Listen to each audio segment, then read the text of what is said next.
All in on big. I refuse to believe luck can stay this rotten. Inside Qianjin Pavilion, the largest gambling house in Luo City, a young man dressed in luxurious brocade, eyes bloodshot, slammed his last silver note hard onto the area marked big. Coils of sandalwood incense rose lazily from a purple bronze burner, yet could not suppress the restless agitation filling the room. Young Master Dingjun, you really must not gamble anymore. A maid in a pale cotton dress threw herself against the table, her voice trembling. The master just said last month that if you gambled again, he would break your legs. The maid was about 20 years old with delicate brows and features. She was no peerless beauty, but her skin was fair, and with tears shimmering in her eyes at this moment, she appeared pitiably fragile. Get out of my way. Dingjun shoved her back with such force that Xiao Lian staggered, crashing into the Wang Wali wooden chair behind her.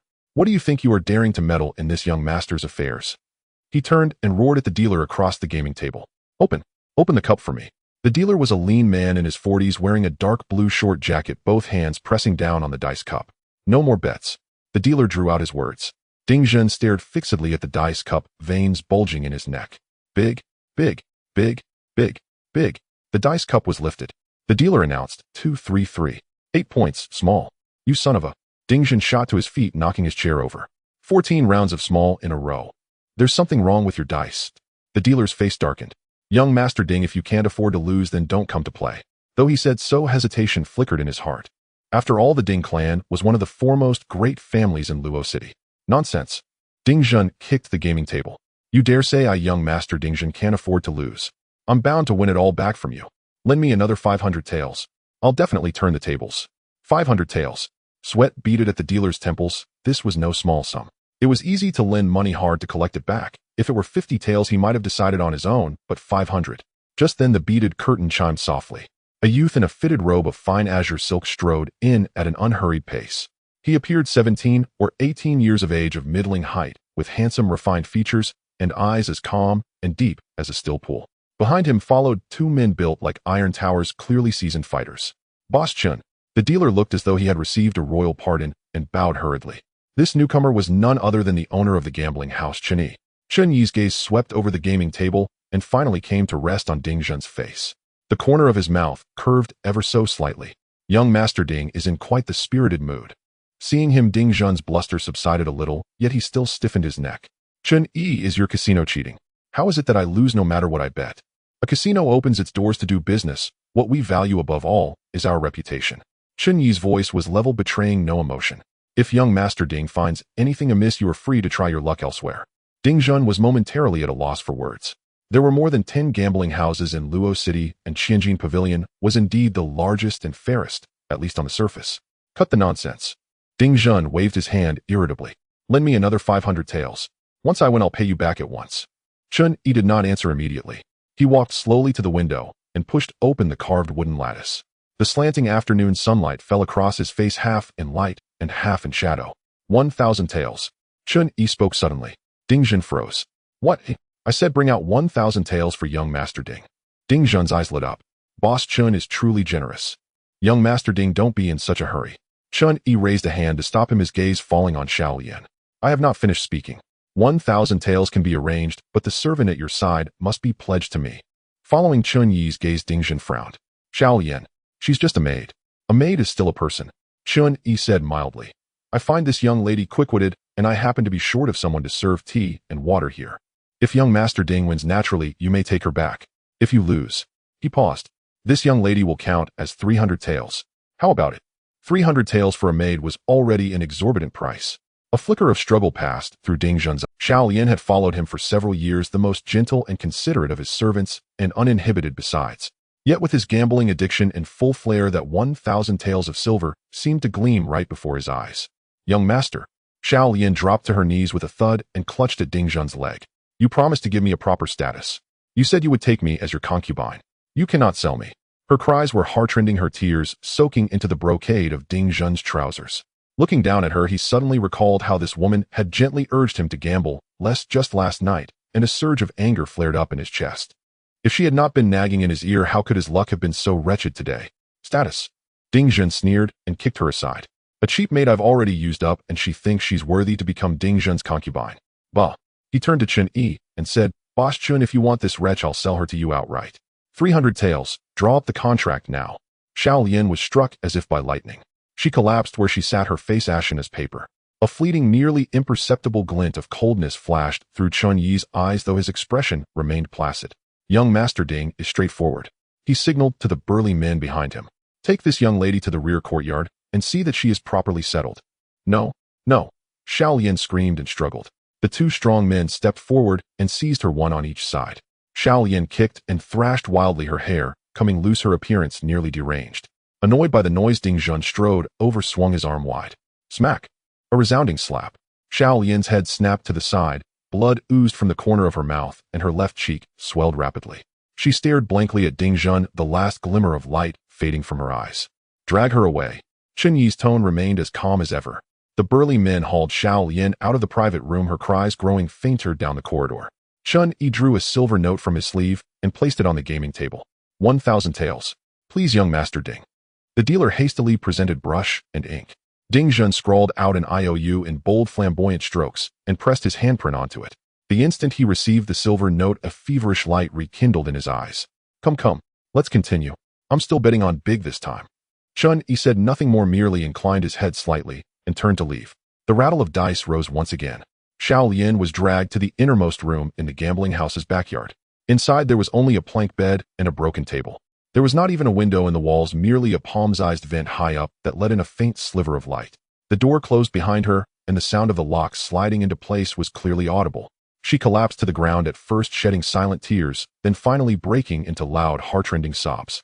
About the time it takes for a stick of incense to burn, footsteps sounded outside the door. Chen Yi pushed it open and entered alone. He walked up to Xiao Lian and looked down at her from above. There was not the slightest trace of pity in his eyes, only a cold, icy indifference. Go call a few more people, Chen Yi suddenly said toward the doorway. Tell the brothers to come over. Yes, brother. Don't worry, came the response. A crisp reply came from outside. Soon a jumble of footsteps echoed. 7 or 8 burly men crowded to the doorway, each with a vicious glint in his eyes, faces brimming with restless anticipation. To them, following Chen Yi meant not only a full belly, but frequent chances like this. That was one of the key reasons Chen Yi could make this band of desperados bow their heads and obey. Brother. The men greeted respectfully, yet their gazes could not help but dart into the room. Chen Yi stepped aside. Go in. They surged into the room. Xiao Lian shrank back in terror into the corner of the wall. You. What are you going to do? Don't come any closer. Chen Yi stood outside the door, listening to the sounds coming from within. His face remained utterly expressionless. As if he had heard nothing at all, he turned and walked away. Chen Yi returned to his secret chamber, a stone room hidden beneath the gambling house, concealed and solid. He bolted the iron door from within, walked to the bed, and bent down to drag out an old wooden chest from under it. Inside the chest there were no gold or silver treasures, only a few old garments washed until they had turned pale, a yellowed ledger, and half a steamed bun already so hard it was like a stone. Yes, half a steamed bun. 5 winters ago it was for this half bun that he had almost become one of the fastest transmigrators in history. Memories surged like a rising tide. It had not been an ordinary transmigration tale. There was no system, no cheat, no old grandpa to guide him. There had only been a bizarre spatial distortion that hurled him directly from a 21st century library onto the winter streets of Luo City. In the passage through worlds, his body underwent an eerie change. A young man in his 20s became the form of a 13-year-old boy, though his memories remained intact. He had no money and no kin in sight. He tried to seek help from the local authorities, but how could the Yamen possibly care about him? They simply drove him away as a vagrant. He tried to earn wages with his labor, but his frail body could barely lift bricks. In the end, he became a beggar. Not the free-spirited beggar disciples of novels, but a true beggar who would fight stray dogs for a bite of food.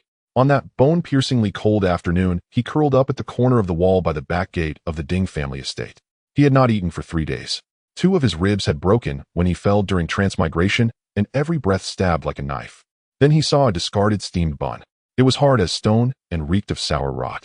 He used the last of his strength to crawl over, reaching out with a trembling hand. Just as his fingertips were about to touch it, a pair of embroidered shoes stopped in front of him. Chen Yi looked up. It was a maid of 16 or 17 in a light cyan padded jacket, her features delicate and pretty. It was Xiao Lian. She looked down at him, brows tightly knitted, her eyes filled with disgust. You little wretch. Get away. You stink. She shrilled. You think you deserve food. Filthy creatures like you should die in the gutter. She bent down, snatched the half-rotten bun from Chen Yi's hand, glanced around, and casually tossed it into the dog's food bowl beneath the neighboring courtyard wall. A yellow mongrel dog immediately pounced and snatched it up in one bite. Xiao Lian spat in Chen Yi's direction, then basket on her arm, entered the Ding family's back gate. Chen Yi lay on the icy ground staring at the dog. The dog stared back, a low possessive growl rumbling in its throat. His whole body trembled with pain, yet his mind was crystal clear. He memorized that face. Later Chen Yi found that dog. It was cleverer, it had hidden the bun beneath the dry straw in its nest to save for the next meal. Chen Yi picked up a stone and spent a full 2 hours grinding one end of it against the stone wall until it became a sharp point. Gripping that stone, he killed the dog. Kneeling beside the dog's carcass, Chen Yi gasped for breath, his whole body shaking. He did not know whether it was from pain or from fear. He lay there panting for a long time before he finally crawled up and began rummaging through the dog's nest. There he found the half-bun the dog had not finished. Then he dragged the dog into the depths of the alley, built a fire, skinned it, and roasted it. It was the first full meal he had eaten since transmigrating. The meat was tough with a muddy tang, but he ate it all bite by bite. When he finished the last bite, he looked at the bone in his hand and suddenly laughed. After laughing, tears began to fall. At 13, with 2 broken ribs, he had killed a dog and rested back half a bun. On that night of cutting wind, he squatted by the fire staring at his blood-stained hands and understood one thing: in this world, there was little difference between humans and dogs. To stay alive, that was what mattered most. Later, he sold himself to a small gambling den as a menial. He learned how to beg for mercy, how to endure, how to ingratiate himself. He also learned to read faces and schemes. Step by step, he climbed upward from menial to enforcer, from enforcer to bookkeeper, and at last he plotted the death of the original boss and took over the gambling house. In 5 years, he turned that small den into Luo City's largest gambling house. When Chen Yi left the secret chamber, there was now a yellowed booklet in his hand. He walked along the dim corridor toward the backyard, his footsteps echoing through the empty passage. At the door of a side room in the rear courtyard, a burly man was leaning against the wall, yawning. Seeing Chen Yi, the man instantly straightened, a respectful smile plastered on his face. "Brother Yi?" Chen Yi asked evenly. His gaze did not fully settle on the man, but passed over him to the tightly closed. No, she's not, rest assured," the burly man hurried to say. "Just as you ordered, we left her with a breath." Chen Yi nodded and pushed the door open to enter. The room was filled with a muddled stench, blood, sour sweat, and some other indescribable odor. Xiao Lian lay on the icy ground, her body covered only by a few tattered scraps of cloth. Her exposed skin was mottled with bruises and scratch marks. Her eyes were open, pupils unfocused, her breathing so faint that her chest barely rose and fell. A single hand seized her roughly, forcing her to meet his gaze. Chen Yi's voice was very calm, even carrying a hint of casual small talk. "Do you still remember me?" "You demon, you beast," she rasped. Chen Yi paused for a moment, then understood. Of course, she had forgotten. Who would ever imagine that the little beggar from 5 years ago would transform into the owner of Luo City's greatest gambling house? Forgetting at times was more ironic than remembering. Looking into the pure, undisguised hatred in her eyes, Chen Yi suddenly let out a low laugh. "You hate me. Good," he said. "In this world, you either hate or are hated. I choose the former." As his words fell, the last trace of warmth in Chen Yi's eyes vanished. At the same time, a tiny arrow slipped silently from his sleeve and shot straight into Xiao Lian's throat. Xiao Lian's body jerked violently, her pupils dilating in an instant. A faint gurgling sound came from her throat before she went completely rigid, the hatred and life in her eyes draining away together. Chen Yi released his grip, letting her lifeless head thump back onto the cold floor. He rose to his feet and brushed the dust from his clothes. Then he took out the yellow booklet. Saying nothing more, Chen Yi walked back along the path he had come. 2 lines of writing already marked the page. Dingzhen gambling debt of 4,300 taels to be collected. Xiao Lian humiliation over stolen bun must be killed. Chen Yi looked at the second line, then drew out a fine vermilion brush from his sleeve and struck a line through it. Account settled. He closed the booklet and slipped the brush back into his sleeve. Turning, he walked toward the door, his steps as steady as ever. Pushing it open, he found the burly man still waiting outside. Seeing Chen Yi emerge, the man quickly bowed. "Brother Yi, take care of it," Chen Yi said lightly, not even glancing at the man. "Same rules as always. Keep it clean." "Yes," the burly man answered crisply. Chen Yi sat in an elegant private chamber on the 3rd floor of Tianjin Pavilion, lifting a teacup to his lips for a sip. "Brother Yi, something's happened." A lean, wiry man burst through the door, his face etched with panic. "That Dingzhen." Dingzhen played in the private chamber for a while, then went down to the main hall. Then he was caught cheating, red-handed. He's now shouting and causing a scene right there in the main hall. Chen Yi froze mid-motion. The teacup hovered at his lips, steam rose in delicate wisps blurring half his face. "Cheating." He set the cup down slowly, a faint, almost imperceptible curve touching his lips. "How intriguing." His voice remained perfectly calm, devoid of anger, devoid of delight. He rose, smoothed the hem of his robe, and strode toward the door. The ground floor hall of Tianjin Pavilion had already descended into chaos. Gamblers formed a loose semicircle pointing and murmuring. At its center, Ding Zhun was pinned face down onto the gambling table by four burly men, his cheek pressed against the cold, polished surface, still shouting curses. "Let me go. Do you know who I am? I'm the young master of the Ding family." Before him lay several lead-weighted dice, retrieved directly from his own sleeve. Chen Yi descended the stairs at a measured pace. The crowd parted instinctively. "Master Chen is here." He approached the table, his gaze sweeping over the dice, then settling coolly upon Ding Zhun's face. Ding Zhun's eyes flickered with alarm at the sight of him, then hardened into forced composure. "Chen Yi, order them to release me. These dice aren't mine. They're planted evidence. Your casino framed me." Chen Yi ignored him entirely and turned instead to the croupier standing nearby. "What happened?" The croupier bowed deeply. "Brother Yi, young master Ding secretly swapped the dice while I was shaking them, witnessed by a patron beside him. Caught instantly. Only then did Chen Yi turn his gaze fully upon Ding Zhun, his tone flat and uninflected. "Young master Ding, per our pavilion's rules, cheaters forfeit their hands." At that, one of the men drew a heavy-bladed cleaver from his waist. The blade gleamed sharp and silver bright, its cold light stabbing the eye. Ding Zhun's face drained of all color. "You dare? I am the Ding family's heir. My father will destroy you all." "Cut off his hand," Chen Yi said, quiet as falling ash. The man stepped forward, seized Ding Zhun's right wrist, and slammed it flat onto the table. Just as the blade began its descent. "Wait, wait!" Ding Zhun shrieked, the pitch of his voice cracking. I'll trade for my hand." Chen Yi raised a hand, halting the executioner. "Oh." He arched a brow slightly. "Young Master Ding owes me quite a sum, nearly 5,000 taels. What precisely do you offer?" Ding Zhun gasped for breath, his eyes darting wildly. "This item is priceless, but I can show it only to you." Chen Yi held his gaze for several silent seconds, then nodded. "Bring him up." Turning, he ascended the stairs. Third floor private chamber. Inside the chamber, only Chen Yi and Ding Zhun remained. Ding Zhun sat pinned in a chair, two guards stationed outside the door. Chen Yi sat opposite him, fingertips tapping a soft, steady rhythm upon the tabletop. "Young Master Ding, you may speak now." Ding Zhun swallowed hard, glancing left and right before lowering his voice to a whisper. "Master Chen, could you ask them to step back further? This matter must remain known to you alone." Chen Yi studied him in silence, then called calmly toward the door. "Withdraw to the stair landing." Footsteps receded into distance. Only then did Ding Zhun tremble, reach into his inner robe, and draw forth an object, holding it out with both hands palms up. It was a palm-sized token, jet black, unervingly cold to the touch, neither metal nor wood. Upon its front, two ancient seal script characters were carved in bold relief: Chen Yi. Its reverse bore swirling cloud motifs encircling a small hollow depression, as if something had once been embedded there.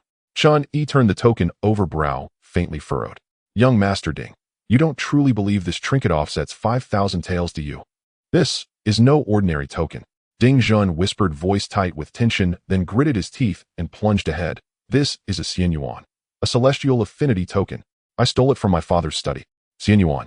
The word struck Chen Yi like thunderclap, jolting deep into his mind. His heart lurched violently, his fingers clenched around the token, knuckles widening. Could it be? This world was not merely a mundane imperial realm. Though his thoughts roiled like a storm-tossed sea, his expression betrayed nothing. Fixing Ding Zhun with a level gaze, he asked evenly, "Xianyuan, don't deceive me, young Master Ding. Why would I lie to you?" Ding Zhun blurted urgently. "My father let it slip when drunk. I overheard it. Mortals and immortals dwell apart.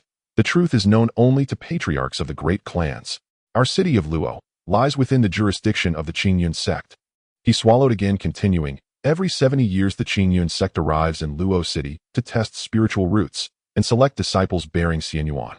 Yet this token grants direct passage to Luoxiao Valley 100 li beyond Luo City to seek an emissary for early testing of one's spiritual root. Should one possess such a root, they may enter the immortal sect and ascend in a single stride." A feverish light burned in Ding Zhun's eyes. True immortals, Master Chen. Immortality, sword flight across heavens. Against such power, what are gold and silver but dust? Cultivation. Could this world truly support cultivation? A searing, near unbearable yearning erupted within Chen Yi, bursting like wildfire through his chest. He'd sought whispers of cultivation before, but found none. It wasn't surprising. He'd only dwelled in this world for 5 years, and his reach hadn't yet extended to the inner circles of the great families. A brief, heavy silence settled over the chamber. Chen Yi lowered his gaze to the black token resting in his palm, thumb tracing the crisp, icy contours of the characters Qinyun. Its chill was profound, its craftsmanship unmistakably unearthly. Yet, what if this were a desperate lie spun by a cornered dog? His mind raced. Then he lifted his head and called out calmly, "Send someone in." A subordinate entered. Bring young Master Ding another 500 taels, Chen Yi instructed, voice utterly neutral. Ding Zhen blinked, then erupted into ecstatic disbelief. Master Chen, you believe me? Chen Yi offered no reply, merely gestured dismissively. Young Master Ding may depart. The subordinate placed a thick stack of banknotes upon the table. Ding Zhen snatched the notes, shoved them into his robe, without counting, and bowed repeatedly. Thank you, Master Chen. Thank you. Rest assured, I've told no falsehood. Without another word, he bolted for the door, hurried, stumbling, nearly tripping on the threshold. Chen Yi remained seated, watching him vanish. His fingers tapped once, twice, upon the tabletop. He was waiting for Ding Zhen's reaction. If the token were genuine and Xianyuan real, Ding Zhen's first impulse would surely be to return to the tables, to win back his honor. But if it were a lie, sure enough, less than half a teacup's time passed before urgent footsteps echoed outside once more. Brother, the same lean man re-entered, voice hushed. Young Master Ding didn't return to the gaming tables. He fled straight out of the pavilion, and judging by his direction, he's heading for the Ding residence. The last warmth vanished from Chen Yi's eyes. He rose slowly. Bring him back. His voice was soft, yet the man flinched as if struck. Yes, sir. Ding Zhen was intercepted at an alleyway entrance 2 streets, short of the Ding compound. 4 men surrounded him. He leaned back against cold brick, face ashen as parchment. What are you doing? Master Chen promised to let me go. Chen Yi emerged from the alley mouth and stopped before young Master Ding. Chen Yi said, voice tranquil. Did you truly believe me, a pliant clay figure, easily misled by a scrap of forged jade? I didn't lie to you. The token is real. Then why flee? Chen Yi leaned forward slightly, holding Ding Zhen's gaze. If the token is true, if Xianyuan is real, why abandon the tables? Why rush home? Ding Zhen stammered, eyes darting frantically. Chen Yi straightened, voice detached, sever his hand. No. Ding Zhen screamed, collapsing to his knees. Master Chen, I'll tell you everything. I swear. Tears and snot streamed down his face. The token is real, but the hollow on its reverse once held a spirit stone. I pried it out and pawned it. Spirit stone. Chen Yi's pupils contracted sharply. He'd heard the term in novels before his transmigration, but never once in this world. Chen Yi held Ding Zhen's gaze in silence for several seconds, then turned to the guards behind him. Take him away. Beat him. What a... Ding Zhen cried, lifting his head in terror. 2 men seized him and dragged him deeper into the alley. Almost immediately, dull thuds of fists striking flesh mingled with Ding Zhen's wails. Chen Yi stood motionless, refusing to look. He listened. To every detail Ding Zhen blurted amid the blows. Stop. I'm telling the truth. It's in my father's journal. My father wrote, spiritual roots align with the 5 elements. Their quality ranges from inferior to middling, superior, peerless, and even the celestial root. Chen Yi turned and walked away. It wasn't disbelief, not truly. But the moment he heard celestial root, certainty crystallized within him. He'd known those classifications before crossing over. Immortal. The words spiraled through his mind, like the sole beam of light piercing absolute darkness, like the single rope dangling from a sheer cliff. Slowly he tilted his head upward, gazing at the narrow strip of sky above Luo City, framed by towering walls. So the apex of this world extended far beyond wealth and power. So a path truly existed, one that could lift him utterly from this mire of fate, one that reached for the heavens themselves. A resolve both glacial and incandescent coalesced quietly in the depths of his eyes, firmer, more absolute than any decision he'd ever made. He would cultivate. He would attain immortality. The next day, Chen Yi set off alone. Before leaving, he did one thing. He distributed the assets of the Tianjin pavilion directly to his subordinates. Not selling, not transferring, but sharing. Brother Yi, this is not right. His subordinates were dumbfounded. There is still a considerable amount of silver in the gambling house account, and the land deed is here. Chen Yi placed the ledger and land deed on the table, saying, you've followed me for years. This is what you deserve. Brother Yi, where are you going? Someone asked. Chen Yi did not answer. He merely patted the man's shoulder, then turned and left the gambling house without looking. Since there are immortals, he would dedicate his life to this pursuit. He would use every means to cultivate immortality. This was his obsession as a Chinese person regarding the path of cultivation. This obsession was deeply rooted in his blood, stemming from countless late nights spent reading Xinxia novels, driven by a yearning for longevity, the extraordinary, and breaking free from the shackles of the mundane. Now the opportunity lay before him. On the first day, he traveled 40 miles. The official road was relatively smooth, occasionally encountering some traveling merchants or farmers. At noon, he rested under an old locust tree by the roadside, gnawing on hardtack. The hardtack was tough and needed water to swallow. But he didn't mind. He chose hardtack precisely because it could be preserved for a long time. An old farmer driving a donkey cart passed by, glancing at him. Young man, where are you headed? To the west, Chen Yi replied vaguely. To the west. The old farmer shook his head. Further west is deep in the mountains. It's not safe there. There are wolves, and it's said there are unclean things. Thank you for the warning, Chen Yi nodded. The old farmer drove his donkey cart away, still muttering, the young people nowadays really don't know how to stay alive. Chen Yi paid no mind. Unclean things. In the 5 years he spent in the gambling house, the dirtiest things he had seen were people. Those who would sell out their brothers for a few pieces of silver. Those who would stake their wives and children on a gamble to recoup losses. Those who would kneel and beg for mercy to save their lives. Humans were far more terrifying than ghosts. By evening he spent the night in a dilapidated temple. Inside the temple stood an indistinct deity statue, the incense long extinguished and cobwebs thick. Chen Yi built a fire, heated the hardtack, and ate it with warm water. At night howls of wolves echoed outside the temple. One howl, two howls, getting closer. Chen Yi tightened his grip on the short knife, leaning against the wall, eyes fixed on the temple door. After waiting for a long time, the wolves did not enter. Maybe they were frightened off by the firelight. Or perhaps they were waiting for a better opportunity. Chen Yi did not sleep all night and continued on his way at dawn. Leaving the dilapidated temple, he walked west along the mountain road. The path became increasingly difficult with denser trees. By noon, he entered a deep mountain. Surrounded by towering trees, sunlight barely penetrated, the forest felt eerie. The next day, he encountered a wolf. A gray wolf emerged from the bushes, its green eyes fixated on him, growling low in its throat. Chen Yi paused, slowly drawing out his short knife. The wolf did not pounce immediately, but circled around him, searching for a weakness. Chen Yi leaned against a large tree, his eyes locked on the wolf. Confrontation. Time passed slowly. The wolf finally couldn't hold back, let out a growl, and lunged. Chen Yi sidestepped and slashed the wolf's flank with his knife. The wolf, in pain, became even more frenzied and lunged again. This time Chen Yi did not dodge. He charged at the wolf, driving the short knife deep into its throat. The wolf's claws left 3 bloody marks on his arm, but he paid no mind. Stab. Again. Keep stabbing. Until the wolf lay completely still. He finally released his grip, gasping for breath. His arm burned with pain, but he could not afford to care. He quickly skinned the wolf, cut off some meat, and roasted it over the fire. The wolf meat was tough, but he devoured it eagerly, because it was earned with his life. On the 3rd day, he continued forward, only to find himself lost. Surrounded by towering trees, they all looked the same. He walked according to the direction in his memory, but felt increasingly uneasy. Everything around was the same. The same trees, the same stones, the same vines. He paused, looking at the Chen Yi token in his hand. Had he gone the wrong way? No. He could not doubt. Doubt would lead to wavering. Wavering would lead to giving up. He could not give up. Chen Yi put away the token and continued onward. Without giving up, he kept moving forward. To the death, he would keep walking. In the deep mountains and old forest, silence was only broken by the whimper of the wind rustling through the treetops and the occasional chirping of birds. Chen Yi was using a short knife to cut through the vines blocking his path. The blood from the thorns on his hands had already formed scabs. He had been wandering in this forest for several hours, and the sun was beginning to set in the west. If he couldn't find a way out soon, he would have to spend the night outdoors. Just then, is anyone there? Help! The voice was young, tinged with obvious cries and panic coming from behind the bushes on the left. Chen Yi paused his steps, instantly placing his hand on the hilt of his knife. A flicker of surprise crossed his eyes, quickly replaced by deeper caution. In this desolate wilderness, aside from reckless seekers like himself, how could there be anyone else? Moreover, the voice sounded quite young. Was it a trap? Or was it a genuine victim? He had seen too many intricately designed scams during his 5 years in the gambling den. Feigning pity and pretending to be injured to draw someone close, only for accomplices to ambush from the shadows. He had fallen for such tricks before and had also caused others to fall for them.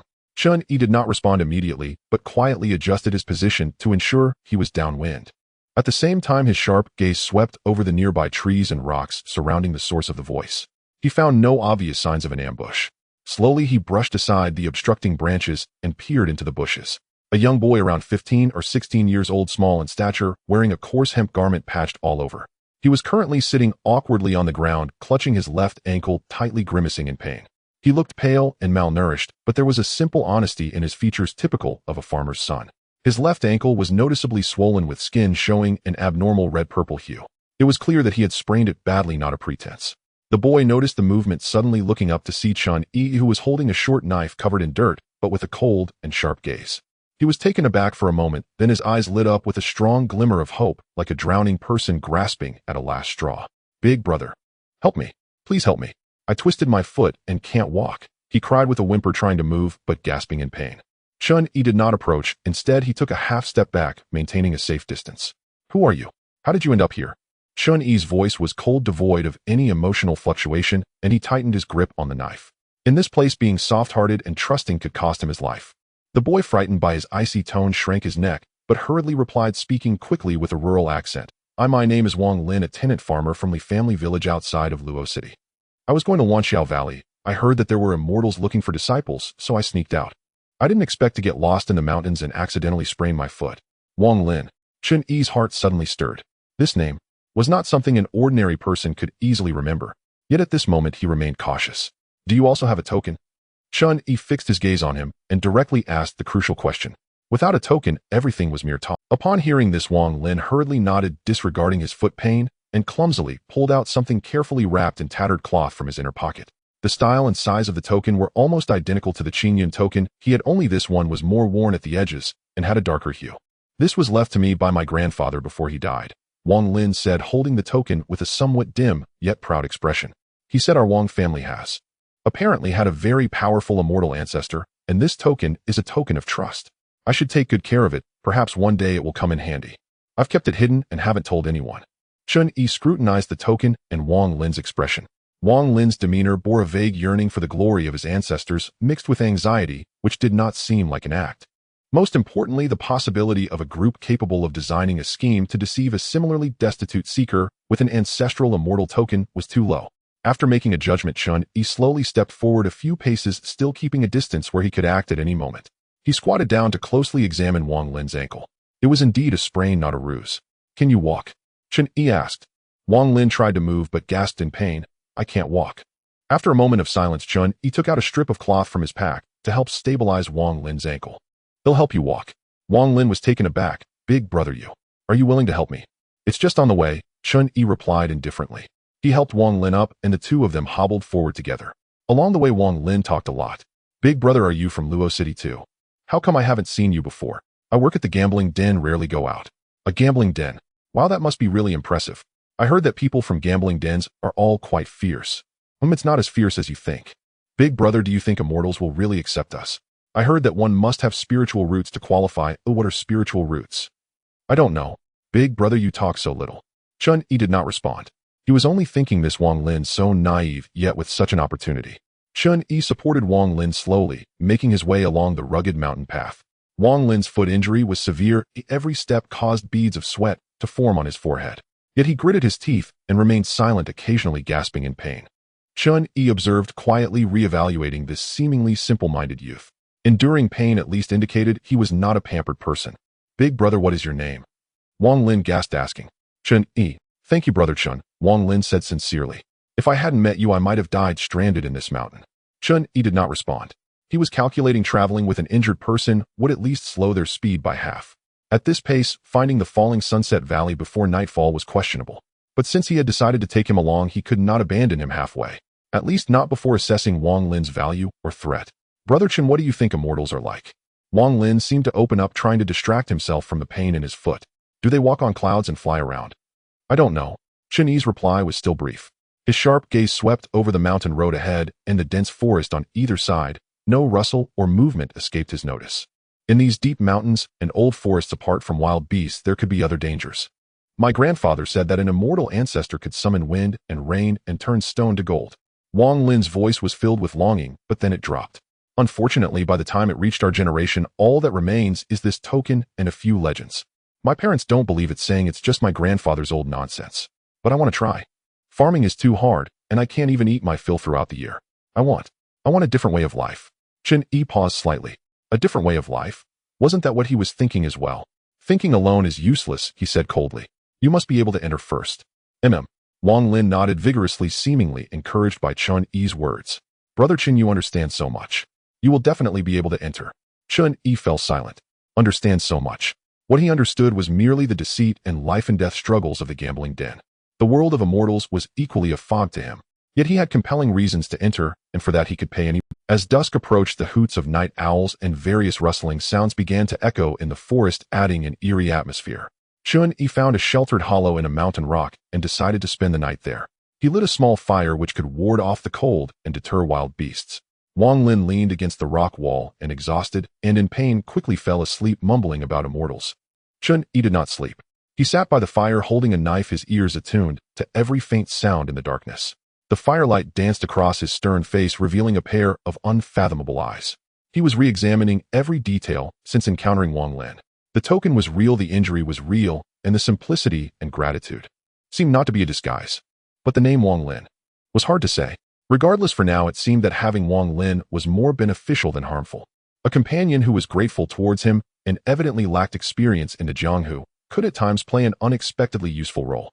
For example, as a scout or as bait. A cold smile crept across Chen Yi's lips. Sympathy. He had long since fed that to the dogs. All judgments were based on interests and survival. At dawn the next day, Chen Yi woke Wang Lin. After a night of rest, Wang Lin's ankle seemed to have reduced some swelling, but he still could not put weight on it. The two continued their arduous journey. Perhaps it was luck, or perhaps Chen Yi's ability to discern direction was indeed good. By midday they passed through a dense grove, and the view suddenly opened up. In the distance between two beautiful peaks shrouded in clouds, a deep valley entrance stood out. Beside the entrance there seemed to be a stone tablet. "Is this the falling sunset valley? Brother Chen," Wang Lin exclaimed excitedly, forgetting the pain in his foot, nearly jumping up. Chen Yi also felt a jolt in his heart, but his face remained expressionless. "Let's go take a look." The two quickened their pace towards the valley entrance. Indeed, on a weathered stone tablet were inscribed 3 powerful ancient characters, "Place of Guidance." In the clearing before the valley, a few people had already gathered. There were both men and women, mostly young, dressed in various styles, some luxurious, some simple, but each face reflected a mix of hope, anxiety, tension, and a hint of confusion. They kept their distance from one another, rarely speaking, and the atmosphere was silent yet subtle. Chen Yi helped Wang Lin over and found a corner to sit down. Wang Lin's ankle was still painful, causing him to break out in cold sweat. Chen Yi took out the last bit of food from his pack and shared half with Wang Lin. "Thank you, brother." Wang Lin's eyes turned red. "If it weren't for you, I definitely wouldn't have made it here," Chen Yi said lightly. He ate while observing the people around him. Most were nervously waiting, some were praying, while others were trembling. But one person stood out. He was a boy of about 15 or 16, dressed in a blue outfit, handsome in appearance with an aura of sharpness about him. He sat alone on a large rock, eyes closed, calm in demeanor, as if everything around him were unrelated to him. Could it be that this person already knows he has spiritual roots? Chen Yi soon noticed that his fingers occasionally brushed against something within his chest garment, as if he was very concerned about that object. However, Chen Yi didn't want to think too much at the moment. Yet he took note of this person. The sky gradually darkened. There was still no movement in the valley. Some began to grow impatient. Why haven't they come out yet? Is this a scam? I've been waiting all day. If they don't come out soon, I'm leaving. Just then a green light suddenly illuminated the valley. From the green light, a figure slowly emerged. It was not the elder with an ethereal demeanor that everyone had imagined, but a young man in a blue servant's outfit, appearing to be in his early 20s. The young man yawned, glanced at the crowd in front of the valley, and lazily said, "Take out your tokens, I need to check them." The crowd quickly produced their tokens. As the young man checked each token, he frowned slightly when he saw Chen Yi and Wang Lin. "You two came to..." "Yes," Chen Yi nodded. "What happened to his foot?" "It's sprained." The young man did not ask further and nodded after checking all the tokens. "The tokens are all genuine. Come with me." He turned and walked into the valley. The crowd hurriedly followed. Inside the valley was a different world, filled with a sense of ethereal energy. After walking for about the time it takes to burn a stick of incense, they arrived in front of a simple wooden house. "The people have arrived," the young man said respectfully at the door. "Come in." An elderly voice, old yet strong, echoed from within. The young man opened the door and gestured for everyone to enter. The interior of the wooden house was simply furnished: a wooden bed, a table, 2 chairs, and a bookshelf. An old man with white hair and beard sat at the table brewing tea. The moment Chen Yi saw him, his heart skipped a beat. Danger. This was the intuition he had honed over 5 years in the gambling den. The old man before him was 100 times more dangerous than any outlaw he had ever encountered. "Sit down," the old man pointed to the cushions on the floor. The crowd quickly sat down, but Wang Lin struggled a bit due to his foot injury. The old man surveyed the crowd, his gaze lingering briefly on Chen Yi, and then said flatly, "The tokens have all been checked, they are genuine. But the tokens are just a way to knock on the door. Whether or not you can enter depends on yourselves." He set down his teacup, slowly stood up, and walked to the center of the wooden house. On the path of cultivation, talent is paramount. What is talent? It is the spiritual root. He continued, but testing the spiritual root is not dependent on external objects. It relies on your resonance with the spiritual energy of heaven and earth. As he spoke, the old man took out 9 jade stones of various colors, each the size of a palm, emitting a faint. He arranged the jade stones in a specific formation on the ground, forming a peculiar array. This is the 9 spirit resonance array, which can amplify your affinity with the spiritual energy of heaven and earth. Now everyone enter the array, sit cross-legged, and close your eyes to focus. He added, I will teach you a simple technique to guide your breath. You will try to sense the spiritual energy of heaven and earth according to the technique. Within the time it takes to burn a stick of incense, those who can draw spiritual energy into their bodies will possess a spiritual root. The more spiritual energy drawn and the purer it is, the higher the quality of the spiritual root. When drawing in spiritual energy, the body will respond accordingly. Those with golden spiritual roots will have a metallic sheen on their skin. Those with spiritual roots will emit a fragrance of grass and trees. Those with water spiritual roots will have moist skin. Those with fire spiritual roots will have an elevated body temperature. Those with earth spiritual roots will feel heavy. The crowd exchanged glances, the tense atmosphere almost solidifying. Who would step into the array first? This seemed to become an invisible competition. Let me go first and become talented. A sturdy young man stood up, a hint of pride on his face, and walked confidently into the array, sitting cross-legged. The old man began to recite the technique. Focus your mind, calm your energy, guard your dantian, sense heaven and earth, and draw energy into your body. Chen Yi closed his eyes and tried. 1 breath, 2 breaths, 3 breaths.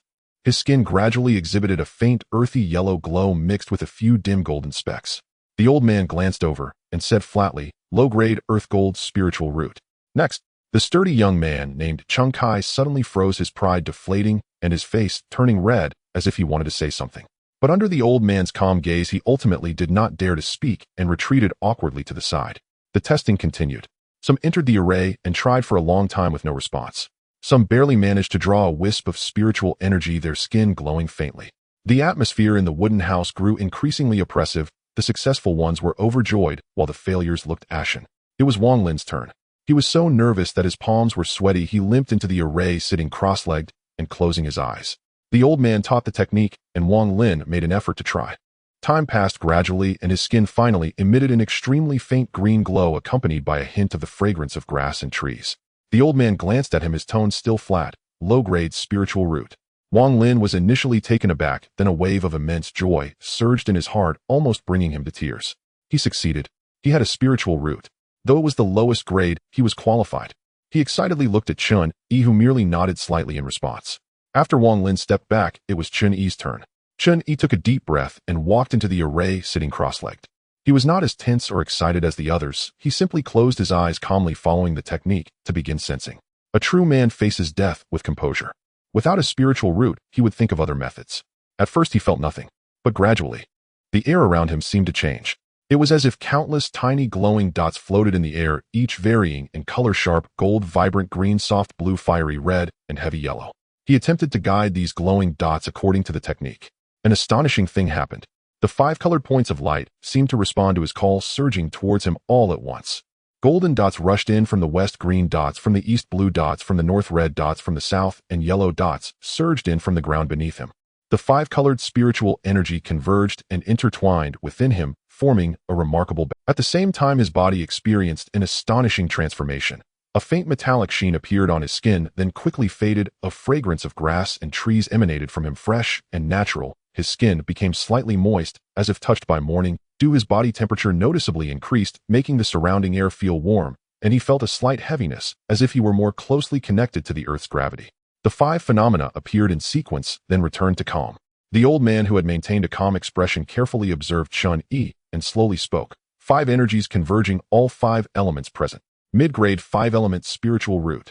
Mid-grade, and it's rare to have all 5 elements. The house erupted in suppressed gasps and whispers of envy. Wang Lin was even more excited, clenching his fists, happier than when he discovered his own spiritual root. However, Chen Yi's reaction surprised everyone.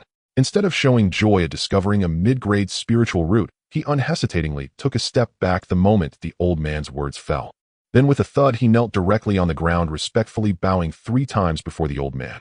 Junior Chen Yi, I humbly request you to accept me as your adopted son. His voice was clear, firm, and even carried a sense of resolute desperation. This left even the old man stunned. The wooden house fell into a sudden silence, and everyone looked at Chen Yi as if he were mad. How dare you do such a thing? The old man remained silent for a moment, looking at the kneeling Chen Yi with an intrigued expression, and slowly asked, Kid, tell me, why do you want to call me your godfather? You discovered a mid-grade spiritual root and entered the sect. There will be opportunities for you. Who knows? I might just be a lowly cultivator, unable to help you at all. Chen Yi raised his head, his gaze fixed on the old man, devoid of flattery, only a cold clarity and determination. He spoke word by word, his voice not loud, yet resonant. Junior has limited experience but understands that the path to immortality is arduous far beyond what ordinary people can imagine. The token is an opportunity, the spiritual route is a qualification, but without a guide opportunities may be missed and qualifications may be tarnished. Meeting you today, Senior, is my chance for immortality. The grace of this chance for immortality is akin to rebirth. I have nothing to offer, only this body and heart willing to serve you with filial piety, dedicated and sincere without any duplicity. Even if you are truly the lowest cultivator in my eyes, you are still a ladder to the heavens, a guiding light. I sincerely request your acceptance. After listening, the old man's expression remained the same, only his fingers gently tapped the table. After a long time, when everyone thought he would refuse or even scold, he suddenly chuckled softly. All right. Chen Yi's sudden kneel and bow truly astonished everyone in the room. The air seemed to freeze for a moment. Soon after, a young man who also tested as having a low-grade spiritual root and was dressed decently flashed with a mix of struggle and envy in his eyes. It seemed he perceived this as a shortcut, and he imitated Chen Yi, kneeling down with a thud and bowing to the old man, Immortal elder. I am also willing to take you as my adoptive father and serve you with all my heart. Before he could finish his words, the old man did not even lift his eyelids and simply uttered one word: get lost. Though his voice was not loud, it carried a chilling pressure that made the young man feel as if he had fallen into an ice cave. The rest of his words were choked in his throat. His face went pale as he crawled back into the crowd, no longer daring to lift his head. The gazes of the crowd towards Chen Yi became even more complex. Some envied him, while others were more dismissive, believing he had demeaned himself, losing the dignity of a cultivator, and that he might not have a good outcome in the future. The testing continued. It was now the turn of the blue-clothed youth whom Chen Yi had noticed from the beginning, sitting quietly with his eyes closed in meditation. He walked calmly into the formation and sat cross-legged. Soon a bright glow emanated from his body. The old man nodded and said, medium-grade spiritual root. The blue-clothed youth opened his eyes, showing little joy on his face, merely nodding slightly before stepping aside. He still maintained that demeanor, calm, yet aloof, as if having a medium-grade spiritual root was a matter. Chen Yi felt a slight chill in his heart, and after a moment of contemplation, took a step forward as the other returned to his position, using a voice that was not loud, but clear, to ask, this brother has an extraordinary demeanor. From your attire, you seem to be from Luo City. The blue-clothed youth paused, slightly glancing at Chen Yi. His expression remained indifferent, as if few things in the world could move him, and he simply replied with 4 words: Luo City, Lindong. Lindong. This name is not something that just anyone can easily remember. Chen Yi was certain that this person was definitely not ordinary. After testing a few more people, no other spiritual roots appeared. Finally, everyone had completed their tests. The old man glanced at the remaining people in the room and slowly spoke, his voice clearly reaching everyone's ears. Those without spiritual roots are cut off from the path of immortality. You may leave now. Immediately, a young servant disciple stepped forward, expressionless, and escorted the few pale-faced individuals without spiritual roots out of the wooden house. As the door closed, it not only shut out the outside world, but also seemed to separate 2 entirely different lives. Inside the house, only 8 spiritual root bearers remained, including Chen Yi. Strangely, 4 of them were from Luo City. Only then did the old man formally turn his gaze towards them, his expression calm and unfazed. I am Zhang Jioga, a servant in charge of the outer sect of the Qingyun sect, a 9th layer Qi refinement cultivator. 9th layer of Qi refinement. A servant. Apart from Chen Yi, who had already suspected this, and the still indifferent Lin Dong, everyone else gasped in disbelief, their faces revealing expressions of incredulity and extreme regret. If I had known earlier. Many regretted deeply. Zhang Jioga took in everyone's reactions, understanding in his heart, but not caring. Since you have tested positive for spiritual roots, you have the qualification to enter the path of immortality. Next, follow me back to the outer sect of Qingyun sect, and arrangements will be made. Yes, Elder Zhang. Everyone hurriedly bowed in response, their attitude far more respectful than before. A few days later, at the outer sect of Qingyun sect, in the servant area. The continuous houses were situated among the mountains with spiritual energy denser than in the falling Sunset Valley, but still significantly inferior to the peaks where the official disciples resided. This was the initial place where these new spiritual root bearers would settle. The other 7 were taken by other disciples to be assigned temporary residences and to be informed of the most basic sect rules and subsequent arrangements. Chen Yi, however, was called away by Zhang Jioga alone. Following Zhang Jioga to a relatively secluded place in front of a house with an independent courtyard, it was clearly one of Zhang Juju's residences as a servant. Though still simple, it was far better than those large dormitories. Come in. Zhang Jioga pushed the door open. Chen Yi closely followed, closed the door behind him, stood with his hands down, and maintained a respectful posture. Zhang Jioga sat down on a chair in the main room, pointed to a nearby stool, and said, sit. In front of my adoptive father, there is no seat for a child. Chen Yi did not move, his voice steady. Zhang Zhouge glanced at him, but did not insist further. Instead, he rubbed his shoulders and neck, sighing wearily. This old man is not as strong as he was in his youth. The sect affairs are complicated, and running this errand has made me a bit sore.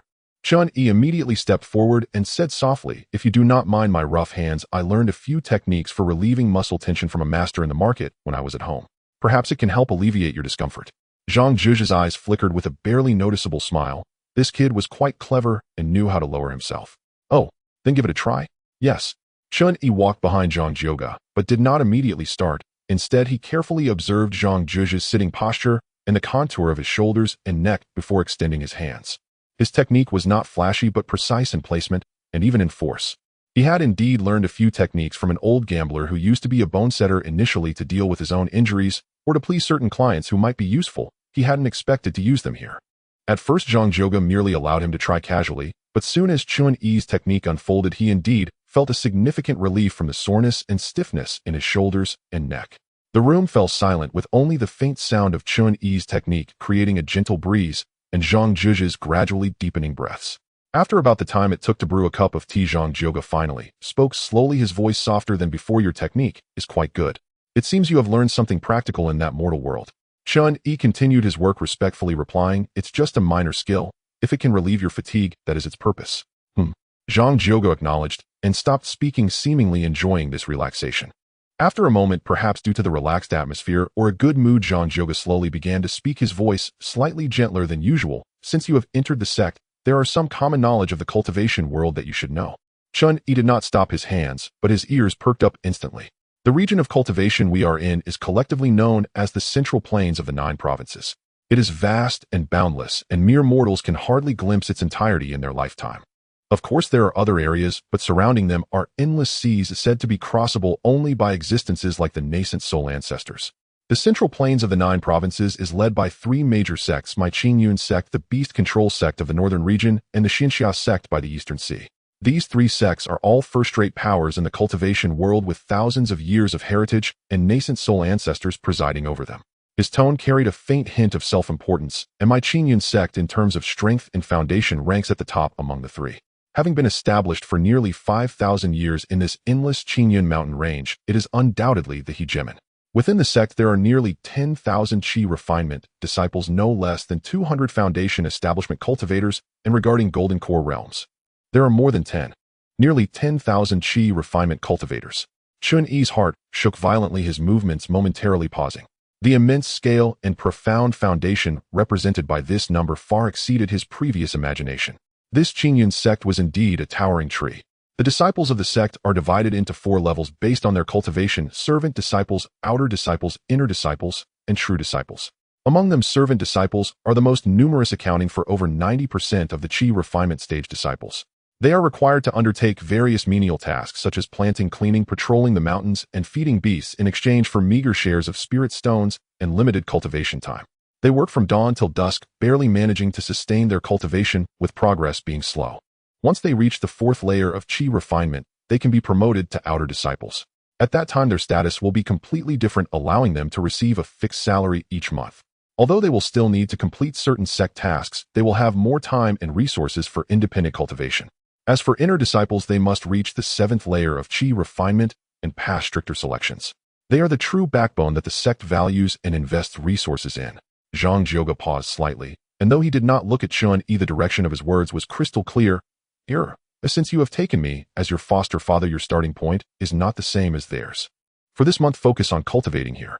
The spiritual energy is abundant, and you will not be disturbed. It is urgent to cross the threshold of channeling Qi into your body as soon as possible. Your foster father has high expectations for you. I understand, father. I will not disappoint your expectations. Chen Yi's massage technique remained steady, filled with genuine gratitude and determination. However, the waves stirring within him were far more intense than they appeared. Lucky, he had struck an only at this moment, as he listened to his foster father elucidate the stringent hierarchy of the sect and the cruel survival rules, did he fully realize the immense benefits his seemingly shameless act of taking a foster father had brought him. He could almost imagine what Wang Lin Shengkai and even that somewhat mysterious Lin Dong were experiencing. Holding a rough jade token, they were searching for a shabby room in the vast labyrinth of servant quarters, possibly crowded with several people facing the obscure Qi channeling technique. With no one to guide them, They could only struggle to figure it out on their own, and after a month, they would probably be forced to complete heavy menial work before dawn, exhausting themselves to extract even a tiny bit of precious cultivation time. They had to struggle and compete among thousands of servants for that slim chance of promotion. And what about him? He resided in an independent courtyard atop the Steward Peak, where the concentration of spiritual energy was worlds apart. He had his foster father personally imparting wisdom, saving him from countless detours and potential dangers. This was not merely a different starting point, it was as if he had directly boarded the express train from the starting line. A strong sense of relief mixed with a tinge of fear swept over his heart. If he had stood still after measuring his spiritual roots at this moment, he would likely be starting his path of cultivation in a daze and hardship, just like those three. He must hold on. He must grasp this lifeline provided by his foster father. This thought was clearer and more resolute than ever. Thus, Chen Yi quietly adjusted his state of mind. The skills he had honed over 5 years of struggling at the bottom, such as reading people's expressions, gauging their hearts, and various means and schemes for survival, were carefully and completely concealed within him, buried deep in his heart. At this moment, standing behind Zhang Jioge was not a deep-thinking survivor, but a good son filled with gratitude, devoted to filial piety, with decent aptitude, and an understanding of seizing opportunities. Chen Yi's massage became more earnest, applying just the right amount of force imbued with pure concern from a junior to a senior, full of respect and trust. What he wanted Zhang Jioge to feel was not shrewdness and exploitation, but admiration, filial piety, and reliability. This was the role he needed to play now to solidify their father-son relationship. The path to immortality is long, and while being unscrupulous is certainly a creed, discerning the situation and accurately donning the most suitable mask is the more refined approach. At this moment, the mask named Filial Son was his best talisman and accelerator for cultivation. "Father, is the pressure here suitable?" he asked softly, his tone filled with simple concern. "It's acceptable." Zhang Jioge, eyes closed, responded lightly, seemingly quite pleased. A slight smile curved Chen Yi's lips in an angle that his foster father could not see before quickly returning to an expression of obedience and sincerity. "All right, let's end it here for today." Zhang Jioge gently raised his hand, stopping Chen Yi's massage, and stood up. He took out a delicate white jade bottle from his sleeve and placed it on the table. Inside are 3 high-grade fasting pills. Taking one will ensure you do not feel hunger for a month. As you begin your cultivation, you need to eliminate distractions and focus on sensing spiritual energy. Avoid these mundane tasks if possible. He adjusted his robe sleeves and continued to advise channeling qi into your body is critically important. In general, if one is familiar with the qi channeling technique, with a top-grade spiritual root, one can succeed within a day. With a high-grade spiritual root, it takes 3 to 5 days. With a mid-grade spiritual root, it could take 7 to 15 days. As for a low-grade spiritual root, if one can succeed within a month, that would be quite remarkable. His gaze fell upon Chen Yi, filled with obvious expectations. "You possess a mid-grade 5 spiritual roots with a solid foundation, and your sensitivity to sensing spiritual energy should be sharper than that of a typical mid-grade. I hope you make the most of this month and do not disappoint the spiritual energy at this peak and your father's expectations. After a month, I hope to see a true cultivator, or even someone who has taken it a step further. Yes, I will remember your teachings, father. I will do my utmost and live up to your expectations." Chen Yi bowed deeply, his tone resolute. Zhang Jioge nodded, saying no more, and turned to leave, his figure quickly disappearing down the misty path outside the courtyard. "Farewell, father." Chen Yi remained in a bowing position until the presence completely faded away before slowly straightening up. He walked to the table, picked up the warm, white jade bottle, and began to reflect. 1 month. Channeling qi into the body. No, too slow. I need to seize every opportunity and climb up as quickly as possible. Servants. Outer disciples. Inner disciples. Even that legendary core true disciple, I must climb step by step. I want longevity. Opening the Yin Shi Ju, he naturally recognized the words on the pages. This was also his fundamental skill. With the heart and breath in harmony, the spirit condenses at the Qi Si. Focus your intent on the Dantian like a hen brooding over its eggs. Exhale and connect with the heavenly roots. Inhale and connect with the earthly veins. Persist gently as if it exists. Do not assist, do not forget. The heart merges with the breath and the spirit gathers in the Qi Si. Guard your Dantian with your intention, just like a hen hatching its eggs. When exhaling, connect your thoughts to the Bai Hui point at the crown of your head. When inhaling, connect your thoughts to the Yongquan point at the soles of your feet. The breath must be subtle and prolonged, as if it is there, yet not there. Chen Yi did not rush to try. Instead, he calmed his mind and carefully read through this not-so-long Qi induction art, twice from beginning to end. Then he attempted to follow the teachings in the book. On his first attempt, Chen Yi instantly felt the vast chasm between theory and practice. The mind declared, "I understand, it's quite simple." Yet the body and spiritual root protested in unison, "No, you are far from it." That imagined intent which should guide like an extension of the fingers became incredibly sluggish, as if writhing in a viscous mire.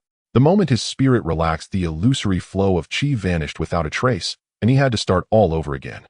The spiritual energy he sensed was even more elusive than smoke, seemingly present, yet intangible, difficult to capture. But what Chen Yi lacked the least was patience and determination. His will was as firm as iron, and no matter how difficult it was, he tightened his focus, completing the first full cycle of intent bit by bit, stumbling through it. As he finished the exercise, he slowly exhaled a breath of stale air, opened his eyes, and glanced at the hourglass on the table. About half an hour. Sigh, it seems I still have a long way to go. He wondered how long it would take for the legendary heavenly spiritual root to draw chi into the body. He shook his head, dismissing the pointless speculation. It can't be completed in just 1 hour, right? Chen Yi knew well that blindly practicing was not a good strategy. I should look at the book again. There must be details I overlooked or methods to improve efficiency. Chen Yi picked up the chi induction art, once more, this time reading it more slowly. When he turned to the last page of the book, his gaze suddenly froze. At the bottom of the page, there was a line of very small handwriting, seemingly like a casual note. In the year 3721 of the Qingyun calendar, the heavenly spiritual root practitioner, Qingyun Zi, verified this. Note: those with heavenly spiritual roots may discard this book. Their spiritual energy flows naturally, establishing their Tao foundation, referred to as celestial, immortal, descending to the mortal realm. There was another line of even smaller annotations below, roughly similar to what his godfather had said, indicating the approximate time range for practitioners of various qualities of spiritual roots to draw chi into their bodies. Establishing a Tao foundation. Celestial, immortal, descending to the mortal realm. Chen Yi murmured, momentarily dazed. Doesn't this mean automatically drawing chi into the body? This was even more outrageous than the 1 hour he had just imagined. It simply shattered common sense. Is this what it means to stand at the pinnacle of talent? Some are born in Rome while others are born as cattle and horses. Clearly Chen Yi was among the latter. After the shock came an even colder awakening. Jealousy and envy were meaningless. Diligence can make up for one's shortcomings. I will cultivate. A flash of determination crossed Chen Yi's eyes, and he no longer dwelled on that unattainable gap in talent. He once again settled his mind and read through the chi induction art. This time, due to practical experience, his understanding deepened, taking only about 5 cups of tea's worth of time, 10 minutes faster than the first attempt. Next came the issue of proficiency. He understood that whether it was mundane skills or cultivation techniques, it was all about familiarity. The paths of the intense flow would become increasingly ingrained, the spirit's faint perception of spiritual energy would grow clearer, and the speed of operation would inevitably increase. He resumed his seated position, closed his eyes, and immersed himself fully into that arduous, yet hopeful sight. Days later, Chen Yi pushed open the door of the secret chamber and stepped out. The sunlight was somewhat piercing, and he squinted for a moment to adapt. The yard was empty. He raised his hand palm facing upward, and with a slight movement of his will, 5 colored light dots quietly appeared in the air. Red, yellow, gold, blue, and green, representing all 5 elements. The light dots slowly rotated in his palm, merging together to form a small and stable vortex of 5 colors. In the center of the vortex, faint fluctuations of spiritual energy could be felt. He possessed a spiritual root of the 5 elements and had reached the first level of chi refinement. He had done it. He was now a cultivator. The process was unimportant. What mattered was the result. He was now a cultivator. Chen Yi clenched his fingers, and the 5-colored vortex dissipated with the light dots vanishing into the air. He walked over to the water tank in the yard and leaned down to look. The surface of the water reflected his face. There was not much change in his appearance. It was still the same face, still the same figure. But his eyes were different now. They were calmer, deeper, as if capable of seeing through many things. More importantly, he could see the faint spiritual energy contained in every drop of water in the tank. He could also see the wood's spiritual energy emanating from the plants in the yard, the earth's spiritual energy contained in the soil beneath his feet, and the gold and fire spiritual energy drifting in the air. His perception of the 5 elements had already awakened. He stood quietly in the yard, suddenly feeling a bit dazed. It had been 5 years since he arrived in this world. Memories surged back like a tide. 5 years ago, he was just an ordinary university student on Earth. The library final exam revision, staying up late to cram. And then, there was no car accident, no electric shock, no jumping off a building. It was just a very ordinary night when he fell asleep at the library. When he opened his eyes again, he found himself lying on the cold streets of Luo City with 2 broken ribs in a 13-year-old body, but with the soul of someone over 20. Transmigration. The word he had read countless times in novels. When it truly happened to him, all he felt was endless panic and confusion. No system, no golden finger, no old man. just hunger, cold, and pain. He remembered fighting with a wild dog for half a stale bun. He remembered using a sharpened stone to kill that dog, roasting its meat while eating and crying. He remembered selling himself to a gambling den as a servant, slowly climbing up from the very bottom. 5 years. From beggar to gambling den owner.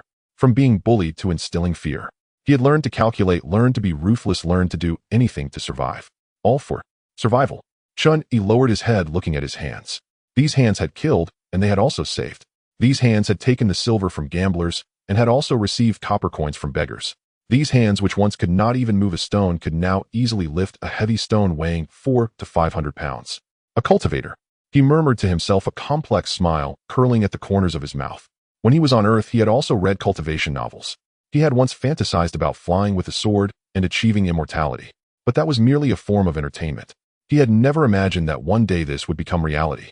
Even less did he expect to become a part of it. Chen Yi walked to the corner of the yard, looking at the large dark green stone. He bent down, cupped his hands around the stone's base, and with power from his waist and abdomen, he lifted it upward. The stone was easily raised above his head. His arms were as steady as a rock, his back straight. He could even hold it with one hand and walk a few steps. This was strength. Chen Yi gently placed the stone back in its original position. There was no ecstasy in his heart, only a sense of calm. It was like having walked a long way, finally seeing the first signpost. Now knowing the direction, all that remained was to keep moving forward. At any cost. This place of my foster father is rather shabby. Chen Yi strolled around, feeling a touch of disappointment, as it seemed there was nothing of value to be found. The problem is, if foster father Zhang Jioga doesn't come, Chen Yi's range of activities would be limited to this quiet little courtyard on the peak. Apart from cultivating, there seems to be nothing else to do. Just as he was about to return to the quiet room to continue solidifying his newly acquired foundation establishment cultivation, his ears suddenly twitched slightly. There was a faint rustling sound coming from the side. Chen Yi immediately became alert, his muscles instinctively tensing up as he turned sharply towards the sound. In the shadow of the corridor pillar, a mouse about the size of a palm stood upright, holding a dan pill the size of a longan in its front paws. Its small black eyes, resembling soybeans, were surprisingly expressive and met his gaze without fear. On top of the mouse's head, 2 long white bristles trembled slightly, like a slick hairstyle. So it's just— Chen Yi's tense nerves relaxed slightly, but then he frowned. Wait. This is the peak of the Immortal sect, rich in spiritual energy. How could there be an ordinary rat here? His gaze instantly fixed on the dan pill in the mouse's grasp. Wasn't that the high-grade dan pill I just placed on the table? Damn thieving rat. It stole from me. A surge of anger welled up.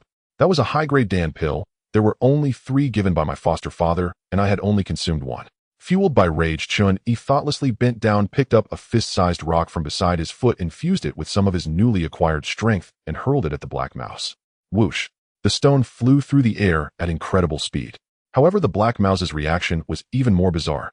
It seemed to have sensed something beforehand. At the moment the stone was about to hit, the small creature twisted its body with an unnatural flexibility and speed, narrowly avoiding the projectile. Then, clutching the dan pill, it transformed into a vague black shadow and swiftly darted into an inconspicuous gap at the base of the courtyard wall, vanishing without a trace. What speed! Chen Yi's pupils constricted, his hand that had thrown the stone frozen in midair. Even a muscular man who practiced martial arts would have a hard time dodging that, and this mouse was certainly no ordinary creature. Could it be a Loteir's spiritual beast? He smacked his forehead in frustration, feeling even angrier at himself. Fool. Just got something good and didn't put it away properly. The jade bottle given by foster father could clearly conceal its aura. Why did I put it outside for convenience? He had been careless. This lesson was firmly etched in his mind. In any unfamiliar environment, especially in the perilous realm of cultivation, where opportunities and dangers coexist, even the slightest oversight could come at a price. He sighed in frustration, turning back to his room, feeling quite dejected. Losing a precious dan pill would make anyone feel heartbroken. However, when his gaze swept across the table, he was taken aback. There was actually another dan pill that hadn't been taken. This thieving rat is quite considerate, knowing to leave one for me. Chen Yi couldn't help but chuckle, his mood inexplicably lifting. At least the loss wasn't as great as he had imagined. He carefully put the remaining dan pill back into the jade bottle, tightened the cap, and kept it close. After this incident, his originally somewhat restless heart, from the smooth breakthrough, completely calmed down. He focused wholeheartedly. Cultivation was important. But more importantly, he needed to maintain full concentration at every step of this cultivation journey. Not thinking too much, he sat cross-legged and re-entered the state of cultivation. Within his dantian, the tiny 5-colored vortex began to slowly spin again, absorbing the pure spiritual energy of the peak. In the following 2 days, Chen Yi focused on enhancing his cultivation, meditating to absorb spiritual energy and refining the tiny 5-colored vortex within his dantian. 5 years of tempering had long accustomed him to solitude and repetition without a hint of boredom. Chirp, chirp, chirp. The familiar faint calls rang out once more. Chen Yi opened his eyes and saw the black mouse with 2 white hairs on its head appearing on the windowsill again. This time it did not hide, but lay on the windowsill, its small eyes darting around assessing Chen Yi. Chen Yi did not grow angry, nor did he show any signs of rejection. During his time as a beggar, it was common to compete with mice for food and coexist under the eaves. He had a profound understanding of these small lives struggling for survival. Chen Yi stood up and slowly approached. The mouse seemed to sense his lack of malice and did not flee, merely tightening its small paws. Little fellow, Chen Yi spread his hands with a calm tone. Let's call it even for last time. But I only have one last pixie pill left, and I must keep it for myself. Ooh, I cannot share any more with you. The black mouse tilted its head, making urgent chirp chirp sounds, its small paws gesturing several times. Chen Yi, unable to understand its language, could only shake his head helplessly. Seeing this, the black mouse turned around and dashed away. A moment later, it returned, struggling to drag a berry that was nearly half the size of its body, deep purple and glistening. It pushed the berry to Chen Yi's feet, then pointed at the table with its small paw, gestured towards its mouth, and finally patted the purple fruit. Chen Yi was taken aback. Are you saying this fruit is a trade for the pixie pill? For me to eat? The black mouse nodded repeatedly, its small eyes shimmering with anticipation. This mouse is surprisingly intelligent. Chen Yi was even more astonished. He carefully picked up the purple berry, feeling its weight, the skin cold to the touch with surges of abundant spiritual energy flowing within. Though he did not know its name, it was certainly no ordinary item. One must be cautious of mice. Chen Yi's thoughts raced, yet his face displayed a gentler smile. As he drew the short dagger he always carried, carefully slicing the purple berry evenly in half. Since we're allies, we should understand the importance of sharing. He pushed the slightly larger half towards the mouse. Here, let's each have half. That's fair. The black mouse, no matter how clever, could not outsmart a human who had felt Chen Yi's generosity in sharing such a large piece. It gleefully hugged the half berry and began to nibble it quickly, its small face full of satisfaction. Chen Yi observed for a moment, seeing the mouse happily munching without any adverse reactions. Only then did he pick up his half and cautiously take a bite. The fruit's flesh melted in his mouth, transforming into a refreshing sweetness, yet extraordinarily pure and abundant spiritual energy that surged into his body. There was no need for intentional guidance. The spiritual energy naturally flowed into his dantian, rapidly absorbed and transformed by the 5-colored vortex. With just half a berry consumed, the mana within his dantian visibly swelled and solidified, saving him at least 7 to 8 days of arduous cultivation. This, Chen Yi was both astonished and delighted, but then a trace of regret surged within him. Had I known this fruit contained such abundant spiritual energy, I wouldn't have shared half of it. Yet the regret was fleeting. He did not feel remorse. Safety first, using half a berry to test for poison and establish initial trust was far more worthwhile than risking it all for the unknown. Chen Yi's mind raced, a thought emerging. Without hesitation, he took out the white jade vial, pouring out the last high-grade pixie pill and handing it to the black mouse, which was just finishing its berry and now grooming itself. Good brother, you're loyal. He spoke sincerely. Since we are allies, I'll give you this last precious item. In the future, come play often and remember to share any good food. The black mouse caught the alluring scent of the pixie pill, its eyes lighting up as it chirped happily, clutching the pill. Its fondness for Chen Yi seemed to soar, and it rubbed against his finger before scurrying away satisfied. Chen Yi carefully observed its departing figure and aura, confirming once again that this mouse, aside from being exceptionally clever, agile, and sensitive to spiritual energy, appeared to be just an ordinary mouse. In the following 2 days, the black mouse did not appear with a new gift as Chen Yi had hoped. Damn it. Was my last high-grade pixie pill truly wasted? Looking at the empty jade vial made Chen Yi feel a sting, but he quickly came to terms with it. Great fortunes are often accompanied by risks. Betting small for big returns is essentially gambling. If he lost the gamble, it was just one pixie pill. If he won, it would be a windfall. He could afford to gamble, and he could afford to lose. On the evening of the 8th day, while Chen Yi was meditating, he suddenly sensed a familiar presence, one that carried a faint pressure, approaching swiftly. He immediately collected his thoughts, rose without hesitation, and quickly walked out of his meditation room, kneeling respectfully before the newly arrived figure. Son greets you, Uncle Zhang. The newcomer was indeed Zhang Jiugong. He nodded slightly, casting a glance over Chen Yi with a neutral tone. I've come to this peak to discuss matters with Elder Wang, and thought to check on you while I'm here.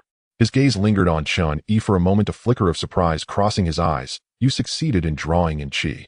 And this outfit? Thanks to Uncle Zhang's blessings, I fortuitously succeeded 3 days ago. Chen Yi replied with his head bowed, gratitude evident in his tone. During the qi drawing, my original clothes became stained, and I had no replacements, so I boldly borrowed the old clothes left here by you, Uncle Zhang. I hope you will forgive me. It's nothing, just an old garment. Zhang Zhugong waved his hand, his expression notably more pleased. To succeed in just a few days, it seems you haven't slacked off. Well done. Uncle Zhang, please sit. Let me prepare for you. No need. Zhang Zhugong interrupted him, seemingly in a hurry. Next time. Here, take this. He tossed over a palm-sized grayish cloth pouch. Chen Yi hurriedly caught it. It felt light in his hand, the fabric neither silk nor hemp, with a peculiar texture. This is a low-grade storage pouch that can be used once you drop blood on it to recognize its owner. There's a small space inside for storing personal items. There's also a gift I prepared for you long ago, and some books related to the cultivation world. Zhang Jiogong spoke succinctly. You should solidify your cultivation here, remain patient, and continue your training for another 20 days or so. Once the month is up, when you go to the administration hall to receive a sect task, if you can break through to the second layer of qi training, I might be able to assist you in arranging a slightly better task. Yes. Thank you for your generous gift, Uncle Zhang. I will definitely work hard and live up to your expectations. Chen Yi bowed again, his voice trembling slightly with excitement. Zhang Jiogong seemed to have merely glanced on his way, relieved to see his progress. He said no more, and with a flicker transformed into a streak of light rushing towards a neighboring peak, vanishing in the blink of an eye. Chen Yi held the seemingly unremarkable storage pouch, slowly standing up. The yard returned to silence, only the faint sound of the night wind brushing against the eaves. He looked in the direction where Zhang Jiogong disappeared, a hint of unease flashing through his mind. Why would he come to discuss matters with other elders at this hour? This timing felt somewhat peculiar, coupled with Uncle Zhang's hurried demeanor and reluctance to elaborate earlier. Chen Yi gently shook his head, pushing the doubts deep into his heart. Why bother with so much? As a new disciple, just stepping into the first layer of qi training, having yet to learn even half a spell, he felt no different from the grass and trees at the peak of Qingyun's sect. Whether it was schemes or secret transactions had nothing to do with him, too far removed from his reality. Speculating about these matters now would only add to his worries, and perhaps even lead to trouble for knowing too much. Chen Yi's gaze returned to the storage pouch in his hand, the momentary doubt quickly replaced by a more tangible excitement and anticipation. This was truly something valuable he could grasp at present. Returning to the quiet room, Chen Yi bit his fingertip, letting a drop of fresh blood fall onto the rough fabric of the storage bag. The blood was instantly absorbed, and a faint spiritual light began to shimmer on the dull surface of the cloth bag, establishing a marvelous connection between him and the storage bag. With a slight thought, several items appeared out of thin air on the table: a palm-sized jade bottle and several thread-bound books of varying thickness. The jade bottle was warm to the touch, with 3 neatly engraved characters on its body: gathering qi pill. Chen Yi uncorked the bottle, and a refreshing fragrance immediately wafted out, richer and purer than that of the bigu pill, infused with a certain vitality that invigorated the spirit. He poured one pill into his palm. It was a pale blue color with fine cloud patterns on its surface, subtly emanating spiritual energy. A good item. Chen Yi's eyes lit up. This should be the pill used by qi refinement stage cultivators to enhance their cultivation. He carefully returned the pill to the bottle and turned his gaze to the 3 books. The first book was titled Fundamentals of Cultivation. The second book was named Geographical Records of the Central Plains of the 9 Provinces. The third book was the thickest, with no title on its cover, but upon opening the first page one could see the table of contents, which actually contained 3 parts: a guide to common spiritual plants and fruits, a manual for disciples of the Qingyun sect, a compendium of basic spells. My godfather has truly considered everything. Chen Yi murmured to himself as he picked up Fundamentals of Cultivation. As the book opened, the scent of ink wafted through the air, and the neat, clear handwriting read, "The path of cultivation goes against the heavens, seizing the creations of heaven and earth to establish a foundation for one's immortality. The divisions of realms from bottom to top: qi refinement, foundation, establishment, golden core, nascent soul, transformation of spirit." Chen Yi's breath quickened. Transformation of spirit. These 2 words thundered in his heart. He continued reading. During the qi refinement stage, the beginning of cultivation is divided into 9 minor realms. The first to 3rd realms are the early stage. At this time, the cultivator initially condenses their magical power. The qi rotation in the dantian is not yet stable, and the divine sense is weak, allowing only self-examination. One can mobilize spiritual energy to learn basic spells, but the divine sense cannot leave the body, thus one cannot manipulate magical artifacts nor investigate the jade slips of cultivation methods. Chen Yi furrowed his brow upon reading this. No wonder guiding qi technique is a book and not a jade slip. It turns out that before reaching the 4th layer of qi refinement, one does not even have the qualification to read the jade slips of cultivation methods. The 4th to 6th layers are the middle stage. At this time, the qi rotation in the dantian stabilizes magical power, gradually thickens, and the divine sense nourished by spiritual energy can leave the body. Initially, it can extend about 1 zhang 3 meters, and will expand as cultivation increases. Only then can one manipulate magical artifacts, observe objects with divine sense, refine pills, forge tools, create talismans, and truly step onto the path of cultivation. The 7th to 9th layers are the late stage where magical power is abundant and the divine sense can extend 3 zhang, exhibiting the powers of a cultivator.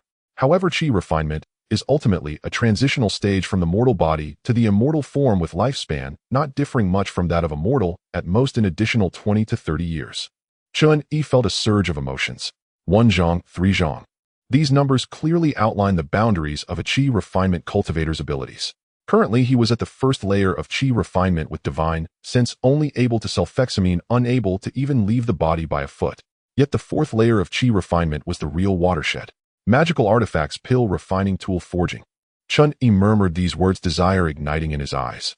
He continued to flip through with the next sections, recording classifications of spirit stones, low-grade, mid-grade, high-grade, and top-grade levels of spiritual veins, and brief introductions to common cultivation arts. Chen Yi skimmed through quickly, relying on his powerful memory to almost imprint this knowledge in his mind. Closing fundamentals of cultivation, he now had a vague outline of the cultivation world.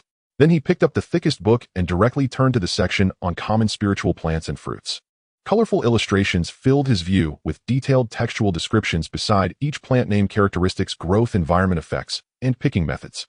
Chen Yi flipped through quickly until he suddenly froze on one page. An illustration of a deep purple berry with a skin as translucent as amethyst was labeled amethyst fruit, a mid-grade spiritual fruit of the 1st tier. It mostly grows in damp valleys rich in spiritual energy, ripening every half year, with flesh rich in pure wood and water, dual attribute spiritual energy, which can be consumed directly to enhance cultivation or used as material for gathering qi pills and nourishing yuan pills. Indeed, it is a spiritual fruit. Chen Yi's eyes gleamed, and it's a mid-grade of the 1st tier. He recalled the cool sweetness of the amethyst fruit when he had eaten half of it, along with the surging pure spiritual energy. Looking back, the black rat's gift was worth far more than the half-bigu pill he had given. Where did that black-furred mouse come by this? Chen Yi's heart was filled with deeper confusion. He memorized the characteristics and effects of the amethyst fruit and continued flipping through the illustrations, recognizing over a dozen common 1st-tier spiritual plants before turning to the next section, manual for disciples of the Qingyan sect. This section was rather dry, mostly detailing sect rules. It stated that disciples must not harm each other, but there seemed to be some vague lines when it came to sparring or competing for resources. One must also complete sect tasks on time, cannot leave the sect without permission, and must not disclose sect secrets, among other things. But Chen Yi keenly grasped the core. Contribution points are the foundation for disciples to acquire resources. Ways to obtain contribution points: 1. Complete tasks issued by the Affairs Hall. 2. Submit spiritual materials, pills, techniques, etc. 3. Win prizes in sect competitions. Contribution points can be used to exchange for techniques, pills, magical artifacts, access to training rooms, consult with deacons for answers, and publish help requests. Disciples can voluntarily trade contribution points, but must register at the Affairs Hall, with the sect taking a 10% handling fee. Chen Yi stared at the trading of contribution points and the 10% fee, a faint sneer appearing on his lips. Handling fee. Isn't this just a blatant invitation for the Affairs Hall personnel to embezzle? However, he wasn't foolish enough to think that he was the only one who could see this. This meant that the sect tacitly allowed or even encouraged such circulation and trading. He noted down the contents of the disciple manual and finally flipped to the last section, which interested him the most: Compendium of Basic Spells. On the directory page, there were listed dozens of spells: lightness technique, cleansing technique, fireball technique, waterball technique, earth wall technique, gold blade technique, vine bind technique, illumination technique. Each spell was annotated with its learning difficulty and spiritual energy consumption. Indeed, although one cannot practice formal techniques or manipulate magical tools before reaching the 4th level of qi refinement, learning 1 or 2 basic spells is certainly feasible. Chen Yi felt a sense of relief in his heart. These spells would finally provide him with some true methods of a celestial being. He first looked at the cleansing technique, which had the lowest difficulty and minimal spiritual energy consumption. The spell formula was quite simple. By circulating spiritual energy along a specific route in his palm, combined with simple gestures and intent, a gust of cleansing wind could be generated to eliminate dust and impurities. Chen Yi immediately tried it. He mobilized the tiny 5-colored vortex in his dantian, drawing out a wisp of weak spiritual energy, and directed it to his right palm, following the route described in the book, while silently reciting the spell formula and gently waving his fingers. Buzz. A faint breeze emerged from his palms, sweeping across the table. The light dust that had settled on the table was indeed stirred up and dissipated, leaving the surface shining as new. It worked. A look of joy flashed in Chen Yi's eyes. Although this breeze was pitifully weak and only effective within the vicinity of his palm, it was undeniably a spell. He tried several more times, gradually becoming more adept, and the area of cleansing expanded to cover half of the table. Not bad, it will be much easier to clean in the future. Chen Yi was very satisfied with this practical spell. Next, he turned his gaze to the lightness technique. This spell was a bit more complex, requiring the even circulation of spiritual energy through the primary meridians of both legs to alter the subtle gravitational pull between his body and the ground, achieving the effect of moving lightly, like a swallow. Chen Yi attempted it according to the instructions. As the spiritual energy flowed through his legs, he felt a slight soreness and numbness. He stood up and jumped a little. His body indeed felt much lighter. What he could previously jump half a foot high now allowed him to leap over a foot with ease, landing with greater grace. Great! Chen Yi walked back and forth in the quiet room, feeling the changes in his body. Although he could not yet dart across roofs and walls like in martial arts novels, his speed and agility had significantly improved. Fireball technique, waterball technique, gold blade technique. Looking at the attacking spells listed on the directory page, Chen Yi's eyes indeed sparkled with eagerness. However, he understood that while spells were powerful, one should not be greedy. He was currently only at the first level of Qi refinement, and the tiny five-colored vortex in his dantian stored limited spiritual energy. If he were to greedily learn all the spells, not only would it slow his progress in cultivation, but he might also find himself lacking in spiritual energy during battles, which would be fatal. Focus on cultivation first. Improving one's realm is fundamental. Chen Yi murmured. As for spells, selecting one or two practical ones is sufficient. He re-examined the directory, his gaze drifting between several offensive and defensive spells.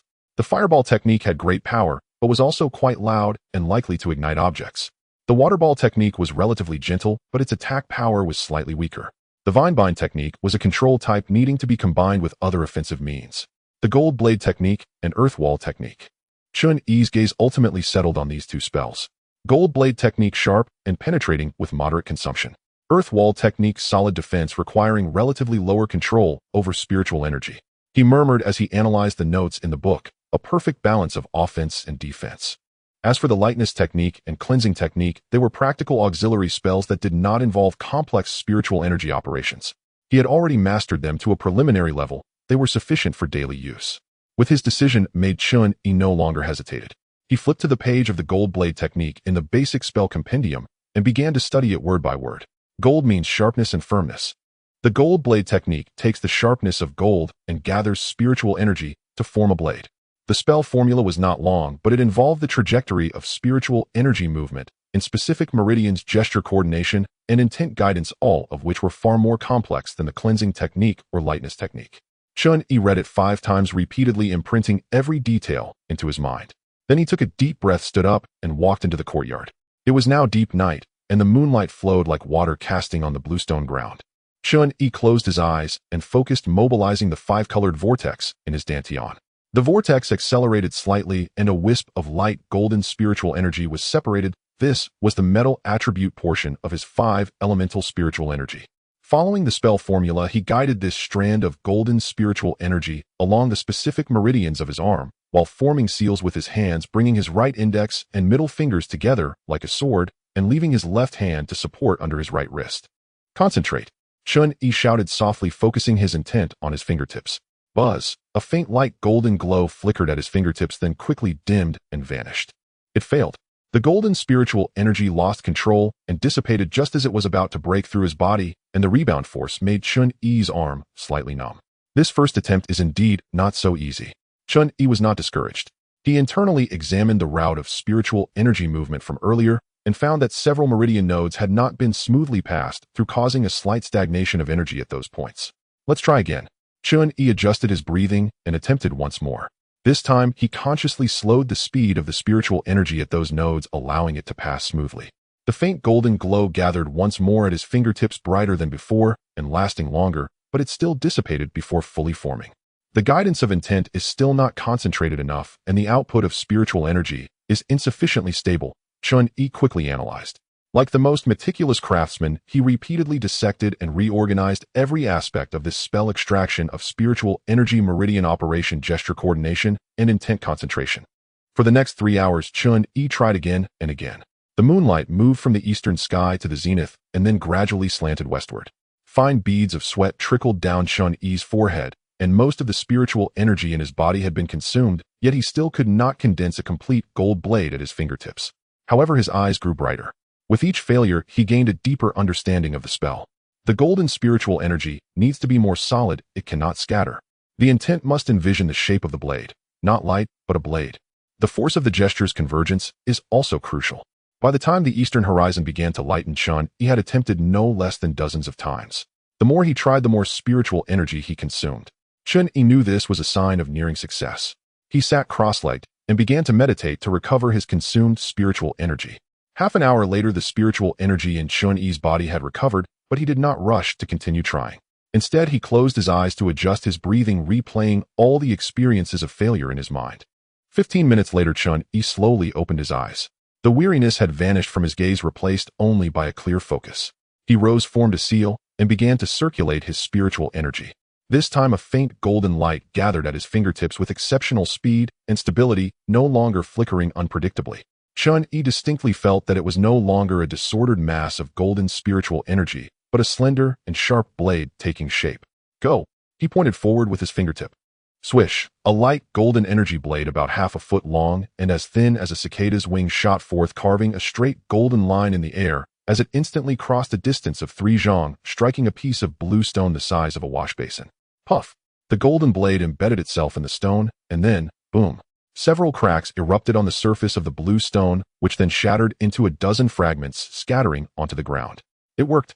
Chen Yi's eyes burst with ecstasy. Though this golden blade was still small and could only shatter ordinary stones, it was the first attack spell he had truly mastered. From this moment on, he was no longer just a brute with raw strength, but a cultivator capable of wielding spiritual energy. Ha ha ha! Chen Yi couldn't help but laugh aloud, looking at his own hands in the morning light. I can use spells now. After 5 years of traversing, struggling to survive, being a slave and a dog, scheming endlessly, he finally felt the true taste of power in his hands at this moment. But the laughter quickly subsided. Chen Yi approached the fragments and crouched down to examine them closely. The trace left by the golden blade in the stone was smooth, indicating sufficient sharpness. However, the area of the shattered stone was not large, indicating that there was room for improvement and impact. At the current foundation establishment level, the size and power of the golden blade are as such. Once my cultivation improves and my spiritual energy becomes more substantial, the golden blade should become larger, faster, and sharper. Chen Yi analyzed calmly. He did not continue practicing the earth wall technique, but turned to return to the quiet room. The success of the golden blade technique had validated his spellcasting ability, but Chen Yi knew that cultivation was fundamental. No matter how exquisite a spell was, without sufficient spiritual energy to support it, it was merely a rootless, drifting weed. Just like that golden blade just now, although successfully cast, it nearly consumed close to 20% of the spiritual energy in his danshan. And with such a golden blade during the foundation establishment level, he could only cast it 5 times at most before exhausting his spiritual energy. It's time to test the effects of the Qi gathering pill. Chen Yi sat cross-legged and took out the green jade vial from his storage bag. He removed the cork and poured a pale blue pill into his palm. The surface of the Qi gathering pill swirled with cloud patterns, and its refreshing aroma filled the air. Chen Yi placed the pill into his mouth. It dissolved instantly, transforming into a warm and pure torrent of spiritual energy that surged into his meridians. This spiritual energy was far more refined than that absorbed naturally, requiring almost no refining, as it spontaneously flowed into his dantian, swiftly absorbed and transformed by the tiny 5-colored vortex. Such powerful medicinal effects. Chen Yi was secretly astonished. He could clearly feel that at this moment his speed of absorbing spiritual energy during cultivation was at least 3 to 4 times faster than simply meditating. Although it couldn't compare to the overwhelming influx of spiritual energy provided by the amethyst fruit, the Qi gathering pill offered a continuous and stable high-speed cultivation state. Most importantly, the medicinal power of the Qi gathering pill was mild and long-lasting, making it perfect for assisting in daily cultivation. No wonder it's the pill given by my godfather. Chen Yi did not dare to be negligent. He immediately activated the Qi guiding technique, directing this pure spiritual energy to circulate within his body. The rotation speed of the 5-colored vortex noticeably accelerated. With each rotation, it could absorb more spiritual energy, converting it into his own 5-element magical power. The spiritual energy in his dantian filled up at a visible rate. Time quietly passed in focused cultivation. Chen Yi was completely immersed in the joy of cultivation. The sensation of spiritual energy gradually increasing and the vortex gradually strengthening was utterly enchanting. 1 day, 2 days, 3 days. Chen Yi almost forgot the passage of time as he continued to cultivate. It wasn't until the deep night of the 3rd day that the effect of the chi gathering pill, which had sustained a high-speed absorption of spiritual energy, finally began to slowly wane. Chen Yi slowly opened his eyes and let out a long breath. A cloud of turbid air was expelled from his mouth, forming a faint white mist in the air of the quiet room. He gazed inward at his dantian. The 5-colored vortex, which was originally the size of a fingernail, had now expanded considerably, rotating with greater stability and strength. The 5-element magical power in his dantian was also more abundant, nearly filling the entire chi sea. I am just 1 step away from the 2nd level of foundation establishment. Chen Yi's eyes sparkled with brilliance. He could clearly sense the presence of that bottleneck, like a thin sheet of window paper easily pierced through. With a single push, I will break through. Without any hesitation, Chen Yi took out another chi gathering pill and swallowed it. Boom! The familiar warm torrent of spiritual energy surged in once more. But this time Chen Yi did not absorb it steadily as before. Instead, he actively guided this spiritual energy, circulating it at a faster speed around his body, then forcefully impacting his dantian. Buzz! The 5-colored vortex suddenly trembled, and its rotation speed skyrocketed. The previously calm spiritual energy in his dantian began to surge, compress, and solidify. Chen Yi gritted his teeth, enduring the painful sensation of his meridians being struck by the spiritual energy, fully activating the chi guiding technique. Time passed second by second. Outside the window, the sky transitioned from deep black to deep blue, gradually revealing a hint of dawn. When the first ray of morning light streamed through the window and fell on Chen Yi's face, crack! It sounded as if something had shattered within Chen Yi's body. In the next moment, the 5-colored vortex suddenly expanded. From its original fingernail size, it swelled to the size of a copper coin. Its rotation speed increased, the efficiency of absorbing spiritual energy rose, and the total amount of magical power in his dantian nearly doubled. I did it. Chen Yi opened his eyes, a glint of brilliance flashing across his gaze. 2nd level of foundation establishment. From the 13th day of starting cultivation, he had already become a 2nd-level cultivator in the foundation establishment stage. Of course, Chen Yi was also aware that all of this was largely due to the amethyst fruit chi gathering pill and the abundant spiritual energy at the peak. In other words, his godfather Zhang Jioga played a significant role. Chen Yi clenched his fists, feeling the surging power within him, not only an increase in the total amount of spiritual energy, but also an enhancement of his physical attributes. Now, if he used the Golden Blade technique again, its power could be increased by at least 30%, and he could cast it 7 or 8 times instead of just 5. This is the benefit of a breakthrough in realm. Chen Yi stood up, stretching his muscles and bones as his joints emitted a slight cracking sound. He walked to the window, gazing at the distant mountains. Morning mist swirled, spirit birds flew past, and the Qingyun mountain range presented a majestic and mysterious posture under the morning sun. Continue cultivating. For 6 consecutive days, Chen Yi was frantically meditating and cultivating. The medicinal power of the gathering chi pill continuously supported his cultivation speed, and he could clearly feel the spiritual power within him steadily growing.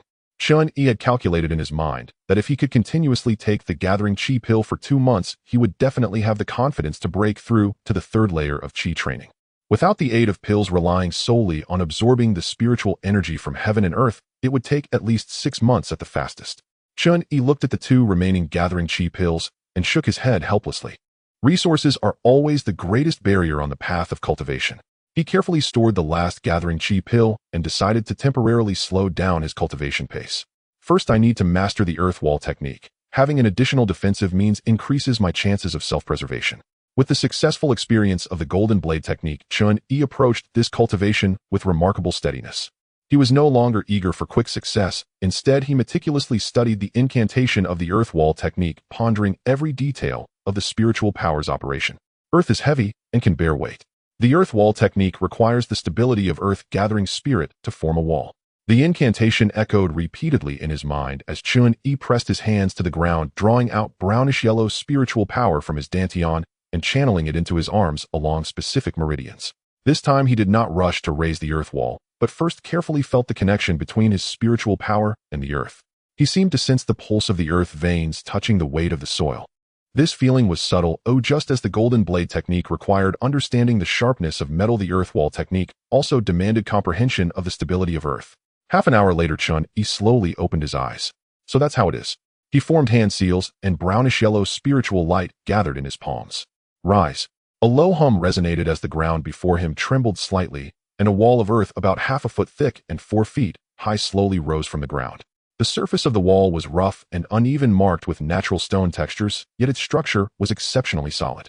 Chen Yi knocked on it, producing a dull thud that showcased its solid defensive capabilities. It worked. A glimmer of joy flashed in Chen Yi's eyes. Unlike the sharpness of the golden blade technique, the earth wall technique provided him with a sense of heavy security.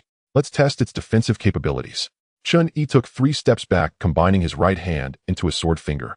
Golden blade technique. Whoosh. A pale golden energy blade shot through the air, striking precisely at the center of the earth wall. Bang. The golden blade penetrated the earth wall to a depth of about 2 inches, stones flying, yet the main body of the earth wall remained unmoved. Chen Yi's eyes brightened as he gathered another golden blade. Second strike. The blade struck the same spot, increasing its penetration depth to 4 inches, and clear cracks appeared on the earth wall. Third strike. Crack. The golden blade completely pierced through the earth wall, leaving a deep gash on the ground behind it. The earth wall crumbled under this strike, turning into a pile of loose soil and stones. To withstand 3 full-force attacks from the golden blade technique is impressive. Chen Yi nodded in satisfaction. This was merely the earth wall technique executed at the 2nd layer of Qi training. If his cultivation level were to rise to the 3rd or 4th layer of Qi training, the thickness and hardness of the earth wall would greatly increase, and its defensive power would be even more remarkable. He practiced several more times until he could stabilize the creation of the earth wall within 3 breaths and could adjust the size and thickness of the wall according to his will before finally being satisfied and stopping. Just as Chen Yi was preparing to return to his quiet room, he caught a glimpse of a small shadow moving laboriously in the gap of the courtyard wall. It was that little black mouse. It was holding 2 familiar deep purple berries, the purple crystal fruits. But this time it had a noticeable wound on its lower abdomen, dark red bloodstains marring its black fur, looking quite alarming. Little one, you're injured. Chen Yi quickly walked over and crouched down. The black mouse looked up at him, and in its small eyes there was a hint of stubbornness. It laboriously pushed the 2 purple crystal fruits to Chen Yi's feet, then raised its small paw and waved it, as if to say, "For you, I'm fine." But just as it was about to turn and leave, its body swayed, and it fell straight down. You. Chen Yi was taken. He looked at the 2 purple crystal fruits still carrying the scent of soil, and then at the unconscious little creature on the ground. I didn't expect you to be so loyal. Chen Yi murmured softly, his voice carrying a complex tone. During those years as a gambling house owner, he had received countless tributes. Those people revered and feared him, flattering him on the surface, while secretly cursing him behind his back. He had long grown accustomed to such relationships based on interests and fear. But this little black mouse, which could have used the purple crystal fruits to heal itself, insisted on bringing the fruits first. Without further hesitation, Chen Yi carefully picked up the black mouse and returned to his quiet room. After a thorough examination, Chen Yi let out a sigh of relief. Although the wound looked frightening, it was merely a superficial injury and did not harm any internal organs that should have been caused by something sharp. He took out a clean strip of cloth from his storage bag and picked some hemostatic herbs from the courtyard, chewing them up carefully before applying them to the wound and bandaging it with the cloth. Throughout the entire process, the black mouse remained unconscious, its small body rising and falling slightly with each breath. Chen Yi placed it in a corner of his bed, making it comfortable with a soft cloth. I've done everything I can, and now it's up to you. After completing all this, Chen Yi's gaze finally landed on the 2 purple crystal fruits. He picked up one and placed it directly into his mouth, the familiar cool sweetness melting away, followed by a surge of pure spiritual energy. This surge of spiritual energy was even more violent than the gathering Qi pill, but also purer, almost requiring no deliberate guidance, as it spontaneously flowed into his dantian. The 5-colored vortex spun wildly, greedily absorbing this spiritual power. Half an hour later, Chen Yi opened his eyes, his gaze shining with brilliance. This 1 purple crystal fruit at least saved me half a month of arduous meditation. He felt the significantly swelling vortex in his dantian, and the more abundant spiritual power estimating in his heart. If I could get another 10 or 8 of these fruits, perhaps I could truly break through to the 3rd layer of Qi training in a short time. However, he also understood that such heavenly fruits were rare and could not be sought after. Having these 2 was already an unexpected joy. In the evening, after half a day, Chen Yi was practicing the earth wall technique in the courtyard when he suddenly heard a faint sound coming from the quiet room. He quickly walked back to his room and saw that the black mouse had awakened, struggling to get up, its little paws clawing at the edge of the bed. You're awake. Your injury hasn't healed, but it's best to rest a bit longer. Chen Yi's tone unconsciously softened. Gigi. The black mouse turned its head and squeaked at him twice, seemingly indicating that it was fine now. It even deliberately moved its little paws a couple of times, an amusing sight, but it did seem quite spirited. Chen Yi was about to say something when he noticed the black mouse's gaze had fallen on another purple crystal fruit. Do you want to eat this? Chen Yi picked up the fruit. The black mouse nodded vigorously, its small eyes filled with desire. Chen Yi thought for a moment this fruit might have been acquired at the cost of the mouse's life, and he had already eaten one. So he handed over the purple crystal fruit, saying, "All right, this thing is rich in spiritual energy. Oh, it might help you recover faster." The black mouse eagerly took the fruit, cradling it in its arms, and began to munch on it. Soon the purple crystal fruit was consumed. An unexpected change occurred. The black mouse's body began to glow faintly, its previously dull black fur became shiny, and the two characteristic white hairs stood upright, emitting a soft white light. This is... Chen Yi's pupils constricted as he immediately recalled what was recorded in the Manual of Cultivation knowledge. Ordinary animals require immense fortune and a long time to transform into demon beasts. Those with exceptional luck may take decades of cultivation to become a first-tier early-stage demon beast. When demon beasts break through, they can comprehend demon techniques, which is an innate talent. The levels of demon beasts correspond to those of human cultivators. First-tier early stage corresponds to Qi refinement. Early stage first to third layer. First-tier mid-stage corresponds to Qi refinement. Mid-stage fourth to sixth layer, and first-tier latest stage corresponds to Qi refinement. Latest stage seventh to ninth layer. Second-tier and third-tier demon beasts correspond to foundation establishment and golden core periods respectively. Third-tier demon beasts can be called beast kings, while fourth-tier demon beasts are known as beast emperors, possessing tremendous power. Generally speaking, at the same level, demon beasts often possess superior combat power due to their robust physiques and innate demon techniques compared to human cultivators. However, before reaching the nascent soul stage, human cultivators have a greater overall strength through the use of magical artifacts, pills, formations, and talismans. Once a demon beast reaches the nascent soul stage, it can transform into a human, experiencing a qualitative leap in strength, making it slightly stronger than human cultivators of the same level. Is this little guy going to succeed, eh? Chen Yi fixed his gaze on the changes in the black mouse. He saw it slightly swell in size, its previously palm-sized body now grown to half a foot long, which was quite a bit larger. Its fur changed from ordinary black to dark-colored with a faint metallic sheen. Most notably, the two white hairs had completely stood up, looking regal. Its claws and teeth became sharper, glinting with a cold light under the sun. Gigi. The black mouse suddenly opened its eyes, a glimmer of intelligence flashing within. It swiftly leaped to the ground, and as soon as its little paws touched the earth, its entire body directly burrowed into the soil. The next moment, it popped out from another spot, 3 zhong away, shook off the dirt from its body, and excitedly "Oh, is this the new demon technique you've comprehended? The earth escape technique?" Chen Yi's eyes brightened. "That's impressive. With this earth escape technique, the black mouse's survival ability would greatly increase, making it less likely to die. Additionally, having become a demon beast, its lifespan would also extend." The black mouse hopped over to Chen Yi's feet and affectionately rubbed against his pants. "Now you're a true demon beast, you should have a name." Chen Yi squatted down and curiously stroked its 2 distinctive white hairs, saying, "Since these hairs are so conspicuous, I'll call you Air Mao from now on." As he spoke, he took out a Qi gathering pill from his storage bag and handed it to Air Mao, saying, "This is a gift for you to celebrate your successful breakthrough." Air Mao squeaked once, taking the pill with its little paw and swallowing it without hesitation. It then nodded vigorously, indicating that it accepted the name. Afterward, it gestured with its little paw and pointed towards the outside of the courtyard, seemingly saying, "I will definitely bring you more good fruits in the future." Chen Yi smiled. "Good, then we are partners from now on." In the following days, Air Mao treated Chen Yi's courtyard as its home, jumping around all day, sometimes burrowing into the ground to play, and other times leaping onto the roof to bask in the sun. When Chen Yi was cultivating, it quietly lay beside him. When Chen Yi was practicing spells, it watched from a distance, occasionally squeaking a couple of times.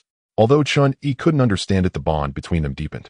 The path to immortality is long, and having such a simple little companion is not a bad thing.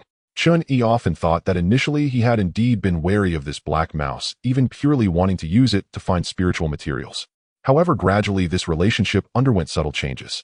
Of course, the idea of using it had never disappeared. Chen Yi was never a naive person. He simply added a hint of, perhaps friendship, perhaps companionship, or perhaps just a bit of comfort on the long road to immortality. Who knows? At least for now, the man and the mouse, each cultivating in this quiet little courtyard atop the peak, occasionally interacting, experienced days that were simple yet fulfilling. Moreover, Chen Yi discovered that Air Mao could hide its aura, making it appear just like an ordinary mouse. This made him quite envious, and he resolved to learn a technique to hide his own aura in the future. Outside the window, the Qingyun mountain range was shrouded in mist with immortal cranes soaring. In the quiet room, Chen Yi sat cross-legged, his five-colored energy vortex slowly rotating. In the corner of the bed, Air Mao curled up, its dark fur gently rising and falling in the spiritual energy. Everything was progressing towards a better direction. On the final day before the one-month deadline, Zhang Jiuge once again ascended to the small courtyard atop the peak. Chen Yi had already sensed his approach and hurried out of the meditation chamber, bowing deeply with reverence. "Welcome, Father." Zhang Jiuge gave a slight nod, his gaze sweeping over Chen Yi. Then a flicker of approval lit his eyes. Good. You've indeed advanced to cultivation realm level 2. All thanks to the chi-gathering pills you bestowed upon me, Father, Chen Yi replied, head bowed. Without your gracious gift, I could never have broken through so swiftly. Satisfied, Zhang Jiuge nodded and entered the main hall, taking his seat at the head position. Chen Yi immediately followed, stepping behind him and deftly placing his hands upon Zhang Jiuge's shoulders to begin a practiced massage. 5 years of devoted practice had refined this technique to perfection.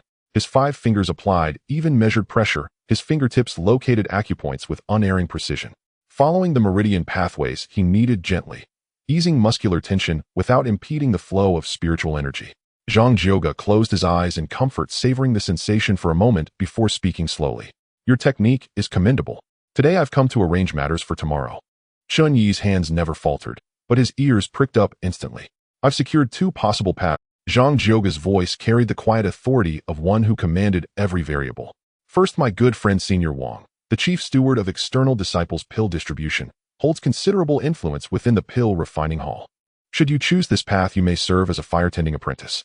Though arduous, the post yields only 40 low-grade spirit stones per month, yet its true value lies in observing disciples refine pills within the hall itself. He paused, granting Chen Yi time to absorb the implication.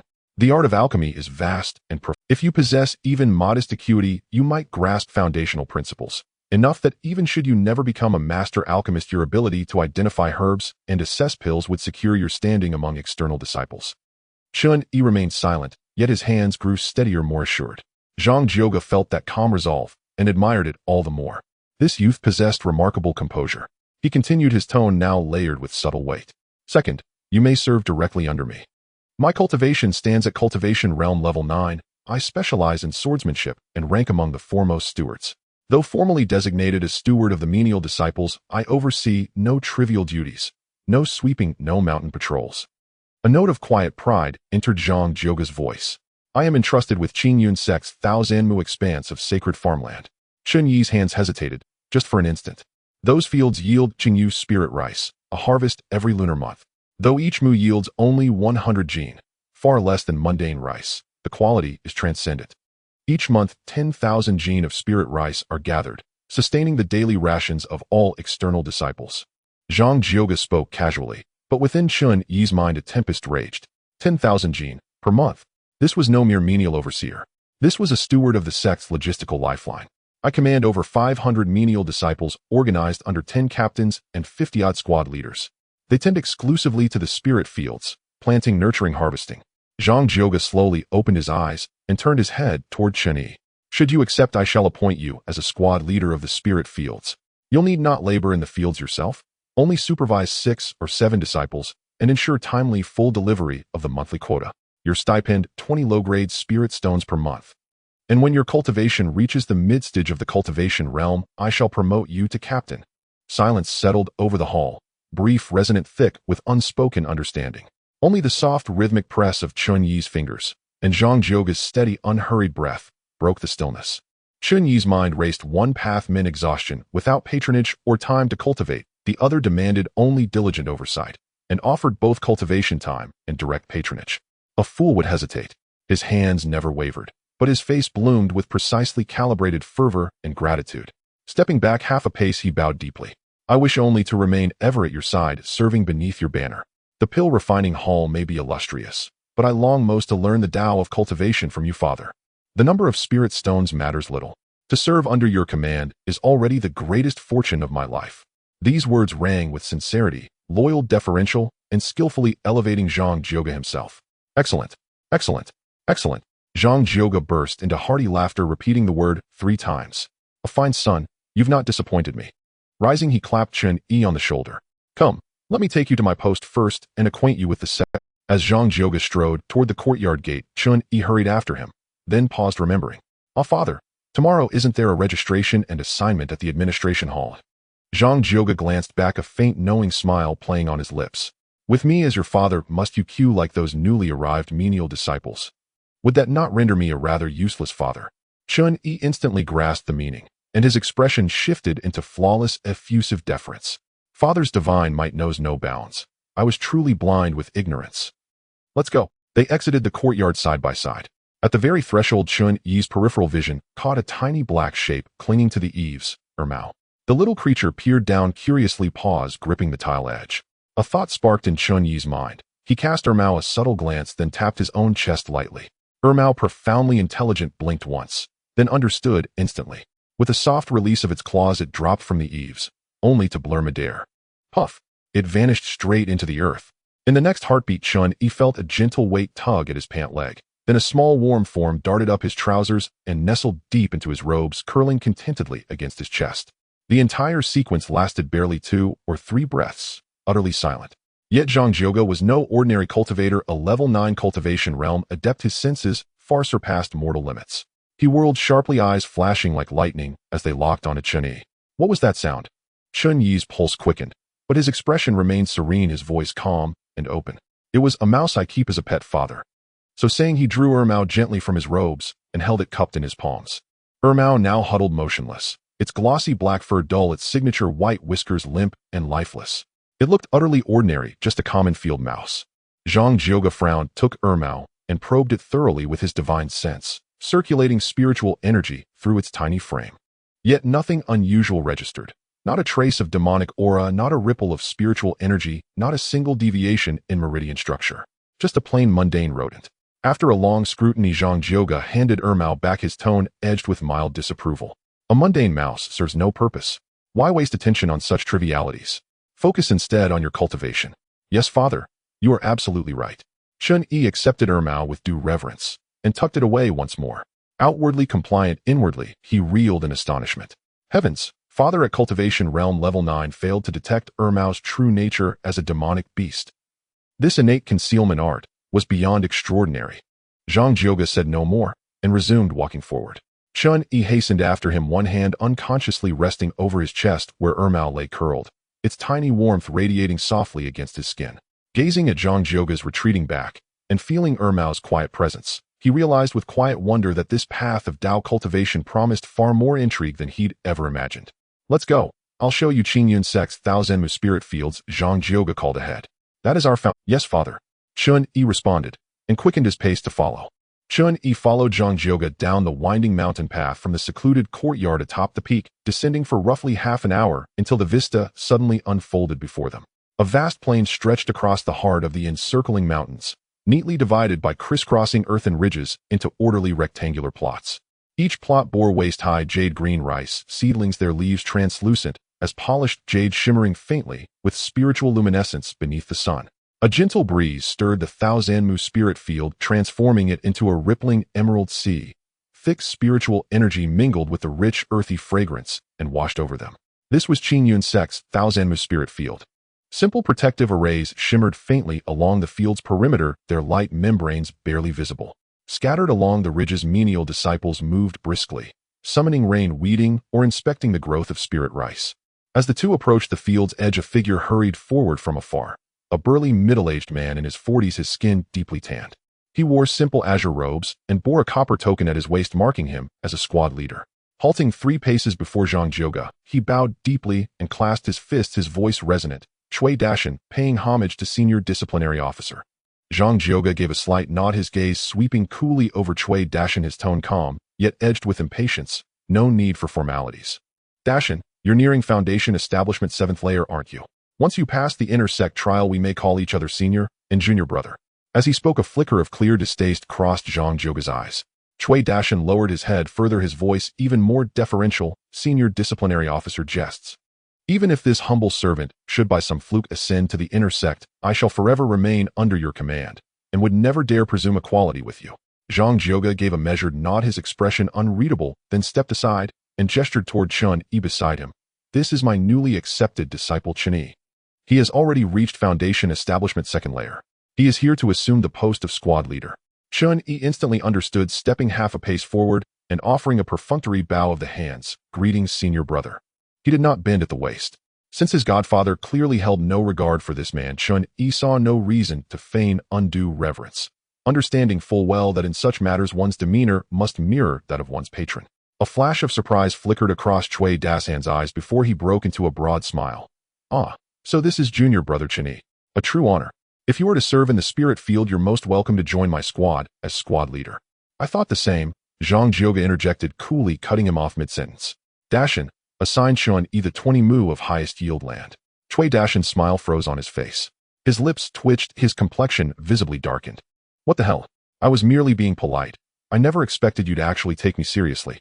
For those 20 mu lay at the very heart of the spirit field, the finest, most spiritually saturated plot. Their soil was exceptionally fertile, irrigation effortless, and each harvest yielded 400 to 500 gene more Azure Jade Spirit Rice than ordinary plots. Though Azure Jade Spirit Rice served as daily sustenance for Foundation establishment cultivators, its quality varied significantly. Low-grade rice fetched half a low-grade spirit stone per gene, medium-grade commanded a full low-grade spirit stone. That surplus yield, especially if elevated even slightly in grade, meant over 200 additional low-grade spirit stones per harvest. That was no trivial sum. A squad leader's monthly stipend amounted to only 80 spirit stones. This bounty equaled nearly 2 months' wages. That wretched old man, Chui Dashan, seethed inwardly, yet dared not betray a trace of resentment. Drawing a slow, steadying breath, he suppressed his fury and forced another smile onto his face. Yes, senior disciplinary officer. Since junior brother Chen Yi is your disciple, he naturally deserves the finest land. I shall arrange it at once. Zhang Jioga nodded in satisfaction. Good. You may attend to your duties. There's no need to accompany us further. Yes, sir. Chui Dashan bowed deeply and withdrew. As he turned away, a cold, venomous glint flashed in his eyes. Once he had vanished into the distance, Zhang Jioga led Chen Yi into the spirit field, strolling slowly along the earthen ridges. Behold these 1,000 mu of spirit fields. They form one of the foundational pillars of Qingyun's sect's outer sect. Zhang Jioga gestured across the undulating jade-green expanse. Azure Jade Spirit Rice matures monthly. Each mu yields 100 gene, totaling 100,000 gene per month, sufficient to feed every outer sect disciple. Occasionally surpluses enter the cultivation market, exchanged for resources vital to the sect. Chen Yi listened attentively, his gaze sweeping over the disciples laboring in the fields. Most wore threadbare robes and hollow-cheeked faces. Their movements were swift and practiced, yet exhaustion clung to them like mist. Clearly, tending the spirit field demanded grueling labor. Zhang Jioga continued gravely. You'll encounter few major incidents here, though the mountains behind the field border a dense ancient forest, and wild beasts, or even level 1 demonic beasts, occasionally stray in. One of your duties is to guard your assigned 20 mu vigilantly, ensuring no beast damages the spirit. He turned his expression stern. Should extensive damage occur, jeopardizing the harvest, the higher authorities will hold someone accountable. Even I could not shield you from consequence. Chen Yi's heart tightened. He replied instantly, Yes, Godfather, I understand. Zhang Jioga resumed walking. There are 3 squad leaders stationed here, Sun Jingyuan, Yi Shanshan, and Jiang Xiaolu. His voice dropped lower. You must never offend any of them. Each commands backing, some tied to figures even I dare not cross. Chen Yi pricked up his ears. Sun Jingyuan's third uncle is Sun Lun, a Foundation establishment elder of the inner sect. Yi Shinshan's grandfather is Yi Changsong, a level 1 pill refiner of the sect. Jiang Xiaolu's grandfather is Jiang Bayan, a level 1 spirit artifact forger. Zhang Jioga paused, then cast Chen Yi a meaningful glance. Though these individuals are merely posted here for cultivation experience, and will not remain long, any careless affront from you could unleash dire consequences. Do you understand? Chen Yi nodded quickly. Yes, Godfather. I'll remember. And what of senior brother Chui just now? I sensed you held little favor for him. Sharp, aren't you? A cold, mirthless smile curved Zhang Jioga's lips. That man serves Wu Yu, the deputy disciplinary officer, that scheming old hag. We've long been at odds. Wu Yu has long coveted my position, and Chui Dashan is her spy planted here to watch me. He clapped Chen Yi's shoulder. But your cultivation remains modest for now. Avoid direct confrontation with him. Yet should he dare obstruct or harass you, do not suffer it silently. Report it to me immediately. Your godfather will ensure he regrets it dearly. Yes, Godfather. Chen Yi understood at once. The spirit field appeared tranquil, but beneath its serene surface churned treacherous currents. His godfather's power struggle with Deputy Disciplinary Officer Wu Yu, the 3 privileged heirs with formidable lineages, and the silent, toiling masses of menial disciples. This pond ran far deeper than it seemed. Let's go. Zhang Jioga turned toward the field's edge. I'll show you around the sect grounds to help you familiarize yourself with the environment.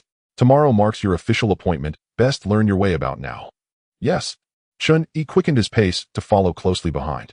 Zhang Jiuge led Chen Yi away from the spirit field zone, ascending the mountain path in a winding ascent. After roughly 1 incense stick's duration, a bustling marketplace appeared before them. Shops lined both sides of the street, their signs dazzlingly diverse: Qingyun Pill Hall, Balian Artifact, Pavilion, Spirit Talisman, Studio, Wanfa Scripture Workshop. Disciples passed to and fro, most clad in sect robes, gray-robed menials, azure-robed outer disciples, and occasionally white-robed inner disciples hurrying past. This place is called the Sect Market, the daily hub where Qingyun sect disciples conduct trade and exchange. Zhang Jiuge walked ahead, his voice calm and measured as he explained to Chen Yi most of these shops are established by the sect's internal departments: the Pill Refining Hall, Artifact Forging Hall, Talisman Scripting Hall, and so on. You may purchase goods with contribution points or with spirit stones. He paused briefly, glancing sideways at Chen Yi. Your godfather's advice is this: if you can afford it with spirit stones, use spirit stones. Conserve your contribution points. They are precious, reserved for critical breakthrough aids such as the minor breakthrough pill, which enhances the likelihood of advancing from Qi refinement level 3 to level 4.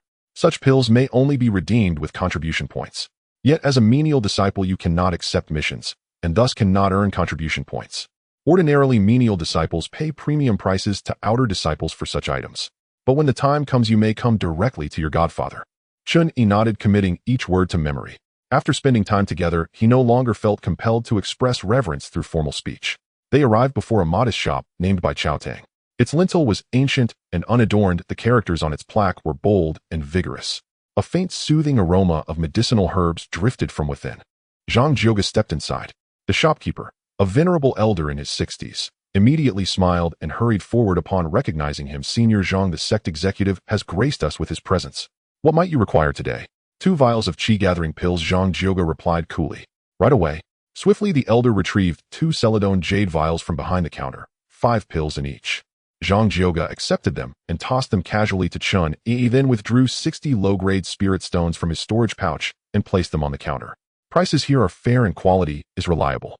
He turned to Chen Yi. You'll neither suffer loss nor gain undue advantage.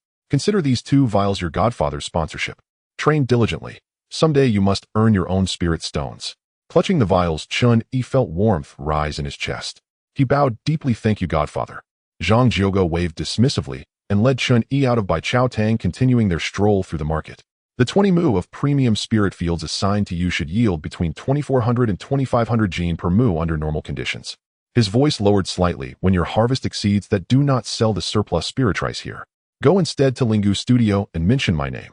The shopkeeper will offer you a fair price. He paused, his tone turning grave. Under no circumstances sell there to Wanbao Tower. That establishment answers to Wu Yu. Not only do they slash prices unfairly, they may even tamper with weights or authenticity. Yes, godfather, I shall remember. Chen Yi nodded earnestly. For the next half hour, Zhang Jiuge guided him across nearly every corner of the sect market. The talismans at Spirit Talisman Studio are decent in quality, but overpriced. If you urgently need life-preserving talismans, this is an acceptable source. Wanfa Scripture Workshop carries numerous foundational cultivation manuals, but you have no need for them yet. Only after reaching Qi Refinement Level 4, should you find your sect-assigned manual unsatisfactory, will it be worth revisiting. That Balian Artifact Pavilion at the street corner inflates sword prices. Should you ever seek a magical artifact, consult me first. I know several reputable artifact forgers. Do you see that Qijin Pavilion? Its wares are wildly varied, but its waters run deep. Without discernment, best avoid entering. As he walked, Zhang Jiuge pointed out pitfalls and trustworthy vendors. Which shops offered honest pricing, which shopkeepers were dependable, which clerks were shrewd or deceitful, sharing without reservation the hard-won wisdom of decades. His voice remained soft, his tone even, as though remarking on pleasant weather. Yet as Chen Yi listened, an unexpected sting pricked at his eyes. He blinked hard, suppressing the sudden dampness. He remembered himself before this transmigration, an orphan raised in a state-run orphanage, fatherless, motherless, never taught how to live. He had earned his university admission alone, paid tuition through part-time labor, and fought for 5 years to survive in this alien world. In those 5 years, he learned much: how to flatter superiors, how to scheme against rivals, how to endure in narrow, suffocating spaces. He learned to bow low, to smile obsequiously, to trample dignity beneath his feet. Yet he had never learned how to be a son, nor had anyone taught him how to stand firm in the immortal cultivation world. Now Zhang Jiuge was teaching him. Amidst the throng of the marketplace, listening to this elder's quiet, steady guidance, Chen Yi sensed something unfamiliar for the first time. It was featherlight, brushing the tip of his heart, yet also profoundly heavy, tightening his nostrils, stinging his eyes. He thought this must be what it feels like to have a father. Someone who tells you which path is safest, which shop is trustworthy, which person warrants caution. Someone who at your very first step hands you 2 vials of pills and says cultivate well. Someone who breaks down a lifetime of hard-earned experience, grain by grain, and imparts it all to you. Chen Yi drew a slow, deep breath, firmly pressing back the moisture gathering in his eyes. He must not let his guard down. He told himself his godfather may be sincere, or merely feigning sincerity. Perhaps he seeks a loyal subordinate, perhaps he desires a caretaker in old age, or perhaps his motives run far deeper. In this immortal cultivation world, no one is wholly trustworthy. He carefully enfolded this sudden fragile warmth, tucking it deep into the most secluded chamber of his heart, like hiding a piece of candy, too precious to consume, too delicate to melt. Beyond this market 30 li eastward lies another Qingyan market. Zhang Zhouge's voice gently pulled Chen Yi back from his reverie.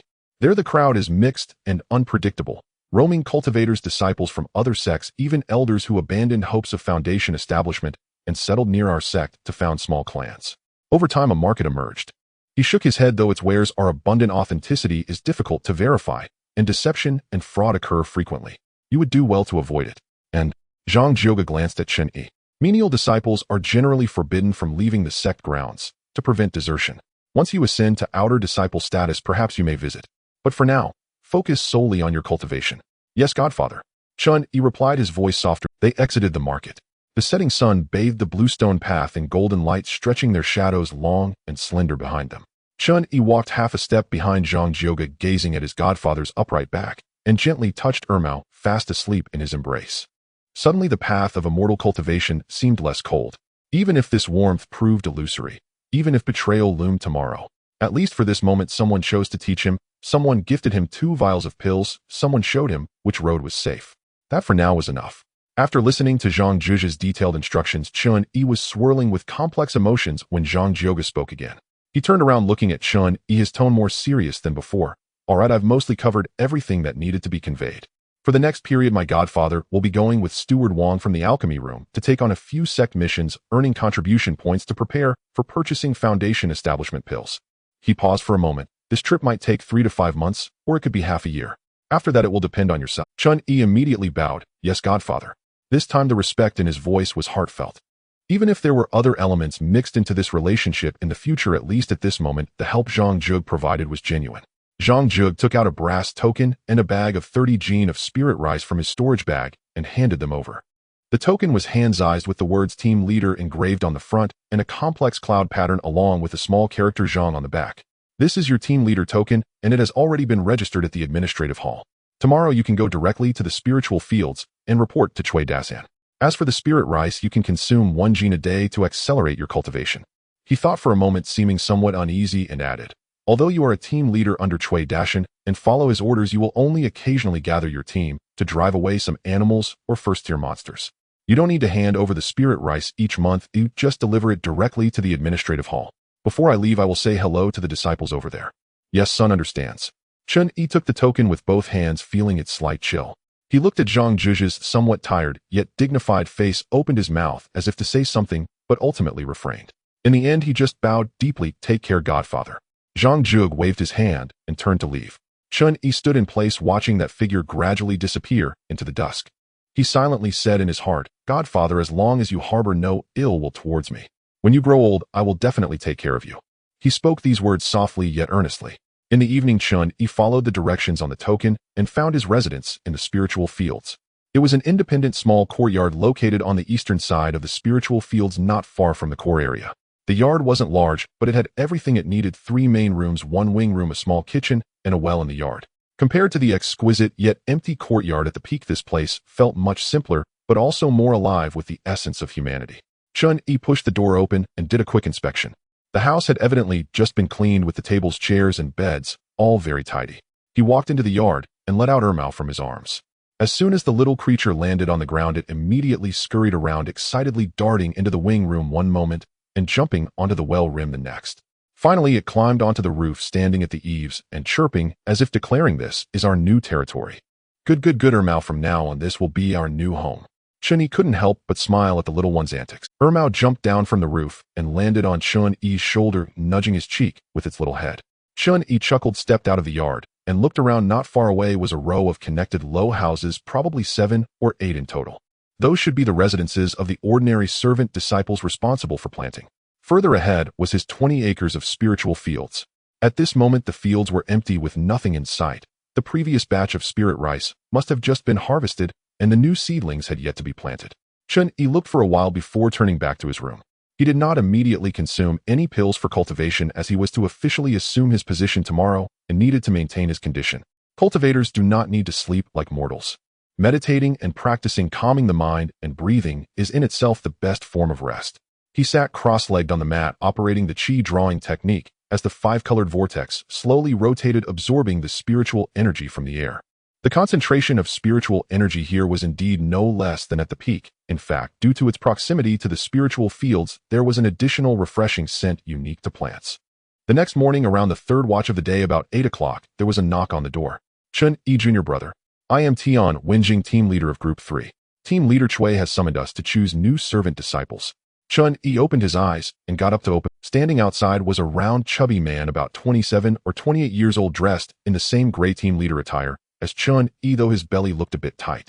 He wore a smile on his face, his small eyes slitted into slits, appearing quite amiable. Greetings, Brother Tian. Chen Yi clasped his hands. I wonder how Brother Tian knows my name. Tian Wenjing chuckled, the flesh on his face shaking as he did. Junior Brother Chen is joking. Now throughout the entire spiritual fields, from team leaders to group leaders, who doesn't know you are Steward Zhang's disciple?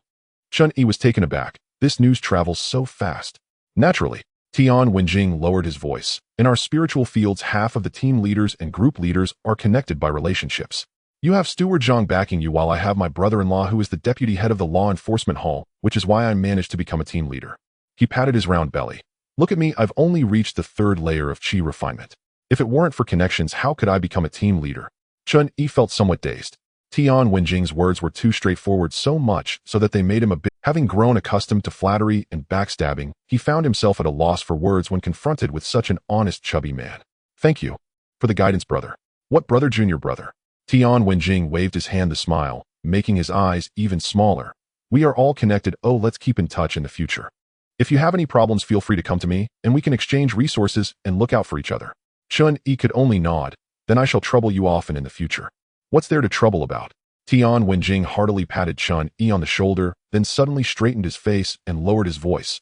But Junior Brother Chen, you must be careful later. That Chui Dashan is Wu Yu's extinction master. While he wouldn't dare to openly offend you, he will definitely find ways to trip you up or make things difficult for you. Chen Yi's heart tightened. Thank you for the reminder, brother. Let's go, don't keep that Chui Dashan waiting too long. Tian Wenjing turned and walked ahead. Chen Yi followed behind, watching the chubby figure swaying. As he walked, suddenly a strange thought popped into his mind. Why does it feel like, after acknowledging my godfather, everyone around me is so kind to me? Is this what it feels like to have backing? Chen Yi followed Tian Wenjing to an open area on the west side of the spirit field, where 3 people were already standing. 2 men and 1 woman, all wearing gray uniforms, just like Chen Yi. One of the men and the woman appeared to be in their 20s or 30s. The other was a young boy around 17 or 18 with a hint of arrogance in his eyes. Chen Yi stepped forward intending to greet them, but found that the 3 did not even glance at him, especially the young boy, who shot him a disdainful look and snorted derisively. Chen Yi paused, maintaining his smile, and turned to stand beside Tian Wenjing in silence. Tian Wenjing whispered, that kid in yellow is named Huang San. He has a terrible temper, just ignore him. Chen Yi nodded slightly. Before long, Chui Dashan strode over. His gaze swept over the 5 of them, lingering on Chen Yi for a moment, his expression dark. Everyone is here. Chui Dashan cleared his throat. Today marks the beginning of the new planting season for the Qingyu Lingmi. You 5 each bring your disciples and make haste. The growth cycle of the spirit rice is 1 month, and each person must submit 2,000 gene of spirit rice with no errors allowed.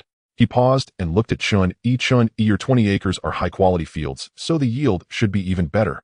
Your quota will be set at 2,200 gene. As soon as this was said, the other 4 turned to look at Chen Yi. Chen Yi sneered inwardly. That old man is starting to make things difficult for me already. He stepped forward, neither servile nor overbearing, and said, Captain Chui, this matter seems inappropriate. My master Elder Zhang mentioned before he left that the spirit rice under my name should be handed directly to the Bureau of Miscellaneous Affairs without passing through your hands, Captain. The quota is determined by the Bureau, so no need to trouble Captain Chui. As the words fell, the air fell silent. Chui Dashan's face instantly turned sour. His lips trembled slightly, and the rage in his eyes seemed ready to burst forth, yet he forced it down. Although Zhang Jiogo was away, his influence still loomed large. Fine. Fine. Cui Dashan squeezed out 2 words through clenched teeth. Since that's the case, let's go by the rules of the Bureau of Miscellaneous Affairs. Now if there is nothing else, you may each go to the Spirit Field Registration Office to select disciples and collect. You must begin planting within today. After saying this, he waved his sleeve and turned to leave. As he turned, a glint of malice flashed in Cui Dashan's eyes. Could you bring this upon yourself? I was going to give you 2 experienced disciples out of respect for Zhang Juk. Just wait and see, as you have to pick from those newcomers who know nothing. I wonder how you will explain to the Bureau of Miscellaneous Affairs when you fail to complete the first month's task. After Cui Dashan left, the boy in yellow immediately scoffed. Oh, no wonder you are Elder Zhang's prized disciple. Your arrogance is impressive. You don't even regard Captain Cui. He looked Chen Yi up and down with a contemptuous gaze. But some people rely on connections to rise, yet they still need real skills. Don't end up not being able to produce even 2,000 gene of spirit rice. That would truly be embarrassing. Chen Yi's expression remained calm, as if he hadn't heard a thing. He didn't even glance at Huang San. Such a level of provocation was simply childish and ridiculous to him. The mockery and trouble he faced in the past were 10 or 100 times more vicious than this. He had long since developed a heart of iron. Huang San, seeing Chen Yi's lack of response, felt bored, snorted coldly, and turned to leave. Yet as he turned, a flash of ruthlessness crossed Chen Yi's eyes. This boy has already paved his own path to death. After Huang San left, the man and woman stepped forward. The man was tall and dark-skinned. He cupped his fists and said, Junior Brother Chen, I am Lin Dongpa. I did not dare to greet you earlier while Captain was present. I hope you understand. I am Li Mingyao, a young woman in her 20s with a delicate appearance and a hint of fatigue in her brow. We both have no background and do not dare to offend Captain Cui. I apologize for neglecting you earlier, Junior Brother. Chen Yi showed a warm smile. Lin Senior, Brotherly Senior Sister, you are being too kind. We are all in different circumstances, I can understand. His words were sincere, devoid of any mockery. Lin Dongpeng and Li Mingyao exchanged a glance, both flashing a hint of gratitude. After exchanging a few pleasantries, they took their leave. Unlike Chen Yi, who relied on connections, they needed to hurry to select capable disciples. Otherwise, failing the task would have severe consequences. After the 4 left, Chen Yi turned to Tian Wenjing. Senior Brother Tian, it seems that Huang San has a deep hostility towards me. Tian Wenjing sighed and lowered his voice. Junior Brother Chen, you may not know. The 20 acres of high-quality fields you received originally belonged to Huang San. Oh, Chen Yi raised an eyebrow. Tian Wenjing continued explaining, Huang San has a medium grade with spiritual root and is at the 3rd level of the Qi refining stage with some talent in planting in the spirit field. His brother Huang Weixing just entered the inner sect 2 years ago, and it's through this relationship that Huang San received those 20 acres of the best fields. Then you arrived, and with a word from Elder Zhang, those 20 acres were assigned to you. Tian Wenjing shook his head. Cutting off someone's source of income is like killing their parents. It's only natural for Huang San to harbor resentment towards you. Chen Yi understood. No wonder. He pondered for a moment, took out a Qi gathering pill from his storage bag, and handed it to Tian Wenjing. Thank you for your guidance today, Senior Brother. A small gift, it's a token of respect. Tian Wenjing's eyes brightened, but he feigned refusal. Oh, Junior Brother Chen, you are too polite. How could I accept this? Yet his hands honestly accepted it. It's the least I can do. Chen Yi smiled. In the future at the spirit field, I will need to rely on Senior Brother for assistance. You're too kind. Tian Wenjing's face was all smiles. Junior Brother Chen is indeed straightforward. If there's any news in the future, I will definitely inform you at the first opportunity. He patted Chen Yi on the shoulder. Let's go. We should also pick disciples soon. If we are late, the good seedlings might be picked clean. Chen Yi nodded and followed Tian Wenjing towards the Spirit Field Registration Office. When Tian Wenjing and Chen Yi arrived at the selection area for the outer disciples, many team leaders were already selecting candidates. Tian Wenjing peeked in, and his expression immediately fell. Oh no, we are late. That idiot Cui Dashan has been dragging our time on purpose. He pointed at the remaining disciples in the field. Look, those left are all novices who have just entered, clearly lacking experience, and they hardly know any spells. This is troublesome. The spiritual field task for the first month is likely going to be difficult. Chen Yi frowned, realizing the severity of the problem. Without experienced disciples, sowing, caring for, and harvesting will all have to be taught from scratch. A month is already tight, and if we delay further. Damn Cui Dashan. Chen Yi asked in a low voice. Senior Brother Tian, what should we do next? What else can we do? Tian Wenjing said with a bitter face. We just have to pick the tallest among the short ones. No more talking, Junior Brother. I need to hurry and select someone. If I wait any longer, even the short ones will be gone. With that, he hurriedly squeezed into the crowd. Chen Yi steadied himself and also walked towards the center of the field. This open area was about half the size of a football field with dozens of disciples in gray outer disciple uniforms, standing in several rows, each looking anxious. 7 or 8 team leaders were weaving through the crowd, while those disciples desperately promoted themselves. I can perform the little cloud rain technique. I've already practiced it to the minor accomplishment level. My family is from a farming background and familiar with agricultural work. I have reached the peak of Chi refinement stage 1 and I am about to break through to stage 2.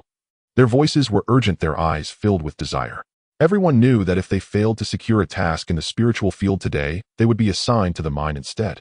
That was the place that outer disciples feared the most. In the mine it was dark and dreary, and one had to work 6 full hours each day. The tunnels were narrow and damp, often prone to collapse. Mining required using spiritual power to operate tools which could easily damage one's foundation. More importantly, the spiritual energy there was thin, making it nearly impossible to cultivate. Once inside, not only would their cultivation stagnate, but they might also suffer hidden injuries from overexertion, completely ruining their path to immortality. Thus, these disciples were so desperate. Occasionally, a team leader would stop to ask a few questions, but after inquiring, they often shook their heads and walked away. A newly initiated cultivator wants to farm. Do you know the little cloud rain technique? Do you know the pest control technique for clearing pests? You haven't even completed the introduction of Chi into your body. Waste. Have you ever grown mundane crops? What use is that? Can spiritual rice and ordinary rice be the same? The scoldings and questions came one after another. The faces of those rejected disciples turned pale, some had red eyes, yet they dared not voice their anger. Chen Yi stood on the periphery, quietly watching this scene. At that moment his gaze fixed on a familiar figure. Wang Lin, the boy he had rescued in the valley. At this moment Wang Lin, wearing a brand new gray outer disciple uniform, could not conceal the rusticity of a country person. He nervously rubbed his hands, his eyes darting, and his body slightly trembling. Unlike the other disciples who were desperately promoting themselves, Wang Lin only kept his head down, occasionally glancing at the passing team leaders before quickly lowering his head again, not daring to speak. Chen Yi's heart stirred, and he walked over. Junior brother Wang Lin, it's good to see you again. Upon hearing the voice, Wang Lin abruptly looked up, and his eyes brightened instantly upon seeing Chen Yi. Senior brother Chen. It was as if he had grabbed hold of a lifeline. Are you here to apply for the position of planting spiritual rice too? After speaking, a hint of disappointment flashed in his eyes. Chen Yi was the godson of Elder Zhang. How could he need to apply like them? Chen Yi did not answer. Instead he asked, did you succeed in introducing Qi into your body? He was currently only at Qi refinement stage 2, unable to sense the cultivation levels of others. Wang Lin quickly nodded. By a stroke of luck, I succeeded the day before yesterday. But I haven't had time to learn any basic spells. Chen Yi nodded slightly and said calmly, come with me. I will take you to register, and from now on you will follow me. Wang Lin was stunned. Senior brother Chen Yi. Only then did he notice the yellow bronze token hanging at Chen Yi's waist, clearly engraved with the words team leader. Wang Lin's eyes instantly turned red. He dropped to his knees with a thud, his voice choked. Thank you so much. Thank you so much. Senior brother, I come from the countryside and don't know how to speak. But I will definitely work hard. I will definitely work hard. Chen Yi helped him up. Remember, follow the mundane, defy the immortal. In the future, do not kneel to others at will. Besides, we come from the same place, so naturally I have to look after you more. Get up now. Yes, yes. Wang Lin wiped his tears and stood up. Chen Yi registered him and then selected 4 more from the remaining disciples. His criteria for selection were clear, honest, low cultivation, and easy to manage. These 4 were all leftovers from others' picks with cultivation at Qi refinement stage 1. Now that they had been chosen by Chen Yi, each was filled with gratitude. After completing the registration, Chen Yi received the seeds and brought the 5 disciples to his spiritual field.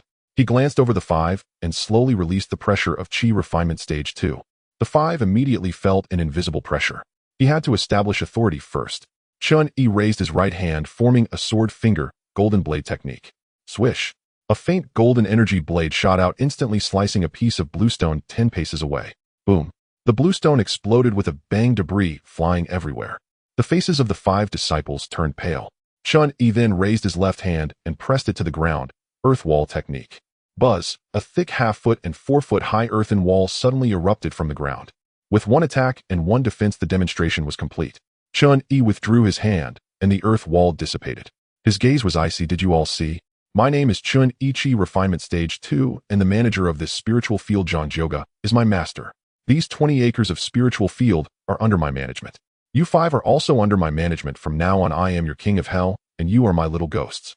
If I tell you to go east, you cannot go west. If I tell you to eat stones, you cannot complain about the taste. Chen Yi paused, and his tone grew even more severe. Anyone who is lazy or fails to do their work, well, don't blame me for being unkind. The 5 trembled all over. However, Chen Yi changed his tone. If you do well, I will not treat you He pointed at the spiritual field. This is a top-quality field, and the normal yield per acre should be over 120 pounds. You will receive a monthly salary of 5 spirit stones, but if the yield exceeds 120 pounds, you will receive 30% of the excess. The disciples' eyes brightened. If the yield reaches 150 pounds or more, the reward will double, and you will receive 60%. His voice turned cold. But if the yield is below 120 pounds next month, you will be directly dismissed. After saying that, he took out a gathering chi pill. In 1 month, whoever has the highest yield will receive this gathering chi pill. A stick and a sweet date. The 5 disciples all bowed in unison. We will work hard and not dare to slack off. Chen Yi nodded in satisfaction and assigned tasks. 4 acres for each person, distributing seeds and explaining the sowing requirements. You must finish sowing before the sun sets today. Yes. The 4 disciples hurriedly rushed towards the fields. Only Wang Lin was left behind. Chen Yi took out a small cloth bag and handed it over, containing 5 pounds of green jade spiritual rice. You just introduced chi into your body, and you need to replenish your spiritual energy. Wang Lin's hands trembled. Senior brother, this is too precious. Chen Yi's tone was flat. The 4 acres of land you are responsible for have the best soil quality. I want your yield to be no less than 150 pounds in a month. He stared at Wang Lin. If others yield 150 pounds, you will get 60% of the excess. I will give you 70%. Wang Lin's head shot up. 70%. This meant that if the yield was 150 pounds, he could get 21 pounds from the extra 30 pounds. Calculating at the lowest price of half a spirit stone per pound, that would be 10 spirit stones. That's double his monthly salary. However, Chen Yi would earn more. He could eat at least 80 pounds by himself, totaling 400 pounds for 5 people. Although he might earn a little less spirit stones in the early stages, this could help him stabilize the disciples' hearts and quickly take control of the situation. Additionally, Chen Yi added, if you can achieve a yield of 180 pounds or more, I will give you this gathering chi pill ahead of time. He took out another gathering chi pill and shook it. Wang Lin nodded vigorously, his voice trembling. I will definitely do my best, senior brother. Go ahead. Wang Lin deeply bowed, turned, and ran towards the fields. Chen Yi stood in place, watching the busy figures of the 5 disciples, then turned to walk towards the small courtyard. Air Mao in his arms poked its head out and chirped. Chen Yi rubbed its little head. The task is done. Next, it will be time to see how much spiritual rice we can harvest in this first month. A glint flashed in his eyes. Cui Dashan thinks he can use a group of newcomers to drag me down. Then I will show you what kind of spiritual rice the newcomers Chen Yi bring out can grow. In the following month, Chen Yi did not act as an idle overseer. Every day, in addition to his unwavering practice, he would always take an hour to inspect the fields with Wang Lin. The reason he took Wang Lin along was that Chen Yi was utterly ignorant about planting, and he feared that the 4 disciples would deceive him. Senior brother, it seems that a few seedlings in Zhao's patch were eaten by insects last night. Insects? Chen Yi frowned. What kind of insect? It looks like the devouring spirit aphid, which specializes in sucking the sap from tender seedlings. Wang Lin crouched down, pointing at several seedlings with yellowing leaves. We need to apply the pest control technique quickly, or otherwise it will spread and become troublesome. Chen Yi nodded and called out to Zhao, who was watering not far away. Zhao, come here. Zhao, a thin and dark-skinned boy, hurried over, saying, Senior brother Chen, there are pests in the field you are responsible for. Did you notice? Zhao's face changed as he looked on. I didn't see it yesterday. You saw it today, so deal with it today. Chen Yi's tone was calm. Have you learned the pest control technique? I know a little, but am not very familiar with it. Then practice until you are proficient.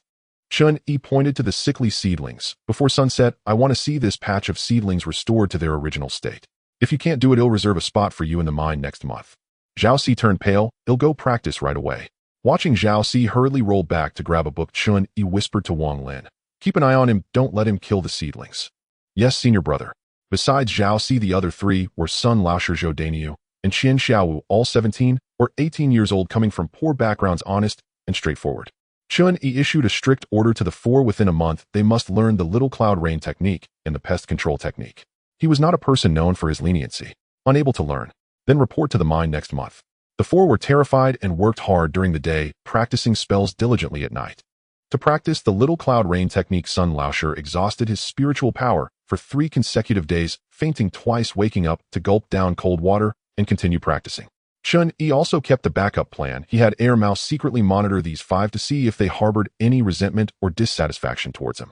The little guy with the earth escape technique moved stealthily, burrowing underground to eavesdrop on the 5 unnoticed by anyone.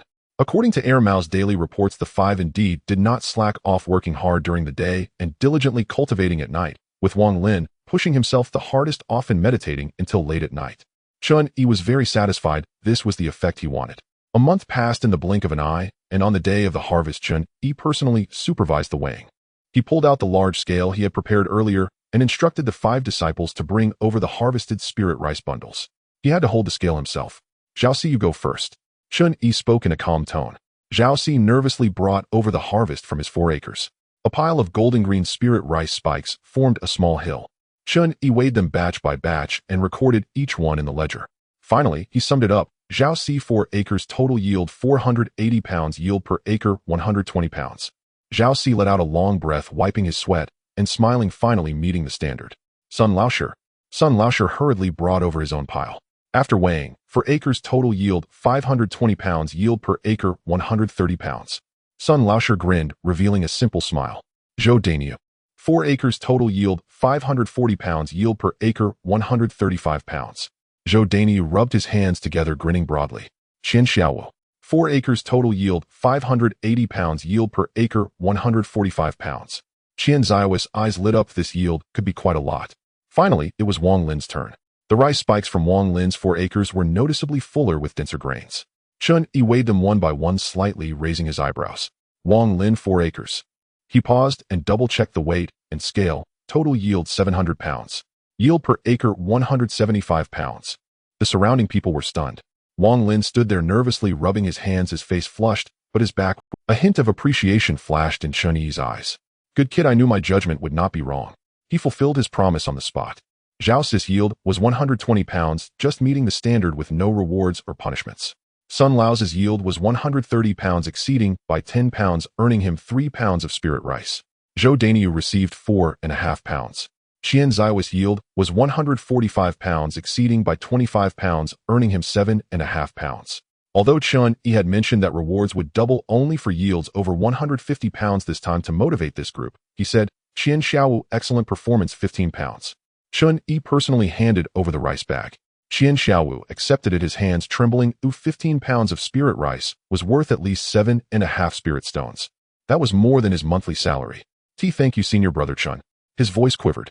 Chen Yi nodded, then looked at Zhao Si, Sun Laosher, and Zhou Dainyu, who spoke up. "If you can reach 145 pounds next time, the same reward will apply." Yes. The 3 were filled with motivation, eager for the next month to arrive. Next, when it was Wang Lin's turn, Chen Yi patted his shoulder. "You have a yield of 175 pounds, earning you 38.5 pounds. He then took out a small jade bottle from his pocket and poured out 2 pale blue pills. These are 2 gathering chi pills. One is for the previous reward, and one is the earlier promise to give you if you exceeded 180. Although you haven't reached 180, 175 is good enough, so they'll give it to you early. Next month, I want to see 180. Wang Lin took the pills, his eyes instantly reddening. This time he did not kneel before Chen Yi, but instead deeply bowed. "I, Wang Lin, will remember the grace of senior brother's cultivation. Next month, I will definitely strive for 180 pounds. Wang Lin did not say thank you, but this bow was heavier than any words of gratitude. The 5 disciples each faced different circumstances. Zhao Si sighed in relief, Sun Laosher and Zhou Dainyu were overjoyed, Qian Xiaowu was excitedly holding onto the rice bag, and Wang Lin clutched the pills tightly, his gaze resolute. Chen Yi observed this and nodded inwardly. This was the effect he wanted. He wanted them to see clearly if they followed him, Chen Yi, and worked hard, there would be benefits. Those who cheated would not only get nothing, but also risk their lives. This way they would work even harder next month. Of course, Chen Yi was also very cunning. Initially, he might let them enjoy some benefits, allowing them to earn a few extra spirit stones each month. Later, he would have Air Mao periodically control a portion of their yield to remain below 150 pounds. Could he let himself earn less? Conscience. What is that? Chen Yi closed the ledger. Total yield for 20 acres, 2,780 pounds. According to the rules, each acre was required to yield 100 pounds, making it 2,000 pounds for 20 acres. The excess all belonged to him. After deducting the 60 pounds rewarded to the disciples and the rations for himself, and Air Mao, Chen Yi ultimately received 2,600 pounds of spirit rice. He remained expressionless, but waves had already surged within his heart. A blood prophet. That afternoon, Chen Yi packed the spirit rice into a storage bag and walked into the administrative hall. Behind the counter sat a young cultivator in his late 20s at the 5th level of chi refinement, with sharp, darting eyes that conveyed a sense of shrewdness. The name on the waist token reads Su Beilu. Senior brother Su, Chen Yi said, placing down the rice bag and cupping his hands with a smile. I am Chen Yi, a disciple under Elder Zhang Zhoga here to deliver spirit rice. Su Beilu looked up, a glimmer of understanding flashing in his eyes. So it's junior brother Chen. Elder Zhang mentioned before he left to take good care of you. Thank you for your kindness, senior brother. Chen Yi lowered his posture, flattering him perfectly.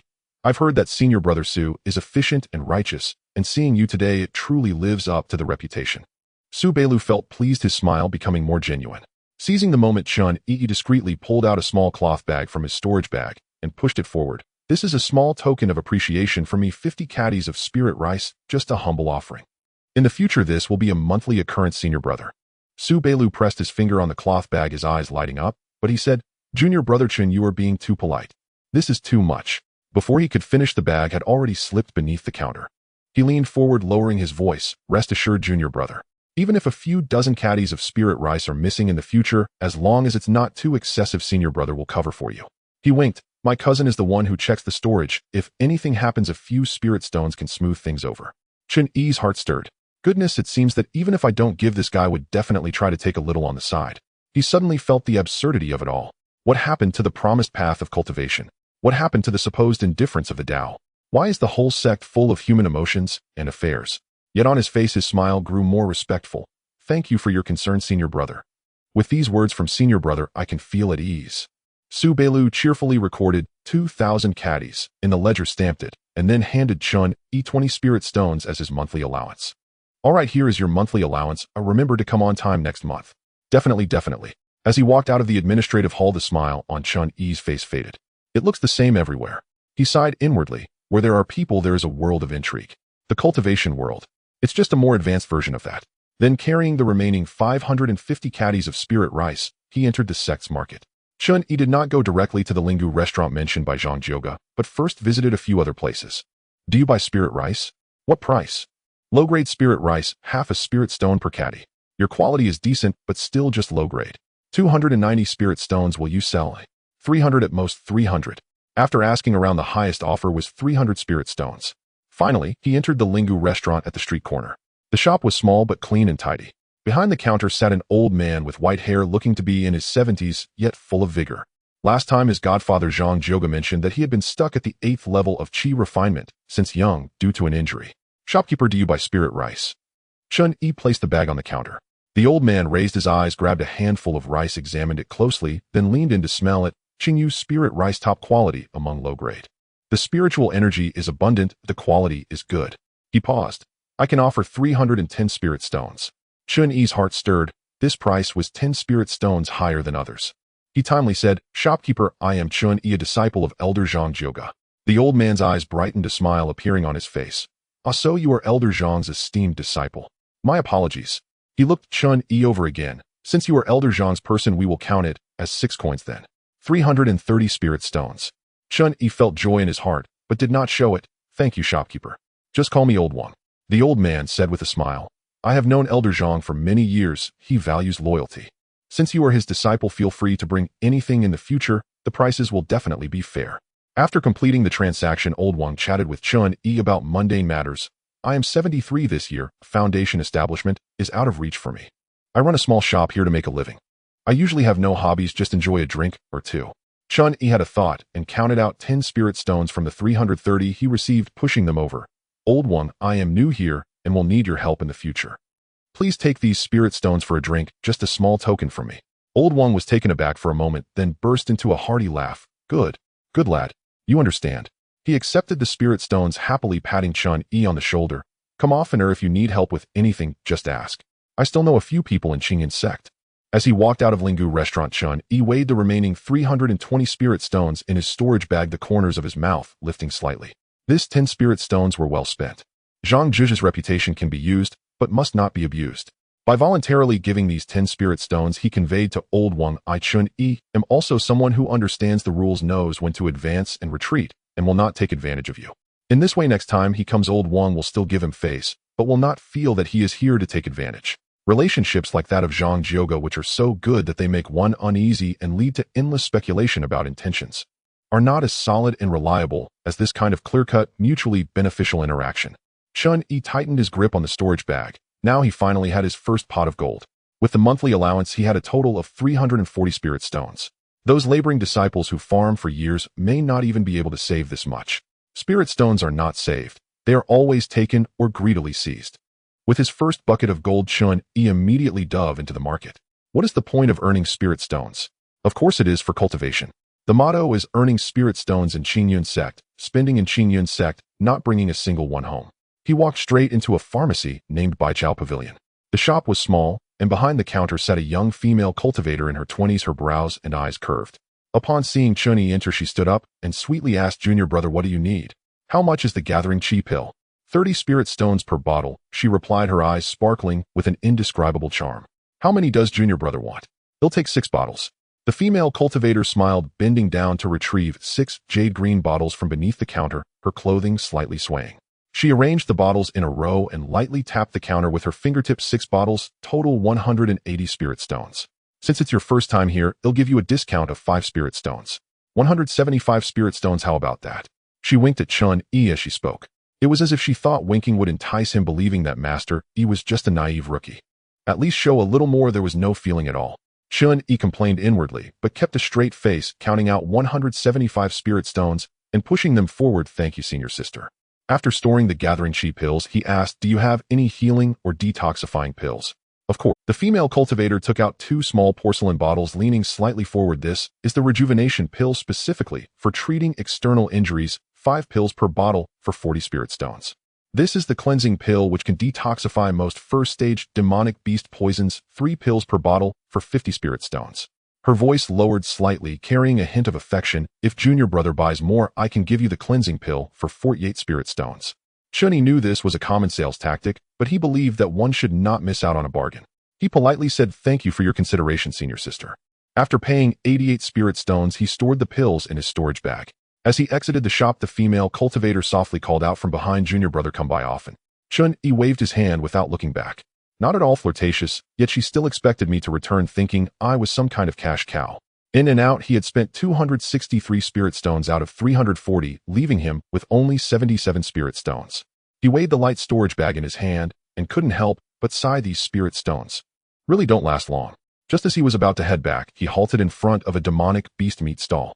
The stall owner was a burly man with a beard, and on the counter lay several large chunks of bloody meat faintly emanating demonic energy. A wooden sign beside it read, "First stage, early demonic beast fong tooth pig, the choicest cuts, 10 spirit stones for 10 gene." Chen Yi swallowed hard. He glanced at some other cuts priced at 3 spirit stones for 1 gene and 4 gene, but those pieces had flies buzzing around them, clearly left over for several days. A bit pricey, huh? But for the past month, he and Air Mao had been eating spirit rice every day, and it had become bland. Having earned some spirit stones, he thought he should reward himself. He gritted his teeth and approached, pointing at the most expensive cut. "Boss, I'll take 10 gene." "All right."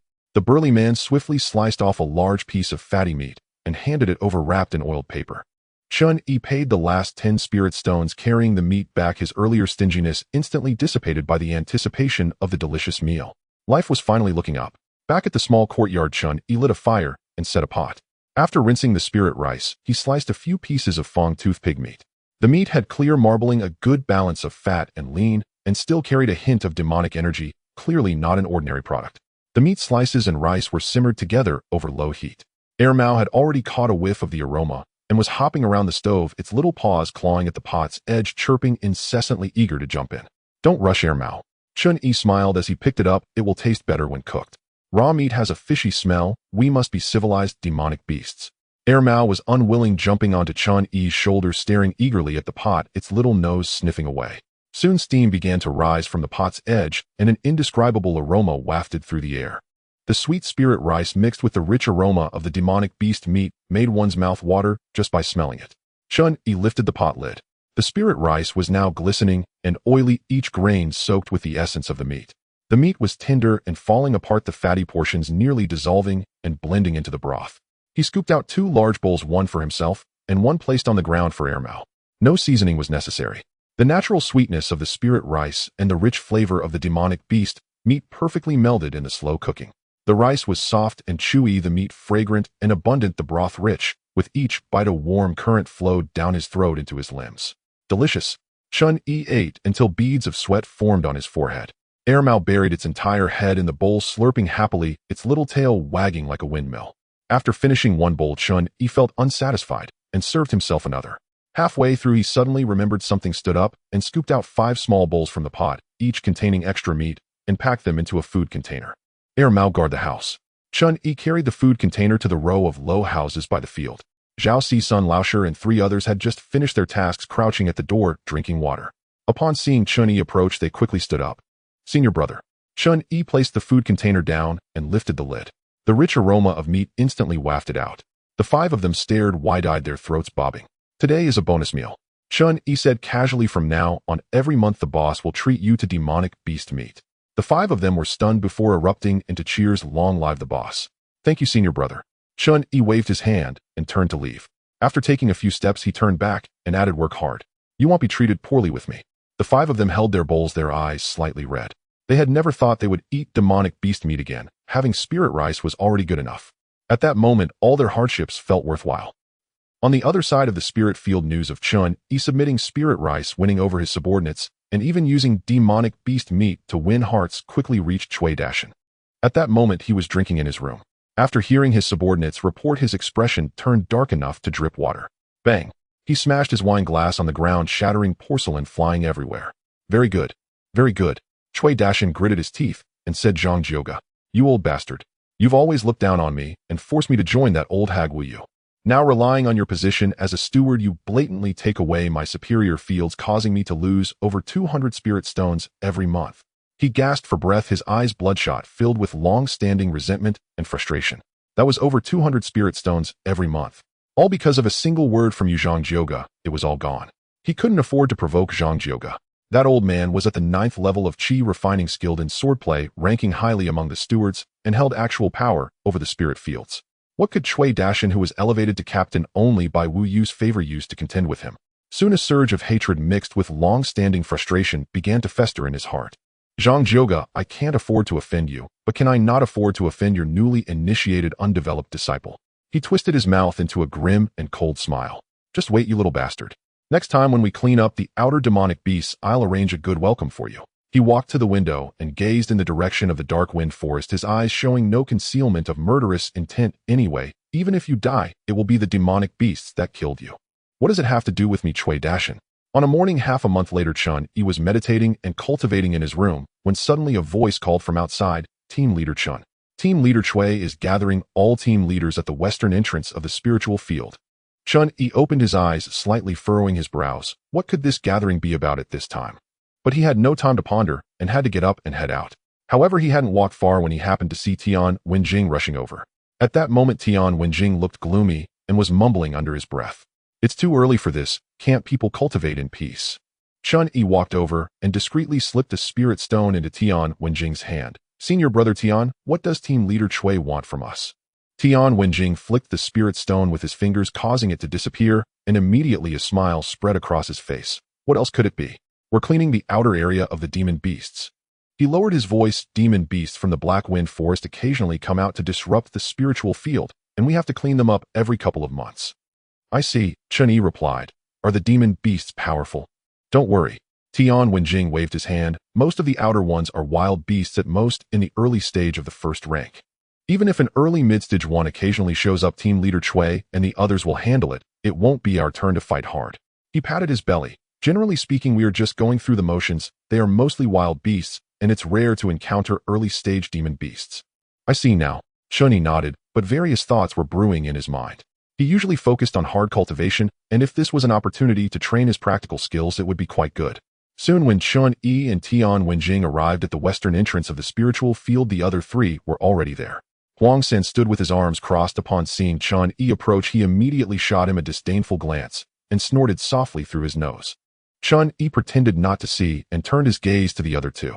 Li Mingyao gave him a slight nod while Lin Dongpeng cupped his fists in greeting. Chen Yi returned the greeting politely. Team Leader Cui stood at the front and, seeing everyone gathered, cleared his throat. Listen up. This month, it's our team's turn to work with Team Sun Jinyuan to clean up the demon beasts disturbing the spiritual field at the outskirts of the Black Wind Forest. Team Sun is responsible for the west side, and we are responsible for the east side. He scanned the 5 of them with a serious expression. Although the demon beasts we are cleaning up are on the outskirts, they should not be underestimated. Now I will assign you to your respective positions. Huangxin, you go to the cliff's mouth, Tian Wenjing to Old Huai Slope, Li Mengyao to Clear Water Ravine, Lin Dongpeng to Falling Rock Valley. Finally, his gaze landed on Chen Yi, pausing for a moment before slowly saying, Chen Yi, you go to Heishui Pond. As soon as the words fell, both Li Mengyao and Lin Dongpeng looked at Chen Yi simultaneously, a hint of barely perceptible strangeness flashing in their eyes. Tian Wenjing opened his mouth as if to say something, but upon seeing team leader Chui's grim face, he closed it again. Generally speaking, Heishui Pond is a place where early-stage demon beasts frequently appear, and it's usually team leaders who come to check it out. They are also worried about their subordinates encountering danger leading to losses for which they would be blamed. Chen Yi felt a stir in his heart. Although he was new here, he could tell from everyone's reactions that Heishui Pond seemed to be anything but a good place. However, he maintained a calm expression and simply replied, understood. Seeing this, team leader Chui took out 5 bamboo tubes, each the size of a finger, from his storage bag, and distributed one to each person. These are the Crimson Flame Talismans. They can be activated with spiritual energy and will shoot red flames into the sky, visible for 100 miles. If you encounter a demon beast that you cannot match, activate it immediately for help. I and team leader Sun will arrive as soon as possible. He paused and emphasized to everyone, remember, your lives are the priority, do not be reckless. Chen Yi took the bamboo tube, feeling its slight weight in his hand, the surface etched with simple flame patterns. After inspecting it and finding nothing wrong, he directly tucked it into his robe. All right, let's set off. We must complete the inspection and clean up before sunset and gather back here. Yes. The 5 responded, each heading off in the direction assigned. Chen Yi also turned around and walked towards the southeast Blackwind Forest. He did not use any light body technique, simply maintaining a normal pace while observing the terrain and environment around him. As soon as his figure disappeared into the forest behind him, the corner of Chui Dashin's mouth slowly curled into a cold, sinister arc. His eyes flashed with cold light as he silently thought, Humph, kid, do you think inspection will help? I have tampered with the Crimson Flame Talismans. A newcomer who hasn't even cultivated any techniques will know how it feels when he discovers that bastard at Heishui Pond. At that time, you'll understand what it means to call for heaven, but not have a response, and to call for earth, but not have a spirit. Just go die obediently like that. He chuckled coldly under his breath, then turned and walked in the opposite direction to Chen Yi, his steps light and quick as if he could already envision the scene that pleased him.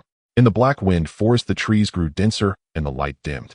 Chen Yi cautiously made his way through, his right hand constantly resting at his waist.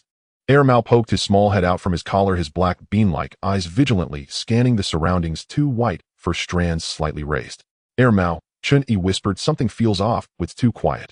In ordinary mountains and forests, there are always birds chirping and insects buzzing.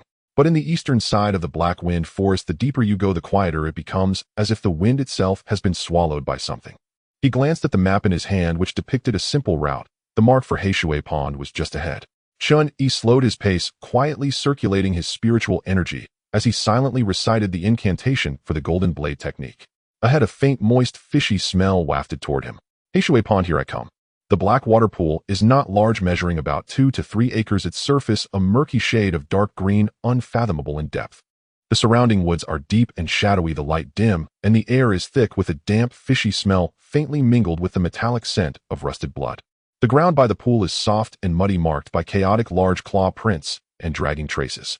Chen Yi stood about 7 or 8 zhang away from the edge of the pool, not daring to approach. He finally understood why Li Mengyao and Lin Dongpeng showed that expression when they heard Blackwater Pool. This place, even a fool could tell something was amiss. The water in the pool is eerily silent, not even the sound of insects can be heard, creating an unsettling quiet. There is definitely something in the water. Chen Yi's gaze swept over the claw prints, landing on the faint ripples on the water's surface. He picked up a stone the size of a fist from his feet, weighed it in his hand, infused it with spiritual energy, and hurled it fiercely towards the center of the pool. The stone sliced through the air, striking precisely on the dark green water's surface. Splash! At the moment, the water erupted. Roar! A deep and violent roar exploded from beneath the water. The surface erupted, and a massive shadow surged upward, enveloped in a stench and a foul wind. It was a gigantic mouth filled with sharp conical teeth large enough to swallow a whole person. Deep within its maw there was a greenish-black horn about a foot long. Then the shadow fully emerged from the water, revealing its terrifying form. Nearly 2 zhang long, it was covered in thick, dark green skin, with uneven bony plates protruding, resembling a layer of natural armor. Its limbs were short and powerful, with sharp claws, and a long tail moved like a steel whip in the water. A pair of slit pupils glowed a dark yellow, locking onto Chen Yi by the shore, filled with cold, brutal intent to kill. A brief record of the beasts from the Demon Beast Compendium flashed through Chen Yi's mind, and he immediately recognized it. The black armored poison crocodile, adept at lurking in the water waiting for the chance to ambush. Given its size and ferocity, it was clearly not the kind of beast that had just transformed into a demon beast. His pupils constricted sharply, and he instinctively raised his right hand, activating the already prepared golden blade technique. Swish! A pale golden energy blade tore through the air, precisely slicing at the most conspicuous seam of the poison crocodile's neck. Clang! A crisp sound akin to metal clashing. The golden blade technique only left a deep cut at the seam of the bony plates, but failed to penetrate its resilient skin beneath. Chen Yi's heart sank. This defense was even stronger than he had anticipated, far exceeding that of a typical early-stage first-rank demon beast. The black armored poison crocodile in pain became even more enraged. It was evidently not skilled in long-range attacks. Its massive body suddenly swayed, powerful limbs paddling through the water, charging towards the shore with surprising speed given its size. With its gaping maw wide open, a foul wind rushed at him, the poisonous horn glinting with a deadly glow in the dim light. Retreat! Chen Yi hesitated, not fully channeling his spiritual energy into the lightness technique, retreating like the wind. Almost simultaneously, air mouse shot out from his arms with a whoosh. The little creature landed and swiftly slapped its tiny paws on the ground. Thud! The ground before the poison crocodile suddenly collapsed into a shallow pit, its charging momentum interrupted as one of its forepaws was left in midair, causing its massive body to stagger. Chirp! Air mouse succeeded and immediately transformed into a shadow, darting into the nearby bushes. Seizing this brief moment, Chen Yi had already retreated over 10 zhang, running frantically deeper into the forest without looking back. Roar! The black armored poison crocodile steadied itself, letting out an enraged roar, its limbs pushing against the ground as it chased after them again. But just as noted in the Demon Beast Compendium, this kind of demon beast had tough skin and flesh, excelling in ambush and underwater combat. Pursuing on land was not its forte. Chen Yi pushed the lightness technique to its limits, his figure darting rapidly between the trees. The heavy footsteps behind him, along with the sounds of trees snapping, grew fainter. After sprinting hundreds of meters, the heart-stopping roar and commotion behind him finally faded away. Chen Yi leaned against an ancient tree, breathing slightly heavily, cold sweat beading on his forehead. After resting for a few minutes against the large tree, he managed to recover some of the nearly half-exhausted spiritual energy within his dantian. Air Mao emerged, rustling from the grass, leaping onto Chen Yi's shoulder, rubbing its small head against his cheek, as if confirming he was all right. "I'm fine." Chen Yi patted its cool fur, but a wave of lingering fear surged within him. If it weren't for Air Mao's cleverness using Earth Escape technique to trip the poison crocodile, buying him the crucial opportunity with that beast's explosive speed, he would have definitely not made it out unscathed. Cui Dashin. Chen Yi murmured this name, his gaze gradually turning cold. That old fool did it on purpose. He had known all along that a ferocious creature lurked in the black water pool, and had specifically sent him here. He wanted me dead. The thought was chillingly clear. Chen Yi's hand reached into his storage bag, retrieving the crimson flame talisman distributed by Cui Dashin. The bamboo tube was icy cold, the flame patterns on the surface appearing especially glaring in the dim light of the forest. Chen Yi stared at the talisman in his hand and said, "Since you want my life, this thing probably isn't a proper rescue tool." Without a trace of hesitation, he split a wisp of spiritual energy from within, infusing it into the bamboo tube. Buzz! The patterns on the surface of the bamboo tube instantly lit up with red light, becoming scalding hot. Chen Yi raised his hand and hurled it towards a distant dead tree far from himself. The bamboo tube traced an arc through the air. Just as it was about to reach the trunk, boom! A sound erupted 10 times more intense than a typical firework explosion. The crimson flames, accompanied by a violent shockwave, instantly expanded, not shooting upward as a distress signal, but instead wildly splattering everywhere. The dead tree ignited and shattered upon contact with the flames, the thick trunk blown apart and collapsing in a fiery blaze. Nearby bushes and grass were also set alight, sparks flying, thick smoke billowing. This was not a distress signal flare at all. It was an explosive talisman disguised as a signal flare. If Chen Yi had panicked under the poison crocodile's pursuit and mistakenly activated it thinking it was a lifeline, the consequences would have been unimaginable. Either he would have been severely injured by the explosion so close at hand, or he would have been devoured by the poison crocodile amidst the chaos caused by the blast. Either way, it would have been a dead end. The firelight illuminated Chen Yi's face, shifting between light and shadow. He stood still, watching the burning tree and the spreading flames, the last trace of warmth on his face completely fading away. Only the unfathomable chill remained in his eyes. Cui Dashin. He slowly clenched his fist, enunciating each word, "I will kill you."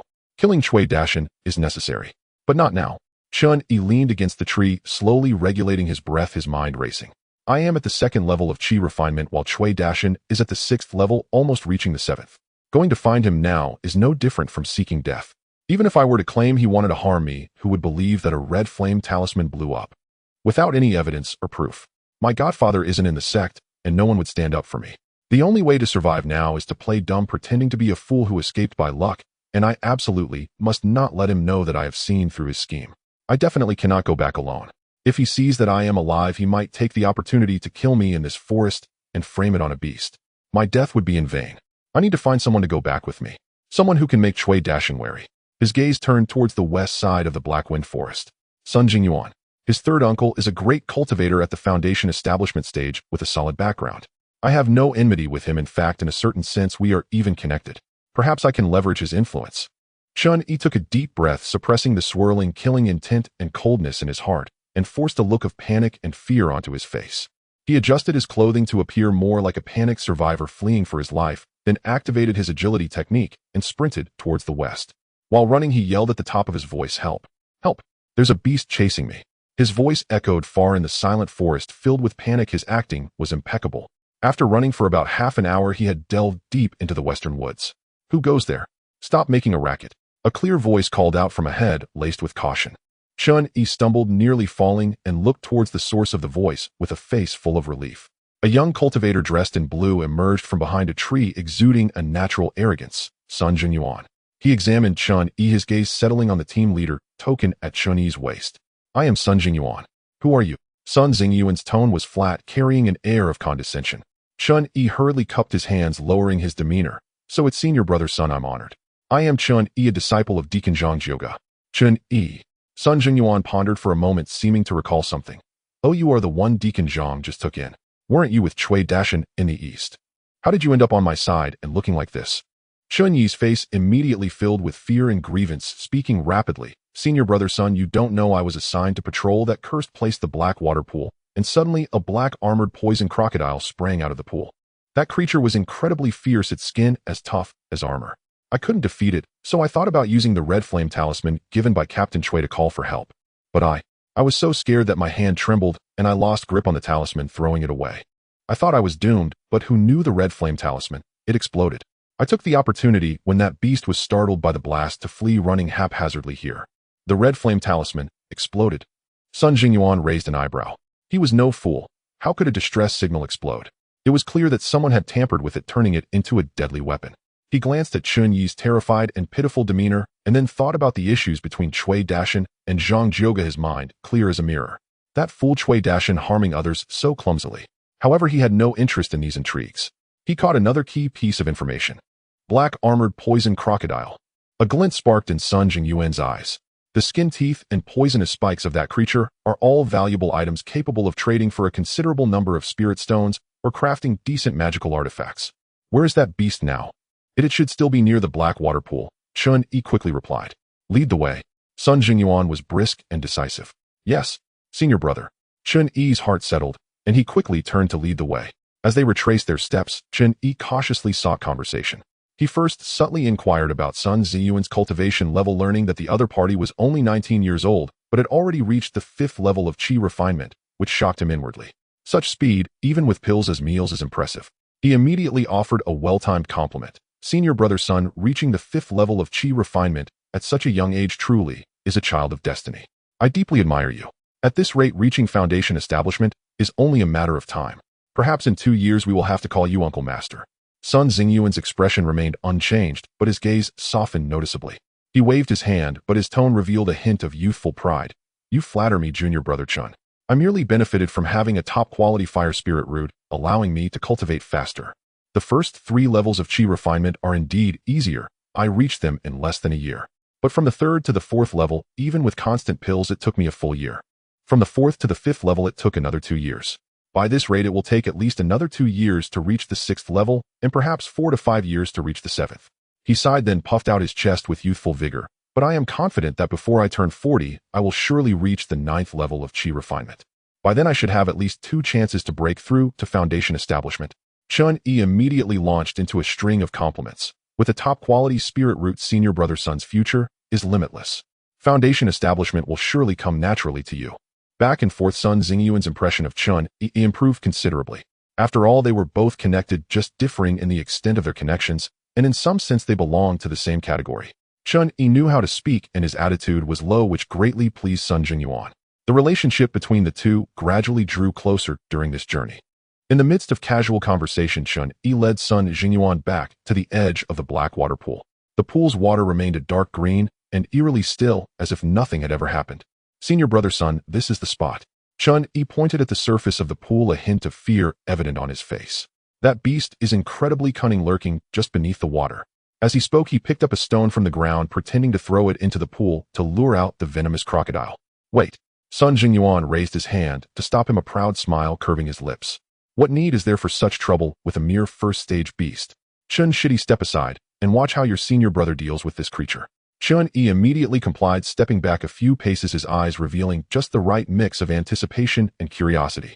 Sun Jingyuan, without any visible gesture, simply stepped forward, and spiritual energy surged around him. He raised his right hand, and a ball of crimson flame materialized in his palm. This flame was no ordinary fire. As soon as it appeared, the surrounding air twisted slightly from the heat, emitting a domineering and scorching aura, clearly indicating its extraordinary power. "Cunning beast, come out." Sun Jingyuan shouted, not throwing the flame, but instead lifting his right foot and, enveloped in spiritual light, stomped down forcefully onto the ground. Boom! A wave of scorching force penetrated the ground, reaching the bottom of the pool.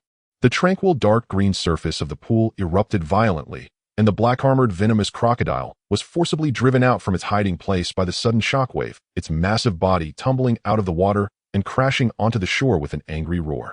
Roar! Its dark yellow slit-like pupils locked onto Sun Jingyuan, and being forcibly driven from its nest ignited its fury, causing it to kick off the ground with its powerful limbs and charge at him with its gaping maw wide open. Beast, unaware of its own demise. Sun Jingyuan remained unfazed in the face of this ferocious attack, instead letting out a sneer. With a flick of his wrist, the crimson flame in his palm did not directly attack. Instead, it expanded into a blazing net of fire that enveloped the venomous crocodile. The fire net was intensely hot, sizzling as it made contact with the slick, dark green hide of the crocodile. Although it did not immediately breach its defenses, it firmly ensnared the creature, causing it to emit even more violent roars of pain, halting its charge. In that moment, Sun Jingyuan slapped his storage pouch at his waist, and two beams of cold light flashed, revealing two uniquely shaped curved blades, their surfaces shimmering with spiritual light far from ordinary iron. "Earth fire attach," he murmured, and two small flames unexpectedly sprang up beneath his feet, lifting him slightly off the ground and dramatically increasing his speed. Simultaneously, the two curved blades ignited in blazing flames, illuminating Sun Jingyuan's youthful and proud face. With the flames guiding his movements, the blades danced through the air. A line of fire traced through space, and Sun Jingyuan's figure had already intersected with the trapped venomous crocodile. Uft! The dull sound of the blade piercing through flesh and bone echoed. The grotesque crocodile head, bearing an expression of disbelief, detached from its massive body and rolled to the ground.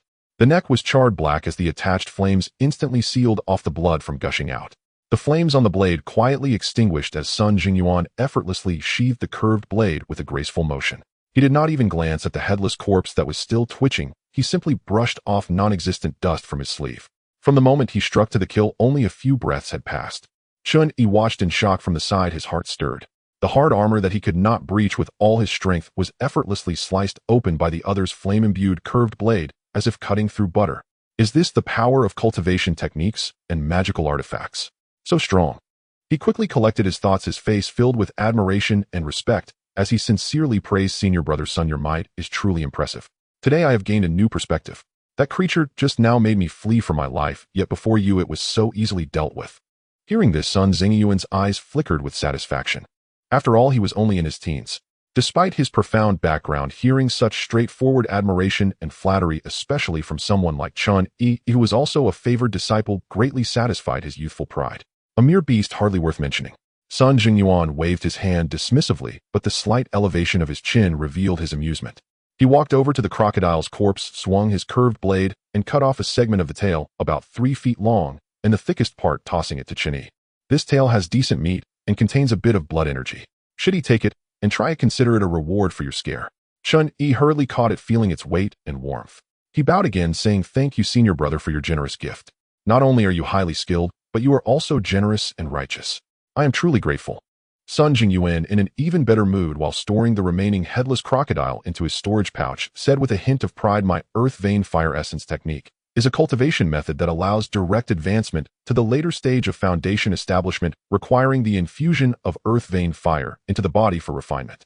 Not only can it manipulate fire to attack enemies, but it can also imbue flames onto magical artifacts, significantly enhancing their sharpness and destructive power. This technique was specially sought for me by my third uncle. Had I not been concerned about damaging the crocodile skin and venomous horns for refining materials, a mere first-stage beast could have been reduced to ashes with a single strike. He paused slightly, raising his chin, his eyes gleaming with sharpness. Let alone a first-stage beast, even a cultivator at the 6th level of chi refinement, without excellent defensive artifacts or techniques, would not fare well under my dual earth fire blades. Senior brother, your technique is profound, your artifacts exquisite, and your talent extraordinary. You are bound to succeed in foundation establishment, and may even achieve golden core. Chen Yi immediately followed up, flattering him masterfully and comfortably. Haha, Chen Shitty, you really know how to talk. Sun Jinyuan laughed heartily, clearly enjoying it. All right, this matter is settled. I need to return and check if my subordinates on the west side are slacking off. It seems fate has brought us together today. If you need anything in this sect in the future, feel free to seek me out. Definitely. Safe travels, senior brother. Chen Yi cupped his hands in farewell. Watching Sun Jinyuan riding the faint flames beneath his feet, his figure quickly disappearing into the forest, the smile on Chen Yi's face gradually faded. He looked down at the heavy crocodile tail in his hands, then gazed in the direction Sun Jinyuan had vanished, his eyes filled with deep envy and longing. That power of wielding flames, moving with the blade as if it were an extension of his will, and slaying demons as effortlessly as cutting grass. This is how a true cultivator should be. A true man should aspire to be like this.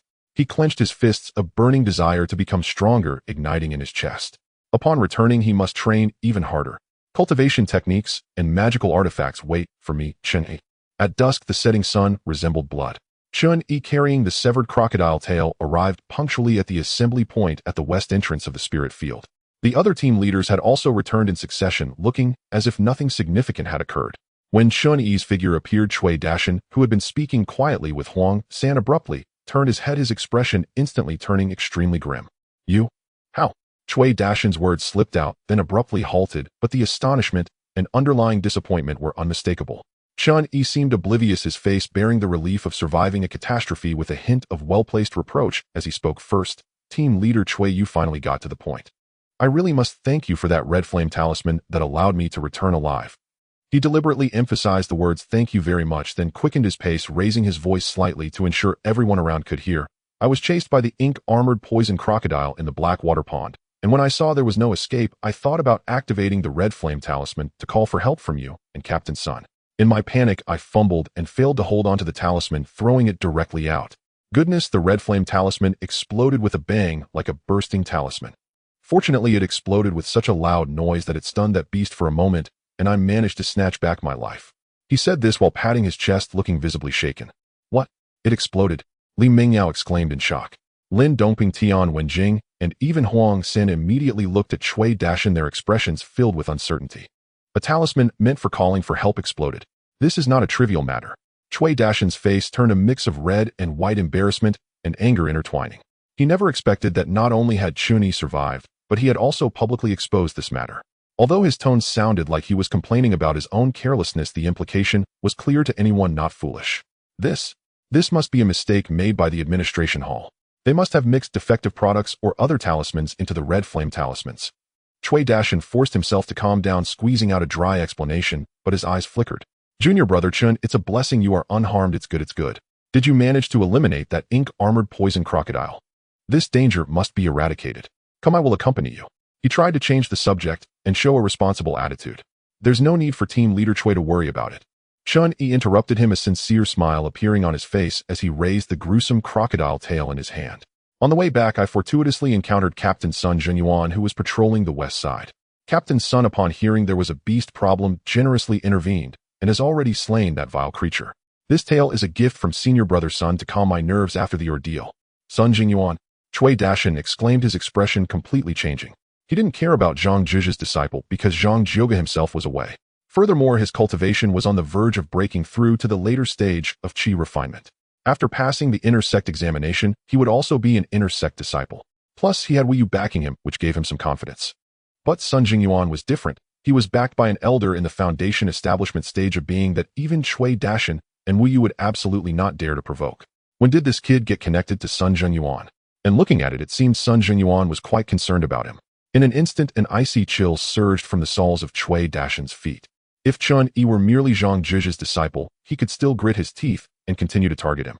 But if Sun Jingyuan's influence was added, the weight of this situation and the possible consequences made him reconsider. The risk of continuing to offend Chen Yi suddenly increased several times, even potentially bringing disaster upon himself. Cui Dashan cast a complex glance at Chen Yi filled with lingering resentment, but more so, it was apprehension and retreat. He took a deep breath, waved his hand, his voice somewhat weary. Since the beast has been eliminated, then that's it. Today's mission is over. Let's disperse. Everyone should go back and cultivate properly. He no longer looked at Chen Yi, hurriedly turning to leave. The others exchanged glances. Even Huang San, who usually disliked him, refrained from mocking this time and chose to leave with everyone. After the dispersal, Chen Yi did not immediately return to his small courtyard, but sought out Tian Wenjing, who was lagging behind. Senior brother Tian, wait up.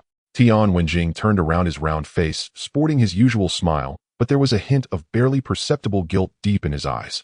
He had guessed something about the Black Water Pond incident today, but failed to warn beforehand. Chen Yi seemed not to notice and directly handed over several spirit stones. Tian Wenjing instinctively wanted to refuse. Junior brother Chen, this. What happened today? I'm sorry for not warning you earlier about the dangers of the Black Water Pond. I can't accept these spirit stones. Senior brother, you are too polite. Chen Yi pressed the spirit stones firmly into his hand, his tone sincere. Since I entered the sect, senior brother Tian has been the first to treat me sincerely and offered much guidance. Between friends, it is only natural to share resources and inquire about news, and to give some compensation for errands. If senior brother does not accept, it would be like looking down on junior brother and unwilling to acknowledge me as a friend.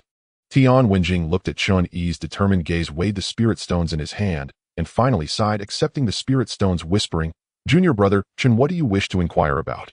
As long as it does not involve faction betrayal, senior brother will share everything he knows. Thank you, senior brother. Chen Yi replied in a lowered voice. I want to know what cultivation method Cui Dashan practices. What powerful magical artifacts does he possess? Also, does he have any close acquaintances? Tian Wenjing pondered for a moment and quickly replied, Cui Dashan practices the most ordinary sect method, the Qing Yunju, nothing special about it. He does have a magical artifact, a mid-tier wind-breaking knife of the first rank, which is quite fast and sharp. As for family, he has a daughter who is immortal with no spiritual roots. I heard she works as a helper in the Yueli Tavern in Qingyan Square. Chen Yi's eyes flickered slightly, nodding to remember, then took out a few more spirit stones. Thank you for your trouble, senior brother. If anything stirs up, especially concerning Team Leader Cui or Deputy Minister Wu Yue, I hope senior brother can inform junior brother. Don't worry. Tian Wenjing patted his chest this time, responding somewhat more readily. I may not have high cultivation or a good spiritual root, but having been in this sect for a long time, I can't claim much, but I am well informed. If you need anything, just come find me. Thank you, senior brother. Returning to his small courtyard, he closed the door. All expressions on Chen Yi's face instantly faded, leaving only cold indifference. He casually tossed the crocodile tail into the corner, walked to the table, and absent-mindedly tapped his fingers lightly on the surface. Qingyunju mid-tier wind-breaking knife. He quietly repeated the information provided by Tian Wenjing, a cold arc slowly forming at the corner of his mouth. And one. Immortal daughter. Working as a helper in the tavern.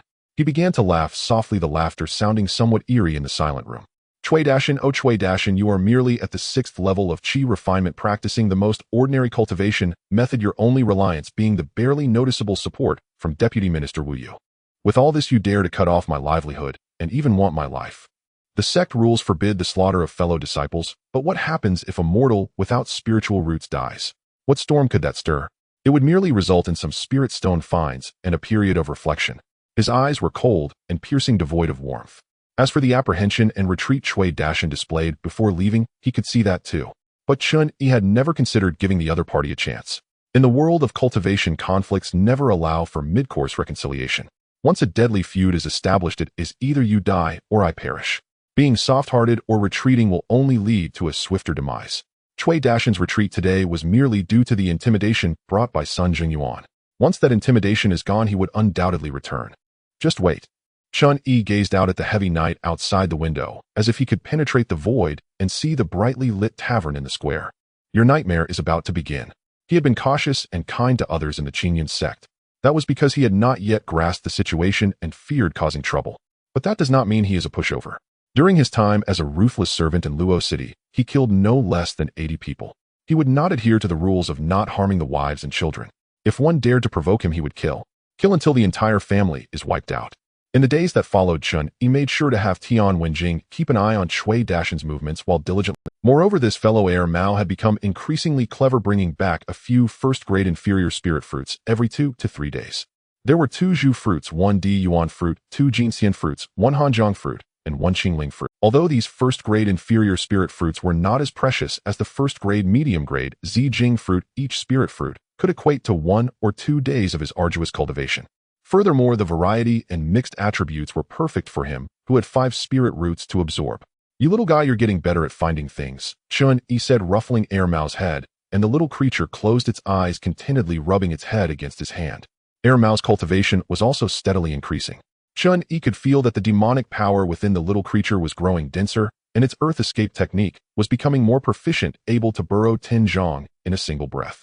Most astonishing was its ability to conceal its aura, which even a 9th-level Qi refinement cultivator like Zhang Jioga could not see through. "Here, this Qi gathering pill is a reward for you." Chen Yi smiled and popped a Qi gathering pill into Heir Mao's mouth. The little creature was delighted and began munching happily. Heir Mao was not picky, eating everything from spirit rice demon beast meat to pills, though a large portion of the crocodile tail Chen Yi had was consumed by Heir Mao. With the support of these spirit fruits and Qi gathering pills, Chen Yi's spiritual power grew at a visibly rapid pace. Finally, on the morning of the 20th day, he sat cross-legged in the courtyard, and the 5-colored vortex within him shook violently, expanding to the size of a fist. 3 levels of Qi refinement. At the moment of breakthrough, Chen Yi felt an immense sense of relief. Torrential spiritual energy surged from his dantian, cleansing every meridian and every inch of flesh. Through his divine sense, he saw his meridians becoming sturdier and wider under the wash of spiritual energy. His bones shimmered with a jade-like luster, and his blood glowed faintly with spiritual light as it flowed. Even the sound of his heartbeat had become steadier and more powerful. Jeet. Heir Mao squatted nearby, its little eyes wide open, watching the faint 5-colored spiritual light emanating from Chen Yi. It seemed to sense the aura of the breakthrough excitedly bouncing around the courtyard wall. "Who?" Chen Yi exhaled a long breath of turbid air. That breath condensed into a white mist in the morning air, flying out 3 feet before slowly dissipating. He slowly opened his eyes, and the world looked entirely different to him. 30 zhang away, the faint sound of a grasshopper hopping in the spirit field was clearly audible. 50 steps away, the suppressed coughing from a disciple's room seemed to be right next to his ear. He could even distinguish over a dozen different scents of plants and trees mixed in the air, as well as the subtle vibrations of earthworms wriggling deep within the soil. Although his divine sense could not leave his body, he could see deeper and finer within. Chen Yi stood up, stretching his joints with a light popping sound coming from his body. He walked to the half-percent high green stone in the courtyard, which he had brought over a few days ago to use as a practice target. Chen Yi did not use any spiritual power. He simply raised his right hand fingers together and punched out. Bang! The green stone exploded with a loud crash, sending shards flying and dust billowing. Chen Yi slowly retracted his fist, looking at his unscathed, jade-like fist, a smile creeping onto his lips. This is the 3rd level of Qi refinement. He clenched his fist, feeling the power within him far surpassing that of the past. Jeet. Heir Mao jumped down from the courtyard wall, landing on his shoulder, patting his cheek with its tiny paw, seemingly congratulating him. Chen Yi smiled and patted the little guy, but his smile quickly faded. It took 3 days to draw in Qi, 10 days to go from the 1st to the 2nd level, 50 days to go from the 2nd to the 3rd level. A total of 63 days. The consumption in this process: 1.5 Zijing fruits, 5 bottles of Qi gathering pills, and 7 first-grade spirit fruits that Heir Mao found, plus the spirit rice and naturally absorbed spiritual energy. He paused, his brows furrowed. The value of spirit fruits is not high. First-grade inferior ones are worth around 10 spirit stones, and medium-grade ones are generally about 50 spirit stones. If all converted into spirit stones, it would be at least 400 spirit stones. Moreover, the higher the cultivation level, the more spiritual energy is needed for advancement. From the 3rd to the 4th level, it requires at least the total of the previous 3 breakthroughs, or even more.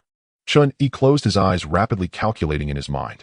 After a moment, he opened his eyes, taking a deep breath, his expression serious. In an ideal situation, with a constant supply of Qi gathering pills, it would take at least 1.5 years to break through to the 4th level of Qi refinement. And this is still under ideal conditions, without unexpected expenses, no bottlenecks to hinder progress, a sufficient supply of pills, and uninterrupted cultivation time. Chen Yi set down his pen, lightly tapping the stone table with his fingers. The pills were not a problem. His current income from spirit stones was sufficient, but the cultivation speed was still too slow. In 1.5 years, Cui Dashan would probably already be an inner disciple at the 7th level of Qi refinement. By then, let alone seeking revenge, it would be fortunate if he could avoid being crushed by the other party without his foster father around. He needed to be faster. But how to speed up? He had already consumed the chi-gathering pills to their limit. More would be of no use. Although the spirit fruits Mao found were good, they were still limited and of low grade. Unless... An idea suddenly flashed through Chen Yi's mind. This thought was so clear and cold that it made him momentarily stunned. If I can't break through myself.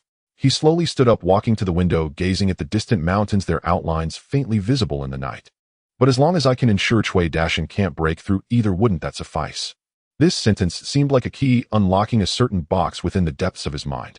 He recalled his past life in that shabby rental apartment, nibbling on a cold steamed bun while watching his favorite childhood anime on a second-hand computer. In that anime, there was a character who had once said a line that left a deep impression on him: sometimes there is a second way to achieve a goal. At the time, he thought it was a cool line and even noted it down. Reflecting on it now, it was clearly a piece of survival wisdom. A cold smile gradually curved Chen Yi's lips. Indeed, why must one be so fixated on breaking through oneself? Causing Cui Dashin to fail his breakthrough, or even ensuring he can never break through again, is also a way to solve the problem. Moreover, this method might be faster and more effective than burying himself in hard cultivation. But there's no rush for now. Chen Yi took a deep breath, forcing himself to calm down. I need to consolidate my cultivation and wait for Tian Wenjing's news. Now was not the time to act. He needed more information on Cui Dashin. A few days later, Chen Yi's cultivation was consolidated and footsteps were heard outside the courtyard. Is junior brother Chen in? It was the voice of Tian Wenjing. Chen Yi retracted his aura, and Mao snuggled into his arms, concealing all traces of energy. Only then did Chen Yi rise to open the door.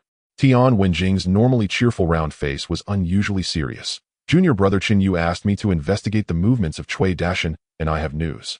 He hasn't been at the sect during this time, and has taken on several external tasks, all of which are in dangerous areas like the Wanzhong Valley and Qian Mountain. I've heard he won't be back for at least 4 to 5 months. Chen Yi frowned, leaving the sect, taking on such dangerous tasks. To obtain a Peyuan Dan, of course. Tian Wenjing lowered his voice and leaned in closer. I've inquired, and Cui Dashin is frantically accumulating contribution points and spirit stones, aiming to exchange them for a Peyuan Dan. Peyuan Dan. Chen Yi's pupils constricted sharply. He had heard of the minor Peyuan Dan, which was a supplementary pill for breaking through from the initial to the mid-stage of Qi cultivation. The Peyuan Dan was likely a precious elixir for mid-stage cultivators to break through the bottleneck to the late stage. How much does the Peyuan Dan cost? Chen Yi immediately pressed for more information. The price of the Peyuan Dan outside the sect is probably 900 spirit stones. However, if exchanged within the sect using contribution points, it only requires 700 contribution points. Tian Wenjing confirmed. Moreover, in the external markets, the Peyuan Dan has a price, but no market. 700 contribution points. Chen Yi understood in his heart. This was a considerable sum. Thank you, senior brother Tian. This information is crucial. Chen Yi's expression grew solemn as he handed over 10 spirit stones. Please continue to keep an eye out. Junior brother, rest assured I will inform you immediately if I have any news. Tian Wenjing accepted the spirit stones and patted his chest to assure him. After sending Tian Wenjing off, Chen Yi began to pace in the courtyard. 700 contribution points. How many contribution points does he have now, and what are the specifics of the tasks? I must know more precisely. To investigate this matter, one could only go to the affairs hall. It just happened to be the day for turning in spirit rice. Chen Yi had his subordinates collect the spirit rice, and this time they harvested over 2,700 pounds, and he rewarded them as usual. Half an hour later, he left the house with the spirit rice again, heading towards the affairs hall. Behind the counter, Su Beilu was yawning. When he saw Chen Yi, the god of wealth, come in, he immediately put on a smile. Junior brother Chen back again to turn in spirit rice. Yes, senior brother Su. Chen Yi smiled as he handed over the spirit rice and discreetly pushed over a small cloth bag containing 50 pounds of spirit rice and 20 spirit stones, a small token of appreciation for your hard work, senior brother. Senior brother, you are too polite. This is... Su Beilu's eyes lit up as he pinched the bag. I would like to ask senior brother for a small favor. Chen Yi lowered his voice. Please find out about the situation with Captain Cui Dashin. I heard he went out on a mission, but I don't know the specifics of what tasks he took on or how many contribution points he has now. Su Beilu quickly stowed the cloth bag away, glancing around cautiously before leaning in to whisper, Cui Dashin. He currently has 512 contribution points. He has taken on 3 tasks, going to the Wanzhong Valley to collect corrupted bone flowers, which rewards 80 points, hunting fire-scale lizards at Qian Mountain, and investigating the movements of demon beasts in the outskirts of the Haifeng Mountain range, which rewards 60 points. The total for these 3 tasks amounts to 210 contribution points. He closed the ledger, saying meaningfully, these are life-threatening jobs, all combined it will take at least 5 months. He is risking his life to gather enough points to exchange for the Piyuan Dan.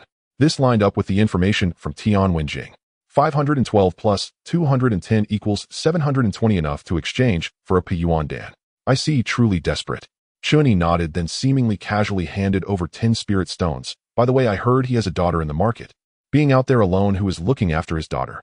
Su Beilu skillfully tucked away the spirit stones and chuckled softly.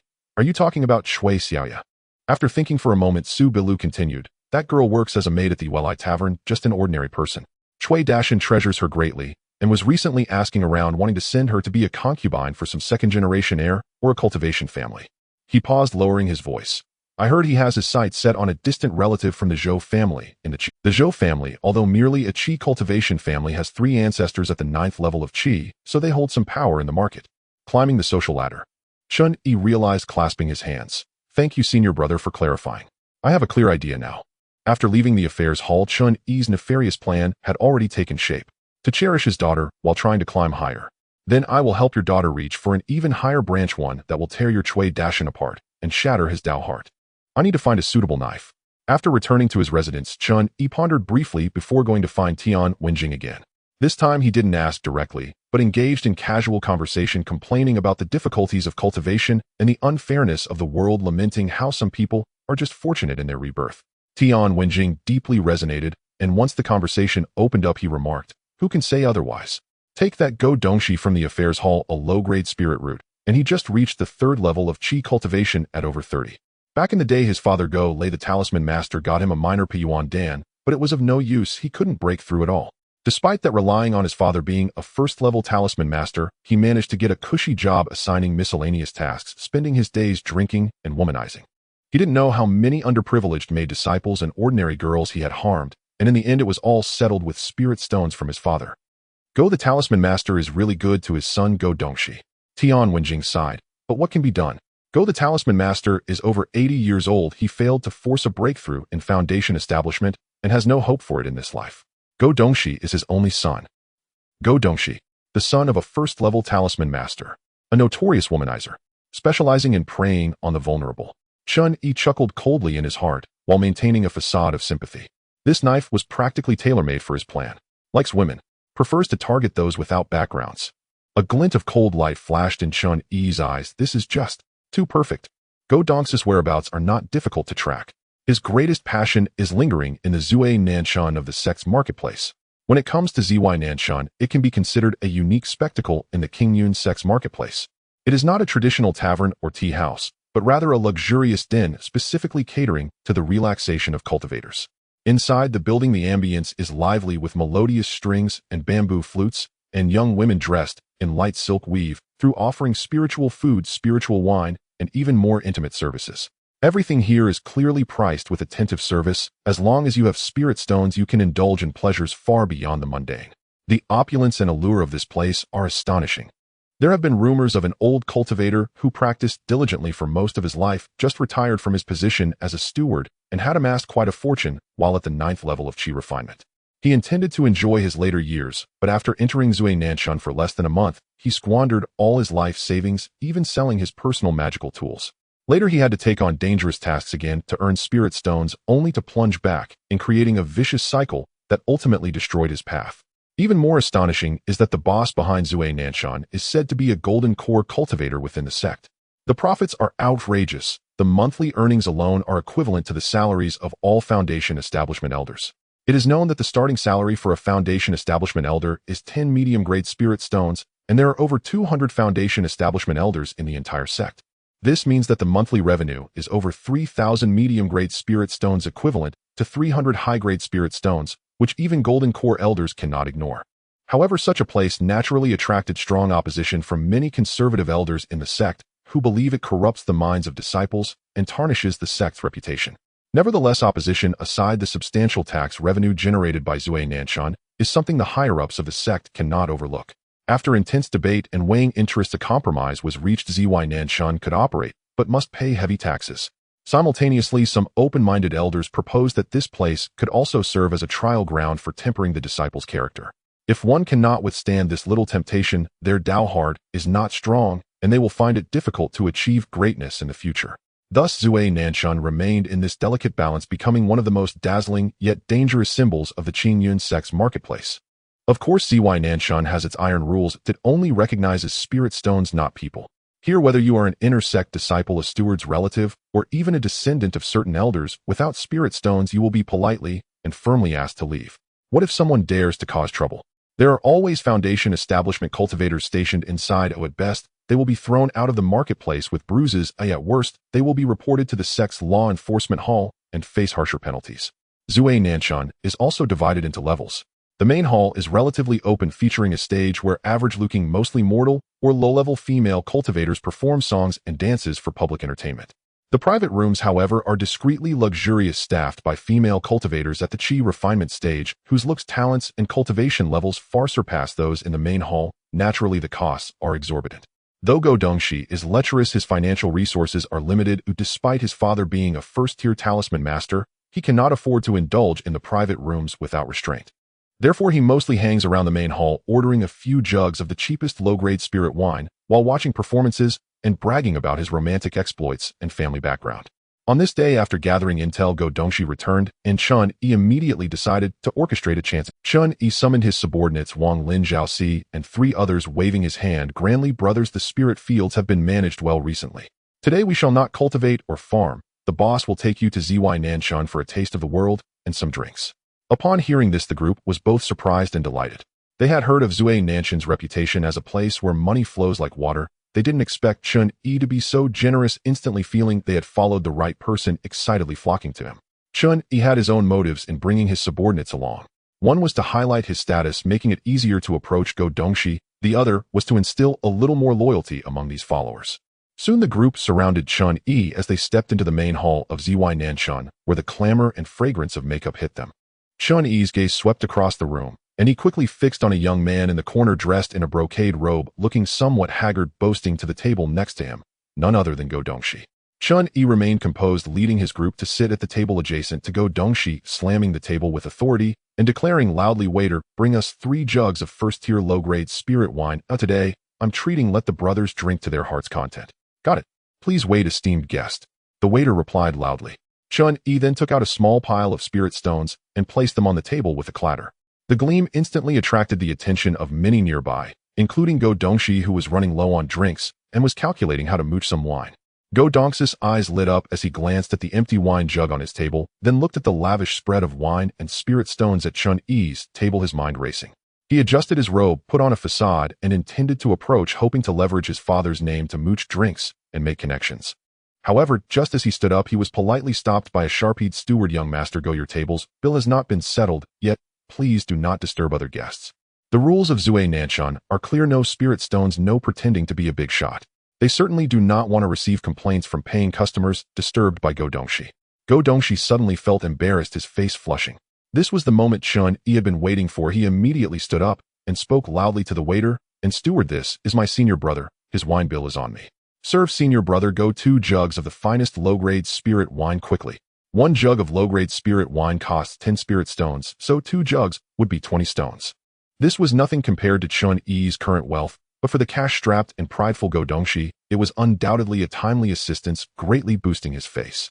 Go Dongxi was taken aback at first, then overjoyed. The awkwardness on his face vanished, replaced by a warm smile, as he stepped forward and shook Chen Yi's hand. "Oh my, you are too polite, senior brother, so righteous.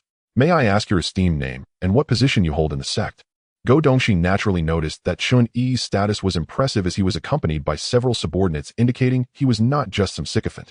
Chen Yi responded with a smile, and the 2 of them naturally sat at the same table. After a round of toasts and introductions, Go Dongxi learned that Chen Yi was the disciple of Zhang Jioga, a steward of the spirit fields, thus also belonging to the circle of second-generation heirs. Chen Yi spoke respectfully, giving the other party plenty of face, and made generous gestures, quickly winning Go Dongxi's friendship. As drinks flowed, the conversation naturally drifted to the topic that interests men the most, women. Go Dongxi began boasting about his past exploits, while Chen Yi skillfully displayed admiration and agreement, occasionally mentioning some attractive mortal women from the sect, which made Go Dongxi restless and eager for more information. Of course, Cui Xiaoyu was among them. By the time they parted ways, Go Dongxi had his arm around Chen Yi's shoulder, reeking of alcohol. "Chen Jr. brother, that was refreshing. You're just my type. I didn't expect there to be such a kindred spirit in the sect. Let's keep in touch. If anything comes up, just mention my name to your senior brother. Chen Yi also smiled and cupped his hand. Senior brother Go is magnanimous. It is indeed a fortunate encounter today. Next time I have the chance, I'll treat you to a good drink. This chance encounter cost just over 50 spirit stones, and Chen Yi had achieved his goal. Next, it was about patiently waiting. Chen Yi understands people like Go Dongxi too well. He is like a dog. There is no dog that won't eat excrement. In the days that followed, Chen Yi continued his routine life of cultivation and managing the spiritual fields. He was not in a hurry, occasionally maintaining a channel of information through spirit stones. The progress of events was even smoother than he had anticipated, or rather Go Dongxi's malice and foolishness exceeded his estimates. Within half a month, a rumor spread among the lower-level disciples. Go Dongxi from the affairs hall, after getting drunk a few days ago, had assaulted Cui Dashan's daughter Cui Xiaoya near the back alley of the Yulai Tavern. The initial version of the story was vague, but soon details began to emerge. Go Dongxi attempted to act inappropriately, and despite Cui Xiaoya's fierce resistance, how could an ordinary person compare to a cultivator? In the end, he forced his way through. After the incident, Go Dongxi, relying on his father's status, not only verbally insulted Cui Xiaoya, but also tried to brush her off with a few spirit stones, and in the scuffle he accidentally inflicted severe injuries on her. It is said that Cui Xiaoya has been in a coma since then, almost like a living dead.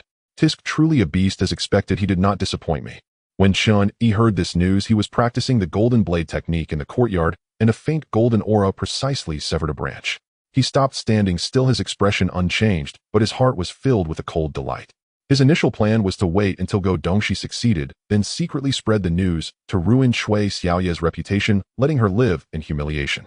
Unexpectedly, Go Dongxi was so effective, directly resulting in severe injuries and a coma. Such an interesting gossip. Tianshu would surely come knocking soon. It was time for him to test his acting skills again. Sure enough, within 2 days, Tian Wenjing mysteriously showed up at his door. Junior brother Chen, are you there? I have something to discuss with you. As Tian Wenjing entered, Chen Yi was practicing spell gestures alone in the courtyard, his fingertips glowing faintly. Air Mao had long since cleverly retreated inside, his aura completely suppressed.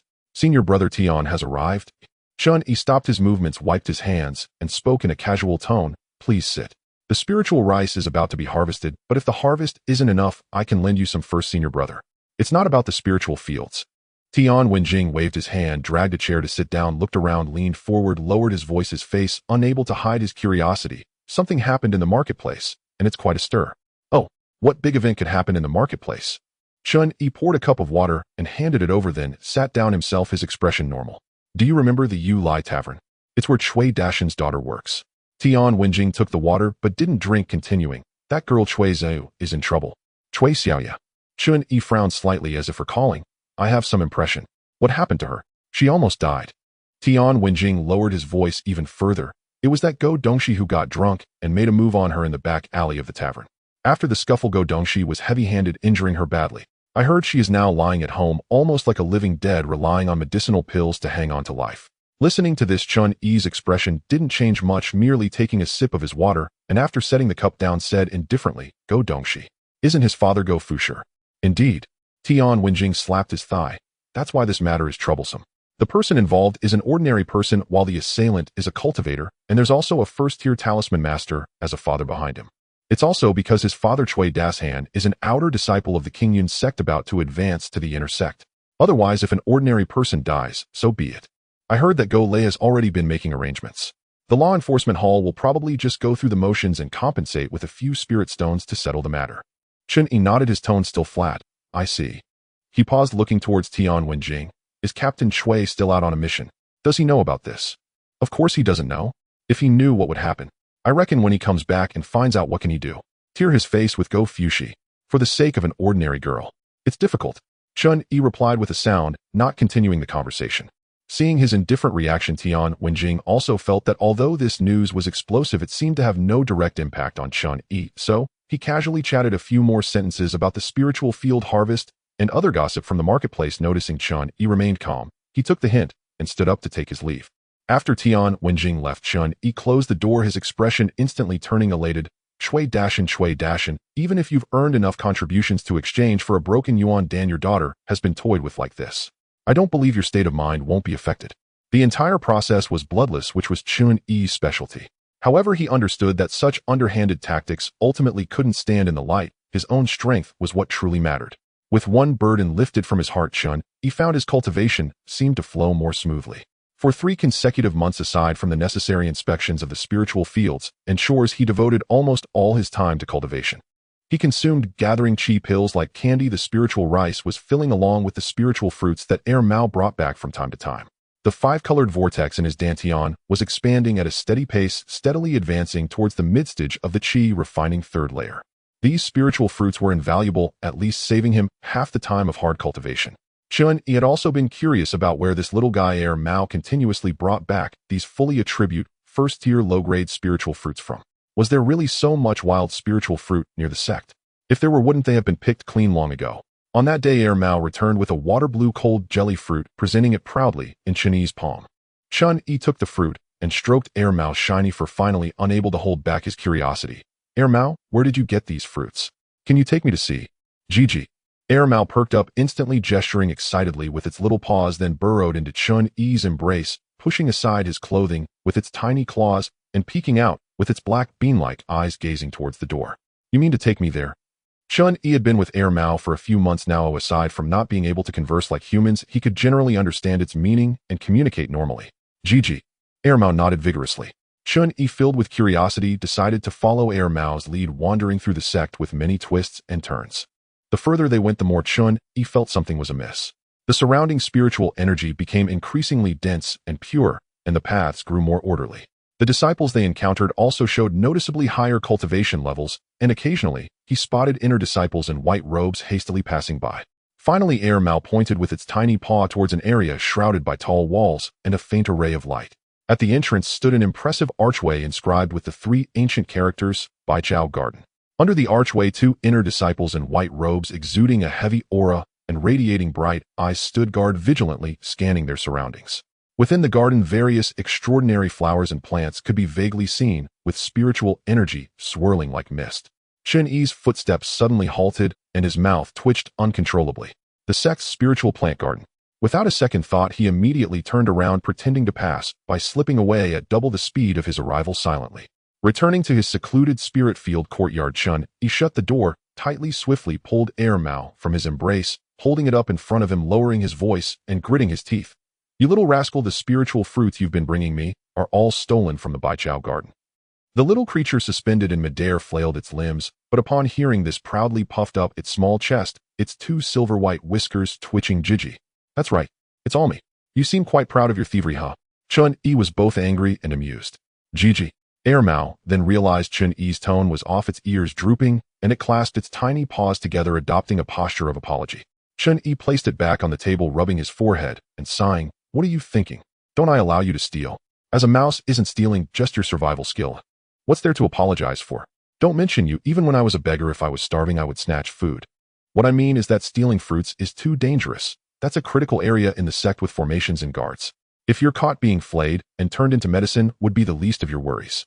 Gigi. Upon hearing this, Mao immediately became spirited again, thumping its chest with its tiny paw. Gigi. That's a minor issue. They won't notice me at all. There are loopholes in the formations, I can move freely underground. When the guard's divine senses sweep over, I just hold my breath and blend in like a stone. It gestured again, complaining that it couldn't use a storage bag and could only sneak out 1 or 2 fruits in its cheeks each time, which was too inefficient. Moreover, each time it would first pick the best ones in the garden and eat its fill before. Wait. Chen Yi keenly grasped the crux, narrowing his eyes. Are you saying that you only bring back 1 or 2 fruits for me after eating your fill each time? Gigi.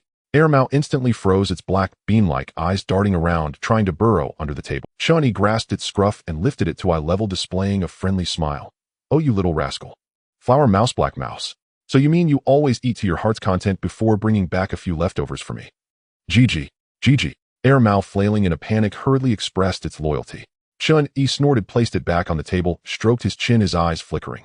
Dangerous as it may be, this is the sect's spiritual plant garden. Who knows how many treasures lie within? Even the low-grade spirit fruits are probably just the most basic items here. Looking at Mao, who was eagerly rubbing against his fingers, Chen Yi suddenly lowered his voice, a coaxing smile appearing on his face. Mao. It's good that you know you've made a mistake. However, since we are going to steal, shouldn't we aim a bit higher? Mao. Gigi. Chen Yi leaned closer, his voice barely audible. Next time, don't bring me those low-grade spirit fruits as a joke. See if you can find something better. Perhaps high-grade ones. Or those particularly precious-looking leaves with abundant spiritual energy. Petals. Roots.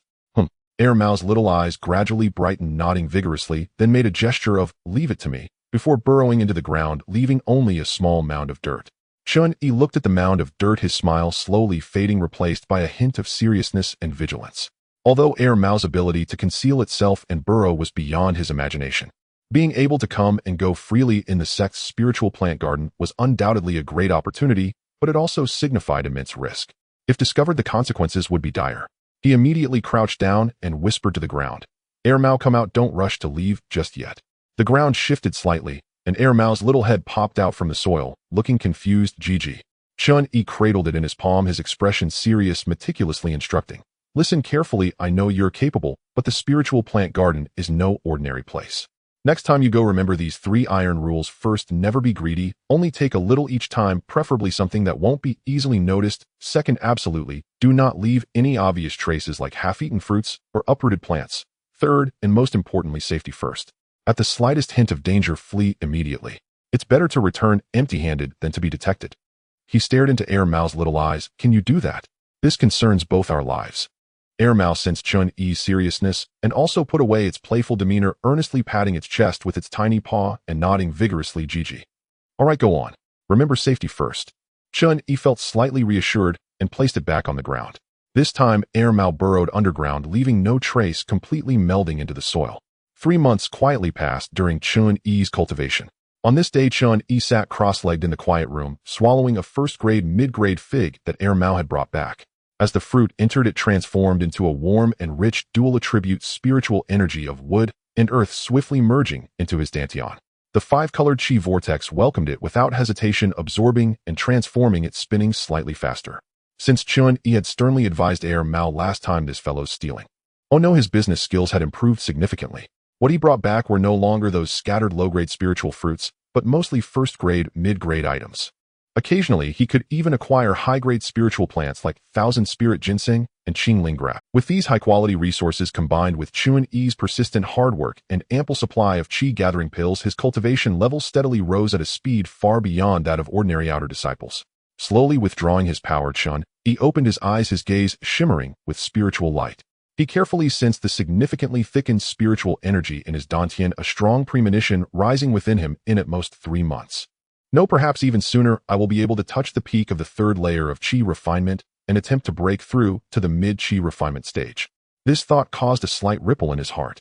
The mid-chi refinement stage signifies not just an increase in the total amount of spiritual energy, but a qualitative change, allowing one's divine sense to extend outward. From this point on, he could truly practice spells like object manipulation and exploration, read the jade slips of techniques, and control magical tools. More importantly, upon reaching the 4th layer of chi refinement, he would automatically be promoted to an outer disciple. The status of an outer disciple is entirely different from that of an outer servant disciple, allowing him to leave the sect and explore the outside markets. Outer disciple. Chen Yi murmured these 2 words softly, his eyes filled with anticipation.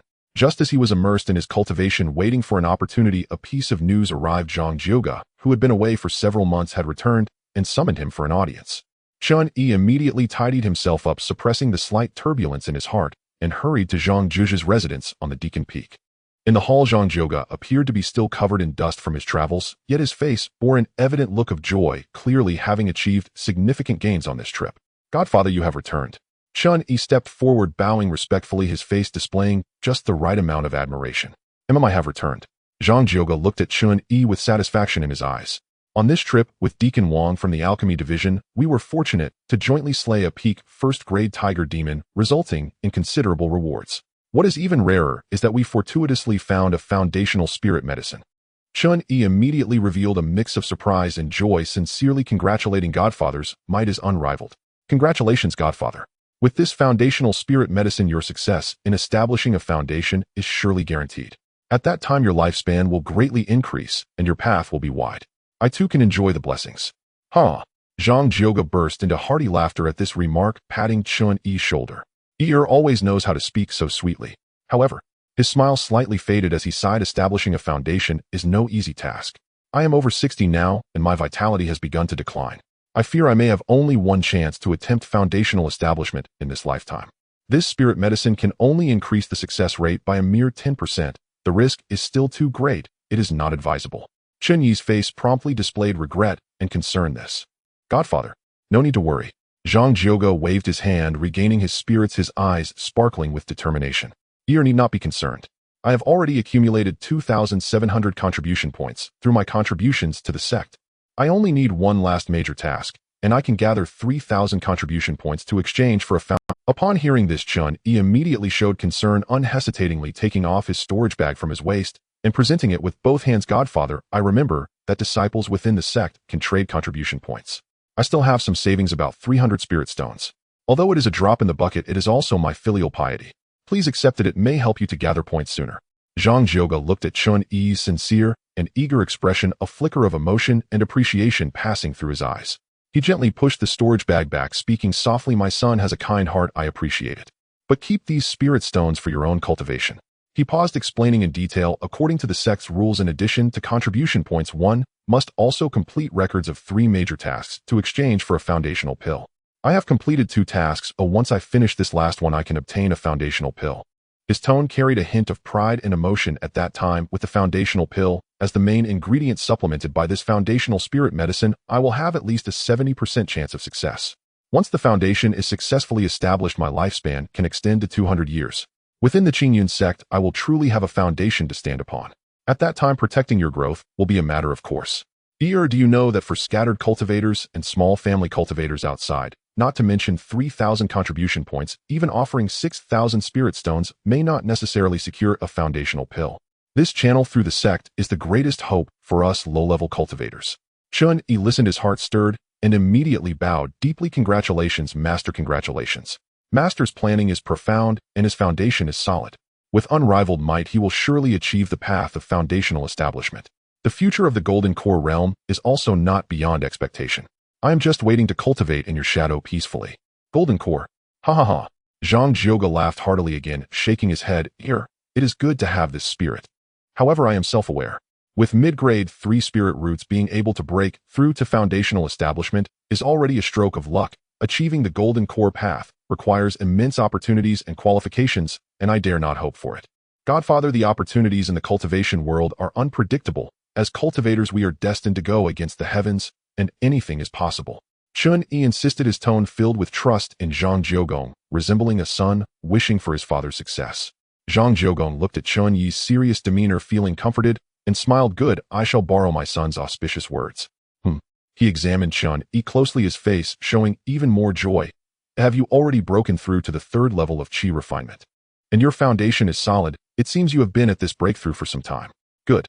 You have indeed lived up to your master's expectations and worked very hard in your cultivation.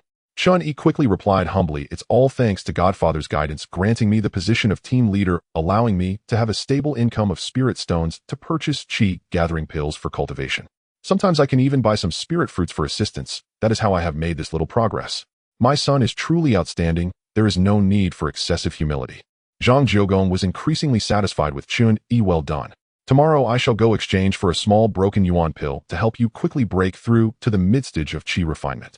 Once you become an outer sect disciple, I have a rather mystical cultivation technique that I acquired years ago, which is perfectly suited for someone with your complete elemental roots. I will pass it on to you then. Thank you for your kindness, Godfather. Chen Yi was overjoyed. This was like sending charcoal in the snow, as he was worried about what technique to find after his breakthrough. In his gratitude, Chen Yi remembered something, his face revealing just the right amount of apprehension and grievance, and he spoke softly, Godfather, there is one more thing. Previously, when you were out, that Captain Cui Dashan had plotted to put my son in peril. Chen Yi briefly recounted the ambush at Blackwater Swamp and the incident involving the Red Flame Talisman. Of course, he omitted his role in guiding Sun Zhengyuan, and the part about Mao merely stating that he had narrowed. What? Zhang Jiuge's expression darkened instantly, a cold light flashed in his eyes, and an uncontrollable pressure emanated from his peak level of Qi refinement. Cui Dashan, he has such audacity to dare harm the son of Zhang Jiuge. He seeks death. As he spoke, he abruptly stood up, clearly intending to go find Cui Dashan to settle the score immediately. Godfather, please calm your anger. Chen Yi quickly stopped him. Cui Dashan has taken on several external missions and has not yet returned. He is not within the sect. Zhang Jiuge paused, took a few deep breaths, forcibly suppressing his anger, and said coldly, consider it fortunate for him. Rest assured, Godfather has noted this matter. When that scoundrel returns, I will personally seek justice for you. My disciple, Zhang Jiuge's disciple, is not someone who can be trifled with. Thank you, Godfather, for standing up for your disciple. Chen Yi bowed, deeply feeling reassured. With Zhang Zhigong's words, Cui Dashan would face dire consequences upon his return. Okay, you should return and focus on your cultivation, preparing for your breakthrough. Tomorrow someone will bring the small broken yuan pill to you. Zhang Zhigong waved his hand, his tone returning to calm. Yes, Godfather, please take care and rest well. Chen Yi respectfully withdrew. As he stepped out of the elder peak, the evening breeze carried a chill that brushed against his face, yet Chen Yi felt warm all over. With a powerful background, someone to protect him, resources soon to be at hand, and a bright future to look forward to. This feeling of having someone backing him was simply delightful. He even felt a slight daze and lightheadedness. The struggles of the past 5 years since his transmigration, the days of servitude and constant vigilance, seemed to be rapidly fading away. Zhang Zhigong's unconditional nurturing and protection made him feel unreal, filling his heart with a complex warmth and relief, leaving him momentarily at a loss for words. He could clearly feel that he had started to lower his guard against his godfather. He even thought about introducing heir Mount Am. However, he held back. It was better to keep a hand in the cultivation world. However, to be fair, Godfather truly treats me well. Chen Yi looked up at the dazzling galaxy above Qing Yun's sect, unable to suppress the smile on his lips. Life is truly becoming increasingly hopeful. The next day, Chen Yi received a small broken yuan dan, sent by a subordinate of Zhang Zhioga. The pill lay in an exquisite jade box, emitting an enticing spiritual glow. Chen Yi picked up the pill, feeling a surge of emotions within. My godfather truly cares for me. This generous investment and protection made his heart, which had been tense since his arrival, feel a sense of relaxation and warmth. However, Chen Yi did not rush to achieve results just because he had received the pill. He understood that his journey thus far relied on piles of spiritual fruits and the urging of pills. While his cultivation speed was astonishing, the foundation and the purity of spiritual energy within his body, as well as the smoothness of his meridians, required time to refine and solidify. A tall building rises from the ground. Brilliance must depend on oneself. He whispered to himself, carefully storing the pill away and once again immersing himself in the daily grind of hard cultivation. Refining spiritual energy, expanding meridians, stabilizing the chi vortex. He suppressed his restlessness and focused on the most fundamental refinements. The mid-grade spiritual herbs brought by Ermao were now used more for nourishing the body and solidifying the foundation rather than blindly pushing for breakthroughs. 3 months flew by in focus. When Chen Yi awoke from his meditation again, the aura around him was harmonious and restrained, his eyes gleaming with clarity. His spiritual energy was abundant and his meridians were unobstructed, having reached the peak of his current state. It's time. He took out the cherished small broken yuan dan without hesitation and swallowed it. Once the pill entered his abdomen, it transformed into a gentle yet overwhelming force, guiding the already full 5-colored chi vortex in his dantian to begin a metamorphosis, compression, and condensation into a more profound form. Break for me. With a low shout in his heart, the long-accumulated power exploded forth. Buzz. It was as if a barrier shattered in his mind, and the 5-colored chi vortex in his dantian suddenly shrank inward. It then stabilized, its size reduced by nearly half, yet it became denser and more radiant, generating a natural suction force, dramatically increasing the efficiency of sensing and absorbing the world's spiritual energy. Even more wondrous changes occurred at his brow's ancestral point. An invisible force spontaneously spread out, as if he had gained a pair of invisible eyes and tentacles, becoming extraordinarily clear. His divine sense was released.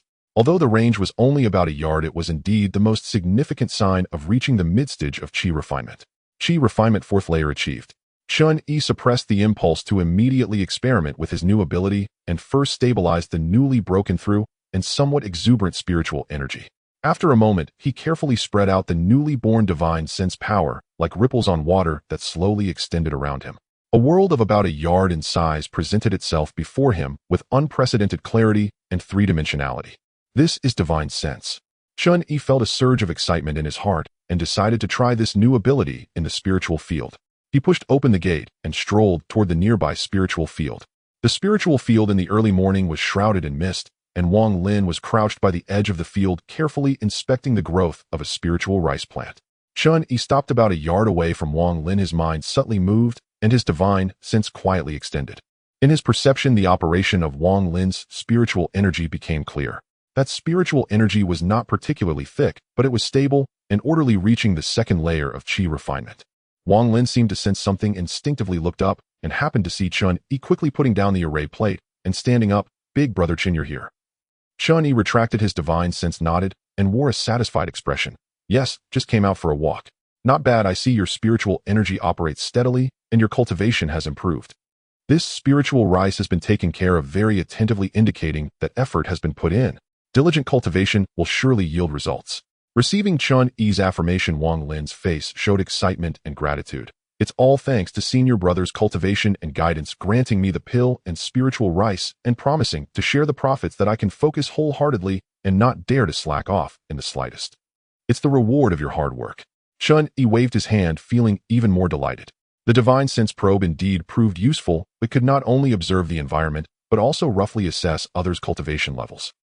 This feeling is truly indescribable. He felt exhilarated and encouraged Wang Lin with a few words before turning to leave. Walking along the field path, the sunlight dispersed the mist, and the spiritual rice appeared lush and full of life. Chen Yi felt that the future was bright. He suddenly remembered Zhang Zhuzh's promise. By the way, my godfather said that once I break through to the mid-stage of qi refinement, he would teach me a suitable technique. Techniques are the core that truly distinguishes cultivators from ordinary people, allowing spiritual energy to be transformed into various mysterious powers.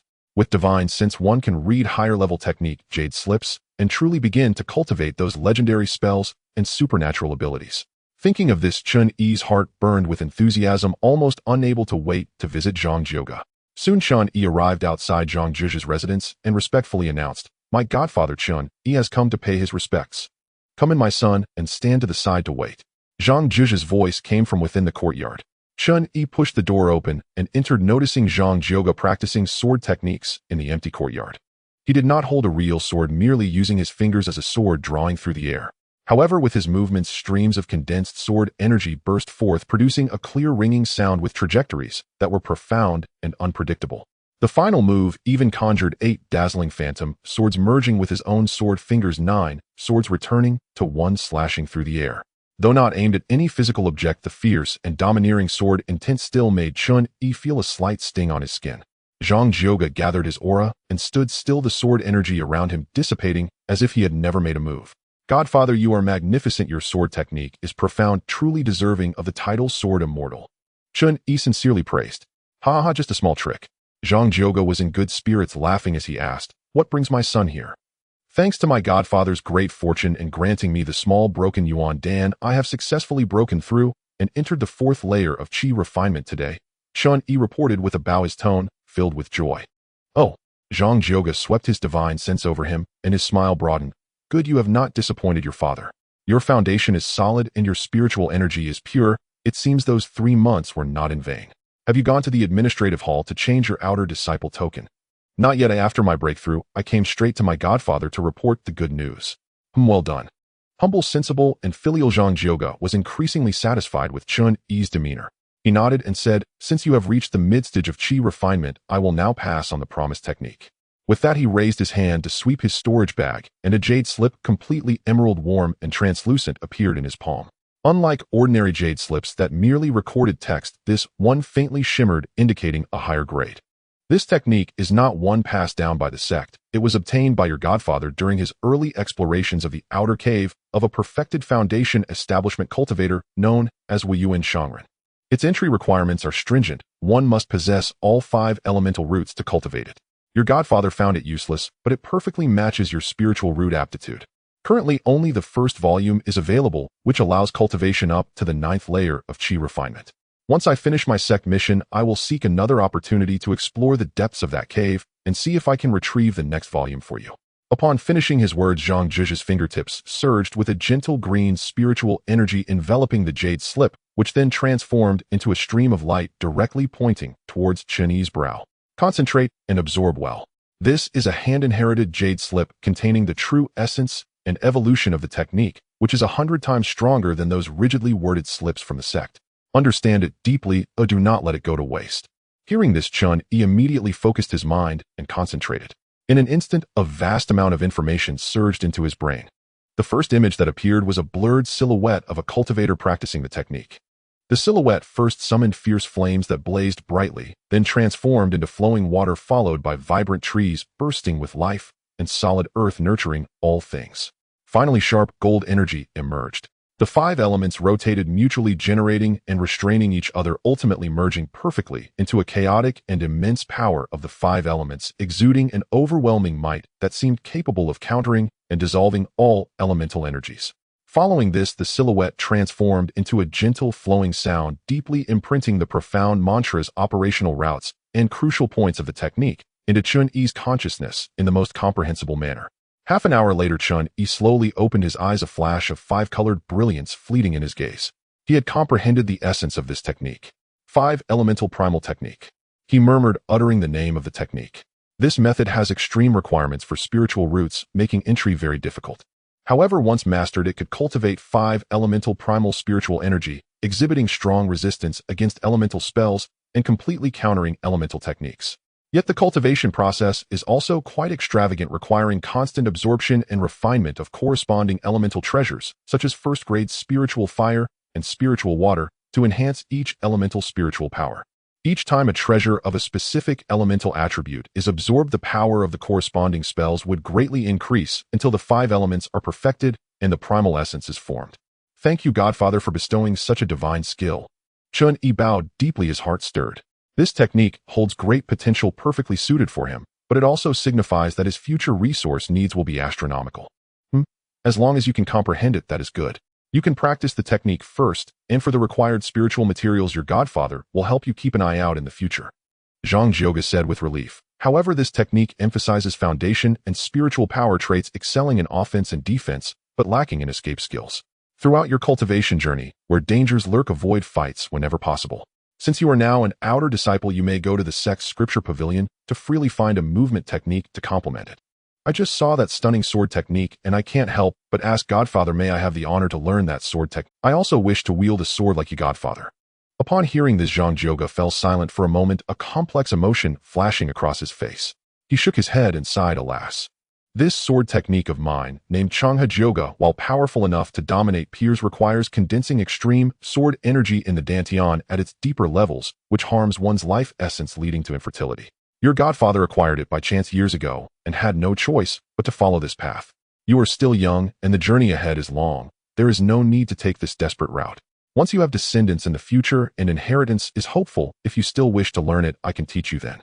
With a tone that revealed a rare sense of melancholy and regret, Chen Yi's heart trembled, and he quickly said, I understand your painstaking efforts, Godfather. It was my rashness. Rest assured, I will take care of you in the future and ensure the family legacy lives on. Ha, good. My son has filial piety. Zhang Jioge smiled broadly, seeming to wave away that trace of gloom.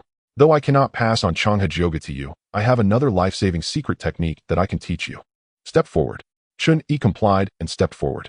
Zhang Jioge again formed a finger gesture pointing at Chen Yi's brow, and a pure, yet slightly sharp aura flowed in along with the relevant information of the technique entering Chen Yi's mind. This technique is called Sangjin technique. It is not an ordinary method of wielding flying swords, but rather one that uses one's own spiritual power as a base in the dantian, supplemented by a special method to cultivate a sword energy of one's own fate. This sword energy must be nurtured daily with spiritual power and should not be used lightly. The longer it is cultivated, the stronger its power. Your Godfather once nurtured a sword energy for half a year and released it in a critical moment, injuring a second-tier demon beast, saving his life multiple times with it. Today I will pass it all to you. Remember, this is a life-saving trump card, or do not reveal it to others unless in life-and-death situations. Chen Yi felt the faint yet extremely refined sword energy seed within his dantian, imbued with astonishing sharpness, as well as the profound nurturing method in his mind. He bowed deeply once again. Thank you, Godfather, for imparting this secret technique. I will diligently nourish it and not disappoint your expectations. All right, get up. Zhang Jioge helped him up, as if suddenly remembering something. He said, Oh, by the way, that Shui Dashan returned to the sect a few days ago. Your Godfather has already taught him a lesson. Within the sect, one must not kill fellow disciples, or I could only impose a light punishment, making him lie in bed for a month to reflect on his actions. Additionally, I forced him to provide some compensation. Saying this, Zhang Jioge took out 2 shimmering spiritual items, a palm-sized bronze shield and a long icy blue sword. This is a first-grade low-tier mystical artifact, the Xiantai shield, which can amplify protection when infused with spiritual energy. Its defense is adequate. This sword is a first-grade low-tier mystical artifact, the Qing Feng, sword sharp and agile, perfectly suited for your mid-stage chi refinement usage. Both were taken from Shui Dashan and serve as his compensation to you. Accept them. Chen Yi looked at the 2 artifacts before him, and then at Zhang Jioge's gentle smile. For a moment his emotions surged, and he felt a lump in his throat. Godfather. Zhang Jioge waved his hand, his smile warm. All right, do not act so childishly. I have only you as my son. If I do not treat you well, who will I treat well? Go now change your token at the affairs hall, and then visit the scripture pavilion. To cultivate diligently is the greatest reward you can give to your godfather. Yes, godfather. Chen Yi nodded vigorously, carefully putting away the two artifacts along with his complex emotions, and bowed as he left. As he stepped out of the courtyard, the afternoon sunlight was somewhat blinding. After leaving the disciplinary peak, Chen Yi headed straight for the administration hall. He effortlessly located Su Beilu behind the counter. Brother Chen, you've come to settle your spiritualized quota so early in the month. Or are you after some news again? Su Beilu looked up from his ledger with an easy smile. Chen Yi stepped forward, a faint smile on his face as he clasped his hands in salute. Senior brother Su, today, I come not for mundane affairs. By sheer fortune, I broke through to Qi refinement level 4 this very morning. I am here per sect regulations to apply for a new outer disciple token. Oh. Su Beilu's eyes lit up. Setting aside his work, he scrutinized Chen Yi closely before breaking into an even warmer grin. Oh, congratulations, brother Chen. Congratulations indeed. Who would have thought your cultivation would advance so swiftly, reaching the mid-stage of Qi refinement in such short time? Truly it leaves this elder brother envious. Senior brother flatters me. Chen Yi quickly waved his hand, maintaining his modest demeanor. This humble progress pales beside your own achievements. I sense your Qi is profoundly settled and your spiritual energy deeply concealed. You must be nearing Qi refinement level 6. That is the true mark of a mid-stage expert. I can only look up to you. Ha ha ha. You sly pup, always knowing just what to say. Clearly pleased, Su Beilu laughed heartily and accepted the old token. Chen Yi offered, proceeding briskly with the paperwork. As he registered the update, he added reassuringly, rest assured, brother Chen, your status as an outer disciple brings new privileges. Though you'll now bear one mandatory assignment annually, fear not. I know you're a devoted cultivator, so I'll assign you something light, allowing you to focus undisturbed on your practice. Many thanks for your kindness, senior brother. After a brief pause, Chen Yi replied, yet perhaps a simple task isn't necessary. Having just entered the mid-stage of Qi refinement, I wish to venture out and hone my skills. Might you help me find a mission to hunt a Tier 1 early-stage demonic beast? First, to sharpen my combat instincts. Second, to test the new artifact bestowed upon me by my godfather. Su Beilu raised an eyebrow in mild surprise, then nodded approvingly. Such ambition bodes well, brother Chen. No problem. Missions of this kind are plentiful.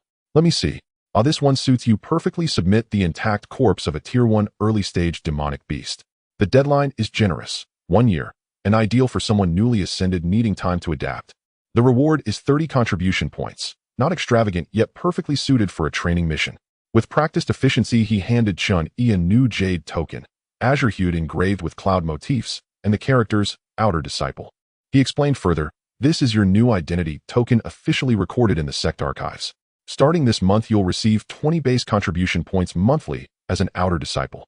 Moreover, bearing this token grants you free access to the Scripture Pavilion, where you may select one Tier 1 cultivation manual or arcane technique.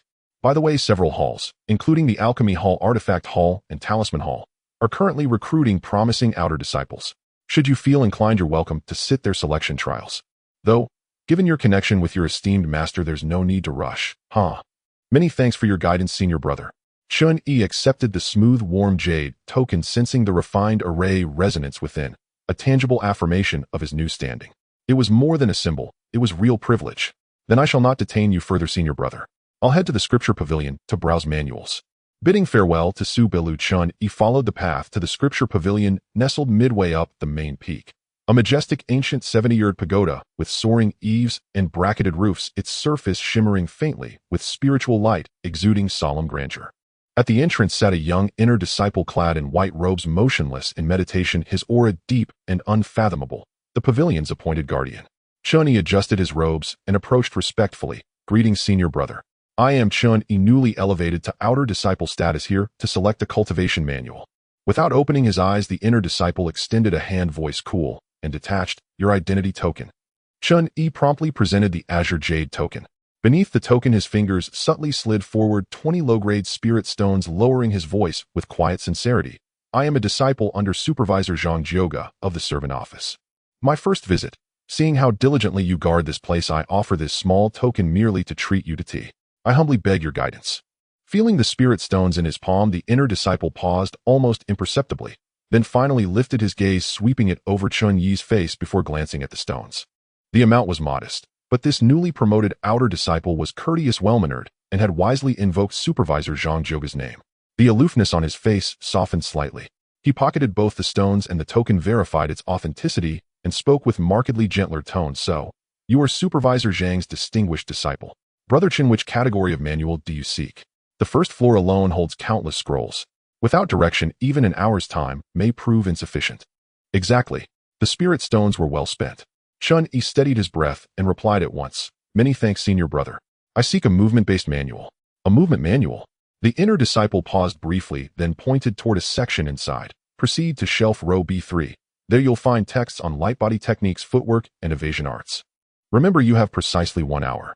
When time expires, you must exit, regardless of whether you've made your choice. Extension requires additional spirit stones. Moreover, you may only scan introductory synopses with your divine sense. Forcible breach of the seals is strictly forbidden and severely punished. Understood, senior brother. Many thanks for your instruction. Chen Yi thanked him again, retrieved his token, and strode purposefully into the scripture pavilion. Inside, the space unfolded far more expansively than its exterior suggested. Towering shelves of jade slips stood in perfect order, each bathed in a soft, ethereal glow radiating mystery and boundless depth. Guided precisely, Chen Yi found the section and discovered numerous speed-oriented manuals. Without delay, he projected his divine sense and began swiftly scanning the synopses inscribed on each jade slip. Most synopses were concise and precise, while their full contents remained veiled behind a gentle yet unyielding barrier. Soon, several types of body techniques attracted Chen Yi's attention. Moonshadow step, a first-tier body technique. It requires training on a night with abundant moonlight, drawing the moonlight into the body to refine the technique. After becoming proficient, the speed can surpass that of peers at the same level. Once perfected, the speed far exceeds that of peers, and in full mastery, the short-distance explosive speed can rival that of early foundation establishment practitioners. If paired with footwear artifacts, the effect is even better and remains unaffected by complex terrain. The downside is that the effectiveness is halved during the day or on moonless nights. This looks good, gets unaffected by terrain, and has artifact enhancements, but the training limitations are quite numerous, Chen Yi analyzed silently. However, soon another jade slip's description made Chen Yi's heart tremble. 100 feet, one sort of first-tier technique. Originally a second-tier technique, 1,000 feet, one line. Once a foundation establishment practitioner was obsessed with the swift flight of the sword, delving into its principles and extracting the essence of one line, breaking void, simplifying, and creating this technique. Strictly speaking, this technique is not purely a body technique, but a method of swift sword flight. Practitioners must possess a flying sword artifact and comprehend the state of sword speed equals my speed while flying. After becoming proficient, the straight-line sprinting speed can far exceed that of ordinary practitioners at the 9th level of Qi refining. Once perfected, the short-distance explosive speed can rival that of foundation establishment practitioners. If fully mastered, the speed is enough to crush early foundation establishment practitioners. However, this method consumes a tremendous amount of spiritual power and requires extremely high comprehension. Only those with abundant spiritual power and solid foundations may attempt it lightly. Below there is a line of small text added by a person. Those with abundant spiritual power may attempt it at the 6th level of Qi refining. Exchange requires contribution points, 300 points. Wow, this is amazing. Chen Yi's eyes lit up instantly. Flying with a sword, the romance of a man. What young man hasn't dreamed of stepping on a sword to soar through the sky carefree in the world? Moreover, this speed description is tailor-made for fleeing. Although the requirements are strict and the consumption terrifying, this speed is absolutely worth the price. He quickly browsed through several other techniques, such as Dragon's 8 trigram step, focusing on combat evasion, and Phantom floating step, emphasizing dodging.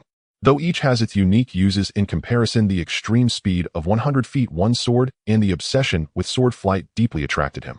Choosing 100 feet one sword, Chen Yi hardly hesitated before making his decision. There were three. First, this technique emphasizes sword flight and speed, which resonates deeply with his romantic imagination of cultivation, providing ample motivation for practice. With the spirit of youth full of vigor, cultivating without focusing on the sword is akin to going home to eat instant noodles. Second, speed, extreme speed. A man must be fast. Whether in pursuit, fleeing, or traveling long distances, speed is a crucial attribute. Losing a battle is fine, but if you can't escape, that's death. Third, it is expensive.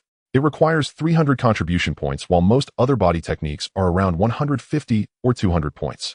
In the sex system, contribution points are hard currency, representing the scarcity and value of resources to some extent. He firmly believed that the sex pricing had its reasons. Behind this expensive price, there must be matching power and potential. Furthermore, with the foundation of 5 elements mixed yuan technique, he is confident in his future spiritual power total, and with Zhang Jiugong as a supporter, he might as well try early. This is it. Chen Yi made up his mind and reached out to take the blue jade slip that recorded 100 feet one sword. Returning to the entrance of the scripture pavilion, Chen Yi handed the blue jade slip to the inner sect disciple on duty for registration. The disciple took the jade slip, and when he saw the name, his brow subtly raised. He looked up to see a hint of surprise in Chen Yi's eyes, which soon turned into a faint, almost imperceptible indifference. Another newcomer fooled by the handsome appearance of sword flight. He had seen too many disciples excitedly choose 100 feet one sword during his years of duty here, only to ultimately waste precious contribution points and time due to insufficient spiritual power and comprehension, unable even to get started, and had to helplessly give up, turning to more stable techniques. However, he weighed the 20 spirit stones in his sleeve and recalled what the other party mentioned about Zhang Zhugong. Forget it, though the spirit stones are few, the attitude is right, indicating some foundation. Personal choice, personal responsibility for the consequences. As a guarding disciple, there's no need to speak too much and offend others. So he composed himself, returning to a businesslike demeanor. For 100 feet one sword, 300 contribution points are required. New outer sect disciples can select a technique free of charge for the first time. Junior brother Chen, please make the Tao Heart Oath. Without the sect's permission, you must not teach or disclose this technique to any other person in any form. If violated, the Tao Heart will backlash. Cultivation will be completely wasted, and the sect will also pursue responsibility and punishment. I understand. Chen Yi's expression became serious as he put away all distractions. He brought his right hand's index and middle fingers together, lightly touching his forehead, and said aloud, I, disciple Chen Yi, hereby vow with my Tao heart, having received the sect's technique, 100 feet one sword, I will strictly adhere to the sect's rules, never teach it privately, and will not disclose even a bit. If I violate this oath, I willingly accept the backlash of my Tao heart. My cultivation will be completely wasted, and heaven and earth will witness. At the moment the oath was spoken, Chen Yi clearly felt a formless yet real power of constraint quietly wrapping around his nascent divine sense, as if a permanent brand had been stamped. This is the power of the Tao heart oath. The cost of betrayal is something no practitioner can bear. Good. The guarding disciple nodded, took out a blank jade slip, and after a moment of contact with the original version, the spiritual light flowed, completing the imprint. He handed the warm, new jade slip copy to Chen Yi while retrieving the original. This is the imprint copy. You can repeatedly contemplate it, but it has internal restrictions and cannot be copied again. The original must be returned to the repository. The copy must be kept properly. If damaged, you will need to pay contribution points to replace it. Thank you for the guidance, senior brother. Chen Yi carefully took the jade slip copy, still warm from the formation, and tucked it into his bosom. Stepping out of the scripture pavilion, the noonday sun was somewhat dazzling, and the mountain breeze brushed against his face, bringing the fresh scent of grass and trees. Standing on the steps, Chen Yi felt the jade slip of the newly acquired technique in his arms, the outer sect blue jade token hanging at his waist, and the heavy spirit stones, pills, and artifacts in the storage bag. The four essential elements needed by practitioners for cultivation, wealth partner technique, and environment were all gathered. Next, what Chen Yi needed to do was to enter seclusion for intensive practice, digest all these good things, and transform them into tangible cultivation and combat power. In the quiet room, Chen Yi slowly exhaled a long breath of turbid air, his breath rising to its peak before returning to tranquility. He opened his eyes, the spiritual light swirling in his gaze, revealing a brilliance within. His cultivation had firmly stabilized at the 5th layer of Qi refinement. It's been more than a year. Finally broke through to the 5th layer. Chen Yi murmured to himself, his tone laced with a mix of emotion and satisfaction.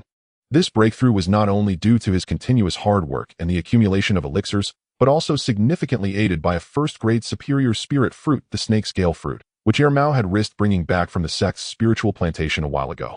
The pure spiritual power contained in that fruit had directly helped him break through the bottleneck of the 5th layer. Over the past year, he had hardly stepped out of his home, dedicating all his energy to cultivation and consolidation. Of course, the results were quite remarkable. His cultivation had progressed from the initial 4th layer to the solid 5th layer. 2 low-grade magical artifacts, the Xian Iron Shield and the Qingfeng Sword, had become quite manageable. The 5 elements Hunyuan Gong had integrated the powder of gold essence stones, and now, with a simple golden blade technique, its power far exceeded that of his peers. What reassured him the most was the sword energy that had been nurtured in his dantian for more than half a year. The life sword energy formed by the concealed sword technique had begun to reveal its sharp edge. If unleashed suddenly when the opponent is unprepared, Chen Yi had a 90% confidence in being able to instantly kill someone at the 6th layer of Qi refinement. Even late-stage Qi refinement cultivators would definitely suffer severe injuries if caught off guard. This was his strongest trump card at present. However, the 100-foot one sword had been incomprehensible to him for over a year, with no sign of breaking through the threshold. The technique's requirements for spiritual power manipulation and storage were too high. He estimated he would have to at least reach the 6th layer of Qi refinement before he could truly begin cultivation. In addition, there were still over 1,400 spirit stones lying in his storage bag. After deducting the expenses for cultivation from the monthly output of the spiritual field, he could always save up around 100 stones, which added up to a modest fortune. As for Air Mao, Chen Yi glanced at Air Mao curled up beside the cushion and fast asleep. The little fellow had just finished a buffet at the sect's spiritual plantation and returned to sleep. With glossy black fur and a proud silver beard, he had already become a first-grade mid-quality spirit beast mastering the art of earth escape with increasing stealth. Furthermore, regarding his concealment ability, as long as Air Mao wished, Chen Yi would be unable to detect him. Just right, my cultivation has progressed, my magical artifacts are familiar, it's time to go test the fruits of my hard work in real combat. Hunting a first-grade, early-stage spirit beast should be a piece of cake for me now, but what I need more is real combat experience. However, before leaving the sect, Chen Yi decided to visit his master Zhang Jioge. Firstly, to report his cultivation progress, and secondly, to inquire about the foundation establishment pill that his godfather had been planning for a long time, whether there was any news on it. Arriving at the small courtyard on the Deacon Peak, Zhang Jioge was enjoying tea in the courtyard, his demeanor increasingly composed. Upon seeing Chen Yi, he scanned him with his divine sense, and immediately broke into a gratifying smile. Error has come. Your aura is steady and your spiritual power has improved. You have indeed reached the 5th layer of Qi refinement. Good, very good. It seems you haven't been idle this past year. All thanks to the elixirs and guidance gifted by my godfather, I wouldn't dare to slack off. Chen Yi respectfully bowed and then asked with concern, Godfather, about the foundation establishment pill. Zhang Jioge took a sip of tea and waved his hand. This matter cannot be rushed. I have already accumulated enough contribution points, but the 3rd major task record required for exchange has not been appropriately issued by the sect recently. But it's no bother, my master can wait. However, you coming here today, is it not just to pay your respects? Chen Yi replied honestly, Godfather, you see clearly. I have made slight progress in my cultivation and wish to venture out for some training, while also completing the demon hunting task I accepted when I was promoted to the outer sect. It has been overdue and I need to provide an account. Going out for training. Zhang Jioge pondered for a moment and nodded, saying, Your cultivation has reached a level where you should go see blood and sharpen your Tao heart. Cultivating solely within the sect is akin to being a greenhouse flower. However, his expression turned serious. The outer edges of the Qingyun mountain range, while relatively safe and devoid of second-grade spirit beasts, are not without risks. A first-grade spirit beast may be manageable for you, but you must guard against other scheming cultivators and the possibility of straying into more dangerous areas. Remember, safety comes first. As he spoke, he took out a storage bag and handed it to Chen Yi. Inside are some first-grade spiritual talismans I had left over from my early years, including attacking fire snake talismans and gold needle talismans, as well as defensive diamond talismans and escape divine movement talismans. Take them for self-defense. Additionally, take these spirit stones with you. If you encounter a market, you can purchase some useful elixirs, or Chen Yi accepted it, probing with his divine sense. He saw neatly stacked 20 to 30 shimmering talismans and a small pile of about 500 low-grade spirit stones beside them. A warm current surged in his heart. Godfather, this. Take it, Zhang Jioge said decisively. You are the son of Zhang Jioge. When you go out, you must not be shabby, and you should also have the means to protect your life. Remember, if you can't win, run. Oh, it's not shameful. As long as the Green Mountain stands, you need not worry about firewood. Be sure to think things through and never act impulsively. Yes, the teachings of my godfather I will remember in my heart. Chen Yi bowed deeply. This unreserved care and tangible support made him truly feel what fatherly love is. After bidding farewell to Zhang Jioge, Chen Yi did not delay returning to his small courtyard to pack up briefly. He brought necessary elixirs, talismans, and spirit stones, hung the Qingfeng sword in the most accessible position, and then tucked in the sleeping Air Mao. Let's go, little guy, time to take you out to see the world. He patted his clothes, and Air Mao, still drowsy, gave a soft chirp and adjusted his position to continue sleeping. Chen Yi conducted a final check, confirming everything was in order, and then strode confidently towards the mountain gate. After simply showing his identity jade token, Chen Yi left the Qingyun sect. Upon exiting the gates of the Qingyun sect, Chen Yi oriented himself and took out the simplified map he had purchased. The map depicted rugged mountains and rivers with several important locations clearly marked. His gaze fell on a point closest to the Qingyun mountain range, Qingyun Market. Looks like you'll need to head to the market first. Just having the outline of the mountain range is insufficient. I need to buy a more detailed outer map, preferably one that marks the ranges of common spirit beasts and dangerous areas. In the wild, information is life. Chen Yi remained cautious.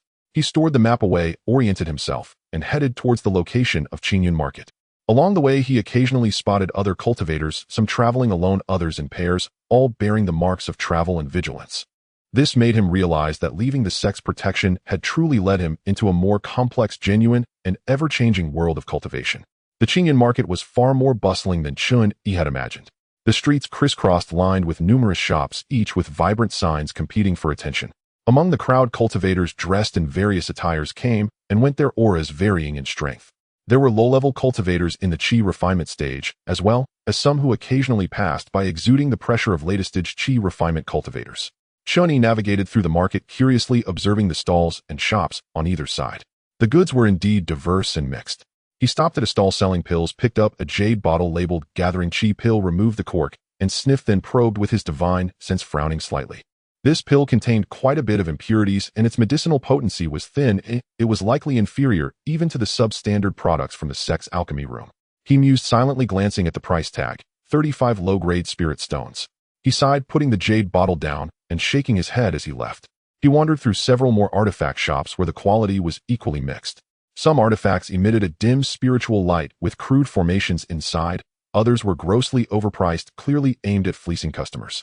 Indeed, the outside world was full of dazzling sights. Resources were easy to obtain, but the quality and prices were hard to articulate. Within the sect, although contributions were hard to earn, at least prices were clear, and the quality was mostly guaranteed. Chen Yi reflected on this, feeling a stronger sense of belonging to the sect. After wandering for about half a day, he finally found a store specializing in sundries that appeared relatively honest and purchased a detailed map of the outer regions of Qingyun mountain range for 10 spirit stones. Upon unfolding it, the map was indeed much more detailed than the simplified version, marking several relatively safe routes, in and out, known beast lairs, common spiritual material growth areas, and even some danger warnings noted by previous explorers. Although it was limited to the periphery, the vastness of the area and the complexity of the terrain still left Chen Yi astonished. After buying the map, Chen Yi strolled through the market for a while longer, his eyes scanning each stall in hopes of finding some overlooked treasures. However, reality was quite harsh. He neither possessed the keen insight of a discerning eye nor the extraordinary intuition for treasure hunting. The things he encountered were either mundane, overpriced, or simply bizarre items he could not comprehend. He even quietly poked his companion, Mao, awake, and communicated through thought. Mao, can you sense if there's anything good nearby? Something with particularly dense spiritual energy that attracts you? Mao drowsily poked its little head out, its black bean-like eyes spinning around in confusion, sniffing a few times before pointing its little paw at a stall selling roasted spiritual potatoes. Chen Yi. Well, it seems Mao's talent lies in stealth and escape, not in the legendary treasure hunt. Expecting it to find treasures was less reliable than hoping the stall owner would suddenly have a clearance sale. With nothing gained, Chen Yi did not linger, confirmed his direction, and left the market, officially entering the outer regions of the Qingyun mountain range. As he stepped into the forest, the atmosphere changed dramatically. Towering ancient trees blocked out the sun, and underfoot was a thick layer of humus. The air was filled with the damp scent of soil and a faint hint of spiritual energy from the vegetation, occasionally mixed with the odor of unknown wild beasts. Chen Yi concealed his aura, holding the black iron shield in his left hand, while the Qingfeng sword hung at his waist. Following the map's guidance, he cautiously moved towards an area where a first-stage, early-level beast might appear. After walking for about an hour and passing through a dense forest, he emerged into a rocky valley. At that moment, the ground trembled slightly, accompanied by heavy breaths and a foul wind, as a massive wild boar-like beast with exposed tusks and fur as sharp as steel needles charged out from behind a boulder. Its eyes were scarlet, and the demonic aura around it surged, indicating it was at the mid-stage of first tier. However, its aura fluctuated slightly, as if it had just broken through. Chen Yi's eyes narrowed, and he halted. Lucky me, I didn't encounter an early stage one. Instead, a mid-stage one appears. Just right, I can practice my skills and test my current level. While he spoke casually, his movements were not to be taken lightly. Infusing spiritual energy into the black iron shield, it instantly enlarged to half his height, securely blocking in front of him. His right hand gripped the hilt of the Qingfeng sword. He indeed had not learned any sophisticated sword techniques. He only knew the most basic slashes and thrusts, using the long sword more as a heavy weapon for infusing spiritual energy. Roar! The wild boar king seemed enraged by Chen Yi's calmness, letting out a low growl. It kicked off the ground with its hind hooves and charged forward like a black war chariot, tusks aimed at Chen Yi, full of momentum. Chen Yi did not dodge. At the moment the wild boar king closed in, he thrust the shield forward. Bang! A muffled sound of impact echoed, and Chen Yi felt a huge force surge through him, causing the earth beneath his feet to explode and his form to slide back a few steps, his arm slightly numb. Such immense strength. He was secretly astonished. This creature's brute force exceeded his expectations. After being blocked by Chen Yi, the Wild Boar King became even more furious, shaking its head and preparing to charge again. However, Chen Yi did not give it a chance. He activated his Lightfoot technique, swiftly sliding to the left front, instantly circling to the side and behind the Wild Boar King. At the same time, his right hand had already completed the hand seal, pointing sharply at the Wild Boar King's relatively softer flank. Golden Blade Technique. A solid golden blade of energy much larger than before, and with finely serrated edges, tore through the air, producing a sharp sound as it struck the Wild Boar King's side. Blood spurted forth. The golden blade had almost sunk halfway and leaving a terrifying wound over a foot long, exposing bone. The Wild Boar King let out a wretched howl of pain, its massive body staggering. The power has indeed increased significantly. Chen Yi felt a surge of joy. After merging with the powder of the Golden Essence Stone, the sharpness of the Golden Blade technique had escalated to another level. Stimulated by the intense pain, the Wild Boar King went completely berserk, disregarding everything to turn and charge again, its momentum even fiercer than before. This time Chen Yi was prepared and did not take it heeding. He swiftly moved his feet, combining with the Lightfoot technique, evading the charge just in time while aiming for the Wild Boar King's front leg, which was slightly delayed due to its injury. Another slash. Another golden blade shot through the air, precisely striking the joint of the Wild Boar King's front leg.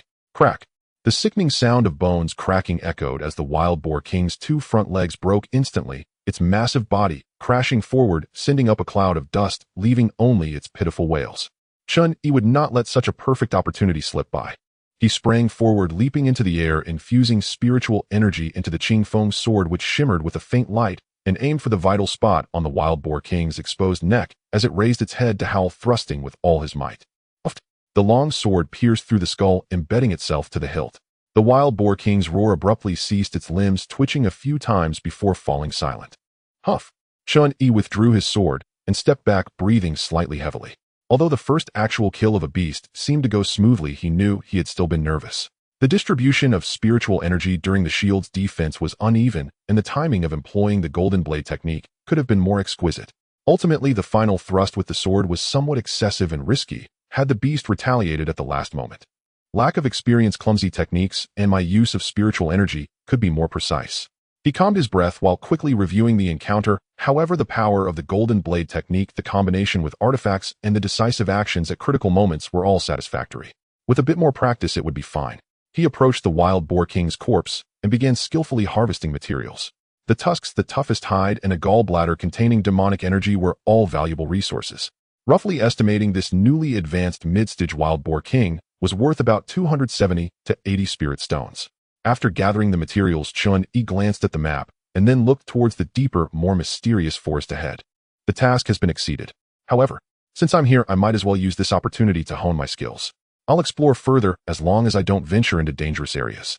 After a brief rest, once my spiritual energy recovers, he'll continue forward. After advancing for about half an hour, passing through a thicket with thin miasma, faint fluctuations of spiritual energy and sounds of arguing came from ahead. Chen Yi immediately became alert, concealing all his presence, and quietly approached using the cover of trees and rocks. Suddenly, an angry and incredulous female voice rang out. "Lin Dong, you ungrateful beast. You actually ambushed me for a second-tier spirit fruit. What have I, Sun Miaowei, done to wrong you? Lending you spirit stones, gifting you pills, even secretly teaching you my family's alchemy techniques. And this is how you repay me." Upon hearing the name Lin Dong, Chen Yi's heart jolted. Lin Dong. It couldn't be the Lin Dong who measured spiritual roots with him back in Luo City, could it? He quickened his pace, silently creeping to a large rock, peering out. In a clearing among the trees, he saw a female cultivator dressed in red, appearing to be in her early 20s, with a beautiful face and a curvaceous figure. She was half kneeling on the ground, blood dripping from her mouth, her breath chaotic, her body covered in wounds, and her cultivation at the 6th level of chi refinement. At that moment, she was glaring at the person in front of her with a fierce expression. The man standing opposite her held a long knife artifact glinting with cold light, which was at least a mid-grade first-tier artifact. His expression was indifferent, a hint of mockery at the corner of his mouth. It could only be Lin Dong. At this moment, Lin Dong's cultivation had already reached the 5th level of chi refinement. Chen Yi felt a sudden jolt in his heart, privately wondering, I haven't been short of pills, and with my foster father occasionally supporting me, I've only just reached the 5th level of chi refinement after such hard training. Why can Lin Dong cultivate so quickly? Instantly, Chen Yi recalled the scene from when they were measuring their spiritual roots. Lin Dong had an attitude as if he was the eldest under heaven, while he was the third. At that time, he found it strange, but now it seemed that Lin Dong must be hiding some unspeakable secret. In the clearing, Lin Dong sneered at Sun Miaowei insults. Stop talking nonsense, Sun Miaowei. Without me, you wouldn't even find this second-tier spirit fruit. Besides, do you think I don't know what you're thinking? You're merely after the secrets I possess. I've had enough of your lofty and condescending attitude. In my eyes, you're nothing but a pretentious, foolish woman. You, Sun Miaowei trembled with rage. Dare you kill me? My father is the head of the Sun family, a foundation establishment cultivator. If you dare to kill me, he will surely extract your soul and refine your spirit to avenge me. Let's see if he can find me first. Lin Dong's eyes revealed killing intent, and without further ado, he lunged towards Sun Miaowei. Great desolate fist. He tightened his right fist, a wild and heavy aura gathering around it. Sun Miaowei seemed to have prepared for this, and at the moment he moved, she gritted her teeth and crushed a talisman she had been hiding in her hand for a long time. You want to kill me? Not so easy. Fire Blast Talisman. Boom. A violent burst of fire-type spiritual energy erupted suddenly, engulfing Lin Dong's fist strength in crimson flames. The shockwave from the explosion sent nearby trees and rocks flying, and dust filled the air. The giant rock where Chen Yi was hiding also got caught up in the commotion, debris scattering everywhere. He had no choice but to activate his spiritual energy to protect his body, slightly moving. Just that little movement caused a trace of his aura to leak out. As the dust began to settle, Lin Dong, looking somewhat disheveled, waved away the smoke in front of him, his gaze locking onto Chen Yi behind the giant rock. Their eyes met, and Chen Yi awkwardly chuckled, stepping out from behind the rock with his hands raised to him. It's been a while, junior brother Lin Dong. You all carry on. I'm just passing by, didn't see anything, didn't hear anything. Lin Dong's eyes flashed with surprise upon seeing Chen Yi, clearly not expecting to encounter an acquaintance from the same batch of newcomers here. However, he quickly regained his icy demeanor, his gaze sweeping between Chen Yi and the injured Sun Miaowei, a glint of ruthlessness and resolution flickering in his eyes. Senior brother Chen Yi. Lin Dong slowly spoke, slightly raising the long knife in his hand. Since you're here, don't be in a hurry to leave. Chen Yi's face darkened. Junior brother Lin Dong, what do you mean by that? Do you really want to harm your fellow sect member? Fellow sect member. Lin Dong's lips curled into a cold smile. Senior brother, I don't want to either. But this is a second-tier spirit fruit. I don't believe you're not tempted. Even if senior brother truly isn't tempted, if today's events were to reach the sect, it would be a disaster for me. So, before he finished speaking, the killing intent had already spread like a tangible force. This determination and ruthlessness were not something a novice in killing could possess. It was clear that Lin Dong had been through many life-and-death struggles during his time in the outside world. This senior brother. At this moment, the half-kneeling Sun Miaowei hurriedly shouted, looking at Chen Yi with pleading eyes and a hint of barely perceptible seduction. I am Sun Miaowei, a disciple of the Sun family from Qingyan Market. I implore you, senior brother, to lend a hand and join forces with me to kill this beast. Once successful, we will divide the second-tier spirit fruit equally, and the Sun family will surely reward you handsomely afterwards. As she spoke, she gently tugged down her collar, partially revealing her snow-white skin. Trying to seduce me. Do you think I'm that foolish? Chen Yi sneered inwardly.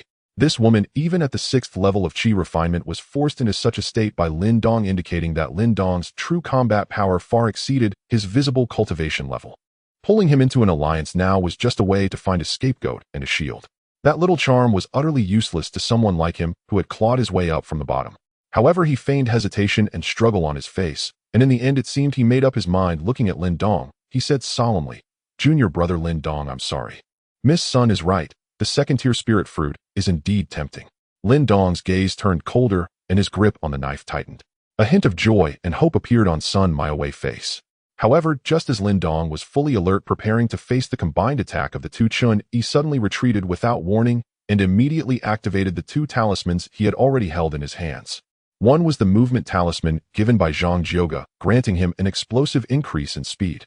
The other was the most basic smoke talisman he had bought in the sect's market, which exploded into thick gray-white smoke, obscuring his vision. Miss Sun, hold on for a moment, or I'll go get help. Chen Yi's voice came from behind the smoke, followed by the sound of rushing wind as he quickly fled.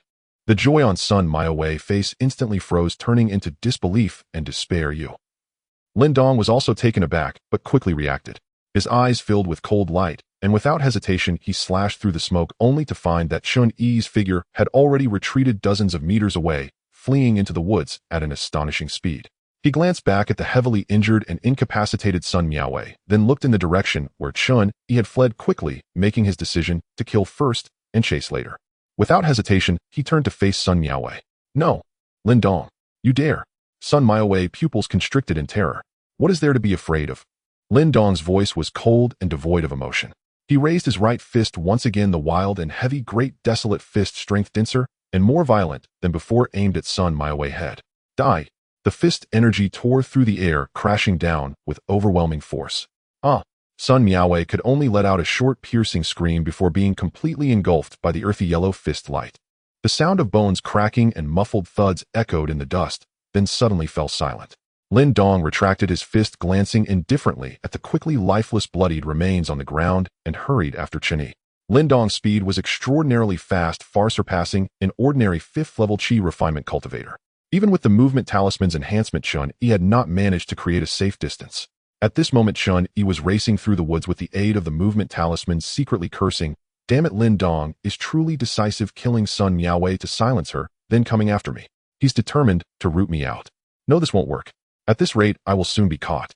Chen Yi's breath was rapid, and the pressure on his heart increased several-fold. The footsteps and wind-breaking sounds of Lin Dong chasing behind grew clearer. His mind raced, and cold sweat was about to bead on his forehead. This speed is certainly not that of an ordinary Qi refinement 5th layer. Chen Yi's heart sounded alarms. Lin Dong's movement technique was swift as the wind, leveraging the ground with a unique rhythm. Clearly, he had practiced some kind of movement technique and had already grasped the basics. In contrast, relying solely on the lightness technique and the external force of the divine movement talisman, the gap was being mercilessly closed.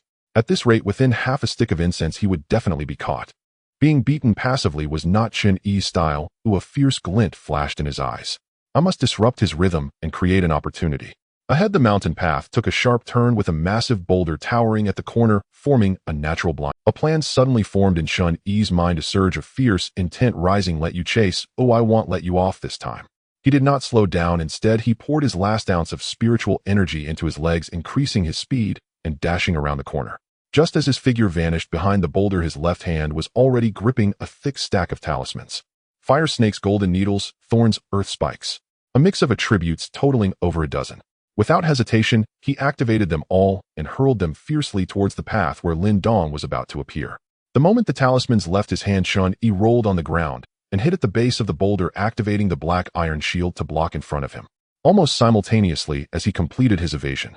Not good. Lin Dong's low shout coincided with the earth-shattering explosion. Boom, boom, boom. Various spiritual lights erupted wildly. Flames roared, golden needles shot out, vines grew frantically, and earth spikes surged up. The narrow mountain path corner instantly transformed into a chaotic slaughterhouse of spiritual energy. The chaotic shockwave scraped a layer of stone powder off the surface of the rock, and dust mixed with shattered spiritual light shot into the sky. Crack! A crisp shattering sound was particularly jarring. A somewhat disheveled figure flew out from the dust. It was Lin Dong. The long knife artifact in his hand, shining with cold light, was now broken in two, its spiritual light completely extinguished. His right sleeve was shredded, and his forearm was bloodied and mangled, with blood gushing out, even revealing his stark, white bones from the fingers. Clearly, at the moment the talismans exploded, despite his quick reaction to block with the long knife and attempt to retreat, he was still injured by the sudden onslaught of talisman rain. Opportunity. Chen Yi would not miss this once-in-a-lifetime chance. He sprang up from behind the boulder, his right hand already forming seals, and the 5 elements mixed origin technique within him operated rapidly, merging with the sharp golden spiritual energy from the gold essence stone powder. Golden blade technique. A massive air blade materialized, nearly taking on a faint golden substance, its edges shimmering with fine serrations screaming through the air as it slashed down towards Lin Dong, who was unsteady. With this strike, Chen Yi held nothing back, its power far exceeding what he used against the Wild Boar King. Lin Dong's pupils shrank sharply, and in a rush he could not employ any other methods. He could only roar in anger, his left fist clenched tightly, and the heavy earthy yellow light surged once more, revealing the great wilderness fist clashing heat with the golden blade. The collision between fist force and golden blade did not produce the explosive impact one would expect. The faint golden air blade displayed astonishing cutting power, instantly tearing through the earthy yellow fist light and striking fiercely against Lin Dong's left fist. Ugh! Lin Dong grunted, his left fist torn apart, blood spraying, even exposing his stark white bone. He staggered backward, disbelief flashing in his eyes for the first time. How can this basic spell have such power? Chen Yi himself was also taken aback, not expecting the golden blade technique infused with the gold essence stone powder to be so sharp. But he knew that this was not the time for surprise, nor could he afford to linger. Lin Dong's hidden cards were still unclear, and although he appeared injured, he had not lost his combat ability. Go! Without hesitation, he threw out another handful of smoke talismans, and a thick grayish-white smoke instantly spread out. At the same time, he took out a divine movement talisman and slapped it on himself. With a flash of spiritual light, his figure darted like an arrow, desperately fleeing deeper into the mountains and forests. That previous round of explosions combined with the golden blade technique had consumed quite a bit of spiritual energy he needed to quickly create distance. Damn, how cunning. As the smoke gradually dissipated, Lin Dong's face, extremely gloomy, was revealed. He looked down at his bloodied fists and then glanced at the long knife artifact broken in two, his eyes filled with a murderous intent that seemed almost tangible. Hiss! He gasped, shaking his painfully throbbing left hand. Then, without hesitation, he took out a jade bottle from his storage bag, pouring out a milky white pill that radiated a rich vitality, the bone-healing pill. The pill melted upon entering his mouth. A warm current swiftly surged towards his left fist and right arm wounds, the flesh visibly writhing and healing. In a moment, a layer of tender pink flesh covered the wounds. Although it did not fully restore him to his original state, at least it stopped the bleeding and restored some mobility. Chen Yi. Lin Dong gritted his teeth as he uttered these two words, stowing away the broken knife, and even neglecting to carefully tend to the other minor needle wounds, his figure moving again, once more chasing after the direction Chen Yi had fled. His speed was slightly affected by his injuries, but his murderous intent burned even more fiercely. In the mountains and forests, the chase and escape played out once again. Lin Dong, we have no grievances from the past, no enmity in recent days, merely an accidental encounter. Why must you pursue me relentlessly? Chen Yi's voice came from the woods ahead, carrying heavy breaths and a hint of helplessness. Less nonsense. Lin Dong's response was cold and curt. If you have the guts, stop, let's decide life and death. He was not one to engage in verbal duels. Once he determined something, he would just act, considering any further dialogue meaningless. Chen Yi's cunning only solidified his resolve to completely eliminate this person. Time flew swiftly in the pursuit. Half an hour later, Chen Yi's brows furrowed. He had consumed over half of his spiritual power, and relying solely on his own recovery and spirit stones was far from enough to keep up with the intense energy expenditure of this high-speed escape. Only the last Godspeed talisman remained. What was worse, Lin Dong seemed tireless in his pursuit. Although his speed could not reach its peak due to the terrain and his injuries, he could not be shaken off. Something is amiss. After his battle with Sun Miaowei, and having taken my talisman bombardment and golden blade technique, he and Lin Dong should have consumed even more spiritual power than I did. How can he be so resilient? A troubling thought crossed Chen Yi's mind, and a bad guess surfaced. Could it be that he has a means to quickly recover his spiritual power?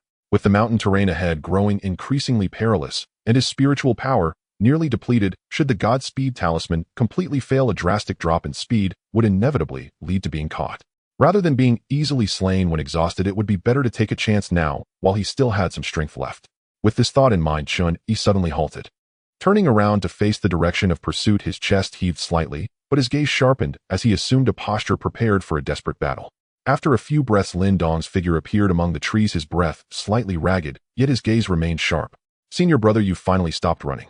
He coldly stated, halting his steps to confront Chen Yi from a distance of 10 zhang. Chen Yi took a deep breath, revealing a bitter smile of resignation, yet curiously asked, Lin Dong, junior brother, I truly cannot comprehend. You have fought fiercely ahead, pursued me from behind, yet your spiritual power remains so abundant. Can you enlighten your senior brother? Lin Dong stared at him, pausing slightly, seemingly feeling that sharing with a dying man was no harm. He proudly declared, I am a first-grade alchemist. This is the return essence pill I crafted. Its recovery speed far surpasses that of ordinary pills or spirit stones. He shook a green jade vial in his hand. Chen Yi's eyes lit up, revealing a look of desire and struggle. An alchemist. No wonder. Junior brother truly possesses extraordinary talent. If that is the case, could you gift me one, senior brother? Let me recover some spiritual power to fight you fairly. After all, we both hail from Luocheng, which counts as a bit of hometown camaraderie. Allowing me to die exhausted would be rather unsatisfactory. His tone carried a hint of pleading while his gaze discreetly observed Lin Dong's reaction. Fool, why waste? The voice of the old imperial master from Lin Dong's jade pendant echoed with anger. This boy is as cunning as a fox. Haven't you seen through his schemes yet? Act swiftly lest the night drags on and dreams abound. However, Lin Dong's brows furrowed slightly as he mentally replied, Master, I Lin Dong am born with an indomitable Dao heart, and I act only to seek a clear conscience, upright and above board.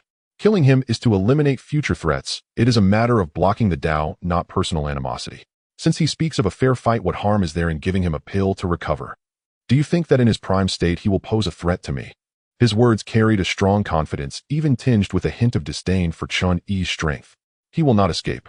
Foolish boy, when has an indomitable Dao heart ever been unable to sharpen itself? The Imperial Master seemed momentarily stumped, retorting angrily, and then fell silent. After all, he was just a remnant soul counting on Lin Dong's successful cultivation to find him a suitable. Lin Dong raised his eyes to look at Chen Yi, snorted coldly, and actually threw the vial of return essence pill over. If you're afraid it's poison, then don't eat it. His posture was proud, as if he were bestowing a gift. Chen Yi caught the jade vial, and his mind raced. No, I was just saying it casually. I didn't expect you to actually give it to me. But what if this pill is poisonous? Chen Yi recalled his previous observations and discovered that Lin Dong was powerful, domineering, and possessed an almost obsessive confidence in himself. Such a personality, when holding absolute advantage, could indeed make such seemingly magnanimous yet truly foolish moves. Moreover, this return essence pill was unknown to the public. He could not purchase it anywhere, clearly not a common item, and thus it would be difficult to counterfeit. Given the current situation, I can only take the gamble. Chen Yi ceased his hesitation, uncorked the vial, and poured out a pill the size of a longan, emitting a faint blue glow, which he swallowed in one go. As the pill entered his abdomen, it transformed into a gentle, yet immense stream of pure spiritual energy, swiftly spreading through his limbs and bones, nourishing his withered meridians and chi. In just a moment, the spiritual power he had consumed was nearly fully restored. Truly miraculous. Chen Yi felt an ecstatic joy within, sensing the rush of renewed power. Looking back at the vial, he was astonished to find 2 more pills inside. Lin Dong was indeed generous. His face instantly displayed an expression of abundant spiritual power and high battle intent. Then he suddenly drew his green blade, executing a not-so-familiar, yet striking sword flourish, shouting, "Junior brother, so generous, since that is the case, I shall no longer hold back. Today let us have a straightforward battle, leaving our fates to the heavens. The sword technique I will use next is the one my adoptive father personally taught me, the river sword, with power far exceeding the ordinary. Junior brother, do be careful." Chen Yi's voice boomed like thunder as he took his stance, his internal spiritual power beginning to circulate, causing the sword tip to quiver slightly. Lin Dong's gaze sharpened, fully alert, his left fist instinctively clenched. The residual pain from his injuries reminded him that the opponent's metal-based spell was indeed quite formidable. He fixed his gaze tightly on Chen Yi's sword, ready to confront this so-called river sword. However, the next moment, the momentum Chen Yi had gathered suddenly changed. His left hand swiftly pulled out several talismans from his storage bag and hurled them towards Lin Dong. Although there were not many talismans this time, they were all extremely fast gold needle talismans and wind blade. At the same time, he forcefully pushed off the ground with his right foot, instantly activating the last Godspeed talisman, propelling himself backwards into the dense forest once more, only leaving behind a rapidly fading remark. "Thank you, junior brother, for your generous gift of medicine." The talismans exploded with a series of crackling sounds as gold needles and wind blades flew chaotically, merely serving as a distraction. Lin Dong, having dispersed the attacks of these low-grade talismans with a punch, stood there in shock. Watching the direction in which Chen Yi disappeared, his face first displayed astonishment, then turned crimson with extreme anger and a sense of humiliation at being toyed with, veins bulging on his forehead. "Chen Yi, you despicable, shameless, deceitful scoundrel. I will surely kill you." His roar echoed through the mountains and forests, filled with boundless fury. Lin Dong no longer cared about being upright, pushing his speed to the limit, madly pursuing the direction in which Chen Yi had fled. A barely audible sigh escaped from the Imperial Master within the jade pendant, silently pondering. Lin Dong possesses decent skills and understanding, but his temperament still needs refinement. Chen Yi tore through the woods in a desperate sprint, but Lin Dong remained fast on his heels, the distance between them even narrowing. The relentless persistence of the pursuit sent a cold weight sinking into Chen Yi's chest. Damn! The last shimmer of speed vanished from beneath his feet. His body lightened abruptly as the final vestige of the Xinqing talisman's power was expended. His velocity fell noticeably, reduced once more to the meager support of mere lightness techniques. At this rate, I'm dead today. That clear thought struck him like an icicle down the spine, snapping Chen Yi to full awareness. Fear and panic were forcibly suppressed, replaced by a calculating ruthlessness honed from years of scraping by, the near instinctive cold logic reserved for facing annihilation. Lin Dong is relentless, isn't he? Chen Yi cursed inwardly, though his mind raced with solutions. Escape was no longer an option. Once his spiritual energy was depleted, death would follow. Then I must gamble everything. With that resolve, the last flicker of hope in Chen Yi's eyes was extinguished. In its place rose a desperate, allure-nothing resolve, a refusal to be extinguished without striking back. He stopped wasting energy on futile speed and slammed the brakes, his feet gouging shallow furrows in the soft earth. He twisted his body violently to face the direction from which Lin Dong pursued, and the whooshing Hunyuan gong within him began to whirl with unprecedented haste, channeling every scrap of spiritual energy into his right palm. "So you want to chase me?" He stared at the trees, trembling ahead, his gaze cold. Fine, they'll give you what you want. At that, a perilous golden blade coalesced in his hand. Go! The blade tore the air as it shot toward Lin Dong, who had just burst from the thicket and was now less than 20 zhang away. Lin Dong was fully committed to the pursuit and caught off guard. He twisted to evade, but the golden blade moved with terrifying swiftness, grazing his left arm and slicing across his right rib. A ripping sound followed. Deep bone-near gashes opened on his already wounded arms, blood welled and spilled as pain momentarily staggered Lin Dong, forcing a low groan from him. Shameless. Anger flared brighter in Lin Dong's eyes. To him, such a sudden stopandambush was the height of cowardice. Take this, one sword for you. Chen Yi gave him no breathing room. With a shout, he raised his left to shield himself with the Xian Tai shield, while his right flashed the Qing Feng, sword's cold edge, and lunged straight at Lin Dong. Though his arms throbbed, Lin Dong's ferocity was fully aroused. He advanced without dodge or retreat, letting out a low roar. Come then. His left fist bloomed with a heavy toned glow, a raw savage aura surging forth. A simple yet stupendously forceful blow, the Da Huang fist, descended upon Chen Yi's sword with thunderous intent. Clang! Sword met fist with a metallic resonance like colliding iron. A tremendous force surged up the blade. Chen Yi's hand shook violently, and the Qing Feng sword nearly flew from his grasp. The impact staggered him backward, blood roared in his chest, and his breath came short. Lin Dong's punching force is monstrous. Chen Yi thought aghast that even wounded, his opponent's raw strength remained terrifying. Senior brother, aren't you versed in that so-called Great River Sword technique? Lin Dong pressed his advantage without mercy, taunting as he closed in. If you do not use it now, I'll send you to meet the King of Hades. Though not eloquent, Lin Dong aimed to unnerve his opponent with words while watching for any hidden sword trick. Lin Dong stopped wasting breath on him. From the jade pendant came the imperial teacher's aged voice, edged with impatience and rebuke. That brat's sword work is crude and his footwork hollow. He understands nothing of the sword. It was all trickery to bluff you. Finish this swiftly. Do not be deceived by his words. Understood, imperial teacher. Lin Dong's face tightened. The imperial teacher's words stung, but he recovered immediately. His gaze toward Chen Yi grew colder, his intent to kill stark and unambiguous. The fight that followed became a near one-sided suppression. Chen Yi's swordplay grew ever more scattered and listless. At first, a brutal burst of effort allowed him to thrust a few blades and push Lin Dong back, but soon he was overwhelmed by the opponent's relentless chain of powerful punches.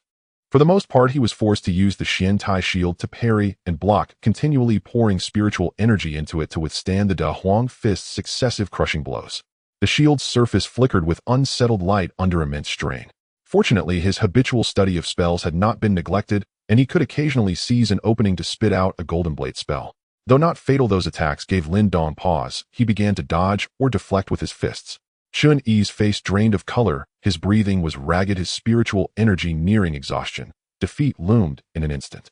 Senior brother Chen Yi, the game should end now. Lin Dong, frustrated by the prolonged attack, without result, decided to unleash a stronger killing move. He drew a deep breath, ignoring his wounds as spiritual energy surged into his fists. A denser, subtly quivering wild aura erupted. Da Huang Zhima fist. The force was already there before the punch launched. The very air seemed to thicken. This strike would exact a tremendous toll. It vowed to shatter Chen Yi and his shield alike. At that critical moment, Chen Yi shouted, "Mao, you bastard, act now. I'm about to be crushed by this bastard." Mao had been lying hidden underground, masking his presence with natural talent, and had been waiting a long time. As Lin Dong's momentum peaked and his punch was about to unleash, the seemingly solid ground beneath his foot silently collapsed into a bullseyed sinkhole. Lin Dong's balance vanished in an instant. The gathered force in his fist faltered. His savage punch, not yet fully released, leaked away through the loss of footing. More deadly still, a gray blur sprang from the collapsed pit. It was Mao. It moved with such speed it left only an afterimage. Its razor claws raked the bewildered, upturned face of Lin Dong twice with vicious precision. A shrill squeal. "Ah, my eye!" Caught utterly unprepared, Lin Dong's face was torn and blood flowed. The pain in his left eye was blinding, his vision smeared into chaos. Agony and impaired sight threw him into immediate disarray. "Damn it, Lin Dong. Chase me, and I'll blow you to hell." Chen Yi had been waiting for this unseen-a-lifetime chance. He roared and flung his left sleeve open, revealing the last 7 or 8 attack talismans he had clutched. Fireballs, wind blades, and golden needles rained down upon the staggering sight hindered Lin Dong. The talismans detonated in flashes of spiritual light, forming a small but concentrated bombardment. "Damn rat, when did you appear? Imperial teacher, why did you not detect it?" Lin Dong was equal parts furious and alarmed, shouting in his head as he clumsily used his only functioning left arm to parry the talisman strikes, howling as new wounds were carved into him. Fool, I am but a remnant soul. Oh, I cannot constantly extend my spiritual sense to probe every crevice for you. Besides, that rat is only early mid-stage first rank. What is there to panic about? The imperial teacher's voice held ire and a touch of disappointment. Lin Dong seethed inwardly, but at this life-or-death juncture, he could not dwell on it. He clenched through the pain and retreated with nimble footwork. Yet Chen Yi's killing move had only just begun. He used the light from the talisman's explosions to shroud his figure while pouring every remaining scrap of spiritual energy into the sword chi he had nurtured in his dantian for over half a year. Lin Dong. Chen Yi's voice carried a glacial cruelty. Die hidden sword technique. A bright pure sword tone like a dragon's cry erupted from his dantian. In the next instant, a sword chi of razor-sharp malice shot forth from his belly at a speed beyond the eyes. Where the sword chi passed, the air was silently cleft and left with a faint distortion, its trajectory aimed straight for Lin Dong's heart. The strike came without warning, impossibly swift, the strongest move Chen Yi could muster at that moment. What? Lin Dong's soul seemed to leave his body. The deadly presence of that sword chi threw him into panic. Imperial teacher, did you not say he had no sword skill? Save me. Surrender control of your body to me. Now. In Master Di's voice surged sharply thick with unprecedented urgency and gravity. In the calculating mind of a nascent soul cultivator instantly grasped the stakes. Lin Dong must not die here. And if this jade pendant, nurturing his shattered soul, falls into the hands of that cunning boy Chen Yi, the consequences would be catastrophic. Take it. Now. At the razor's edge of life and death, Lin Dong hesitated not a moment. He instantly relinquished all control over his body. An ancient, overwhelming divine sense surged forth, seizing command of his frame.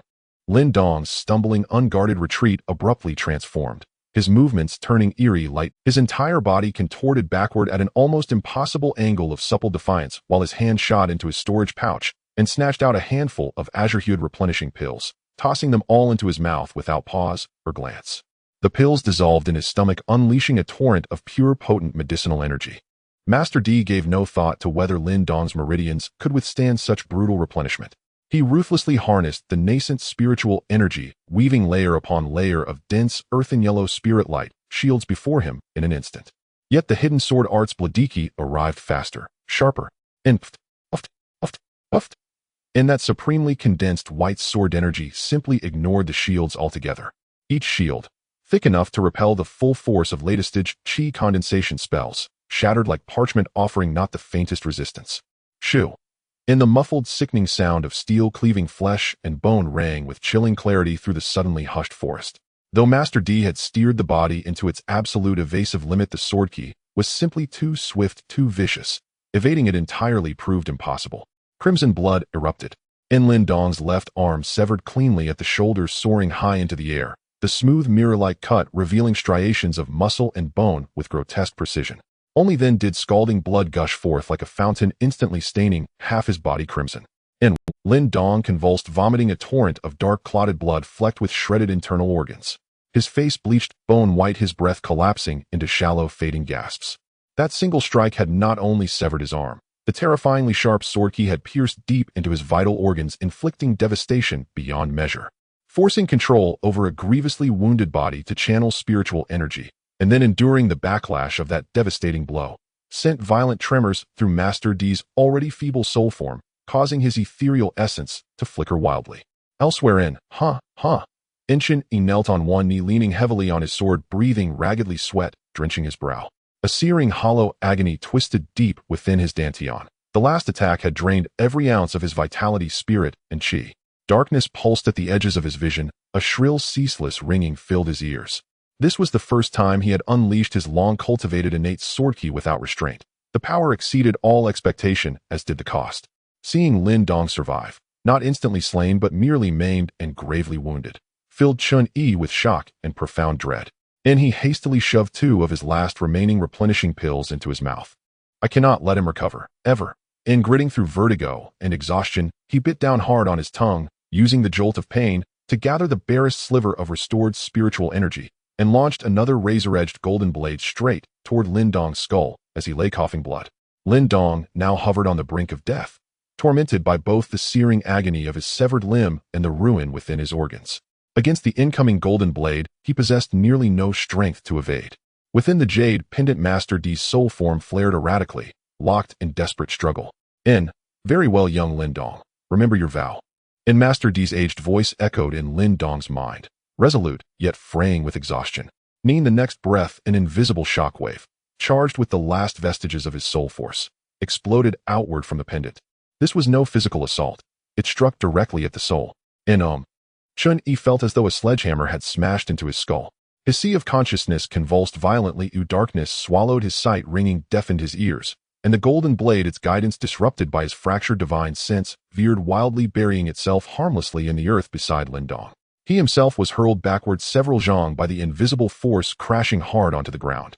In poo, a hot surge of blood rose in his throat, but he clenched his jaw, swallowing it back down. He staggered upright, bracing himself on his sword, swaying unsteadily. Though his spiritual energy neared total depletion and his divine sense throbbed with pain, he stood rigid, spine unbent, eyes locked fiercely on Lin Dong's direction, his black iron shield raised defiantly. Mao darted back onto his shoulder, bearing fangs, silver whiskers bristling, hissing a low, threatening warning. And simultaneously Master D's voice, faint frayed, rang urgently within Lin Dong's fogged consciousness. And run, now. Flee. Use every shred of speed you possess. Leave this place. Go as far as you can. My soul force is spent. I will soon sink into slumber. Remember, seek treasures that nourish and restore a fractured soul. You must. Ni's voice dwindled to a whisper, then faded utterly. The pendant's glow extinguished completely. Lin Dong jolted, regaining control of his body. Yet the excruciating agony of his severed arm and the crushing weight of his injuries nearly plunged him into unconsciousness. But Master D's final plea, and his own fierce primal will to survive, held him upright. In clutching the searing pain and reeling from blood loss, Lin Dong forced himself to stand, his gaze sweeping forward. Chen Yi leaned heavily on his sword, unsteady, but his eyes burned like venomous serpents, fixed unblinkingly upon him. And beside him that wretched rat arched its back, bared its teeth, poised to spring at any instant. Lin Dong glanced at his severed arm lying nearby and lunged to retrieve it. And yet, as his fingertips neared the stump, a gray blur flashed past. Mao moved with blinding speed. Seizing the moment Lin Dong reached out to snatch his arm, he instead raked a claw across Lin Dong's waist pouch and snatched it clean away, then darted back to Chen Yi's feet and dropped it there. Damned filthy rodent. And Lin Dong nearly vomited blood again in fury, his already torn cheek twisting grotesquely with rage. Abandon the storage pouch, take your arm, and flee. Find shelter. Save your life. Heal. And Master D, still unwilling to let go, strained against his fading weakness to shout. Lin Dong knew lingering meant certain death. Once Chen Yi recovered, even slightly, he would be finished. And he glared at Chen Yi and Mao with utter venomous hatred, as if etching their faces, their very essence, into the marrow of his bones. Then through gritted teeth he spat a vow thick with blood and vengeance. Chen Yi, next time we meet, I will kill you. And without hesitation he seized his severed arm in his lone remaining hand, and turned, vanishing into the dense shadowed depths of the mountain forest at a burst of desperate life-fueled speed. Only the heavy coppery stench of blood remained, alongside Chen Yi standing unsteadily, refusing to collapse, and Mao, ever vigilant, guarding his side. The stench of blood is too strong here, we cannot stay long. Mao, clear the path ahead, stay vigilant, and lead me back to the sect. Chen Yi said, forcing himself to speak despite his weakness. Upon hearing this, Mao quickly became alert, sniffing the air with his small nose. He chose a path that was relatively familiar and far from the center of the bloodshed darting ahead. Seeing this, Chen Yi immediately gripped his Qingfeng sword tightly and followed closely behind. At this moment his mind raced as he replayed the perilous battle from earlier. Especially in that last moment, Lin Dong had clearly lost his rhythm, thrown into a state of panic by my barrage of talismans. But just as I was about to take his life with my hidden sword technique, his movements suddenly changed. The angles of his dodges, the urgent yet efficient utilization of spiritual power for defense, and even the final act of consuming a pill at the last moment. Swift, precise, ruthless, as if he had transformed into a different person. And then there was that moment. Chen Yi instinctively rubbed his still throbbing temple, feeling a lingering fear. Directly assaulting my divine sense, this is definitely not a technique within the grasp of a chi refining stage cultivator. Even a foundation establishment stage cultivator might not be able to master it. Soon a clear and chilling hypothesis began to take shape in his mind. The jade pendant, yes, the ancient jade pendant he has always worn. Chen Yi recalled the details of when he had first seen Lin Dong during the spirit root test in Luo City. At that time, although Lin Dong had disguised himself, while Chen Yi still perceived his disdain for Zhang Zhizhi's apprenticeship. Moreover, during the battle, Lin Dong had occasionally shown confusion and embarrassment while staring at the jade pendant on his chest, even pausing to seemingly communicate with someone. Could it be that there is an old man hidden within that jade pendant? As a transmigrator, although Chen Yi was not a fervent fan of web novels in his past life, he was not completely ignorant. The trope of an ancient spirit possessing a host was not unfamiliar to him within his limited knowledge. Being burdened with secrets rapidly increasing in strength, combat power far exceeding that of peers. The more Chen Yi thought about it, the more reasonable it seemed, as cold sweat mixed with the blood from earlier seeped down his temples. Damn it, I've run into the destined child of heaven. Chen Yi's heart raced in realization, only to be enveloped by a deeper chill. Not only had he uncovered his opponent's secret, but he had also severed an arm, seized his storage bag, and nearly forced him to reveal all his cards in a desperate retreat. This enmity had become significant, a true life-and-death grudge. However, despite this, Chen Yi did not fear his opponent. A glint of determination and ruthlessness flashed in his eyes. So what if he is the destined child of heaven? What of the old man? He nearly died at my hands. As long as I cultivate, diligently increase my hidden cards, plan carefully, and strike decisively, even the so-called destiny can be severed. Nevertheless, thoughts aside, the pressing matter is to return quickly back to the protection of my godfather, back within the framework of the sect's rules. Chen Yi forcibly suppressed his tumultuous thoughts, casting his gaze toward the layers of mountains in the direction of Qingyun sect. No matter how much Lindong is favored by destiny, and no matter how peculiar the methods of the old man and your jade pendant, he cannot storm the gates of Qingyun sect to kill me, can he? After all, Qingyun sect is protected by a nascent soul ancestor. No matter how powerful that remnant soul is, can it truly surpass the mightiest nascent soul cultivator in this realm? Thinking of this, Chen Yi felt a bit more at ease. The sect was at this moment his greatest talisman and platform to gain strength. He must leverage the rules to transform this personal grudge into pressure against Lin Dong within the sect. At the very least, he had to position himself as the victim and someone who had exposed a hidden danger for the sect. With this thought, his steps seemed to grow a bit lighter. He forced his injured body onward, following Air Mao as they took the concealed paths toward the sect. After half a day, the towering gates of Qingyun sect finally came into view. At this moment, Chen Yi looked truly disheveled, his clothes in tatters, covered in dirt and blood, his face pale, his breath weak, and his steps unsteady. Anyone who saw him would know he had endured a brutal battle. He paused and looked at Air Mao, whispering, "Air Mao, take Lin Dong's storage bag and hide near my courtyard. Don't come out until you hear from me. Remember, keep it hidden." Air Mao chirped in response, a gray blur darting into a nearby crevice of stones and grass, quickly concealing its presence. Chen Yi took a deep breath, a glimmer of determination flashing in his eyes. He could not return so unremarkable. To garner enough attention, especially from the Foundation establishment elders, or even higher, simply relying on his godfather Zhang Zhizhi's reputation might not suffice. With this thought, he raised his right palm, channeling a trace of his limited spiritual power, a fierce look flashing in his eyes as he struck hard at the already painful area of his abdomen. A mouthful of dark red blood was forced out, splattering on his chest and making the color even. He deliberately controlled the force, making his injuries appear more severe, but not to the extent of exacerbating his wounds or endangering his life. Then he staggered to take out his identity token, clutching it tightly as he nearly crawled toward the mountain gate. Using every ounce of strength, he shouted hoarsely at the two outer disciples guarding the gate, "Senior brothers, hurry. I have important, crucial sect news to report. Quickly summon the Foundation establishment elder. And my master, the miscellaneous affairs deacon Zhang Jioga.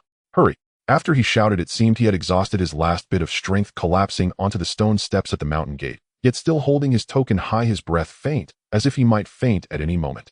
The two guarding disciples were initially startled, but upon seeing the bloodstains and pitiful state of Chen Yi and hearing phrases like important sect news and Foundation establishment elder, they dared not show any delay. "Junior brother, hang in there." One hurried forward, carefully supporting Chen Yi, checking his breath. The other reacted faster, saying to his companion, "You stay here with this junior brother. I will immediately report to the elder and the deacon hall." With that, he turned and transformed into a streak of light rushing toward the sect. Chen Yi weakly leaned against the guarding disciple, yet his mind remained alert and calculating. He had to hold on until someone of sufficient authority arrived. About half an hour later, a familiar and anxious figure broke through the air, none other than his godfather Zhang Jioga. Hear what happened. As Zhang Jioga saw Chen Yi drenched in blood and barely breathing on the steps, his expression changed drastically and he rushed forward. At that moment, when Chen Yi saw Zhang Jioga, the tightly wound tension in his mind finally found a safe point to release. "Godfather." He forced a smile as if wanting to say something, but then his eyes closed, his head tilted, perfectly fainting away. "Dear, what is the matter?" Zhang Jioga was genuinely unsettled. His adopted son was normally alert and prudent. How could he have come to this? He hurriedly reached out to assess Chen Yi's condition, about to channel spiritual energy. A composed yet authoritative voice intoned, "Jioga nephew, remain calm. Following closely behind Zhang Jioga, an elder in a pale cyan Dao robe drifted forward. His face was lean and his gaze deep. This was Elder Gu Yun, Deputy Hall Master of the Dan Medicine Hall, a latest Foundation establishment cultivator who had rushed here on urgent news. Elder Gu Yun swept his eyes over Chen Yi and with a slight stir of his divine sense understood the situation at once. He raised a hand to restrain Zhang Jioga, stepped forward and pressed 2 fingers to Chen Yi's wrist. After a moment he said calmly, "Do not worry. Your disciple has only overexerted his spiritual energy and divine sense, fainting from exhaustion. His internal organs suffered some shock. Though it looks alarming, there is no mortal danger." After a brief pause, he drew a jade vial from his sleeve and poured out a pill the size of a longan, its surface emitting a gentle, lustrous glow. This is a second-grade nourishing spirit pill, remarkably effective at nurturing and restoring the divine. Kid, I hope you truly have grave news worthy of me using such a pill otherwise. Elder Gu Yun spoke evenly, yet his tone carried the pride and implied cost befitting a latest Foundation establishment cultivator and a second-rank alchemist.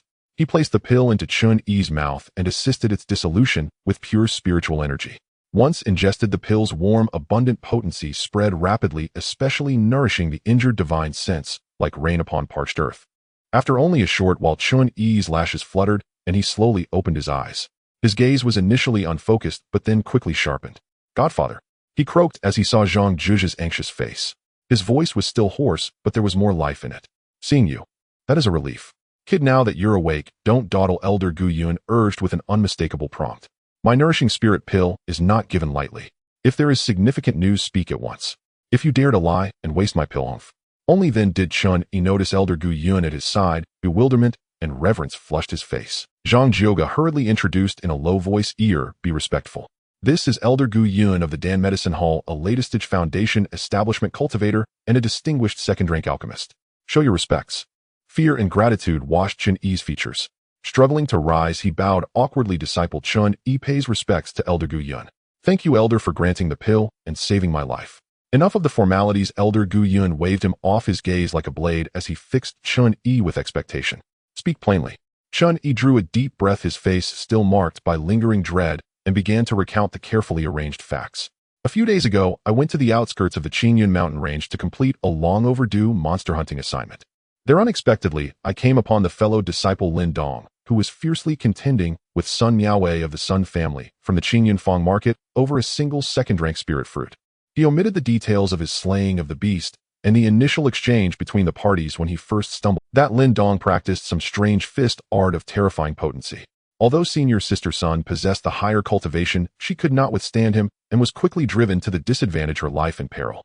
Seeing this, as a fellow Qingyun sect disciple, I could not stand idly by, so I cried out to stop them and intended to join senior sister Sun in subduing Lin Dong to learn the cause and have the matter dealt with according to sect rules. He recast his feigned cooperation turned flight into an act of righteous intervention, claiming he had joined the effort to resist the aggressor. Who would have thought Lin Dong would erupt with murderous fury, abandoning all fraternal ties and launching a brutal assault? His fists were overwhelming. Even with our combined efforts, senior sister Sun could not hold him. She was grievously struck and then mercilessly killed. Chen Yi spoke with a voice of sorrow and anger, his eyes rimmed with a touch of bloodshot fury. I was consumed by grief and rage and struggled desperately with him. Yet this man's strength was uncanny, far exceeding his apparent fifth-layer qi refinement cultivation. Using the dozens of talismans my godfather had given me, I barely held him at bay, and seizing an opportunity, one employed the life-preserving concealed sword technique my godfather taught me to deliver a desperate strike that lucked in wounding him and forcing his retreat. Chen Yi omitted the crucial role of Ermao and attributed his survival to the concealed sword art taught by Zhang Jioga. Before Lin Dong fled gravely wounded, he somehow used an unwholesome technique from an ancient jade pendant he wore at his chest, issued an invisible shockwave. Chen Yi pressed a hand to his brow in pain. That shock was not aimed at the flesh, but struck directly at I felt my mind as if struck by a heavy mallet and nearly blacked out, which allowed him to escape. I forced myself on sheer will and fled back to the sect to report without pause. When he finished, he bowed his head, weak and ashamed. I am incompetent for failing to capture the villain. Yet this concerns fratricidal bloodshed among disciples, and the murder of a youth from an affiliated family, and Lin Dong's methods are peculiar, possibly tied to some sinister object. I dared not conceal it and risked my life to report. The jade pendant emitted a divine sense shock. Elder Gu Yun's brow furrowed. As a latest Foundation establishment cultivator and an alchemist, his understanding of divine sense far surpassed ordinary folk. A direct assault on the soul, let alone a Qi refinement cultivator. Even a great latest-stage foundation establishment cultivator could not accomplish that. Could the pendant be concealing the remnant soul or divine sense of a high-ranked cultivator? Elder Gu Yun arrived at the conclusion Chen Yi hoped he would. Chen Yi answered honestly, I lack the insight to judge hastily, but Lin Dong is indeed strange. When spirit aptitude was tested in Luoqing, he even refused the master's offer to accept him as a disciple. Now his cultivation has advanced so rapidly, and his combat prowess is so great that it far exceeds what one would expect from a mid-grade spiritroot disciple. He simply stated the suspicious facts without leaping to conclusions. I remember now Zhang Zhouge interjected at the right moment, his tone grave. Back in Luocheng, I observed his steady temperament and decent spirit root, and indeed entertained the thought of taking him as a disciple. Yet he resolutely refused, his expression carrying an aloof pride and detachment beyond his years. Now it seems certain this youth harbors a great secret, otherwise why would he reject the sect steward's solicitation? Zhang Zhizhi's words further corroborated Lin Dong's strangeness, greatly increasing the likelihood that he possessed a treasured item or some inheritance. Elder Gu Yun's eyes flickered as he weighed the matter swiftly. If a remnant soul of a high-ranked cultivator, a sinister inheritance, and the murder of an affiliated family's important youth were all involved, then this was no small matter. He made a prompt decision and said in a solemn voice, this matter very likely involves grave secrets and may threaten the sect's stability and reputation. The Sun family must be given an account.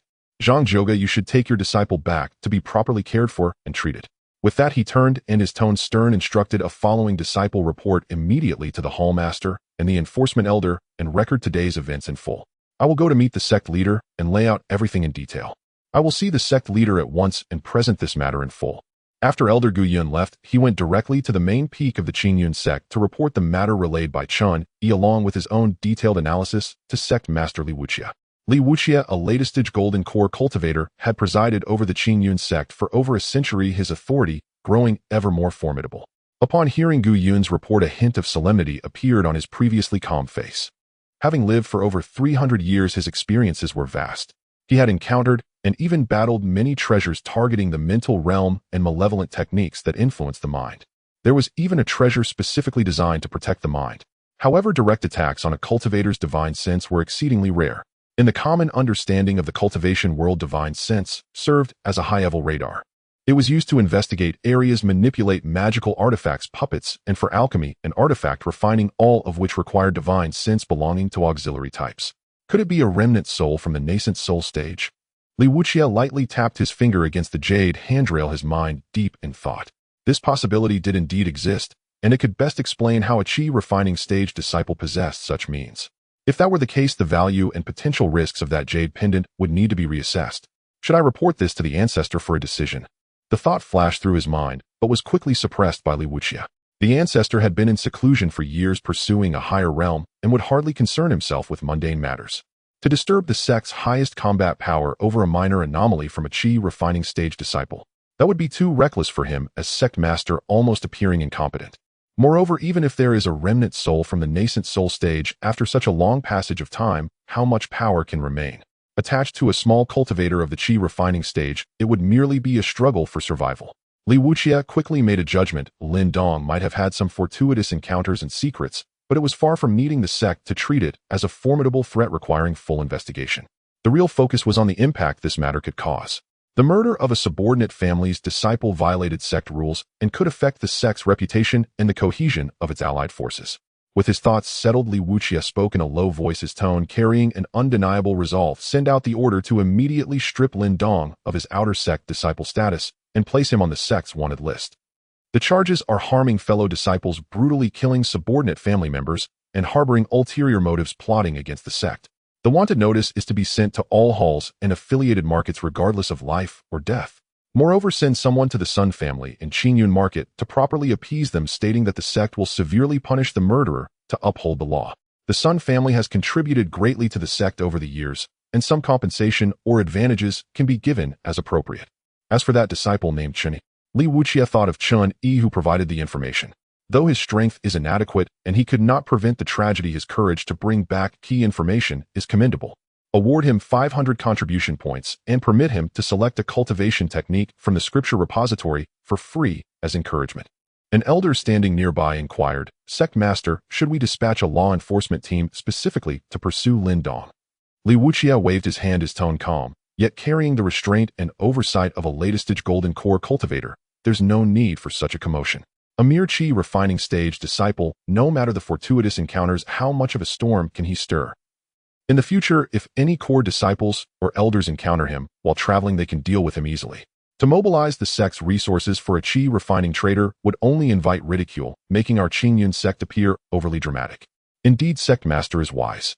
The elder bowed and exited the main hall to convey the orders. 7 days later, after Chen Yi's injuries healed, he felt more invigorated. Following the last battle, he discovered that his meridians had become smoother, and he felt more transparent overall. With 7 days of recuperation along with Elder Gu Yun's spirit-nourishing pill and the healing elixir provided by Zhang Jiuge, Chen Yi's external injuries and internal damages had mostly healed. Not only that, but after the extreme pressure and combat on the brink of death, he felt that the operation of his spiritual energy within him seemed even more harmonious and smooth, as if his meridians had been widened and tempered, bringing a sense of clarity. No wonder some cultivators choose to venture out for training and seek life-and-death battles to break through when they hit a bottleneck. The pressure and explosion between life and death are indeed greatly beneficial for cultivation. Chen Yi reflected on his own state, gaining insight. On this day, he saw the wanted notice officially posted by the sect. It clearly listed Lin Dong's charge as his portrait and the enticing bounty. However, after reading the details of the wanted notice and hearing rumors from various channels, Chen Yi was taken aback. Is this it? He muttered to himself. The wanted notice has been issued and the bounty is quite generous, but is this all? Aren't they sending any high-level golden core cultivators specifically to hunt him down? Especially regarding that jade pendant, isn't the sect curious at all? Do they have no intention of retrieving it for research? He felt a bit displeased, sensing the higher-ups' reaction was more thunderous than the rain. Or perhaps they were too calm. But soon he took a deep breath, calming down, and began to consider from another perspective. My thinking has been influenced by those tales from my past life. Chen Yi chuckled self-deprecatingly. I always thought that the Chosen One and the Ancestor were monumental matters that must be eradicated at all costs in their cradle. But this is the real cultivation world, vast and boundless, filled with countless fortuitous encounters. Can Lin Dong have fortuitous encounters while others cannot? From the heights of sect masters and elders, the fortuitous encounters of a chi refining stage disciple. Even if it involves a remnant soul from the nascent soul stage, as long as it does not show any subversive threat or directly harm the core interests of the sect, it might not indeed warrant such a fuss. In their eyes, Lin Dong might just be a little bug with some luck, lacking patience, and seeking his own demise. Chen Yi shook his head, suppressing his unrealistic expectations. Whether it's a wanted notice or not, at least it has made him a rat in the streets, unable to act boldly within the sphere of influence of the Qingyun sect, making resource acquisition a bit more difficult. Moreover, he looked at the bounty description regarding himself on the wanted notice, his mood lifting again. The sect is quite generous to me, a chi refining cultivator this time. 500 contribution points is no small sum. Oh, I need to take on at least a dozen tasks. The most important thing is the free cultivation technique. I've been worried about not having proper means to counter an enemy. Once his injuries healed, Chen Yi immediately went to pay a visit to Zhang Jiuge. In the small courtyard, Zhang Jiuge was savoring tea. Upon seeing Chen Yi enter full of spirit and vigor, a look of relief appeared on his face. Ear has come. It seems your injuries are no longer serious. Thank you for your concern, foster father. I am fine now. Chen Yi bowed respectfully. As long as you're fine. Zhang Jiuge put down his teacup, his tone shifting to one of reassurance. Lin Dong has been officially wanted by the sect, stripped of his disciple status, and has become a stray dog. The reward is considerable, so it won't be long before some enthusiastic fellow disciples or outside rogue cultivators come looking for trouble. You may rest assured he won't be able to bounce back for long. He is the child of destiny with an old grandfather protecting him. It won't be so easy for him to die. Chen Yi thought to himself, but such words would naturally not be spoken aloud. He merely replied respectfully, yes, foster father, I understand. Zhang Jiuge looked at Chen Yi and began to impart serious lessons. After this incident, you must remember that the hearts of people in the cultivation world are inscrutable, far more complex than you might think. You must not easily get involved in the disputes of others due to momentary righteous indignation or misguided goodwill, nor should you ally with others to confront enemies. Although your intentions this time were to defend your fellow disciples and speak up for righteousness, you must also understand the importance of assessing the situation and acting within your means. If not for the fact that you still have some cards to play for your survival, I fear. He sighed, the implication clear. Chen Yi silently thought, helping others. How could that be possible? I specialize in selling out teammates. Yet on the surface, he feigned a humble demeanor. Foster father, your teachings have been noted. I will certainly be more cautious in the future. Zhang Jiuge looked at Chen Yi, fell silent for a moment, and lowered his voice, imparting a deep warning. You must remember, on this path to immortality, there are very few people you can trust. Friends may turn against each other for profit, relatives may become enemies due to fate, and even. He paused, casting a profound gaze at Chen. Even those who open their hearts to you like your master or foster father may have their own calculations and reasons for being. In everything, keep your eyes open and plan for yourself. It will never be wrong. Chen Yi felt a shiver in his heart, looked up, and revealed a puzzled expression. Why does foster father say this? How could I not trust foster father? I remember all the kindness you've shown me. Zhang Jioge looked at him, offered no explanation, merely waved his hand, and the tone returned to normal. All right, these truths you will understand in time. Go cultivate diligently, and do not slack off. Tomorrow I will promote you to the head of the Spirit Field Management Team. At that time your monthly allowances and privileges will increase, and there will be more spirit stones. Yes, thank you for your guidance, foster father. Chen Yi's face lit up with joy as he bowed deeply. After bidding farewell to Zhang Jioge, Chen Yi returned to his residence. Closing the door, the joy on his face slowly faded, returning to his usual calm and contemplation. What did foster father mean by those last words? A simple warning or something more? He shook his head, temporarily suppressing these thoughts. The urgent matter at hand was to collect the rewards from the sect, especially that free cultivation technique. Strength is the foundation for dealing with any unexpected changes. As for Lindong, the wanted notice has been issued and the feud has been sealed. The next time we meet, it will surely be to the death, and I need to become stronger before that. Just as Chen Yi contemplated how to utilize the sect's rewards and plan his next steps in cultivation, a familiar call pulled him back to reality. Looking up, he saw Ermao had sneaked back from hiding, squatting at the corner of the table, holding the slightly old-fashioned storage bag he had pried off Lindong. Almost forgot about this.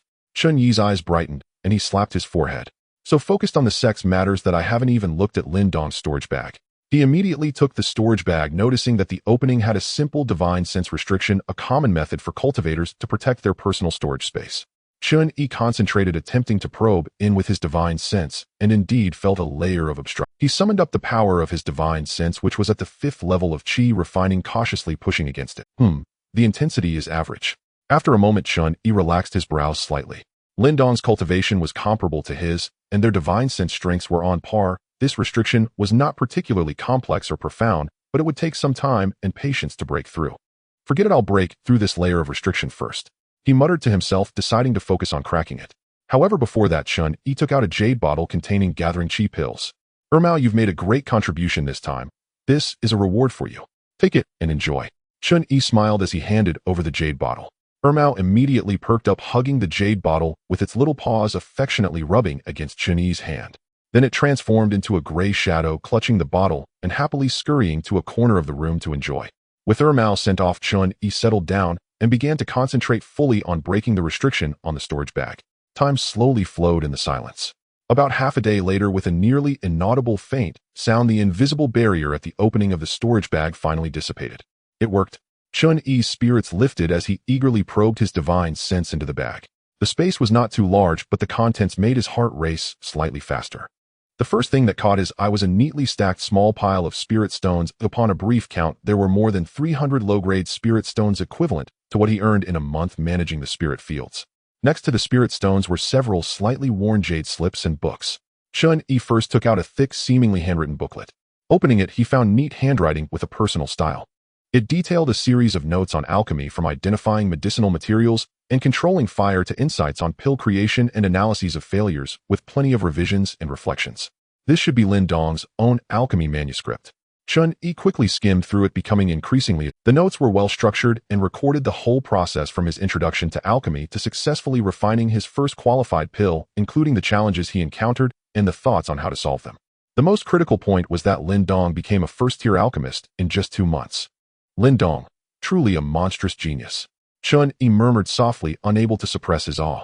While ordinary cultivators spent years struggling to grasp the fundamentals of alchemy, Lindong had mastered its essentials in merely 2 months. Granted, guidance from an elder spirit's residual soul may have aided him, but Lindong's innate talent was undeniably terrifying. Beside the alchemist's manuscript lay 2 jade slips stored separately. Chen Yi immersed his divine sense into them, and torrents of information flooded his mind. 2 pill formulas: Huiyuan pill and Xinggu pill. The Huiyuan pill required no elaboration. It could rapidly restore vast quantities of spiritual energy for Qi refinement level cultivators, far surpassing ordinary first-tier pills. This explained why Lindong had pursued him relentlessly for such an extended duration. Next was the Xinggu pill, exquisitely effective against skeletal fractures and soft tissue wounds, accelerating healing with remarkable efficiency. It was undoubtedly this pill that enabled Lin Dong to stabilize his injuries and remain mobile after being blasted by talismans, and even after enduring the full force of the hidden sword technique's sword chi. Exceptional treasures, rare beyond measure, coveted yet unobtainable on the open market. A flash of delighted wonder ignited in Chen Yi's eyes. Though both pills were only first year, their practical efficacy was extraordinary, especially the Huiyuan pill, a veritable lifeline in battle. He had previously harbored reservations about alchemy's tedious, time-consuming nature. Now, gazing upon Lin Dong's manuscript and these two formulas, his attitude transformed utterly. Should he himself become an alchemist, he could refine pills for personal use or trade them for spirit stones. Most importantly, alchemy would greatly advance his cultivation path. Alchemists were revered wherever they went.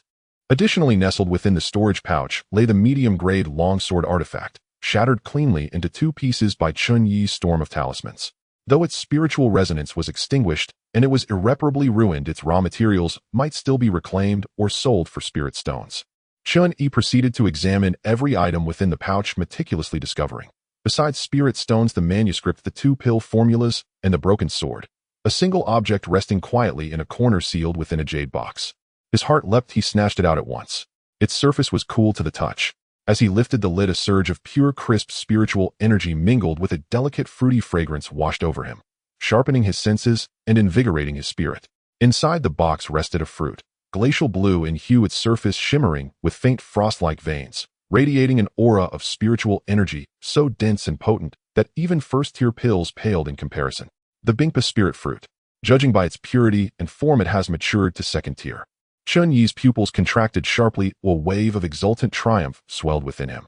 This was the very treasure for which Lin Dong and Sun Miaowei had fought to the death, the root cause of the life-or-death crisis. With reverent care, he closed the jade box, fearful of leaking even a wisp of its precious energy.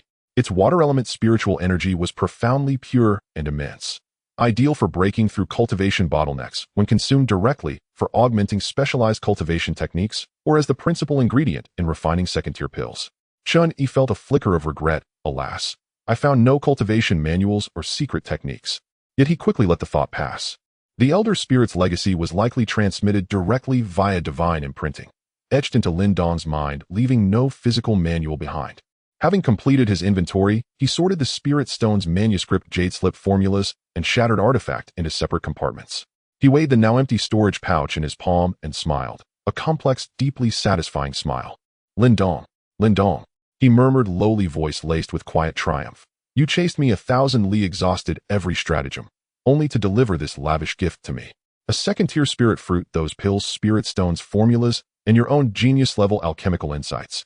You truly are my personal wealth-bringer. Having secured his spoils, Chen Yi wasted no time. He headed straight for the sect's scripture pavilion. Its ancient, solemn architecture remained unchanged. Even the guard at the entrance happened to be the same familiar senior brother he'd met before. Chen Yi immediately broke into a warm smile and stepped forward with a respectful bow. Senior brother, I humbly disturb you once again. As he spoke, 20 low-grade spirit stones slipped unobtrusively from his sleeve into the other's hand.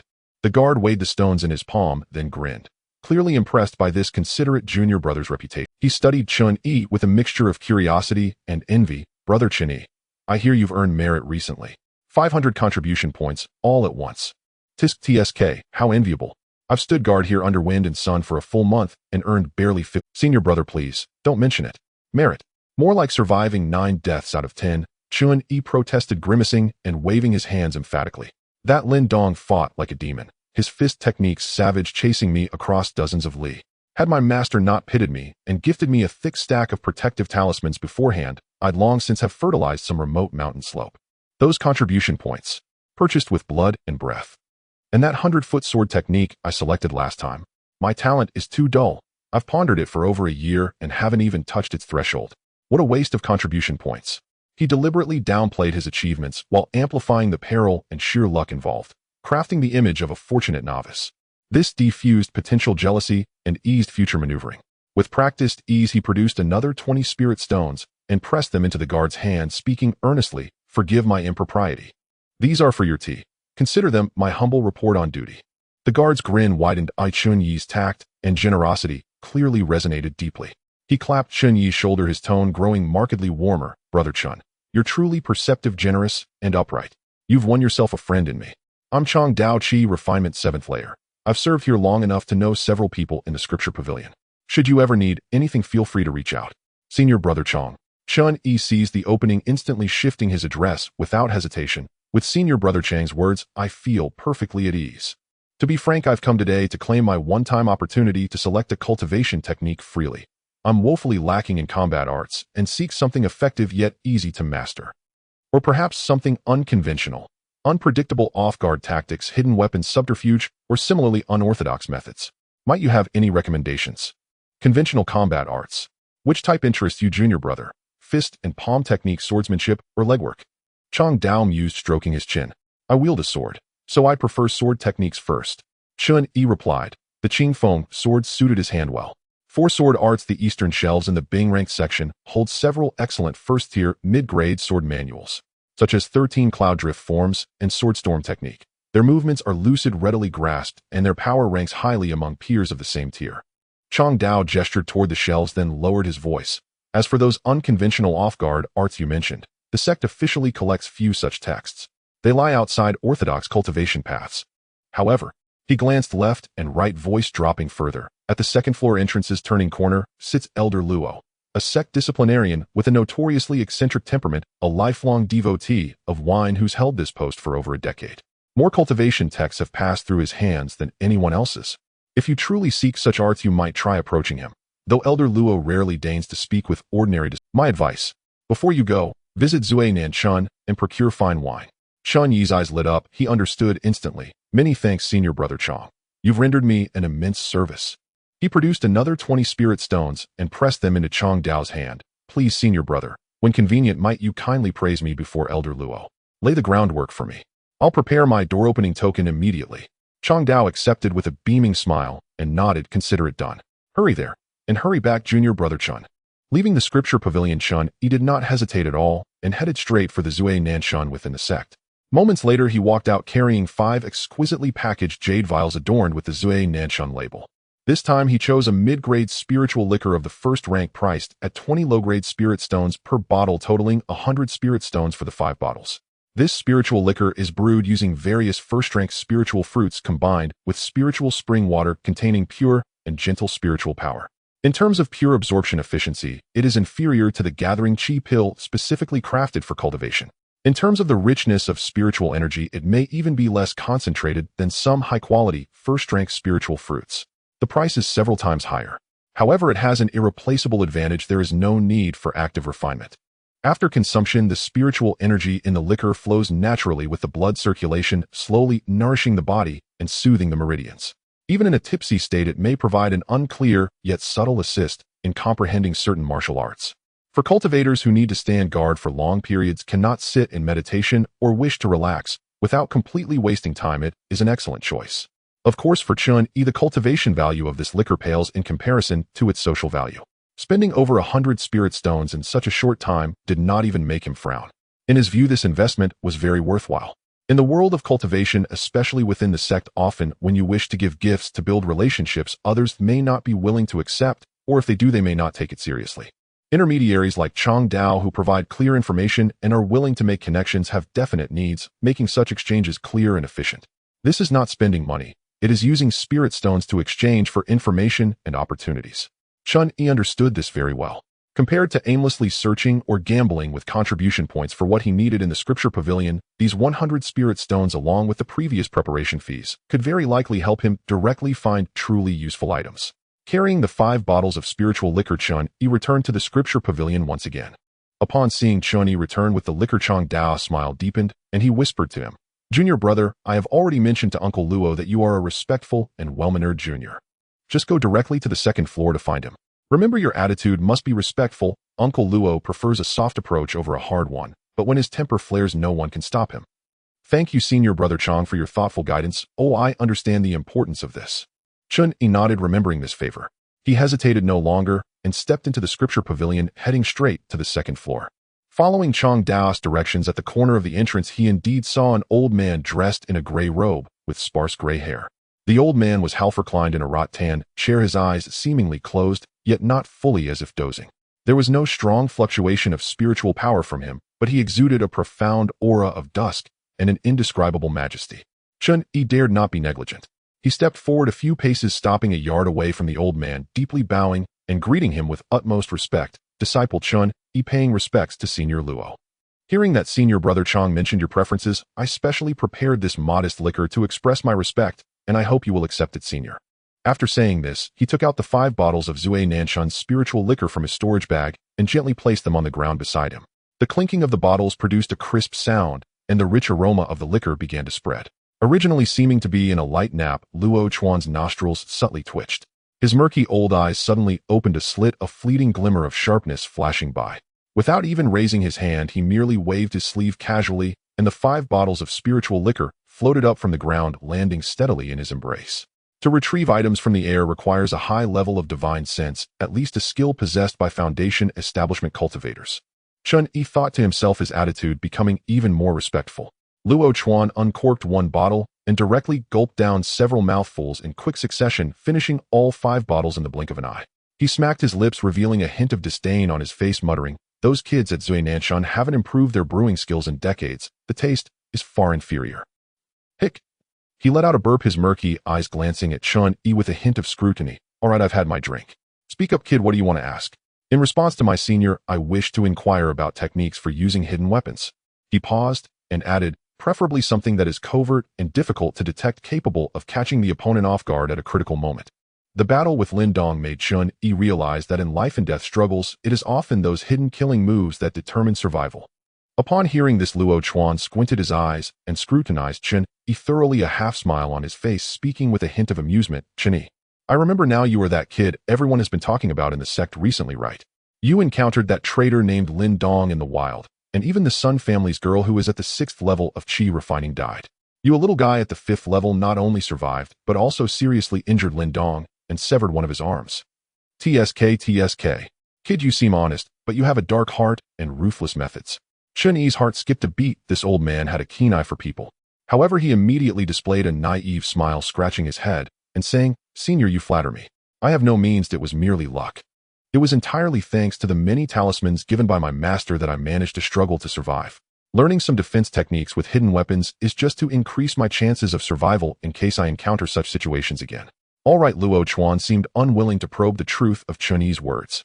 He waved his hand and casually pointed toward a direction downstairs, 1st floor section, the westernmost corner against the wall. On the bottom shelf, there are a few tattered books about hidden weapon techniques, poison tempering, and mechanical traps, common pedestrian volumes. Go look for them yourself. They should be enough to get you started. His tone suddenly shifted, as if a memory surfaced. A flicker of recollection passed through his murky eyes, and his voice fell. "But I vaguely remember that many years ago we collected a rather peculiar thing called Zuihan needles. It wasn't a jade slip, but a shabby ancient manual. The methods recorded within were rather intriguing.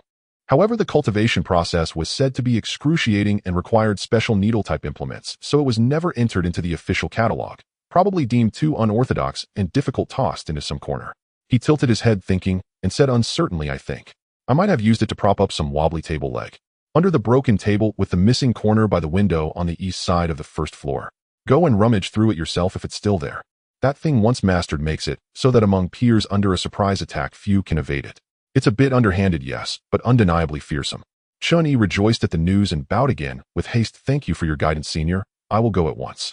He first searched the section corner Luo Chuan indicated, and indeed found several basic manuals on hidden weapons. A cursory skim confirmed they were the routine techniques Luo Chuan mentioned. He did not linger and immediately turned toward the east side of the 1st floor, soon finding the battered wooden table with the missing corner propped up by a few old books. He carefully moved the table and sure enough discovered beneath it a thin booklet with a shattered cover and an almost illegible title. He brushed away the thick dust and opened the yellow brittle pages. The first few hurriedly written characters named it Zuihan needles.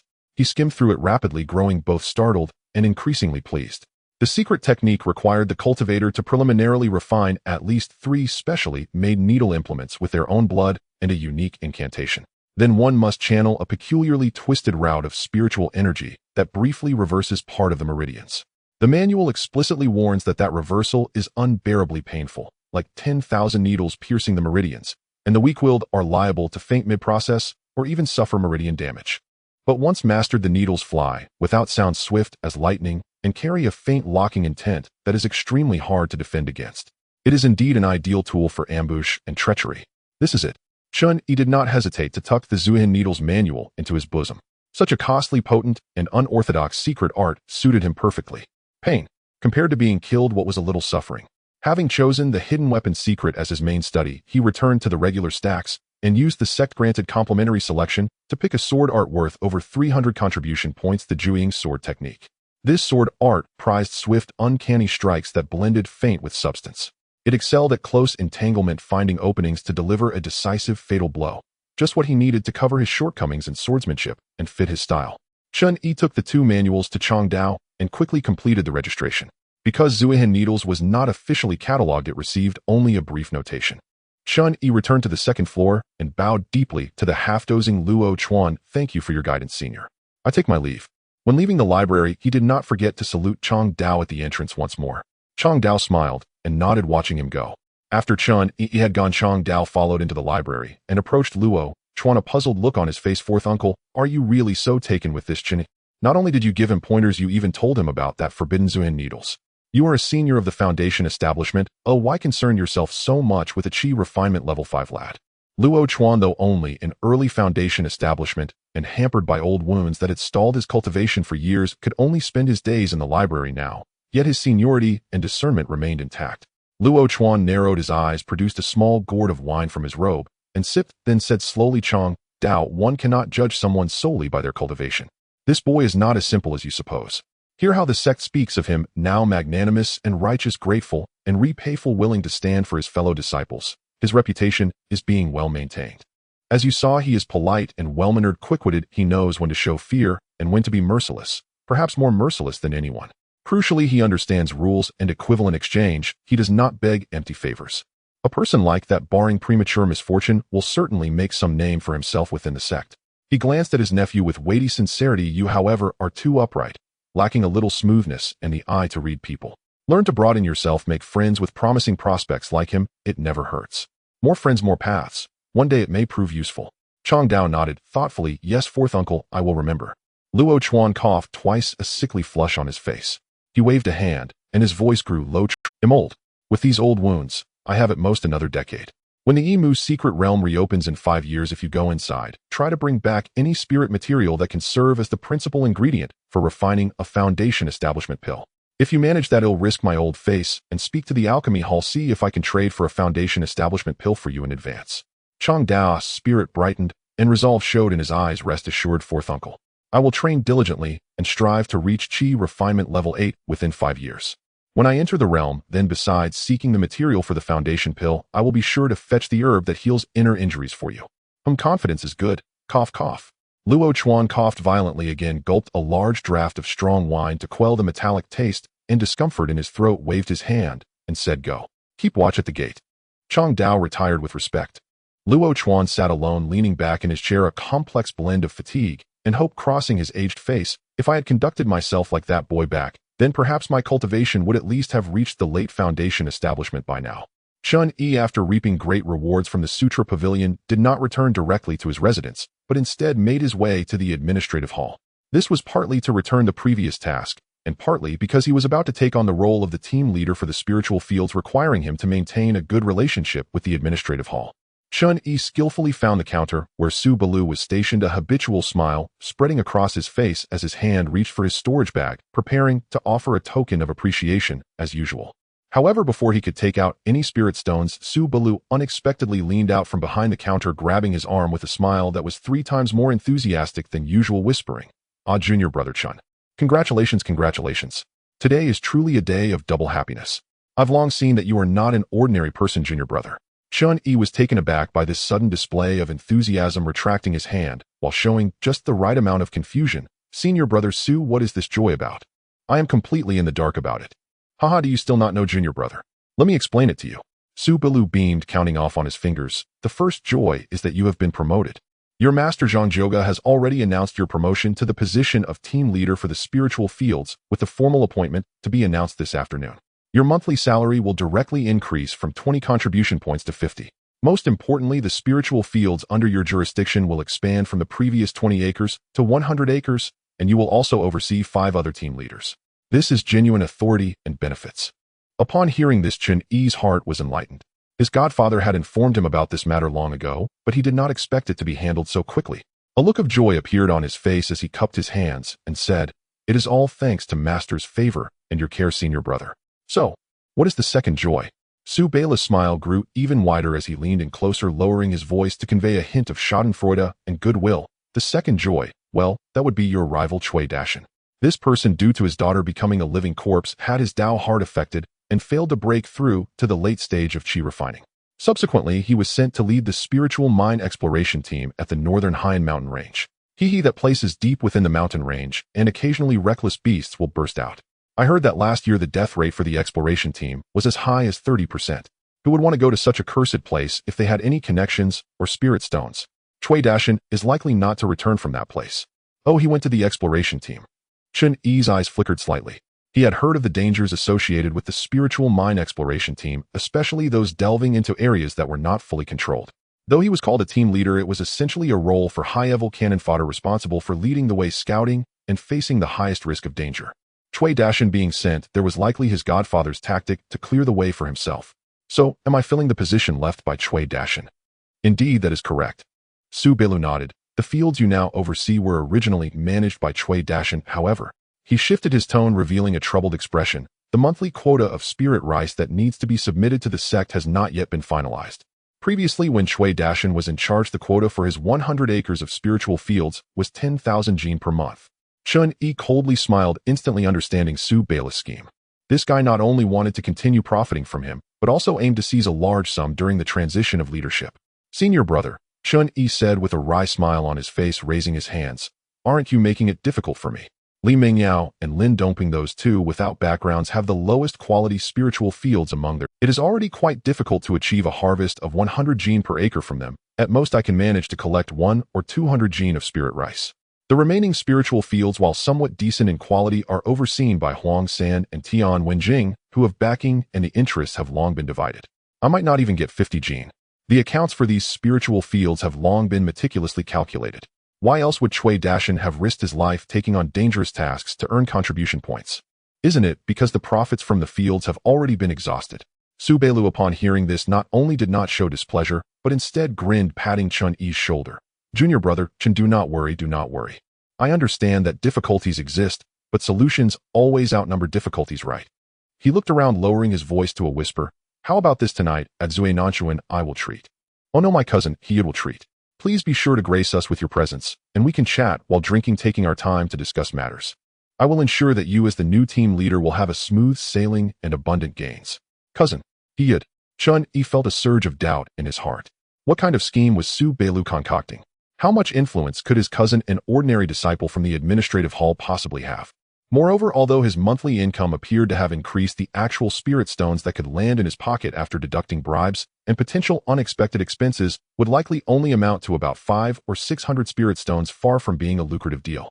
Given Su Beila's enthusiasm, he probably had a significant motive. As thoughts raced through his mind, Chen Yi instantly put on a surprised smile, as if the earlier reluctance and complaints had never happened.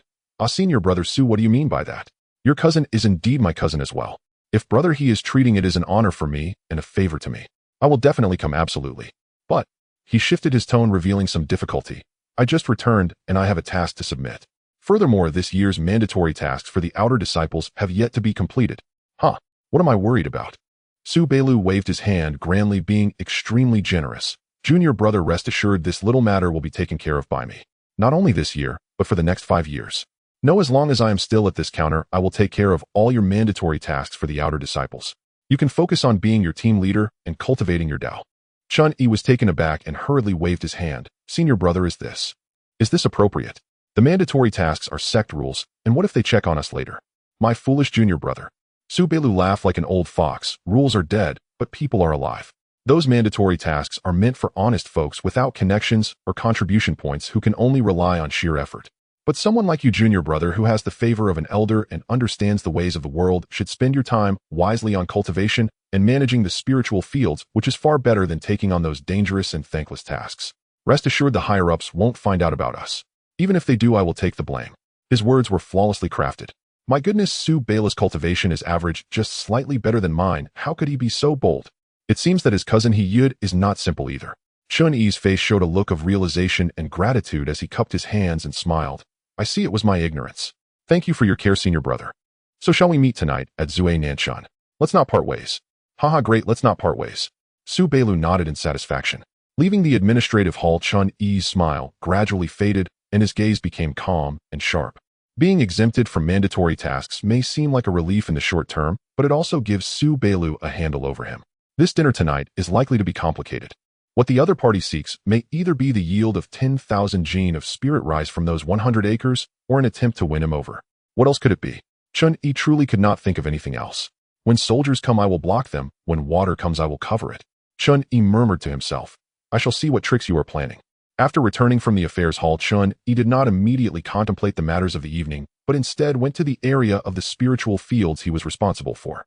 After all, he was about to become the captain of the spiritual fields, and he needed to have a clearer understanding of the 100 acres of spiritual fields and the personnel under his command. He made a quick inspection, and most of the spiritual grains were growing steadily. Soon Chen Yi arrived at his 20 acres of spiritual fields. His gaze swept over several busy servant disciples, including Zhao Si's son Laoshi Zhou Daniu, Qian Xiaowu, and Wang Lin. These individuals were his subordinates who could steadily obtain some cultivation resources, and their cultivation levels had improved, all reaching the second layer of qi refinement. Among them, Wang Lin, the one who had followed him the longest and earned his trust the most, had made significant progress due to his extra care and resource support, breaking through to the third layer of qi refinement, making him stand out among the group. However, Chen Yi keenly noticed that although Wang Lin's cultivation had increased, there was little joy on his brow. Instead, he seemed to be wrapped in a layer of faint melancholy, who, although his work was vigorous, he appeared somewhat distracted. Without revealing his thoughts, Chen Yi approached him and patted his shoulder. Wang Lin, set down the work in your hands and come with me for a moment. Wang Lin's body trembled slightly, and he quickly put down his tools respectfully, saying, yes, senior brother. The two of them walked back to Chen Yi's courtyard, one behind the other. After closing the courtyard door, Chen Yi signaled for Wang Lin to sit down and asked directly, Wang Lin, I noticed you haven't been yourself lately. Is there something on your mind? Or is there someone or something in the spiritual fields that makes you uncomfortable? Please feel free to tell me. Wang Lin quickly waved his hand, forcing a smile. No, there's nothing, senior brother. You have always treated me well, and my monthly income is no less than that of other squad captains. I am doing well. Chen Yi looked at him, his tone softening with a hint of encouragement. That's good to hear. Let me share some good news with you. I will soon be the official captain of the spiritual fields. At that time, this position of mine as a squad captain will be handed over to you. As long as we brothers work together diligently along with the support of my adoptive father, the foundation of these spiritual fields will eventually be firmly in our hands. If you work hard, your future will be bright. Upon hearing this, Wang Lin's face showed even more gratitude, but the melancholy on his brow did not dissipate, rather it deepened.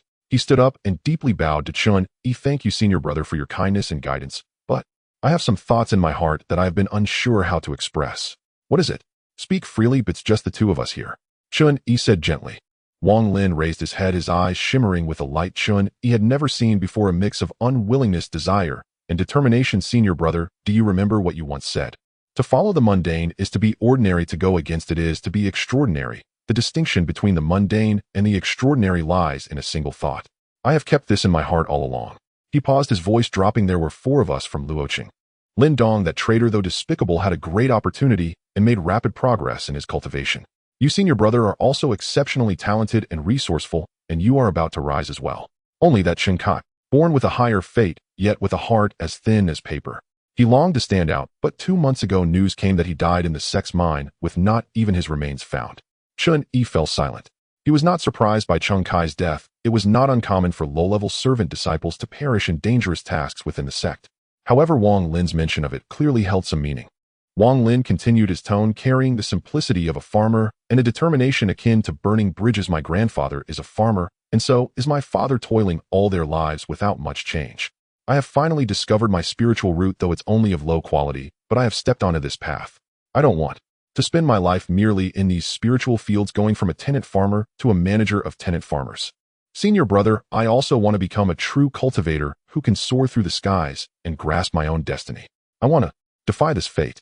Chen Yi's heart jolted as he looked at this usually honest and hard-working junior brother before him, suddenly feeling a ridiculous premonition. Could it be that I have stumbled upon another child of destiny? What kind of blessed land is Luoqing? He pushed down the tumultuous thoughts in his heart and carefully spoke. Junior brother, I understand your aspirations. However, the path of cultivation relies heavily on spiritual stones and resources.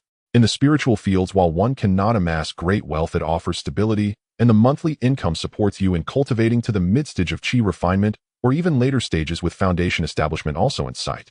This is a safe path. Wang Lin bowed deeply once again, this time bending lower. The kindness of senior brother is something Wang Lin will never forget. But to be honest, not long ago, I went to the sex marketplace and happened to see a stall selling a broken array diagram. I found the lines of that diagram mysterious and immersed myself in it, faintly gaining some insights. Later, an old man passing by stopped to chat with me, and he informed me that the diagram was a very small part of the sect's mountain protecting array. His eyes revealed a reminiscence and incredulity. That old man seemed to have profound knowledge of formations, and during our exchange he remarked that I had quite the talent for array techniques, like an unpolished jade. Before parting, he gave me a mechanism lock, stating that if I could crack it within 7 days, he would consider taking me as a true disciple and teaching me the path of formations. Wang Lin's voice carried a hint of excitement and shame. When I returned to my residence, I was curious and tried to tamper with that mechanism lock. And in less than half an hour, I managed to crack it. This should have been a cause for joy, but thinking of senior brother's kindness and arrangements, I have been tossing and turning these days, unable to sleep. On one side is the stable future and friendship you have given me, and on the other is the ethereal yet exhilarating path of formations. In the end, I made my choice. I want to follow that old man to learn about formations. I hope senior brother will not be upset that I did not discuss this with you beforehand. Chen Yi was indeed stunned. A low-grade 4 spiritual roots born of a farming family and having never encountered formations before. Yet upon merely glancing at the broken formation diagram, he gained insights and deciphered what seemed to be a test mechanism lock in half an hour, attracting the attention of a formation master in the golden core stage who wished to take him as a true disciple. This script, how does it resemble the story of Lin Dong's grandfather? Even more. True disciples in the Qingyun sect are only accepted by practitioners at the golden core stage or above. They are the true core seedlings, their status far exceeding ordinary inner disciples. Either they are unparalleled geniuses with top-grade spiritual roots or superior extraordinary roots. Alternatively, they must exhibit shocking potential in one of the auxiliary paths, such as alchemy, weapon forging, talisman creation, or formations, with their value rivaling that of geniuses with top-tier spiritual roots. Wang Lin, a genius of formations. Chen Yi quickly digested this information, his heart racing. This was beyond merely being a child of fortune. It indicated possessing a monstrous talent in a particularly specialized and significant field. After the shock, he quickly calmed down and weighed the situation. Wang Lin had poor spiritual roots, but his nature was honest and devoted, and he remembered the kindness Chen Yi had shown him, as well as his intention to promote him. Such a person, if he truly makes achievements in formations in the future, would have immeasurable value and influence. A powerful formation master, whether it is setting up a cave abode, refining formation plates, or participating in large-scale formation maintenance within the sect, is someone that the sect would strive to attract and rely on.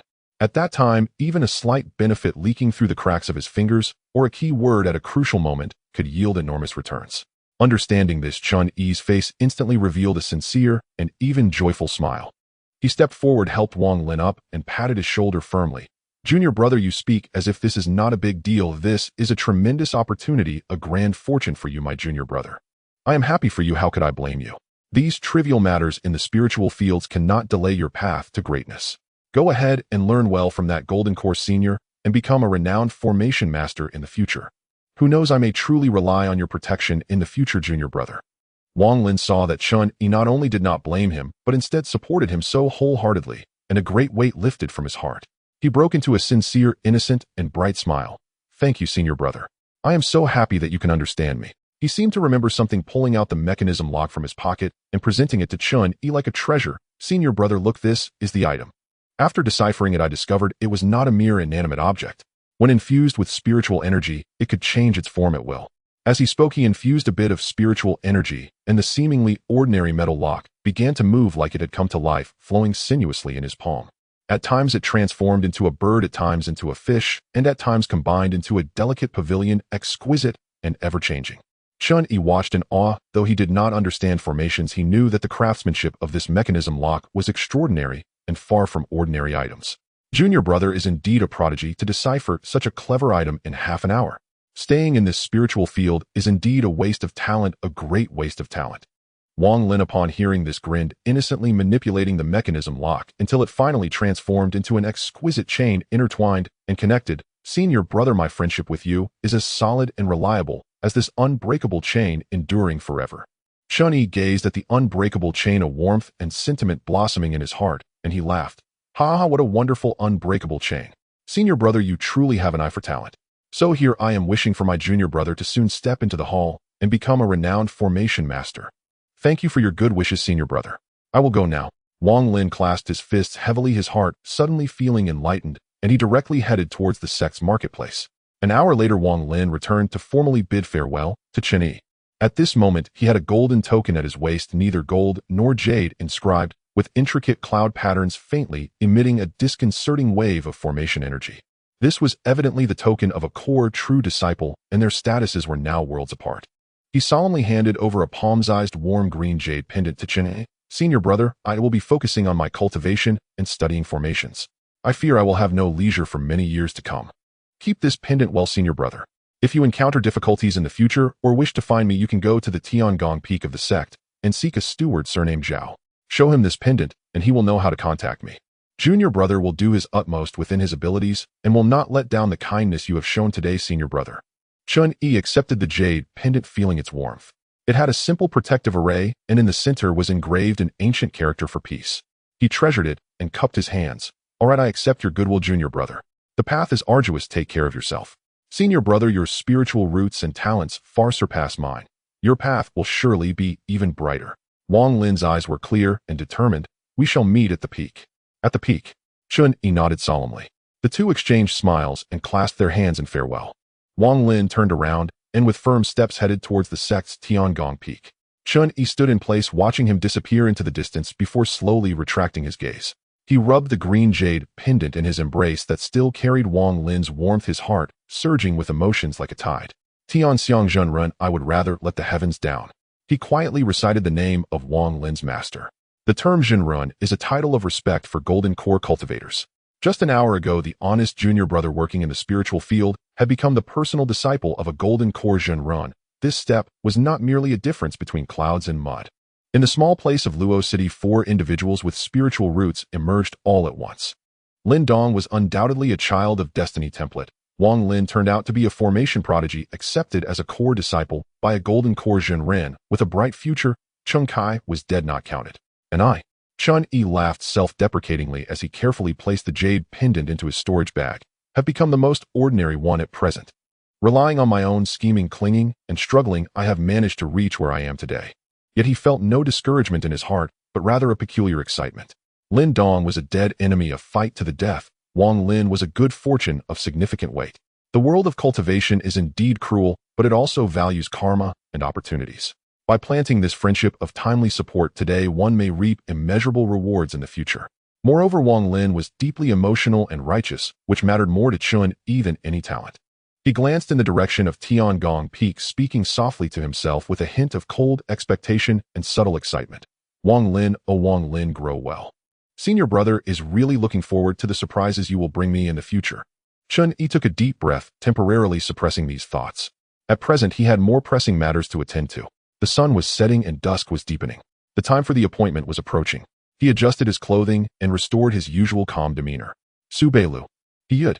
He softly spoke these 2 names, the corners of his mouth curving into an elusive arc. Let me see what exactly you want from me. No longer lingering, he turned and stepped towards Zui Nanshan.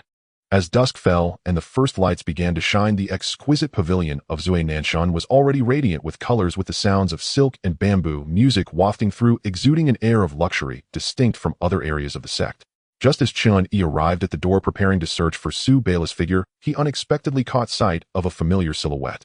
The person with a hint of arrogance in his eyes was none other than Sun Jingyuan, who had crossed paths with him during the mission at Haifeng Mountain. Sun Jingyuan seemed to have just arrived and was about to enter. Senior brother's son. Chen Yi's face immediately broke into a warm smile as he hurried forward to greet him. What a coincidence, I didn't expect to run into you here. Sun Jingyuan turned around at the sound, and upon seeing Chen Yi, a flicker of surprise crossed his eyes, quickly replaced by a smile. So it's junior brother Chen. Indeed, it's quite a coincidence. I've heard about your recent exploits fighting off traitors to protect yourself, and even receiving commendation from the sect. Junior brother, you are indeed diligent. Your cultivation speed is nearly catching up to mine. Now, having become the leader of the spiritual field team like me, I might soon have to start calling you senior brother. His words were half joking, half sighing. Sun Jingyuan was currently at the 6th layer of qi refinement, and he believed it took him a full 4 years of hard work to progress from the 5th layer to the 6th. In contrast, Chen Yi, having entered the sect for only 2.5 years, had already reached the 5th layer of qi refinement, a speed that was undoubtedly among the fastest among the outer disciples. Chen Yi quickly waved his hand, adopting a very humble posture. "Senior brother, you flatter me. My modest achievements today are entirely thanks to my adoptive father's kindness and a bit of luck. It's merely luck. I have always remembered the favor you showed me during the Hafing Mountain incident. Regardless of how my cultivation progresses in the future, as long as you are my senior brother, you will always be my senior brother." Upon hearing him mention old events and noting his respectful demeanor, Sun Zhengyuan's smile became noticeably more genuine as he shook his head and sighed. "Junior brother, you truly resemble your adoptive father, someone who values relationships deeply. Alas, speaking of which, although I have a three-uncle who is an intersect elder and sounds impressive in terms of actual benefits received, it seems I am far behind you. My three-uncle does take care of me to an extent, providing me with a decent cultivation technique and securing this leader position, but the spirit stones and pills I earn must be exchanged with my own hard-earned contribution points, as he says it's to temper me. Even the small yuan dan that aided my breakthrough during the mid-qi refinement phase was something I had to painstakingly earn enough contribution points for by completing several dangerous tasks. It's nothing like you, junior brother, who has been so thoroughly nurtured by Elder Zhang." There was a hint of jealousy in his words, but more so a reflection of reality. Within the sect, connections varied in closeness, and it was clear that Sun Jingyuan was not his uncle's primary focus for cultivation. Chen Yi understood in his heart, yet his expression showed empathy, and he replied generously, "Senior brother, you are too modest. Everyone has their own reasons. Since we have met today, it must be fate. If you are drinking here today, all expenses will be on me as a way for me to thank you for saving my life back then." Just as Chen Yi finished speaking, the curtain of Zhe Nanshan was lifted, and Su Bilu walked out with a cheerful smile, evidently having heard the latter part of the conversation. He quickly interjected, "Hey, junior brother Chen, junior brother Sun, what are you talking about? Today my cousin is hosting the banquet, inviting several talented individuals. How could we let the guests pay for themselves? If word got out, wouldn't that be a slap in my cousin's face?" Chen Yi and Sun Jingyuan looked at each other upon hearing this, both expressing surprise and realization, speaking in unison. "Oh, senior brother, junior brother, were you also invited by senior brother He?" It turned out that Sun Jingyuan was also a guest at the banquet. The three exchanged glances, and the atmosphere became subtly complex, yet somewhat enlightening. Chen Yi's mind raced, and he quickly smiled to ease the situation, lowering his posture even further. "Haha, I see then today, I won't steal the spotlight from senior brother He and senior brother Su. Senior brother Su, senior brother Sun, please." He positioned himself as a mere guest and latecomer. Su Bilu led the way, not stopping in the hall on the first floor, but heading straight up the stairs covered with soft carpets to the second floor. Following behind, Chen Yi thought to himself, the second floor private room. The expenses here are certainly incomparable to the scattered seating downstairs. Since even Sun Jingyuan was invited, it seems that tonight's meal is not something that the unseen He Yud is taking lightly. Su Bilu stopped before a private room named Ting Yuxuan, lightly knocked on the door before pushing it open.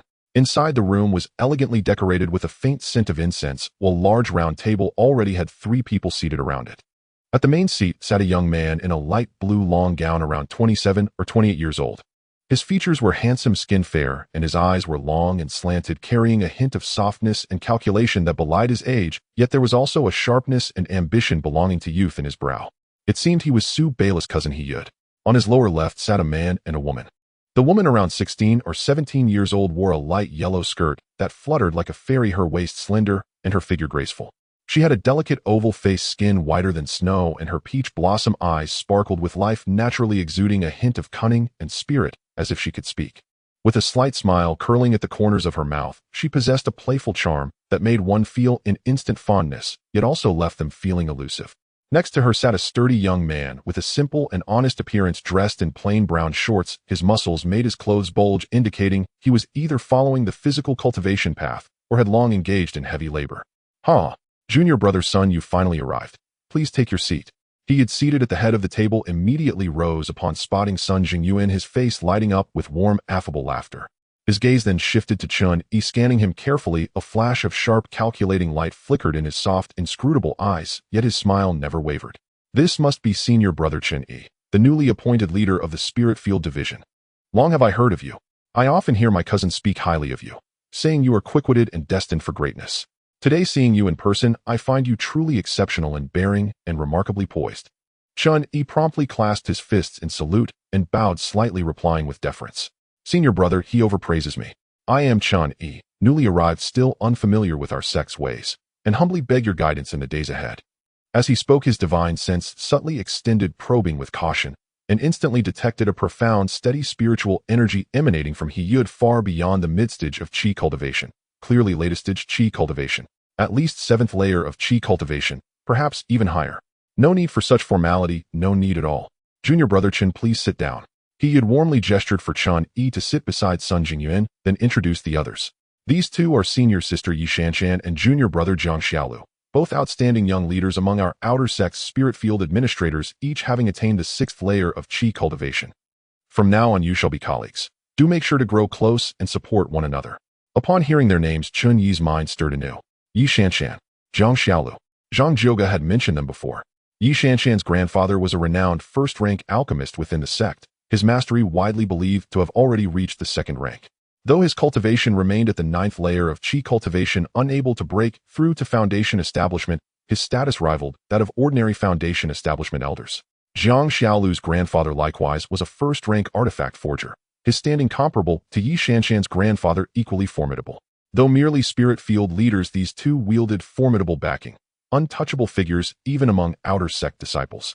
Chen Yi revealed no trace of emotion, simply nodding respectfully toward them. Senior sister Yi, senior brother Zhang, I am Chen Yi. Greetings. Zhang Xiaolu merely nodded in silent acknowledgement, his gaze steady and reserved. Yi Shanshan, however, broke into a radiant smile, her voice like orioles singing at dawn laced with playful teasing. So your junior brother Chen Yi.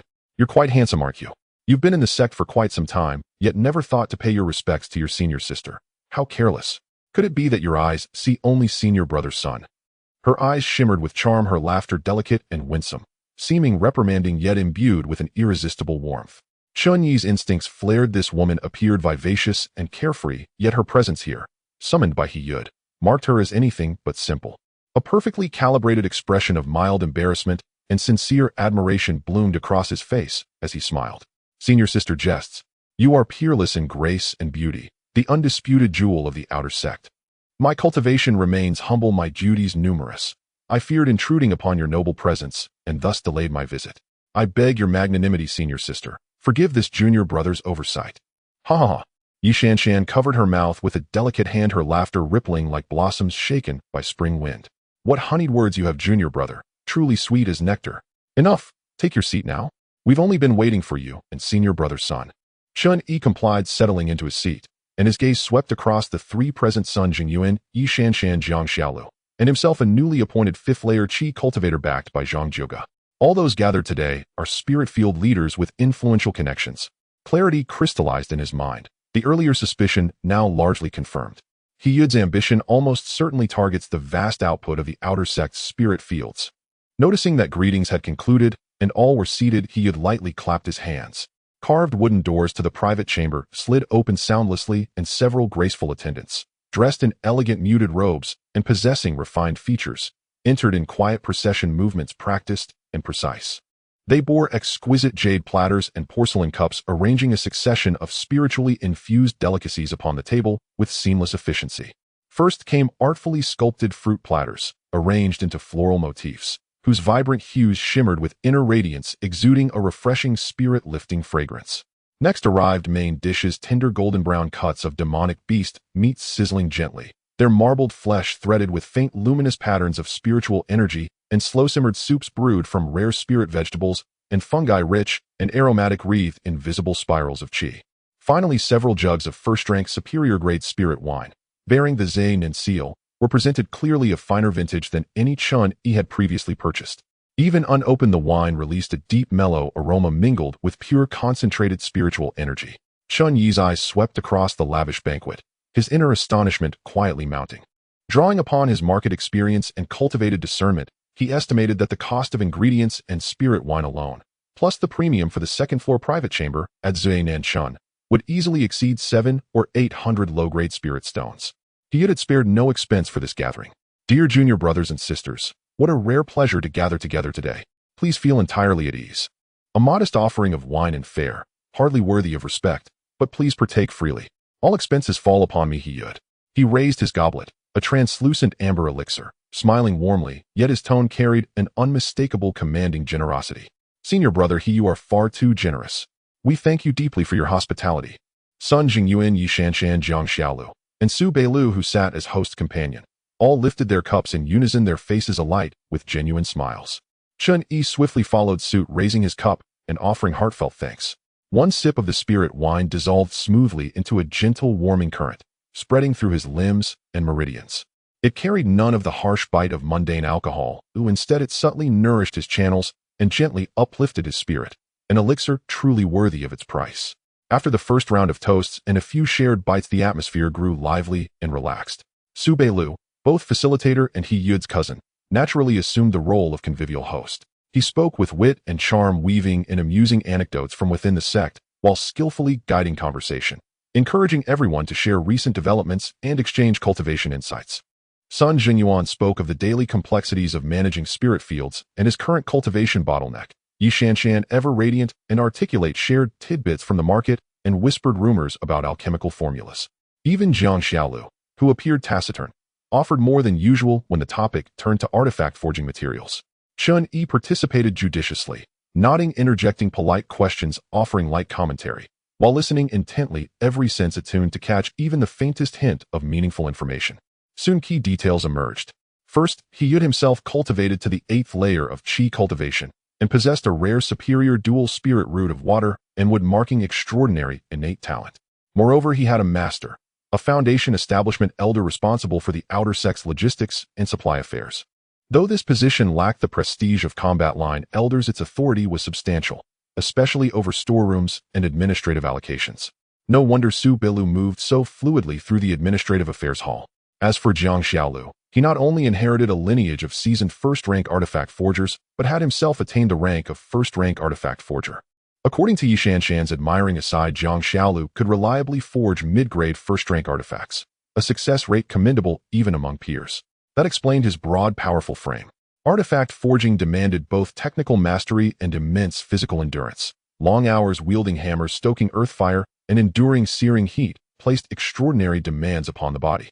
After several rounds of spiritual wine, the table was half filled with spiritual delicacies, and the atmosphere grew increasingly familiar, yet everyone knew that the real business had yet to begin.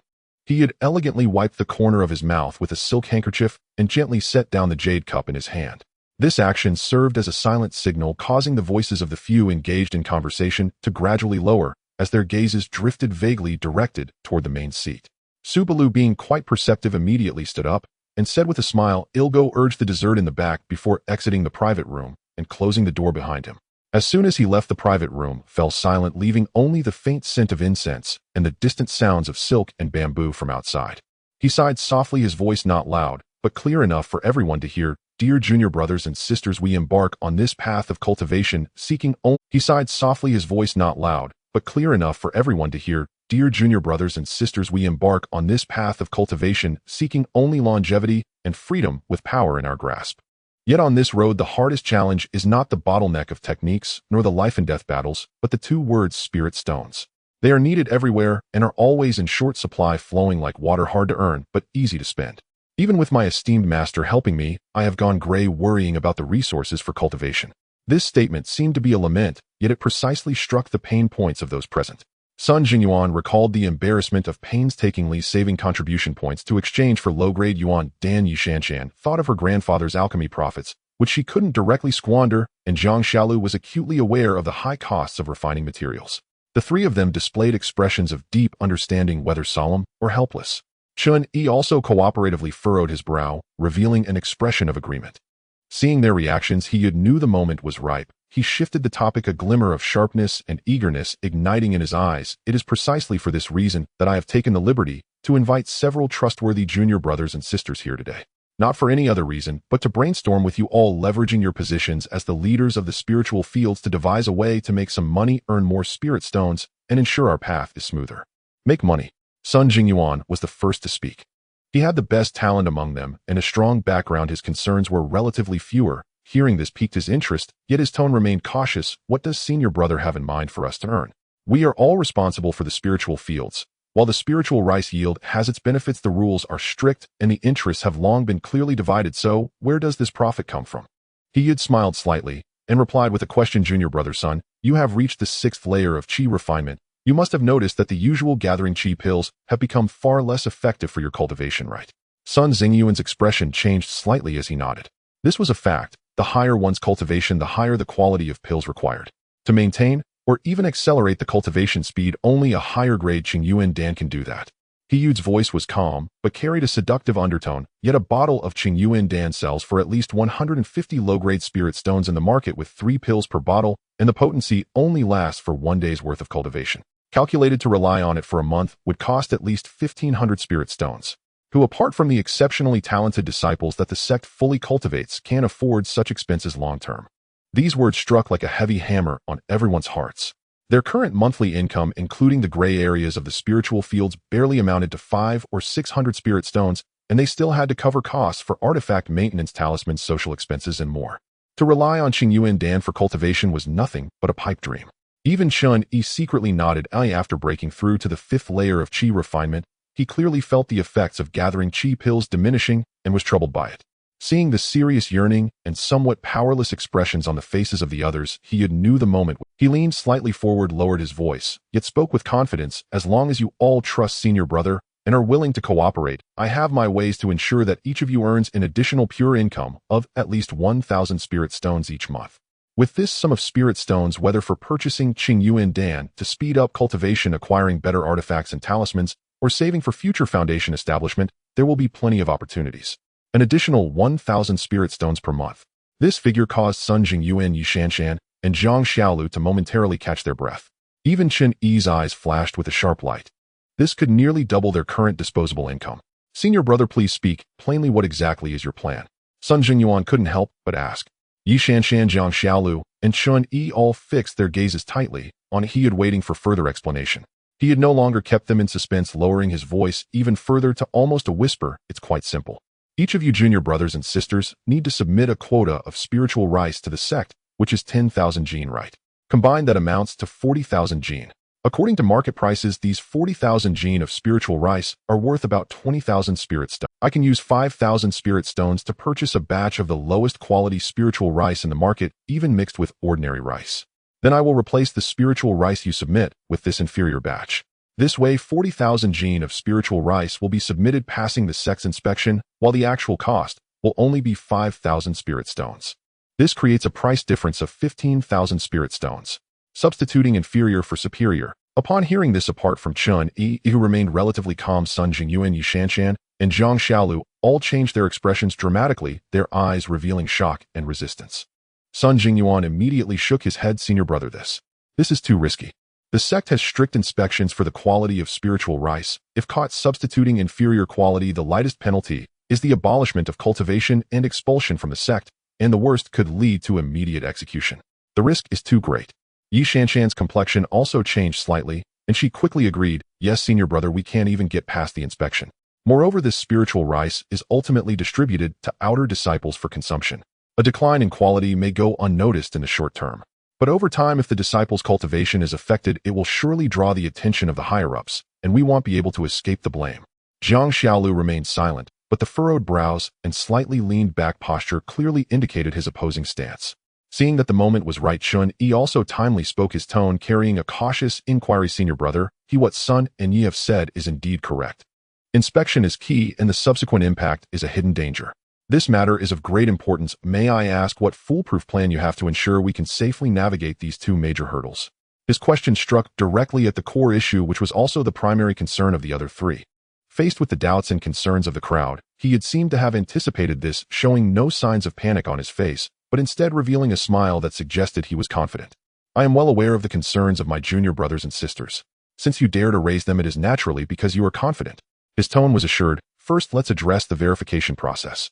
To be honest with everyone among the stewards responsible for the final verification of the outer sect spirit rice, there are those who have good relations with my master. In addition, with the connections I have built over the years, I can smooth out the verification process to ensure that this batch of spirit rice is smoothly stored. There shouldn't be any major issues. As for the subsequent impacts, there are ways to resolve them. A glint of shrewdness flashed in He Yu's eyes. We can allocate the remaining 60,000 pounds of spirit rice that has been normally collected and is of good quality to the disciples of the Alchemy Hall, Weapon Refining Hall, and Talisman Hall, as well as to those with backgrounds and connections. The 4,000 pounds of spirit rice, on the other hand, will be distributed to the ordinary outer sect disciples. These individuals are numerous and consume quickly, even if someone occasionally complains about the quality of the rice, it won't stir up much trouble. I will also manage to suppress the opinions of the outer sect disciples at other points to ensure that no disturbance. Once this plan was proposed, the resistance in Sun Jinyuan and the others' eyes indeed diminished, significantly replaced by hesitation and calculation. The risks seemed to be contained within a manageable range. Seeing this, Chen Yi knew it was time to enter substantial negotiations. He no longer dwelled on the risks and directly threw out the most critical question, calmly looking at He Yud. You have planned this thoroughly, brother He. I admire it. So according to this plan, how much spirit stone can the four of us specifically receive each month? As soon as he asked this question, the gazes of Sun Jingyuan, Yi Shanshan, and Zhang Xiaolu instantly focused on him, filled with approval and anticipation. Chen Yi always managed to ask the core benefit questions that they were most concerned about, but found difficult to voice. He had seemed to have been prepared for this answer, smiling. Brother Chen speaks directly. Based on what was just said, the price difference each month is about 15,000 spirit stones. However, to manage the verification, distribution, and coordination at various points, the costs are not small. I will need to allocate at least 10,000 spirit stones for various arrangements. The remaining 5,000 spirit stones will be divided among the five of us, giving each person 1,000 spirit stones. What do you all think? 10,000 spirit stones for arrangements. Humph, does he think I was just a fool for being the owner of that gambling house for 5 years? Chen Yi sneered inwardly. He had seen too many middlemen taking kickbacks. He had said he would only take 1,000, but in the actual operational expenses, he would certainly pocket at least another 1,000, if not more. However, he put on a grateful and worried expression and spoke. Brother, he is indeed generous, willing to share the profits with us. But is this 10,000 spirit stones for arrangements enough?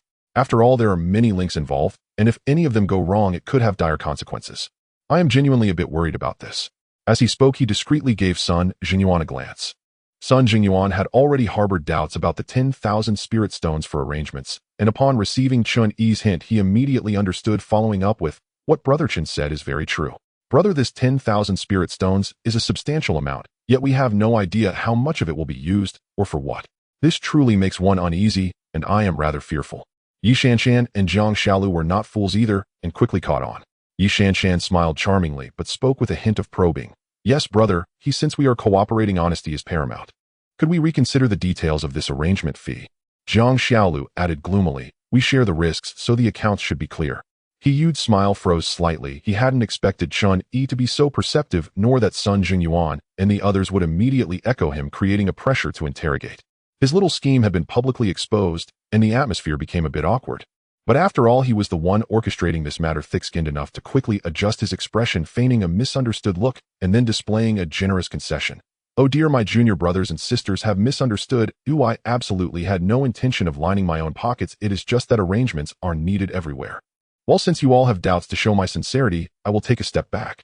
He held up 2 fingers. How about this? Let's compress the arrangement fee to 9,000 spirit stones, which is my bottom line. Any less will make it impossible to proceed. The remaining 6,000 spirit stones, I will only take 1,000, and the remaining 5,000 will be divided among the 4 of you. Thus, each of you can receive 1,250 spirit stones each month. That should set your minds at ease, right? This new plan clearly increased the share of Sun Jingyuan and the others. However, after hearing this, Sun Jingyuan, Yi Shanshan, and Zhang Xiaolu did not immediately express their agreement, but rather instinctively turned their gazes back to Chen Yi. Unbeknownst to them, Chen Yi's calm analysis and direct questions had already established him as a hidden backbone within this newly formed small group. Chen Yi was quickly calculating in his heart. With the 9,000 arrangement fee, He Yud would definitely still want to pocket at least 1,000 more, but considering he bore the main operational risk, and that this plan could indeed allow them to stabilize an additional 1,000 spirit stones of income each month, the risks were within an acceptable range. This condition is acceptable. He met the gazes of the 3 and nodded slightly, then looked at He Yud calmly, saying, Brother, he is truly sincere with a well-thought-out arrangement. I have no issues. His straightforward agreement surprisingly startled Sun Jinyuan and the others. Was this not continuing to negotiate? Seeing Chen Yi nod, he had felt relieved and immediately seized the opportunity, turning his gaze to the still hesitant Sun Jinyuan and the others, speaking with a tone of sincerity that also contained a hint of pressure. Junior brother Sun, I know you have great talent and high aspirations. But your third uncle has a son, right? I have heard that his younger son, although possessing a lower-grade spiritual root, receives resources that are probably not less than yours, right? Some resources must be snatched for oneself. He then looked at Zhang Xiaolu and Yi Shanshan. Junior brother Zhang, junior sister Yi, your grandfathers are all highly skilled masters, but they are getting old, and their cultivation is hard to progress. They may be able to protect you for a time, but can they protect you for a lifetime? In the future, you must rely on yourselves. Spirit stones are the foundation of cultivation. These words immediately pierce through the last vestiges of hesitation and luck in Sun Zhengyuan and the others' hearts. The pressure of reality, anxiety about the future, and the enormous benefits within reach intertwined. Sun Zhengyuan took a deep breath and was the first to express, "Brother, he has considered everything thoroughly. I am willing to join." Yi Shanshan and Zhang Xiaolu exchanged glances and also nodded in agreement. "We agree as well." "Good." He had clapped his hands and laughed heartily, the softness on his face completely replaced by vigor. "You junior brothers and sisters are indeed sensible and courageous. This matter is settled. The specific operational details will be communicated separately by Belu with you all. You just need to prepare your shares on time and everything else will be handled by me. Just wait for the good news and be ready to receive your spirit stones." A union, each with their own thoughts and interests, was quietly forged in this elegant room of drunken South Spring. Chen Yi raised his glass and drank with everyone. The liquor flowed down his throat, and the taste was complex. He knew that this would inevitably be discovered, and someone would definitely take the fall. But for that 1,250 spirit stones each month for a faster cultivation speed, this risk is worth taking. With the profit distribution plan finalized, He Yu's face once again bore a smile reminiscent of spring, as if the previous negotiations had never taken place. He stood up, raised his cup for a final toast. "Dear junior brothers and sisters, may our cooperation be pleasant. With the deadline for submitting the spiritual rice approaching next month, I must go and make some arrangements to ensure everything is in order. After you return, please be sure to prepare well. Today we drink heartily, and all expenses will be charged to my account as the senior brother. Wishing senior brother He great success. We await good news." Chen Yi and the other three raised their cups in response. He had nodded in satisfaction and left the private room with the always smiling Su Beilu. As the door closed, only Sun Jingyuan, Yi Shanshan, Zhang Xiaolu, and Chen Yi remained in the room. The united front they had presented to He Yu quickly faded, replaced by an atmosphere that was more subtle and required a re-evaluation of their relationships. After a brief silence, Sun Zhenyuan spoke first, looking at Chen Yi with a tone that carried more sincere intimacy than before. "Junior brother Chen, today's matter greatly benefited from your meticulous thinking, directly addressing the crux. If you hadn't pointed out those hidden tricks, we would have truly lost out on a significant portion. From now on, we are brothers who will weather the storm together." Yi Shanshan also smiled charmingly, her gaze less probing than before, filled with more acknowledgement. "Indeed, junior brother Chen. The unexpected addition of 250 spirit stones is a favor I will remember. In the future, if you have anything you need to inquire about within the sect, don't hesitate to come to me. I know a few people in this alchemy hall." Zhang Xiaolu maintained his usual calm demeanor, but his gaze towards Chen Yi had softened considerably. He spoke plainly. "Junior brother Chen, if you need anything regarding magical artifacts, feel free to find me. 4 first-tier medium-grade items, and below you can prepare the materials yourself, and I will waive the labor fee." Faced with the goodwill of the three, Chen Yi's vigilance had not entirely dissipated, yet a complex expression of surprise mingled with concern appeared on his face. He did not take credit, but rather directed the conversation towards deeper hidden dangers. "Senior brother Sun, senior sister Yi, and senior brother Jiang, you are being too kind. This is for our mutual benefit. I merely said what needed to be said." However, he shifted his tone to a more somber note. "The risks in this matter still exist. Although senior brother, he speaks eloquently, substituting inferior goods and deceiving the sect is ultimately like dancing on the tip of a knife. Once this matter comes to light, we will all be accomplices, and the consequences will be dire." Chen Yi's words fell like cold water on the three, who were just excited about reaching an agreement, instantly sobering them, their relaxed expressions fading, replaced by a layer of gloom. "What you say is very true, junior brother." Sun Xingyuan's brow furrowed tightly. "This matter indeed carries great risks. But having made our decision, there is no turning back. You are always quick-witted and adept at strategizing. How do you think we should proceed to best protect ourselves?" Yi Shanshan and Zhang Xiaolu also turned to Chen Yi, their eyes filled with inquiry and reliance. Unknowingly, within this newly formed small group, Chen Yi had already gained considerable trust and influence due to his calm analysis and key negotiation performance. After a brief contemplation, Chen Yi slowly spoke. "Dear senior brothers and sisters, I do have some immature ideas that might minimize the losses and penalties if things were to go awry. Please speak quickly, junior brother." The three perked up. "Firstly, we need to cut ties." Chen Yi raised a finger. "The 4 of us should avoid directly handling the collection, replacement, and submission of spiritual rice. We should delegate these chores to trusted subordinates who are not fully aware of the whole situation. We will only be responsible for the final inspection and instructions. In this way, even if there are mistakes in the subsequent processes, we will have room for maneuvering, able to attribute it to poor oversight or being deceived by our subordinates rather than being the masterminds." Sun Jingyuan and the others' eyes brightened as they nodded repeatedly. Secondly, simplify the flow of funds. Chen Yi raised a second finger. The spirit stones we receive from senior brother, he every month should ideally not be collected separately by the four of us. I suggest we elect one person as a representative to receive them collectively and then distribute them internally. This way the focus remains singular, reducing the likelihood of attracting attention and minimizing the traces of spirit stone movement. Lastly, we must establish a mutual defense alliance. Chen Yi's gaze swept over the three, his tone grave. Once this matter begins, the four of us will be like grasshoppers on the same rope. We must agree that regardless of what happens, we must maintain a unified front outwardly and protect each other. We absolutely cannot throw others under the bus for self-preservation. Otherwise, if one person encounters trouble, it will lead to a chain reaction and no one will escape. His 3 points aimed primarily at risk isolation and interest binding. Delegating specific operations sets up a firewall, unifying the flow of funds reduces exposure, and demanding a mutual defense alliance ensures that the other three are firmly tied to his chariot, preventing betrayal at critical moments. After all, compared to He, these three colleagues were the key figures he would need to interact with long-term while potentially restraining each other. Chen Yi had no choice. The intricacies within the sect were far too complex. He had to carve out a path to earn spirit stones while also addressing the pain that came with it. With one misstep, he could find himself like Lin Dong betraying the sect and risking his life for spirit stones outside. He had to keep an eye on He, remain wary of these three and watch out for the sect's sharp blade. He had to seize the opportunity to earn spirit stones when he could, while also being ready to withdraw when the sect raised its sword. Of course, if Chen Yi successfully established his foundation, these concerns would be moot, but that was still a long way off. As Chen Yi's voice fell, Sun Jingyuan slammed the table, his eyes gleaming with brilliance. Junior brother Chen's considerations are thorough, cutting, simplifying, and forming alliances are all golden words of wisdom. To guard against any eventuality, I propose that the four of us make a Dao heart vow. If anyone betrays each other or violates today's agreement to advance and retreat together, let their cultivation forever remain stagnant, plagued by inner demons, and their path to the Dao severed. The Dao heart vow holds a powerful binding force for cultivators.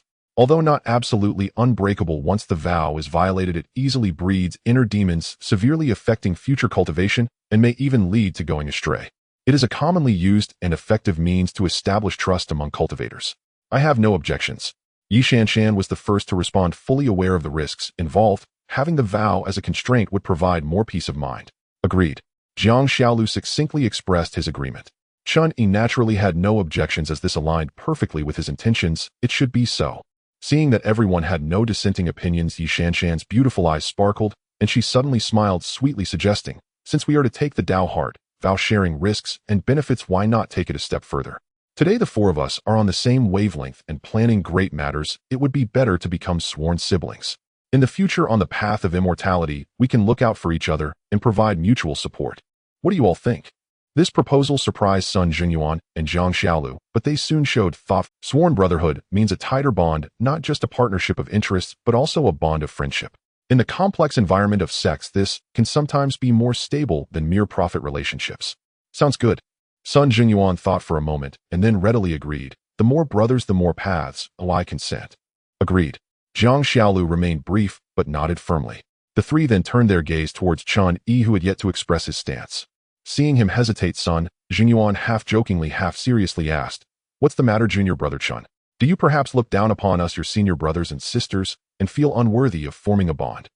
Chen Yi hurriedly waved his hand, his face displaying just the right amount of panic and humility. "Senior brother Sun, you overstate my worth, you flatter me. I come from humble beginnings, and it is already a stroke of luck to collaborate with the three of you. How could I dare to aspire to such heights? To become sworn siblings, I fear, would tarnish your statuses." His words were a retreat to advance, testing the sincerity of their vow, while leaving himself room to maneuver. Yi Shanshan, sharp-minded, immediately understood Chen Yi's concerns and laughed delicately. "Junior brother, do not speak like that. We do not consider status or background here.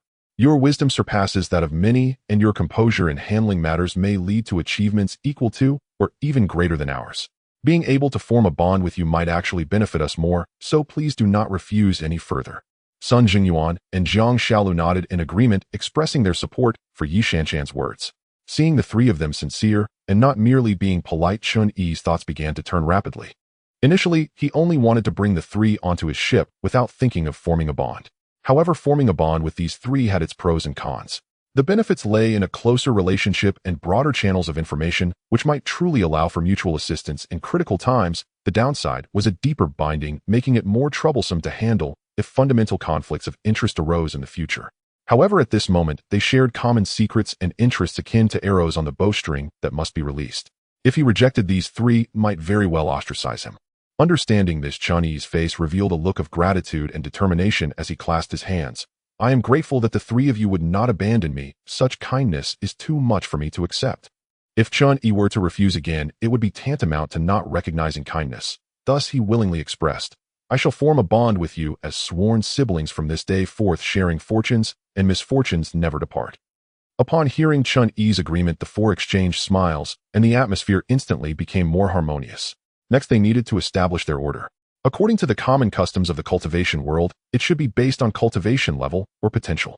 However, Sun Jingyuan had a superior spiritual root with a cultivation level of the 6th layer of qi refinement. Yi Shanshan and Zhang Xiaolu both had medium spiritual roots also at the 6th layer of qi refinement, while Chen Yi possessed a medium spiritual root with a cultivation level of the 5th layer of qi refinement. If arranged this way, Sun Jingyuan would undoubtedly be the eldest brother. However, Sun Jingyuan took the initiative to suggest, since we are sworn siblings and we still have a long time to spend together, cultivation levels can often change. It would be fairer and more lasting to sort by age, which also shows closeness. This proposal was supported by Yi Shanshan and Zhang Xiaolu. Naturally, Chen Yi had no objections. The four exchanged their birth dates. Zhang Xiaolu was the oldest at 23, Sun Jingyuan was next at 22, Yi Shanshan was 21, and Chen Yi was the youngest, just over 20. Thus, the order was established: elder brother Zhang Xiaolu, second brother Sun Jingyuan, third sister Yi Shanshan, and Chen Yi as the fourth brother. With the order set, the four of them took the spirit wine instead of blood wine in the elegant chamber, facing the bright moon outside, and solemnly made their Tao heart vow. Heaven and earth, may the Tao heart serve as witness. Today I, Zhang Xiaolu, Sun Jingyuan, Yi Shanshan, and Chen Yi become sworn siblings. From this day forth, may we share fortunes and misfortunes, face hardships together, act with one heart, and never betray one another. If there is any violation of this vow, let the Tao heart be stained, cultivation forever stagnate, and the heavens cast us aside. Once the vow was made, it felt as if an invisible bond swept across their hearts. The four exchanged glances, feeling that their relationship had indeed changed. There was less calculation and more genuine closeness. What began as a collaboration based on interests unexpectedly led to the formation of a small group reinforced by both the Tao heart vow and the bond of brotherhood. With the public support of Sun Jingyuan, Yi Shanshan, and Zhang Xiaolu, the transition of Chen Yi to the position of team leader proceeded exceptionally smoothly. Any potential doubts dissipated like mist with Yi Shanshan's playful words, junior brother Chen is my sworn brother, and anyone who dares to be blind. Heh. She glanced around at several other team leaders with varied expressions, and the implied threat in her latter words was unmistakable. Despite their thoughts, the other team leaders, seeing the three standing behind Chen Yi and recalling the backing of Zhang Jioga, had no choice but to suppress their intentions and congratulated him respectfully. Junior brother Chen is young and accomplished. Congratulations. The power vacuum left by Cui Dashan was quickly filled.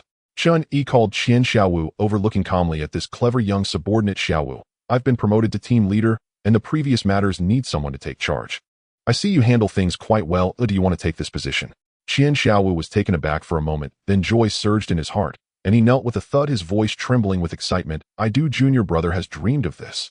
Thank you, senior brother Chen, for the promotion. Your great kindness will never be forgotten. Get up. Chen Yi gently assisted him, his tone warm, yet firm. The position is yours, but you must also do the job well.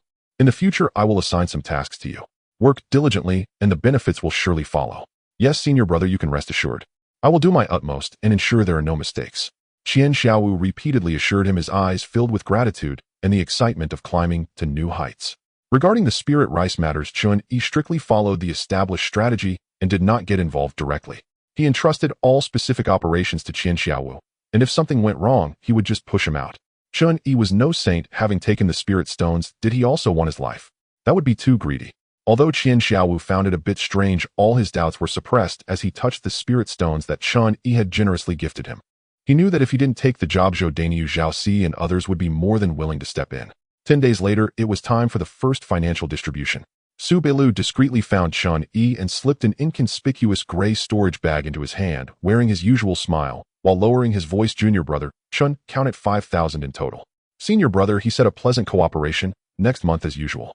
Chen Yi quickly scanned with his divine sense, confirming the amount was correct, and nodded. Thank you, Senior Brother Su. Please convey my thanks to Senior Brother He. Upon receiving the spirit stones, Chen Yi wasted no time, and under the cover of night secretly visited Jiang, Xiaolu's son Jingyuan, and Yi Shanshan one by one.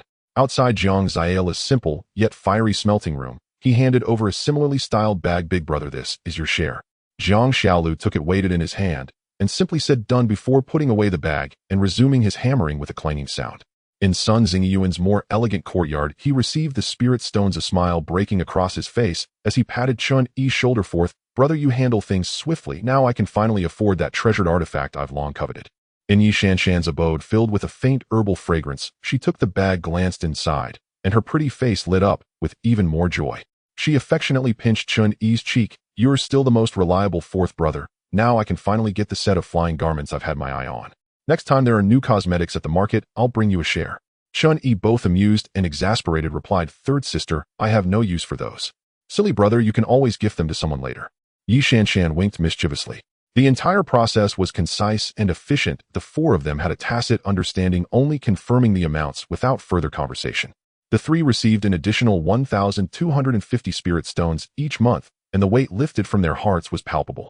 At the same time, their trust and affection for Chen Yi, the responsible intermediary, deepened. Thus, this secret financial route began to operate steadily, occurring once a month without fail. With the normal monthly salary from his team leader position and the routine management fees from the spiritual fields, Chen Yi's monthly disposable income in spirit stones had stabilized at over 1,700. This was significantly more than what his godfather Zhang Jioge earned.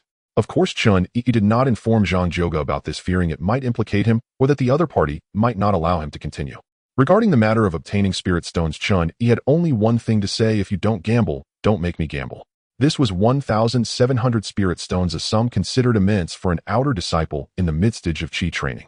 Chen Yi finally let out a long sigh of relief, inwardly thinking, at least for the short term, I won't have to worry about spirit stones. It's much more rewarding to earn them this way.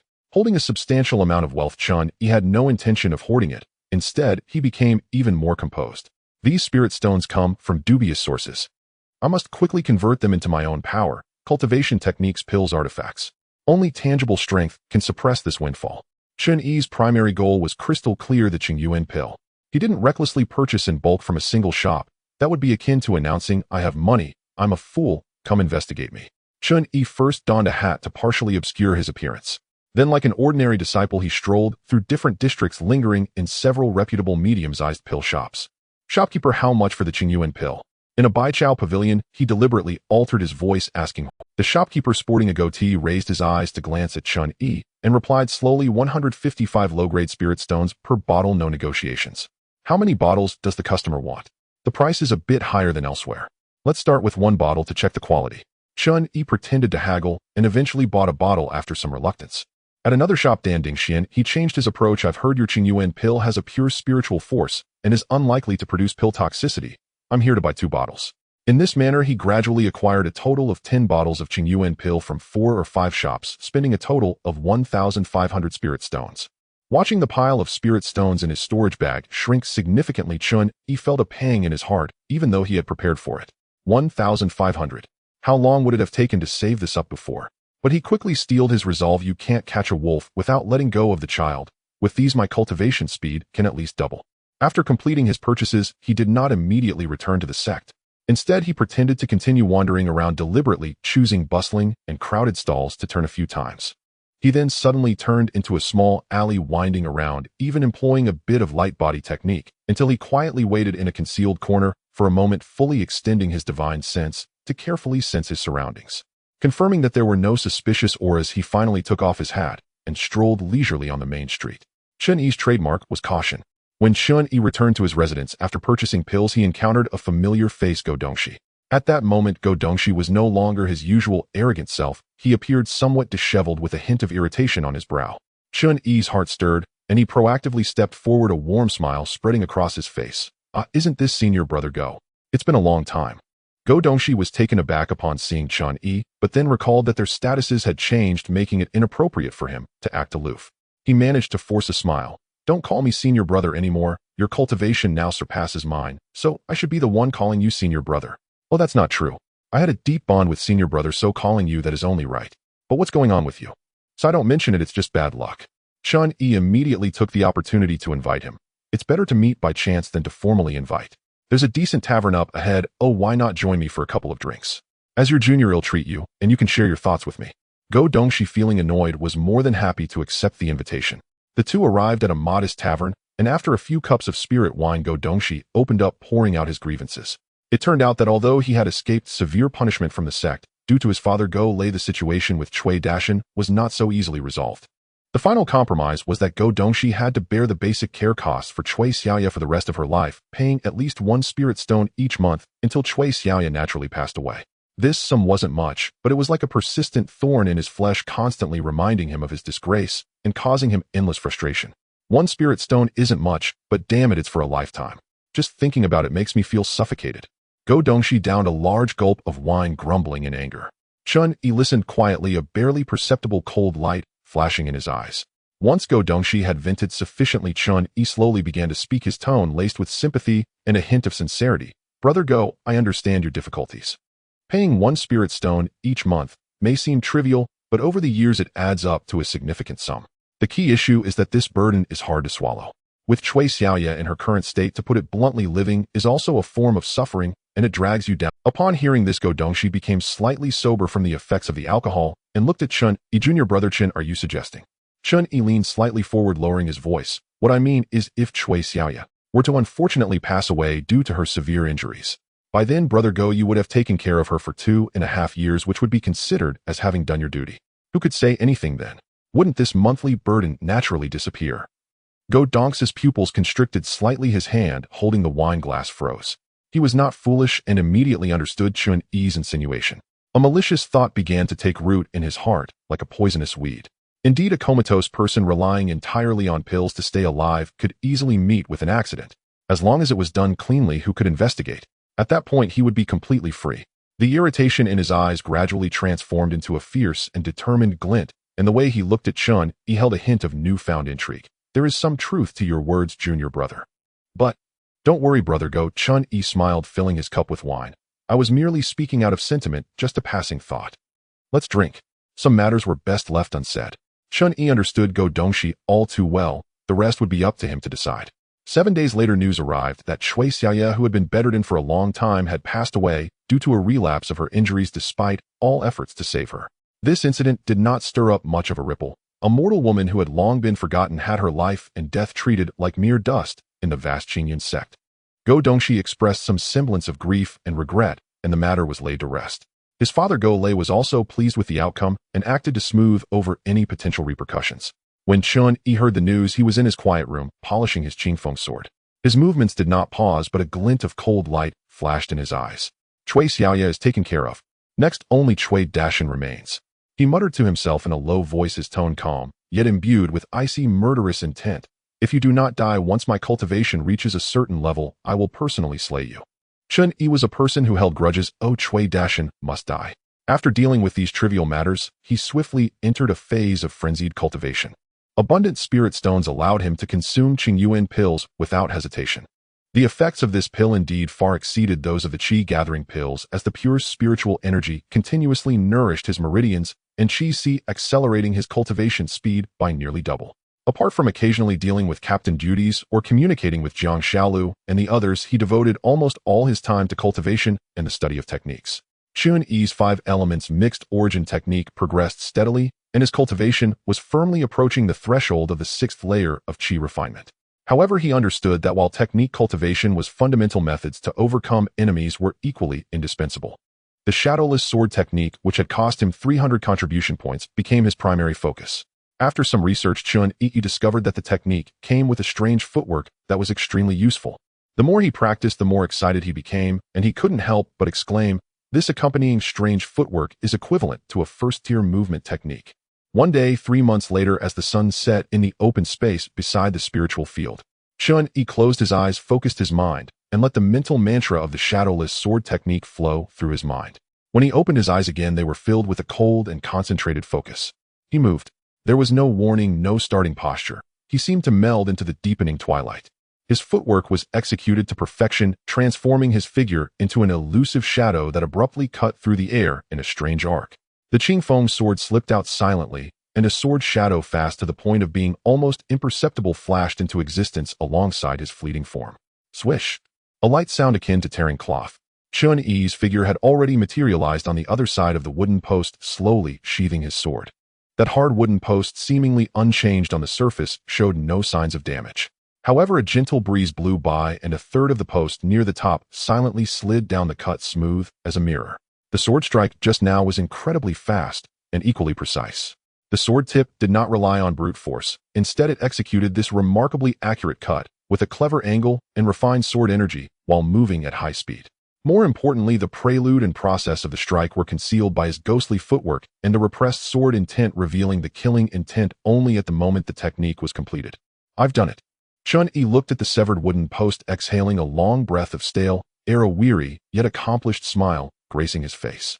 The killing move within the shadowless sword technique, the shadowless blade, had finally been practiced from entry level to minor success. This meant that Chen Yi now had a sword technique capable of posing a threat to opponents of the same rank in close combat.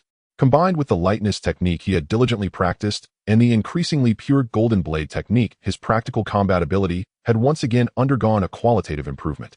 It's still not fast enough, still not elusive enough. Chen Yi caressed the cool blade of the Qingfeng sword, murmuring to himself. He could sense that the shadowless blade still had room for improvement. Whether in terms of the absolute speed of the strike or the fluidity of the combination of footwork and sword techniques, it had yet to reach the ideal state described in the technique, where the sword strikes without a shadow and the person moves without a sound. But this was already an excellent start. Continue. Chen Yi turned and walked toward his quiet room. The path of cultivation knows no bounds. Next, he would make a full sprint toward the 6th layer of Qi refinement. In the quiet room, Chen Yi sat cross-legged. The spiritual power around him surged like the tides before finally settling into calmness. He slowly opened his eyes, a fleeting glint of brilliance flashing across his gaze. His aura had grown much thicker compared to 6 months ago. I've finally broken through to the 6th layer of Qi refinement. Chen Yi felt the noticeably pure Qi in his dantian and couldn't help but smile with satisfaction. Over the past half-year, he had hardly relaxed for a single day. The Qingyuan Dan had been consumed bottle after bottle, and the spiritual fruits brought back by Air Mao were basically eaten one a day. Through this relentless day and night of hard training, he had finally stepped into the 6th layer of Qi refinement. The effect of the Qingyuan Dan is indeed extraordinary. If relying solely on gathering Qi pills and hard training, it would probably take at least another 2.5 years to break through. Chen Yi couldn't help but sigh inwardly. Immediately, he focused his thoughts, and his divine sense probed deep into his storage bag, finding the well-preserved cold jade box. Inside the cold jade box lay a second-tier ice blue spiritual fruit, quietly exuding an enticing spiritual energy. Gazing at this second-tier ice spirit fruit, Chen Yi couldn't help but feel a surge of anticipation. The reason I didn't use it directly at the 5th layer was due to concerns that the spiritual power of this second-tier ice spirit fruit was too fierce and might damage my meridians. But now that I've reached the 6th layer and my foundation is more stable, I can indeed use it in conjunction with a breaking Yuan Dan when breaking through to the later stage of Qi refinement as a powerful elixir. Lindong, you are truly a great person. Chen Yi carefully put away the second-tier spiritual fruit, and his first reaction was to share the good news with his godfather Zhang Jioga. However, just as this thought arose, he gently shook his head. Forget it, my godfather just sent a message a few days ago saying that he would enter seclusion for a while. Oh, it's not a good time to disturb him. Besides, it took me just over a year to go from the 5th to 6th layer. This speed is a bit too fast. To prevent my godfather from digging deeper, it would be more prudent to wait until he comes out of seclusion in a year before I reveal my 6th layer cultivation. Thinking of this, Chen Yi felt much more at ease. Since he did not plan to be high profile in the short term, the next year's planning became very important. Purely shutting oneself away for hard training can certainly stabilize one's realm, but it is also too monotonous and can easily lead to a bottleneck. Chen Yi's thoughts whirled and the next few directions gradually became clear. First, it was crucial to acquire the necessary, supporting magical tools for cultivating the soul pursuit needle. Without the right flying needles, this stealth technique would be like a castle in the air. As for the flying needles, he could visit his elder brother Jiang Xiaolu to ask for help in refining them. Secondly, now that his cultivation had reached the 6th layer of Qi refinement, his spiritual power reserves were vastly different. He could attempt to cultivate the 100-foot sword. Finally, the alchemy manuscripts and formulas he obtained from Lindong were already firmly memorized in theory, and it was time to try converting them into practical abilities. He did not expect to immediately refine rare pills like the returning Yuan Dan or the bone-growing pill. He could start with the most basic and cheapest materials for the pill of breaking hunger, accumulating experience.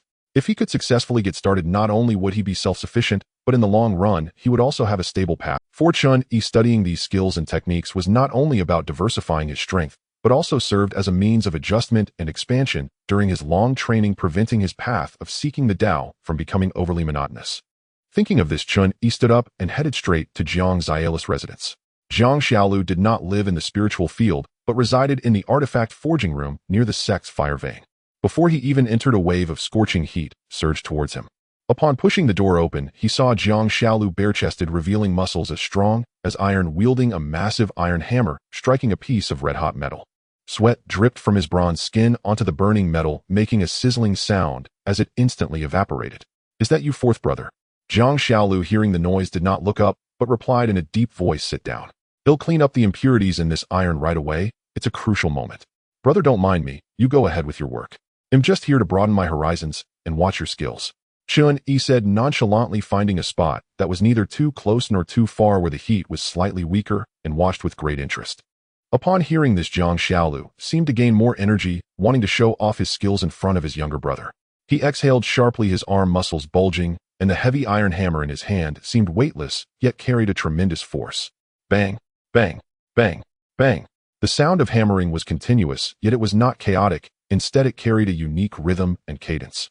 Each strike was faster than the last, heavier than the previous one, like waves piling up with strength, penetrating layer by layer into the red-hot metal. The hammerhead landed with pinpoint accuracy, and each strike caused the metal ingot to slightly deform, squeezing out fine black impurities. The hammer's shadow danced. The control of strength was exquisite, causing no damage to the overall structure of the metal ingot and its internal spiritual patterns. Chen Yi nodded secretly. Although he did not understand artifact forging, he could tell that Jiang Xiaoli's hammering technique was far from mere brute force, but rather a profound skill. In less than half an hour, the originally somewhat mottled metal ingot had turned bright silver and pure, glimmering with delicate luster in the firelight, clearly having had most impurities eradicated. Jiang Xiaolu stopped hammering, wiped his sweat, and placed the ingot into the quenching pool, producing a hissing sound as white steam rose. "Brother, this is truly amazing. Your skill is simply outstanding." Chen Yi timely offered his praise. Jiang Xiaolu smiled with a hint of pride. "This is the forging hammer technique passed down in the Jiang family, called the 13-wave hammer technique, emphasizing strength like waves, with each wave stronger than the last. It can both forge materials and expel impurities while also initially stabilizing the internal structure." As he spoke, he suddenly noticed a change in Chen Yi's aura, his eyes widening like brass bells. "Fourth brother, you have broken through to the 6th layer of Qi refinement." Chen Yi humbly replied, "It's just luck, just luck. It all depends on the Qingyuan Dan supporting me with daily hard training. I dare not be careless." "Indeed, fourth brother is as hardworking as rumored," Jiang Xiaolu praised, then suddenly thought of something. "Fourth brother, you came today not just to let me see your breakthrough, right? Is there something you need?" Chen Yi nodded and said solemnly, "Brother, please see clearly. My cultivation has indeed improved, but my combat skills are quite mediocre, relying only on a few shallow sword techniques and spells to make an impression. In the coming year, I plan to hone my combat techniques, so I would like to ask my brother for help in crafting a few useful magical tools." "Magical artifact? What exactly do you want, fourth brother?" Jiang Xiaoli's interest was piqued upon hearing. "First, I need a main weapon, which would naturally be a longsword. It should be sharp, lightweight, and ideally suited to the new sword technique I have recently learned, called the shadowless sword technique." However, thinking about his inferior Qingfeng sword and Xiantai shield, both of which were low-grade artifacts, he decided to express all his needs. "No problem, leave it to me, fourth brother." Jiang Xiaolu confidently patted his chest and then asked, "Do you have any materials ready? If so, it could save some costs." Chen Yi thought for a moment and took out a few items from his storage bag. These included the tusks of a wild boar king beast and several thick leg bones, as well as a mid-grade longsword that had been broken into 2 pieces from Lindong's storage bag. "These are all I have. Do you think they will suffice, elder brother? If you need any other materials, please feel free to say so, and I can make up the difference with spirit stones. The labor fee for crafting cannot be overlooked either." "Indeed, fourth brother is quite generous." Jiang Xiaolu examined the materials and nodded. "To be honest, the extra 1,000 spirit stones I earn every month has almost all been spent on purchasing refining materials and practicing alchemy." Although he ruined quite a few refining materials, he managed to hone his skills. Now he could barely attempt to refine a top-grade artifact of the first rank with a success rate of about 30 to 40%. "Elder brother is indeed a natural talent for artifact crafting." Chen Yi sincerely praised him. To be able to refine top-grade artifacts for latest-stage Qi practitioners at the 6th level of the Qi refinement stage is no small feat, demonstrating both talent and effort. Jiang Xiaolu calculated. In that case, I will accept these materials which can be valued at around 300 spirit stones. I will take them to the market, sell them, and then add some funds to purchase suitable main materials like fine iron and cold copper. I will ensure to forge you a top-grade longsword of the first rank. As for the inner armor and flying needles, they are relatively rare in the sect, and I currently do not have suitable channels, so I may need to search elsewhere. Upon hearing this, Chen Yi immediately took out a bag filled with spirit stones from his bosom and pushed it over. Elder brother, please don't mention it. How can I let you spend your money and effort? Here are 500 spirit stones. I leave the longsword entirely in your hands. My only requirements are that it should be sharp, lightweight, and sturdy.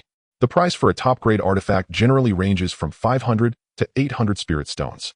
Chen Yi's actions were not only to avoid putting Jiang Xiaolu in a difficult position, but he also genuinely wished to obtain a good artifact and strengthen the bond of brotherhood. Jiang Xiaolu accepted the bag of spirit stones weighted in his hand, and without any hesitation nodded earnestly, his eyes filled with seriousness. Rest assured, fourth brother, I will do my utmost to craft an exquisite sword that will meet your satisfaction.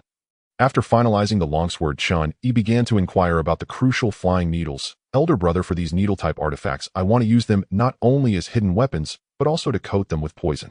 What kind of materials do you think would allow the flying needles to remain lightweight and sharp, while also being able to hold poison for an extended period without being washed away by spiritual energy? Jiang Xiaolu, being an expert in artifact crafting, pondered for a moment and replied, if you seek ultimate stealth and toxicity, the best materials would naturally be the fangs or stingers of poisonous beasts. These materials inherently contain toxicity and can easily be refined into excellent poison needle bases. For instance, the fangs of a green-lined snake or the stinger of a poison fire scorpion would be good choices. He paused, considering that these materials might be hard to find and expensive, and offered alternatives. If you can't find suitable poisonous materials as a second option, you could use dense special metals. For example, ancient iron or 100 refinements black steel can also yield good results after special quenching, but they require more meticulous post-processing and maintenance to apply the poison. Chen Yi took careful notes. Poisonous beast materials are rare, but he could keep an eye out for ancient iron or 100 refinements black steel in the sex market. As for defensive artifacts, Jiang Xiaolu continued to suggest, I recommend you prepare 2 sets to complement each other's weaknesses. One set should be a close-fitting inner armor, ideally made from the leather or scales of a latest-stage defensive beast of the first rank. For instance, the skin of an ironback mountain rhinoceros or the molted scales of a water-scaled python. These materials can be processed to be lightweight and tough, capable of resisting most sharp weapon strikes and blunt impacts while not hindering movement.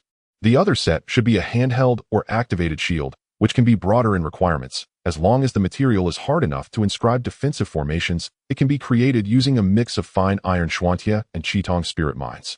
The emphasis is on being thick and sturdy, capable of withstanding powerful spells or heavy blows at critical moments. Jiang Xiaolu spoke with professionalism and attention to detail. Thank you for your guidance, elder brother. With such clarity, I have a clearer understanding now, Chen Yi expressed gratefully. Give me some time, and I will try my luck at the market and other places. The inner armor and shield are not urgent, but I must prioritize finding the materials for the flying needles. Please keep an eye out for me, he added. You can rest assured. I will inform you as soon as I have any news, elder brother. Thank you, elder brother. Jiang Xiaolu felt a bit embarrassed as Chen Yi was so understanding, scratching his head. Fourth brother, I apologize for not being able to assist you directly. You'll have to find the materials yourself. Elder brother, you don't need to say that, Chen Yi replied seriously. Without your guidance, I wouldn't even know what materials to look for. Buying randomly would only waste resources. You are destined to become a master craftsman in the future. To receive your guidance is a blessing that many would envy, he added. Haha, great. Jiang Xiaolu felt a surge of pride as he said boldly, Fourth brother, you just go ahead and search for the materials. As long as you have everything ready, I will definitely forge a satisfactory artifact for you. All right, it's settled then. Chen Yi stood up and firmly clasped hands with Jiang Xiaolu to seal the agreement. This visit not only resolved the urgent matter of crafting the artifact, but also deepened his understanding and trust in this honest, taciturn, yet exceptionally skilled older brother. After leaving Jiang Xiaolu, Chen Yi did not immediately set off for the market to search for materials. He recalled a small matter that Tian Wenjing had privately reported to him a few days prior.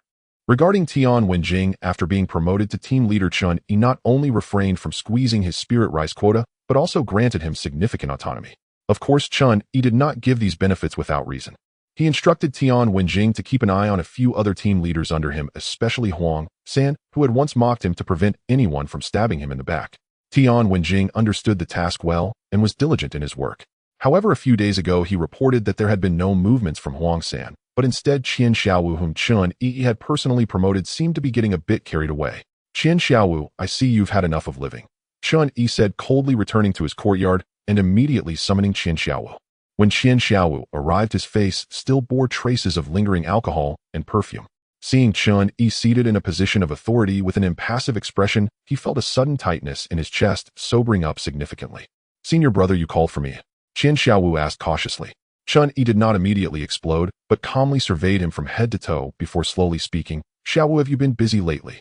I heard from the subordinates that you have been frequently visiting the sex market, making many friends using my name. Is it true that you've been getting involved with a mortal woman who sings at Zhe Nanshan? Qian Zaiwa's face turned pale, and with a thud he knelt on the ground, repeatedly bowing his head. Senior brother, forgive me. I was wrong. I was just momentarily foolish, influenced by those dubious friends, and that vile woman seduced me. I will cut ties with her immediately and sever all connections with those friends. Enough. Chen Yi interrupted his defense, his expression still impassive, but his tone grew colder. I don't care about your personal life or who you associate with. I only see that I give you too many spirit stones each month, enough for you to waste time and money. No, I would. Senior brother, I will never dare again. Qian Xiaowu was drenched in cold sweat. He knew Chen Yi's methods and was acutely aware that he owed his position solely to Chen Yi's support. Chen Yi stood up, walked in front of him, and looked down at him. Stop the nonsense. I give you 7 days. No matter what means you use, find out the whereabouts of these items. He listed a few names: green line snake mainly for its venomous fangs, a venom fire scorpion for its stinger, and ironback mountain rhinoceros and water scale python. Alive, dead information, and even possible areas they may appear. I want it all. Qian Xiaowu eagerly perked up his ears to take notes. In 7 days, Chen Yi extended 2 fingers. If you can uncover 2 or more pieces of useful information, you can continue as a team leader. As long as it does not interfere with the main tasks, I won't care if you frolic every day with that promiscuous woman. But if you fail to deliver, don't expect to keep your position as team leader. In 3 days, I will send you to the sect's spirit stone mine for a good time. Qian Xiaowu trembled all over. He knew what that place entailed. The disciples who go there face perilous odds of survival. He repeatedly bowed his head, saying, Yes, yes, senior brother. I will definitely accomplish it. Get out and do your job. Chen Yi waved his hand, no longer looking at him. Qian Xiaowu felt as if he had been granted a great pardon and scurried out. Chen Yi returned to his chair, his eyes deep in thought. Over the past year, Qian Xiaowu had proven to be quite reliable in his tasks. This time he was giving him an opportunity. If he succeeded, it would prove the man's worth, and after a good warning, he could continue to be useful. After all, if someone else were to handle the spirit rice submission unexpectedly, it could lead to unforeseen issues. But if he failed, then he would have lost his value, and sending him to the mine would be a way to clear the ranks and prevent future troubles. After dispatching Qian Xiaowu, Chen Yi did not remain idle. He decided to begin practicing the 100-foot sword. However, after trying it out, Chen Yi discovered an awkward problem. This technique had a very high foundational requirement for sword control, making it difficult to start directly. He struggled to maintain even the most basic stable levitation, let alone flying swiftly. It seems I need to solidify my foundation in sword control first, he thought, calling for Zhao Si and giving him 70 spirit stones to buy a basic manual on sword control from the sex market. Upon receiving the jade slip, Chen Yi immediately began to study it. In the days that followed, he often practiced in a relatively open area next to the spirit fields. The Qingfeng sword floated about a foot in front of him as he cautiously controlled his spiritual energy, attempting to stabilize it. At first it wobbled, rising and falling erratically. A slight misstep would cause his energy to go awry, resulting in him and the sword tumbling to the ground. Puffed! A faint sound of laughter suddenly came through. Chen Yi turned his head to see Ermao squatting on a rock, covering its mouth with its little paw, its eyes sparkling with mischief as its 2 white tufts of fur wiggled. Ermao, what the hell are you laughing at? Chen Yi said, feeling a mix of embarrassment and irritation. Chirp. Just practice more, Ermao mercilessly taunted. Between Chen Yi and the mouse, communication had become nearly effortless. Get out of here, gold blade technique. Chen Yi angrily shot a golden blade toward Ermao. Ermao reacted very quickly, its small body swaying and instantly burrowing into the ground as the golden blade struck a stone, sending sparks flying. In the next moment, Ermao emerged from several feet away, tossing a top-grade spirit fruit that landed precisely at Chen Yi's feet before vanishing back underground. Damn, Ermao, your earth escape technique is becoming more and more impressive. Chen Yi picked up the spirit fruit, feeling both amused and exasperated, and shouted into the air, remember to come back for dinner. Tonight we have your favorite roasted monster meat feast. In the distance, a faint chirp sounded, tinged with a hint of pride. After this little interlude, Chen Yi practiced with even more enthusiasm. He repeatedly pondered the key points from the manual on sword control, continuously adjusting based on the characteristics of his own 5 elements mixed origin technique. 3 days later, the Qing Feng sword steadily hovered 3 feet above the ground, and Chen Yi lightly leapt onto the sword's body. Initially, there was some wobbling, but he quickly stabilized his center of gravity and spiritual energy output. 3 days later, the Qing Feng sword steadily hovered 3 feet above the ground, and Chen Yi lightly leapt onto the sword's body. Initially, there was some wobbling, but he quickly stabilized his center. Hearing the voice, Chen Yi quickly controlled the flying sword to descend and put away the Qing Feng sword. The visitor was his third sister, Yi Shanshan. Today, she wore a light purple outfit that allowed for easy movement, accentuating her graceful figure, lacking a bit of her usual charm and exuding a sense of competence with a bright smile on her face. Third sister, what brings you here? Chen Yi approached her. What can I come to see my lovely fourth brother if there's nothing else? Of course you can. It is my honor that third sister can visit, Chen Yi replied with a smile. All right, enough of the teasing, Yi Shanshan said, straightening her expression and getting to the point. I came this time to ask you for a favor. What kind of favor? Third sister, please go ahead as long as it's within my ability. Chen Yi cautiously refrained from making any grand promises. What? I thought you would immediately agree to me. Yi Shanshan pouted, and seeing Chen Yi only smile and remain silent, she knew he was not the type to make promises lightly, so she stopped joking. Actually, I need to go to the Qingyun mountain range to hunt a latest stage first-tier demon beast as part of an advancement task for entering the inner sect. What a... Chen Yi was genuinely taken aback. Sensing Yi Shanshan's aura closely, he found that it had indeed become more solid and profound than before, revealing a hint of sharpness after a breakthrough. Third sister, you have broken through to the 7th layer of Qi refinement. He truly did not expect that the first to break through to the late stage of Qi refinement was not Sun Jingyuan, the one with the best talent, but this third sister with a middle-grade spirit root. He didn't see that coming, did you? Yi Shanshan said with a hint of pride, lowering her voice. To be honest, it was my grandfather who used his secret alchemy formula to refine a blood beast pill for me, which allowed me to easily break through the bottleneck. Blood beast pill. Chen Yi's heart stirred. He had never heard of such a name. Is it similar to those breakthrough pills like the Breaking Yuan pill? Breaking Yuan pill. Yi Shanshan curled her lips, her tone slightly proud.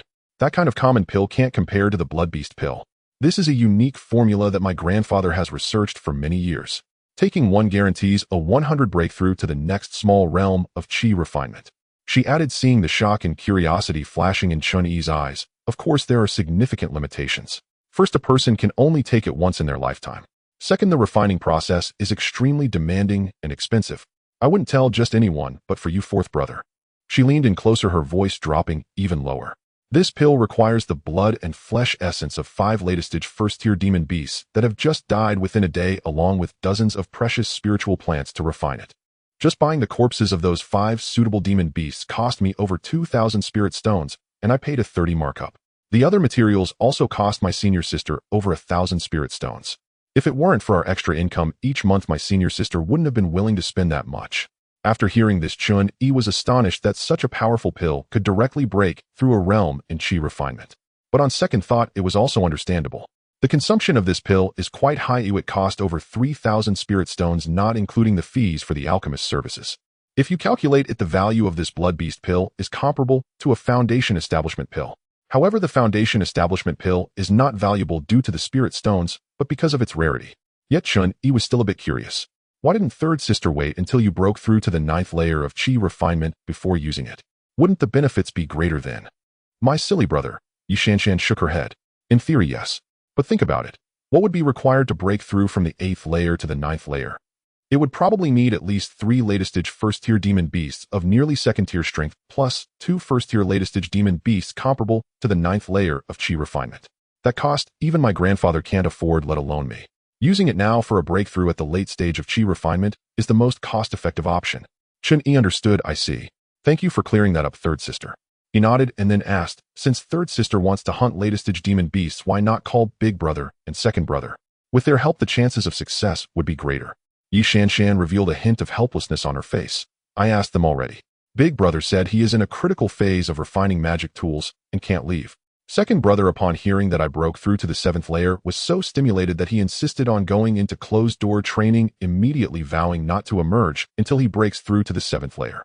I had no other choice. A big brother told me to come find you, saying that you just broke through to the 6th layer and are in need of practical training. Chen Yi was speechless. So he was the last choice. Third sister, you really hurt my feelings. Only when big brother and second brother can't go did you think of me, your little brother, he complained half-jokingly. Oh, come on, fourth brother, don't be sad. Yi Shanshan quickly comforted him. Besides you, I also invited 2 friends to assist. They are Mo Qingqing from the Mo family and Xiang Hongyu from the Xiang family, and Qingyan Fengshe, both at the 6th layer of Qi refinement, and both are rare beauties. She winked at Chen Yi. Yet Chen Yi was not swayed by the beauty. Instead, he frowned slightly and asked, Third sister, what is the background of the Mo and Xiang families?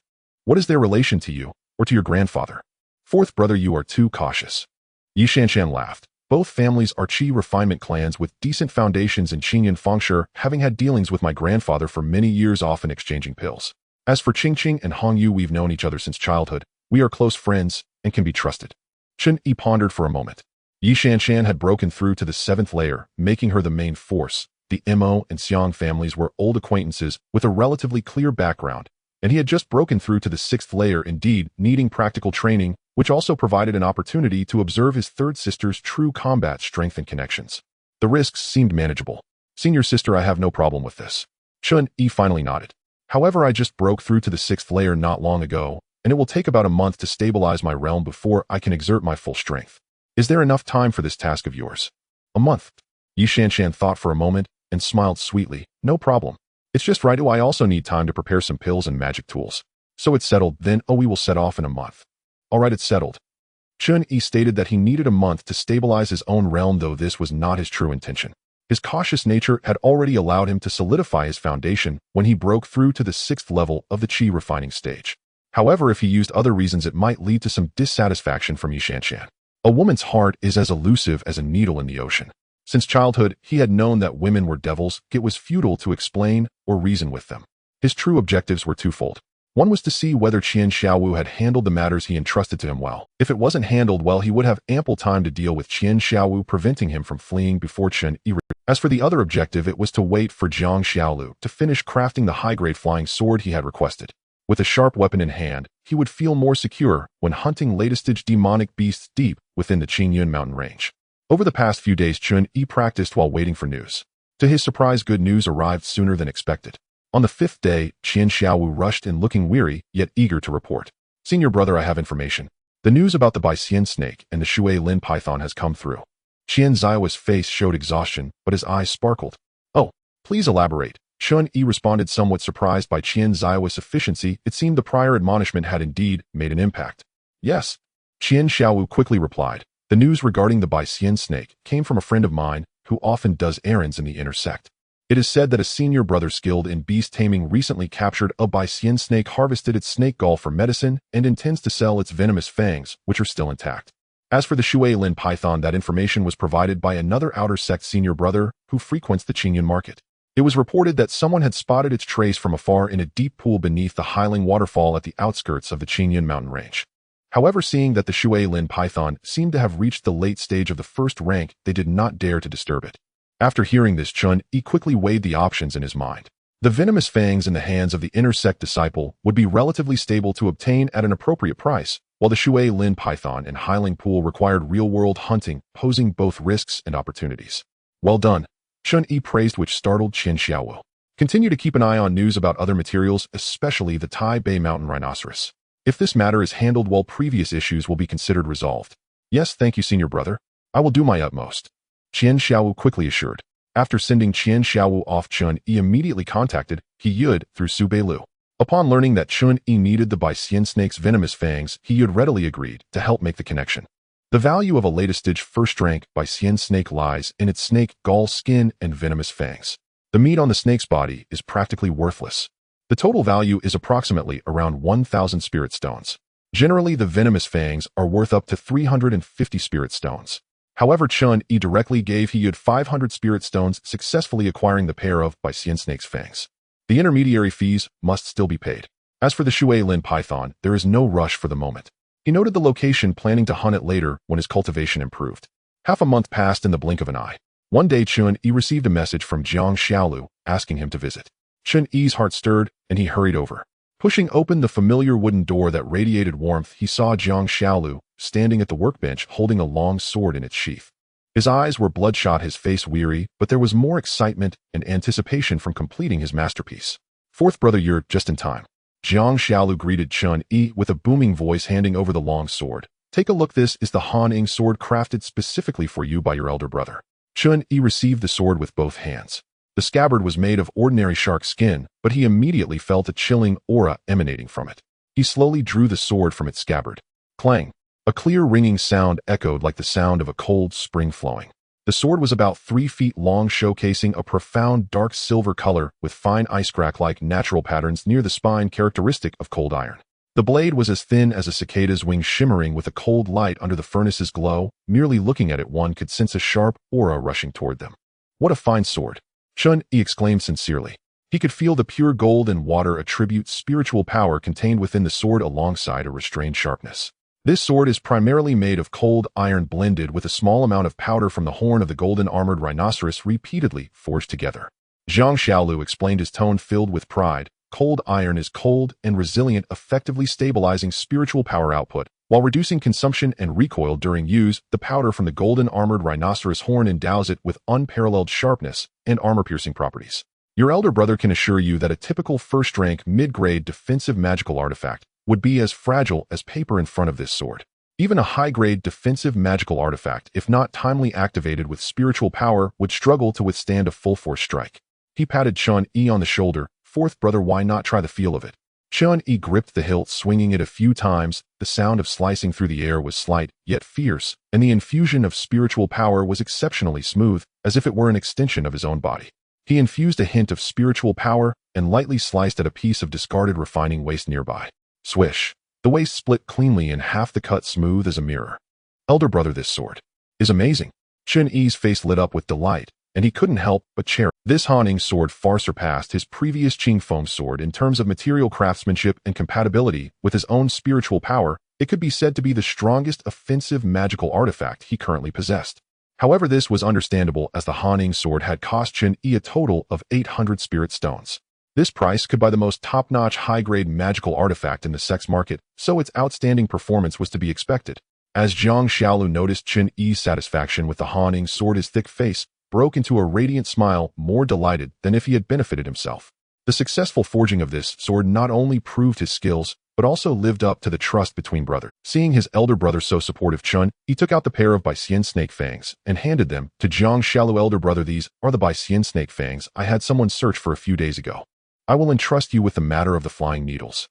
Jiang Xiaolu inspected the fangs carefully after accepting them, nodding as he said, the quality is excellent and the poison is well preserved. They are perfect materials for crafting poison needles. Don't worry, fourth brother. With this primary material, the other auxiliary materials won't be hard to find. I will definitely forge you a set of magical tools that will satisfy you. The two exchanged pleasantries for a moment longer, and Chen Yi once again expressed his gratitude, leaving behind 200 spirit stones as extra compensation and for future purchases of auxiliary materials. Jiang Xiaolu could not refuse and had to accept, feeling increasingly satisfied with this sensible and generous fourth brother. This is how relationships should be maintained. Even biological brothers keep clear accounts, let alone sworn brothers. Soon Chen Yi returned to his courtyard with the newly acquired Han sword, eager to give it a try. He first practiced the Ju sword technique several times, especially the shadowless sword move. The sharpness and agility of the Han sword perfectly matched the speed, cunning, and ferocity pursued by the shadowless sword. Where the sword light passed, the trajectory was almost imperceptible, leaving only a chilling aura and the trial sword stone that was easily sliced through. With this sword in hand, combined with the surprise attack of the shadowless sword, a glint of light flashed in Chen Yi's eyes, his confidence soaring. Even a cultivator at the 7th layer of Qi refining, if unprepared, would likely either die or be severely injured from a direct hit. Familiar with the Han sword, he would focus on further refining his sword control technique and experimenting with the Baiqi Yijian in the days to come. With the Han sword as a superior magical tool, the stability and responsiveness of his sword flying technique were elevated to a new level. Chen Yi practiced the basic sword control technique to perfection, as easy as moving his own limbs. He then began to attempt the more complex and exquisite spiritual power operation routes and sword control formula of the Baiqi Yijian. Thanks to his solid foundation in sword control and mastery of theory, this attempt went exceptionally smoothly. On the evening 3 days later, Chen Yi stood in midair atop the Han sword. He took a deep breath, channeling all his spiritual energy, and according to the teachings of Baiqi Yijian, he suddenly infused a highly compressed and refined surge of spiritual energy into the sword body. Whoosh! The Han sword, which had been steadily floating, trembled slightly, and suddenly erupted with a stomp. Chen Yi felt the scenery before him racing backward, the wind howling in his ears as he transformed into a blurred sword, light skimming close to the ground, instantly crossing a distance of 100 zhang. So fast. Chen Yi was shocked and quickly retracted his spiritual energy, slowing down. This speed is at least 3 times faster than ordinary sword control techniques. He calculated, if I were to fully exert myself in a short time, even an ordinary cultivator at the 9th layer of qi refining might not be able to catch up with me. However, amidst his joy, he also immediately sensed a tremendous burden. Just that one sprint of 100 zhang had consumed nearly 20% of his spiritual energy. If he were to maintain this high-speed flying state, it would likely deplete his Danshan's spiritual energy in just the consumption is too great. Chen Yi frowned. It seems this Bai Qi Yijian can only serve as a means of explosive escape or pursuit in critical moments, not for sustained use. To support such consumption, I would need a pill that can quickly restore spiritual energy. He thought of the recipe for the Huiyuan pill he obtained from Lindong. After returning from the Qingyuan mountain range, I must start trying alchemy no matter what. The goal is to refine the Huiyuan pill with the Bigu pill as practice. Only by having a pill that can swiftly restore energy can I support the use of Bai Qi Yijian and potentially more energy-consuming techniques in the future. With a clear understanding of his strengths and weaknesses, Chen Yi began his final preparations before departure. He went to the market again to restock on pills and talismans. It's always better to be prepared than to regret. This is not like his past life, where he played secret space missions all night with just a G18 to gamble on a small fortune. This time, if he died, it would be for real. A few days later, the agreed time arrived, and everything was ready, adjusting his own state to its best. Chen Yi tucked Air Mao into his bosom, strapped on the Haning sword, and filled his storage bag to the brim. He took a deep breath, his gaze sharp and calm. It's time to set off. He walked out of the small courtyard, heading towards the meeting point agreed upon with his third sister Yishanshan. His second journey for training was about to begin. Chen Yi had just stepped out of the courtyard when he suddenly halted, his brow furrowing. Something feels off. A warning bell rang in his mind. Am I getting a bit too carefree to display a first-tier superior magical artifact so openly? Am I not just asking for trouble? It's worth noting that among the cultivators hunting first-tier latest-stage monsters, Chen Yi was the only male. The other 3 were all female cultivators. This display may have been forced, but all the dirty work along the way would undoubtedly fall on him. Chen Yi contemplated. Even though Yishanshan is my sworn sister, I can't guarantee that her 2 friends won't stir things up. To be safe, I'd better keep a low profile. With that thought, a trace of self-deprecating amusement appeared on his face. Without hesitation, he unsheathed the Haning sword from his back and stowed it deep within his storage bag. Instead, he took out the slightly worn first-tier inferior Qingfeng sword that had accompanied him for a long time and strapped it back on. Though the Qingfeng sword was also a magical artifact, it was of inferior grade, plain in design, valued at just over 150 spirit stones, a standard that slightly more affluent outer sect disciples could afford, and thus it was unremarkable. In this case, Chen Yi stroked his chin. When encountering monsters, I can't possibly rely on this Qingfeng sword to fight, can I? Resolute, Chen Yi no longer hesitated. He used his sword technique, stepping onto the Qingfeng sword, which transformed into an inconspicuous streak of light, racing towards the designated meeting point outside the mountain gate with Yishanshan. Beneath a secluded ancient pine outside the mountain gate, Chen Yi retracted the sword light and floated down. Looking up, he saw a graceful purple figure standing there, none other than Yishanshan. Today, Yishanshan had clearly dressed up with great care. She wore a fitted light purple palace dress, the hem intricately embroidered with cloud patterns highlighting her long fair neck like that of a swan. Her hair was styled into an elegant high bun, with a jade hairpin inserted, swaying gently with the breeze. Her waist was so slender it could be grasped with one hand, cinched by a soft silver thread, making her figure even more exquisite. Under the morning light, her skin glowed like snow, with features as beautiful as a painting, truly deserving of the phrase as beautiful as a celestial being. Moreover, she appeared somewhat different from her usual lively and charming self, exuding an ethereal aura. Fourth brother, why did you take so long to arrive? Yishanshan turned around upon hearing the sound, her smile charming as she deliberately twirled around the skirt, flaring. How do you like my new outfit? This was specially prepared for this outing. A woman's incessant need to compare outfits, how annoying. After silently complaining in his heart, Chen Yi's eyes revealed a timely look of astonishment as he sincerely praised her. Sister's taste is truly remarkable. However, no matter how good the outfit, it requires an extraordinary person to compliment it. It is precisely because sister is as beautiful as a celestial being with an ethereal air that the merits of this outfit can be brought out to their fullest. Chen Yi's words were 7 parts sincere and 3 parts flattery. Yishanshan was already stunning, and after dressing up, she was even more radiant. His praise was not insincere. Hearing this, Yishanshan was delighted, but pretended to raise an eyebrow. Does fourth brother truly think so, or are you just trying to make me happy? Of course it is heartfelt. Chen Yi looked earnest, even adding a hint of well-placed regret. What a pity that we are already sworn siblings and our relationship is set in stone. Otherwise I would pursue a celestial being like sister with all my wealth. This was purely nonsense. Chen Yi was just talking to make her happy and to draw closer. After all, saying a few sweet words costs nothing. Yi Shanshan, being so clever, would certainly know that Chen Yi was mostly just trying to please her. But who doesn't love sweet words? Especially when they come from a usually calm and practical brother, it feels even more gratifying. She covered her mouth and chuckled, her eyes sparkling as she playfully scolded him. "Oh, fourth brother, you are getting better at charming people, always sweet-talking your sister." In a good mood, she thought for a moment and said, half jokingly, half seriously, "Considering how you can sweet-talk and are here to help me hunt the monsters when we return successfully, I will go ask grandfather. Maybe when he's in a good mood, he can refine a blood beast pill for you." Chen Yi's heart jumped. A blood beast pill? If you can really pull that off, then it wouldn't be impossible for me to spend some spirit stones to pursue you. Chen Yi thought this in his heart, but said on his lips, "Then I thank you, third sister." Fourth brother, don't get too happy too soon. Yi Shanshan tilted her head slightly, her gaze carrying a hint of cunning. "I only said I would do my best to help you, but my grandfather's temper is peculiar. Whether he agrees or not is another matter. Moreover, to refine the blood beast pill, you will need to gather the blood of 5 first-tier latest-stage monsters and other materials, which you'll have to figure out how to collect yourself." Damn, isn't this just setting me up for failure? This wicked woman is too despicable, not even sparing her sworn brother. A fleeting displeasure flickered through Chen Yi's heart, but he showed not a hint of it on his face, instead revealing a bit of a smile. "That goes without saying. It is a great favor that senior sister can speak on behalf of little brother, and I will naturally prepare the materials myself."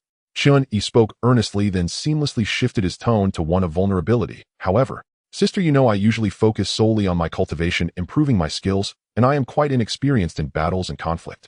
This hunt for latest-stage monsters is exceptionally perilous, and I genuinely feel a bit uncertain. I hope sister will keep an eye on me, so I don't drag my feet." Chen Yi's display of humility was simply to lay the groundwork for his upcoming lackluster performance. Yi Shanshan listened and immediately covered her mouth with a light, graceful laugh, her brows arching with quiet confidence and pride. "Little brother, you may rest easy. Your third sister knows a thing or two about spell dueling, safeguarding. You should pose no great difficulty. Well then, time grows late. We must depart without delay, lest Qingqing and Hongyu grow anxious." With that, she raised her slender hand with elegant poise and gently withdrew the seemingly ordinary green jade hairpin from her coiffure. Her jade-like fingers flicked lightly, channeling a stream of pure spiritual energy into the pin. A soft, resonant hum filled the air. Then, as if stirred by the wind itself, the green jade hairpin swiftly expanded, its surface shimmering with radiant, iridescent light. In moments, it transformed into an exquisitely crafted flying artifact, a sleek emerald green shuttle, over 10 feet long, hovering silently a foot above the ground, pulsing with a gentle, steady rhythm of spiritual energy. A flying artifact, Chen Yi murmured, eyes alight with fascination. Compared to the exhausting, unstable practice of sword flight, which demanded constant expenditure of one's own spiritual energy, this specialized artifact offered far greater ease, stability, and endurance. Though rated merely as a top-tier first-rank artifact, this piece was no ordinary treasure. Acquiring it would cost no less than 2,000 spirit stones. Just how vast is Yi Shanshan's fortune? Even earning an extra 1,200 spirit stones per month wouldn't begin to cover such extravagance. No wonder she is the direct granddaughter of a master alchemist. If only I could secure even a modest windfall from this young heiress. Amidst his quiet envy, his longing for the blood beast pill, and his resolve to cultivate a closer rapport with Yi Shanshan, grew subtly, yet unmistakably stronger. "What are you daydreaming about? Hurry up and board." Light as a swallow, Yi Shanshan had already leapt gracefully onto the tip of the jade hairpin, and now turned back to urge him on her violet skirt, tracing a captivating arc in the air. "Oh yes." Chen Yi snapped out of his reverie, gave a quick reply, and sprang upward, landing steadily behind her. Clearly inscribed with a simplified spatial expansion formation, the artifact easily accommodated both of them. Yet space remained limited, forcing them into close proximity, near enough that he could feel the faint, soothing warmth radiating from her body. Without another word, Yi Shanshan formed a hand seal. The green jade hairpin rose smoothly into the air, then shot forward like a streak of verdant light, gliding steadily toward the Qingyun Mountains. Its speed gradually increased, though the artifact's pale green spiritual barrier deflected most of the onrushing wind. A subtle vibration still trembled through its frame. After flying some distance, Yi Shanshan did not turn her head, but her voice, softer than usual, drifted gently on the breeze into Chen Yi's ears. "Fourth brother, we've delayed our departure. We must hasten to the rendezvous. The acceleration may make the ride bumpier. You may hold my waist. It will be steadier." At her words, Chen Yi paused momentarily, startled, his gaze falling upon her slender waist, delicate as a willow branch cinched tightly by silvery gauze. Oh! His eyes flickered. Then without hesitation he extended both arms and encircled her waist firmly. Through the supple silken fabric of her violet court robe, he could distinctly sense the lithe resilience of her waist, and beneath it the warm, elastic vitality of youth. A delicate, intoxicating fragrance, reminiscent of orchids yet unlike any earthly bloom, drifted from her hair and nape, lingering sweetly at his nostrils. The instant his hands closed around her, Yi Shanshan's body tensed almost imperceptibly, and a soft, breathy murmur escaped her throat. Her alabaster earlobes flushed instantly with a delicate rosy hue. Even the flow of spiritual energy guiding the artifact faltered for a fleeting moment, causing the jade hairpin to waver slightly midair. "What's wrong, third sister?" Though entirely deliberate, Chen Yi feigned obliviousness, leaning forward with earnest concern, his warm breath grazing her earlobe. His arms did not loosen at the tremor. In fact, they instinctively tightened, drawing their already intimate distance into seamless closeness, his chest nearly pressing against her back. Yet inwardly his mind remained cool, calculating, even tinged with quiet amusement. So it seems promising. Her reaction is far more pronounced than expected. Her bold, sharp-tongued demeanor, it appears, is little more than bravado, a paper tiger after all. Then came a more pragmatic thought. "Third sister, forgive me. I'm no villain, but the blood beast pill is simply too tempting. Consider this my charm offensive." The blood beast pill, and Yi Shanshan's staggering wealth, had captivated Chen Yi completely. And truth be told, he stood to lose nothing. If she truly objected, he could always maintain proper distance. "Nothing. It's fine." She drew a deep breath forcibly, suppressing the unfamiliar flutter in her chest and the heat rising across her cheeks. Her voice rose involuntarily, attempting to mask her flustered composure. "It was just a minor misalignment in my spiritual energy flow. Fourth brother, hold on tight. I'm accelerating now." Before the last syllable faded, as if to dispel the awkward intimacy or escape its disquieting pull, she altered her hand seal and channeled a surge of spiritual energy into the artifact beneath her feet. Whoosh! The green jade hairpin blazed with dazzling emerald light, its velocity surging manyfold in an instant. A sharp crack split the air as the artifact streaked onward, carrying the two figures locked in intimate proximity toward their meeting point, leaving behind only a fading trail of spiritual energy and a quietly burgeoning ambiguous tension hanging in the sky. A stream of light formed from the jade hairpin, slowly descended at the edge of a relatively open woodland on the outskirts of the Qingyun mountain range. There stood a massive ash-gray boulder like a natural boundary marker. Beside the rock, 3 people were already waiting. Not the 2 women they had expected, but 1 man and 2 women. The man appeared to be in his early 30s, clad in an immaculate moon-white long robe. A jeweled, ornate longsword hung at his waist. He stood with deliberately straight posture, projecting an air of cultivated elegance. Yet the man in white stared with burning intensity. Once his gaze fell upon Yi Shanshan, it would not shift. One woman wore a fiery red palace gown with a slightly low neckline, revealing a patch of snow-white skin and a delicate collarbone. Her brows and eyes were striking, and her glances carried an intoxicating, sultry charm. The other wore a pale cyan palace robe, far more modest in cut. Her bearing was gentle and refined, exuding an elegant grace. To be frank, both women were rare beauties, slender and fair of face. Yet perhaps owing to first impressions or personal taste, Chen Yi privately compared them and felt that his third sister Yi Shanshan, in her pale lilac palace gown, possessed a more celestial and vivacious temperament. Those thoughts passed in an instant. Chen Yi remained unmoved in both his past and present lives. Beauty no longer easily unsettled his mind. Indeed, it aroused little interest. What occupied him was the subtle change in the company before him. They had agreed on 2 female cultivators. Why was there an extra man? He gave no sign, standing quietly half a step behind and to the side of Yi Shanshan. That question naturally ought to be asked by Yi Shanshan. The 2 women touched down and sheathed their implements. The man in white immediately fixed his gaze on Yi Shanshan, his eyes betraying unabashed desire and an eager certainty of conquest. When his sight shifted to Chen Yi standing behind Yi Shanshan, that eagerness cooled swiftly, mutating into a barely perceptible hostility. Chen Yi paid it no mind, understanding inwardly, this should be Yi Shanshan's suitor. "Shanshan, why are you only just here?" The woman in red spoke first, her voice bright and familiar with complaint and coquettishness. She hurried forward to meet her. "Hong Yu Qingqing, sorry to have kept you waiting." Yi Shanshan smiled in apology and exchanged glances with the 2 women. Chen Yi understood the woman in red was Xiang Hong Yu, and the one in pale cyan was Mo Qingqing. "Shanshan, long time no see. You look more radiant than ever." The man in white hurried forward, planting what he believed to be his most charming, solicitous smile. Yi Shanshan glanced at him with little warmth. An awkwardness flickered across the man's face, but he quickly hid it with a smile. Sister Shanshan, why are you ignoring Brother Xiang? Mo Qingqing murmured at his side to back him up. Brother Xiang Liang misses you terribly. As soon as he heard you were coming for the intersect promotion task, he came along without a second thought. Such devotion. Exactly. Xiang Hongyu chimed in with a teasing tone. Shanshan, my elder brother cares for you so much that Qingqing and I are envious. By now Chen Yi understood completely the extra man in white was named Xiang Liang Hongyu's elder brother, an uninvited suitor who plainly harbored designs on Yi Shanshan. Watching the two women harmonize their words, a look of premeditated calculation flashed deep in Yi Shanshan. Only then did she seem to notice Xiang Liang's presence. She turned to him with a polite smile. I see. Thank you, Brother Xiang Liang, for coming to assist. Haha, Sister Shanshan, you are too polite. Xiang Liang brightened at finally being addressed and hurried to profess his devotion. For you such a small matter is nothing. Even through mountains of blades and seas of fire, I would go. Oh, really? Yi Shanshan blinked her beguiling peach blossom eyes and adopted an innocent, expectant expression. Coincidentally, I am hoping to obtain a foundation establishment pill to prepare for the future. Might Brother Xiang Liang provide one for your younger sister? If you could, I would be eternally grateful. A foundation establishment pill. Xiang Liang's smile froze as if his throat had been seized. His face flushed as he stammered thighs. Sister Shanshan, a foundation establishment pill is exceedingly precious. Our Xiang family.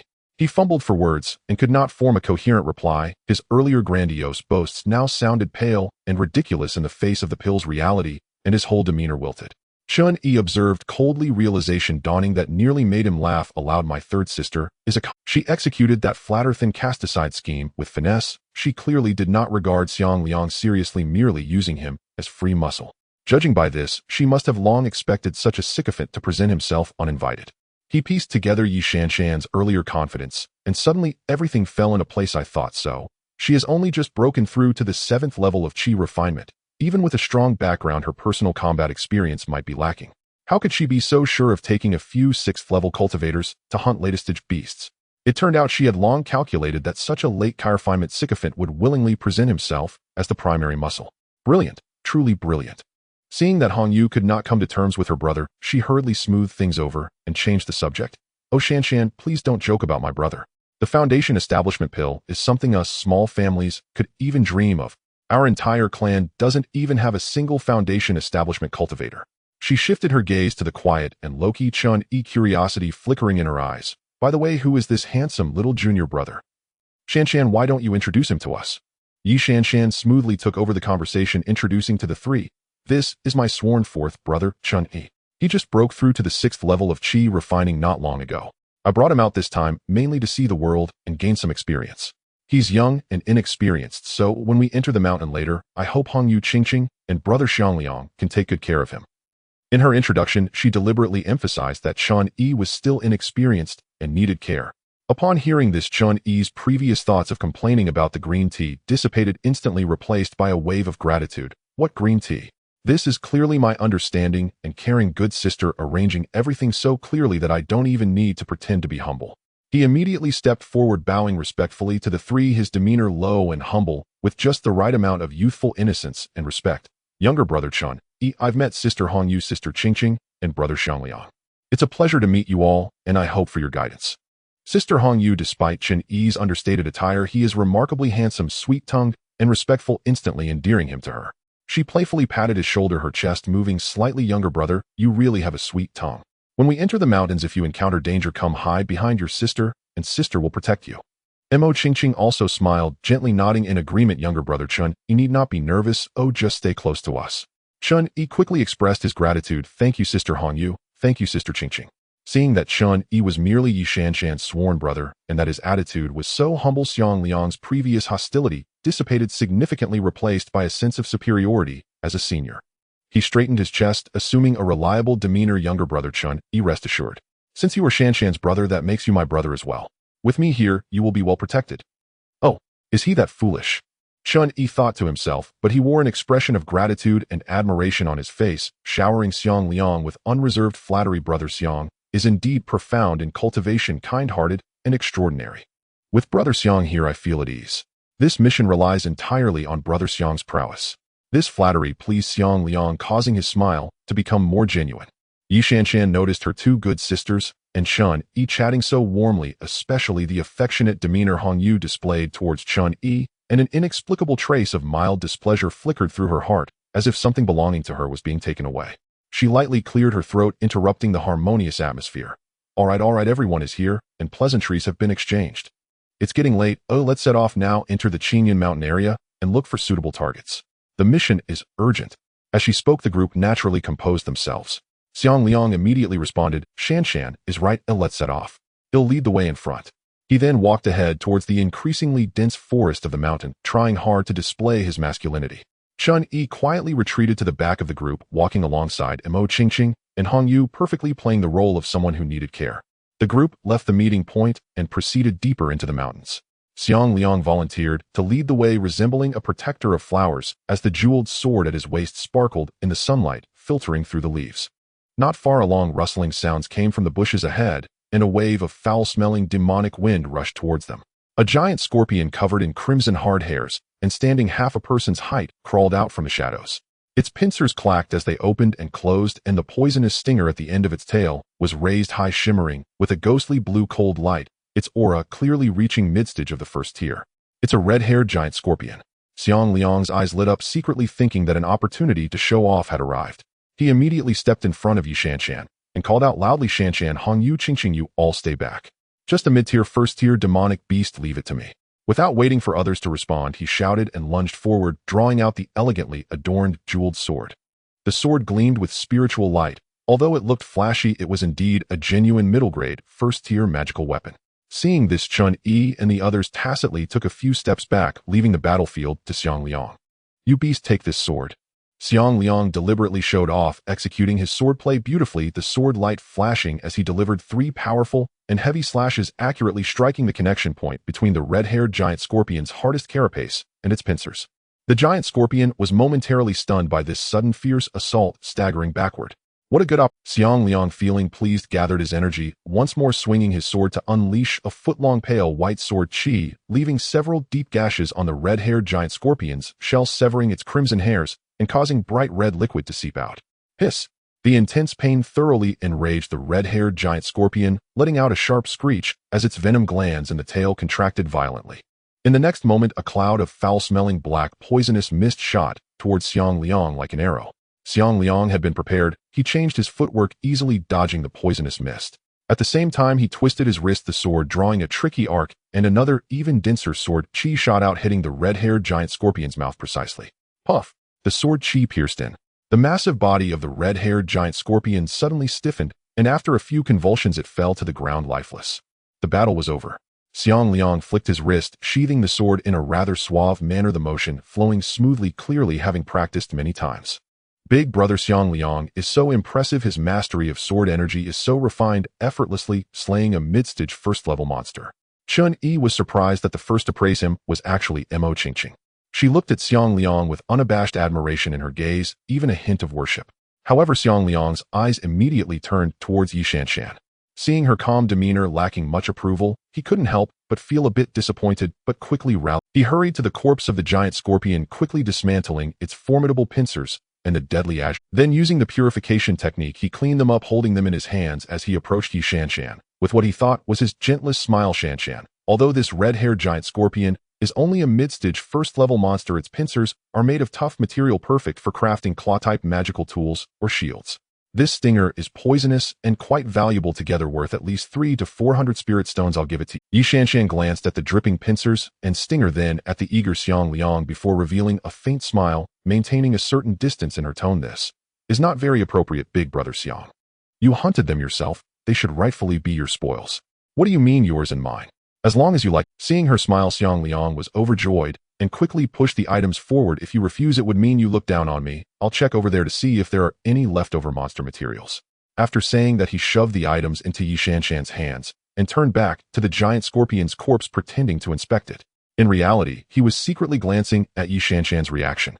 Beside him, Hong Yu had long since grown accustomed to this, rolling her eyes and unwilling to comment on her brother's clumsy attempts to curry favor. As for Mo Qingqing, upon seeing Xiang Liang unhesitatingly give away spoils worth 300 to 400 spirit stones to Yi Shanshan, and Yi Shanshan happily accepting them, the admiration and worship that had been on her face quickly faded, replaced by a fleeting glimpse of extreme jealousy and unwillingness. She slightly lowered her head, her fingers unconsciously gripping the hem of her clothes. All these subtle changes in expression were keenly observed by Chen Yi, who immediately raised his alarm hum. Mo Qingqing. Her reaction seems off. Her gaze towards Xiang Liang is not innocent, and seeing Yi Shanshan accept the items actually makes her jealous. Aren't they supposed to be good friends since childhood? Does she have feelings for this useless Xiang Liang? What's going on a love triangle? His vigilance towards Mo Qingqing heightened instantly.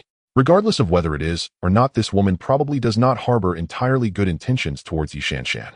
In such a dangerous place, the presence of such subtle jealousy within the team could very well become an unstable factor. I need to keep an eye on Mo Qingqing lest she stab me in the back. Soon as satisfied, Xiang Liang returned after finishing his inspection. Yi Shanshan also took the opportunity to store the pincers and stinger in her storage bag, her smile growing Alright, just a small interlude. Yi Shanshan clapped her hands. Let's continue on our journey to look for suitable latest-stage monsters. At this moment, Mo Qingqing spoke, gently, her face displaying just the right amount of expectation. Sister Shanshan, Sister Hongyu, I remember that not far ahead from here beneath the Black Dragon Pool there seemed to be a few decent-age crystal lotuses growing. Those are the main ingredient for crafting beauty elixirs. Since we're headed in that direction, why don't we stop by to pick some? It won't take much time. Crystal Lotus Beauty Elixir. Xiang Hongyu's eyes brightened at the mention, her charming face full of interest. That's something that can make skin more hydrated and smooth, delaying aging. It's quite expensive in the market. Qingqing, do you remember the exact location? Since it's on the way, let's hurry and pick some. Yi Shanshan hesitated slightly, her gaze sweeping over the eager Xiang Hongyu and the expectant Mo Qingqing before glancing at the indecisive Xiang Liang. Finally, her eyes lingered on Chen Yi's calm face for a moment. Seeing no reaction from him, she smiled sweetly. All right. The beauty elixir is indeed rare, and since Qingqing knows the place, and we're on the way, let's first head to the Black Dragon Pool. After collecting the crystal lotuses, we can continue looking for the task target. Wherever Shanshan says to go, we'll go. Xiang Liang immediately affirmed. Only Chen Yi felt a slight stirring in his heart, pondering the Black Dragon Pool. Isn't that the place where Qian Xiaowu told me there are water-scale pythons lurking? According to him, those water-scale pythons may have already reached latest stage first level. Mo Qingqing's sudden suggestion to go there, is it really just for the crystal lotuses, or does she have other plans? Chen Yi looked at the seemingly harmless Mo Qingqing, then glanced at Xiang Hongyu and Yi Shanshan, temporarily suppressing his doubts. Forget it, let's go check the situation first. If there really are water-scale pythons, it would be perfect to confirm their existence and strength for my future material collection. As for the danger, with this Xiang Liang of Foundation Establishment Level 7 in front and the seemingly weak, yet actually clever third sister here, it should be manageable. However, I need to keep a close watch on this Mo Qingqing. With that, the group adjusted their course and headed towards the location of the Black Dragon Pool. The group pressed onward toward the Black Dragon Pool. Along the way, they encountered several waves of demonic beasts, mostly low or mid-tier grade 1 creatures, posing little genuine threat. Xiang Liang always charged forward first, his sword light crisp and decisive, swiftly concluding each skirmish. This time, however, he did not heap all spoils before Yi Shanshan. Instead, he judiciously distributed a portion among the others. To avoid appearing idle while reaping benefits, Chen Yi could no longer stand idly by. When a thick-skinned, sluggish earth-scale bear emerged, he drew his Qing Feng sword and lunged forward with vigorous slashes. His stance was flawless, his force formidable. Yet every strike landed just slightly askew, striking precisely where the bear's carapace was thickest, sending showers of sparks flying with negligible effect. In the end, Xiang Liang could bear it no longer. A single razor-sharp sword beam pierced the beast's eye socket with lethal precision. Alas, my junior brother's combat prowess is truly rudimentary. I beg your indulgence for this embarrassing display. No trouble at all, Xiang Liang waved dismissively, tossing Chen Yi a few worthless bare bones with the magnanimous air of a senior cultivator. Brother Chen Yi is still young, and having pursued solitary cultivation, it's only natural his battlefield experience remains scarce. Indeed, Brother Chen Yi, there's no need to rush headlong into every fray.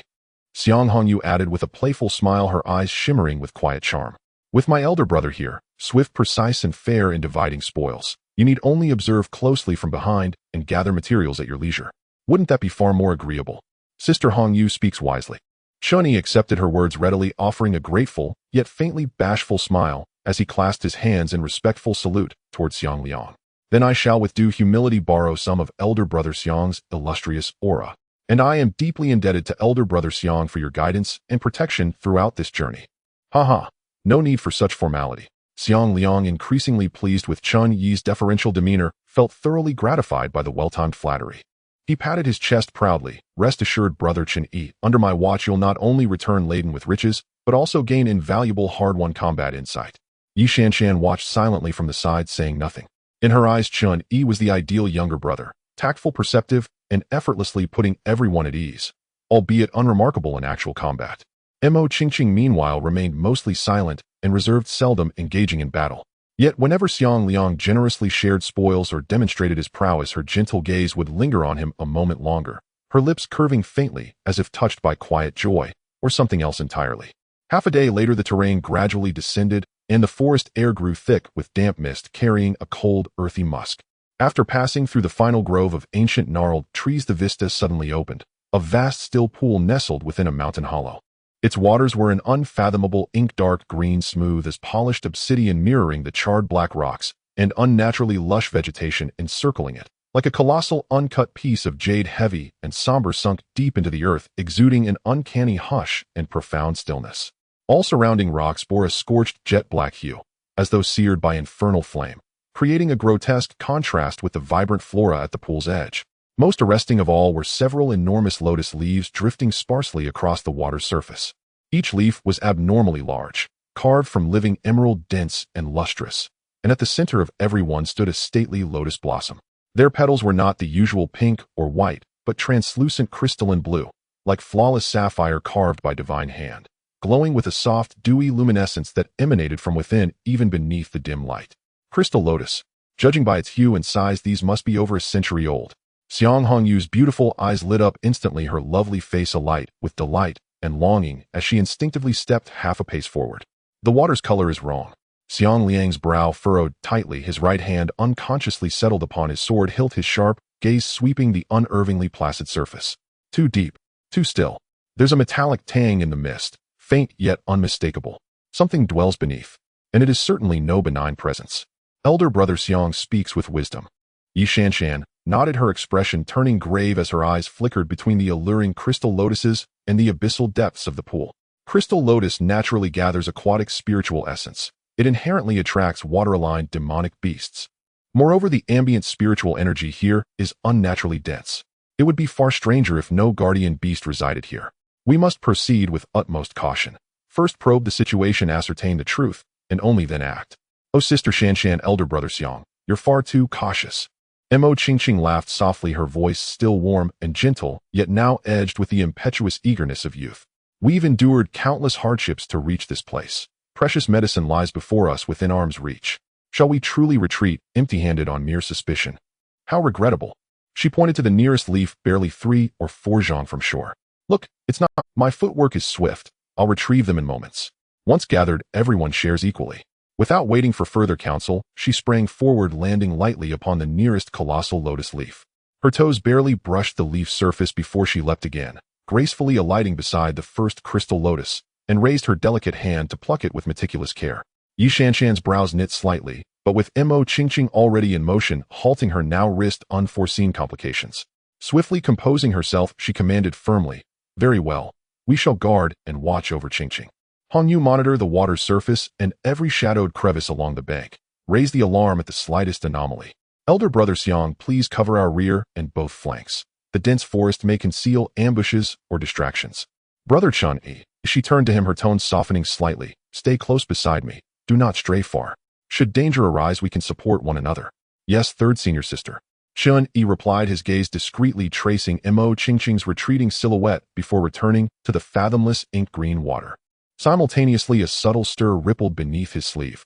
Ermao's tiny head peeked out, his small eyes fixed warily upon the pool's abyssal depths. A moment later, Ermao made a few quick gestures in Chen Yi's arms, conveying a silent message. "The water runs extremely deep. There's a massive presence down there.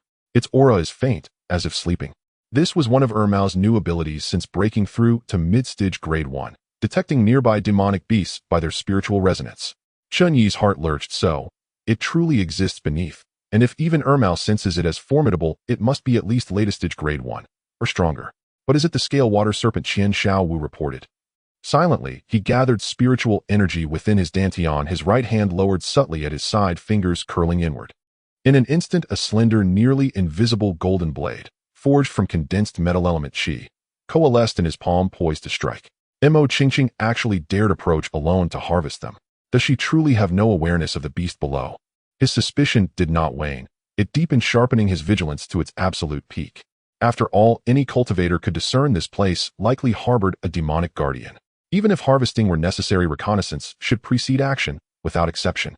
Xiang Hongyu swiftly withdrew her artifact. A long crimson whip threaded with faint undulating clutching it tightly, her gaze locked onto the water like a hawk's. Xiang Liang meanwhile retreated several paces. Turning his back to the pool facing the dense forest behind them, his long sword half-drawn divine sense fully extended, braced for imminent peril. Time slipped by.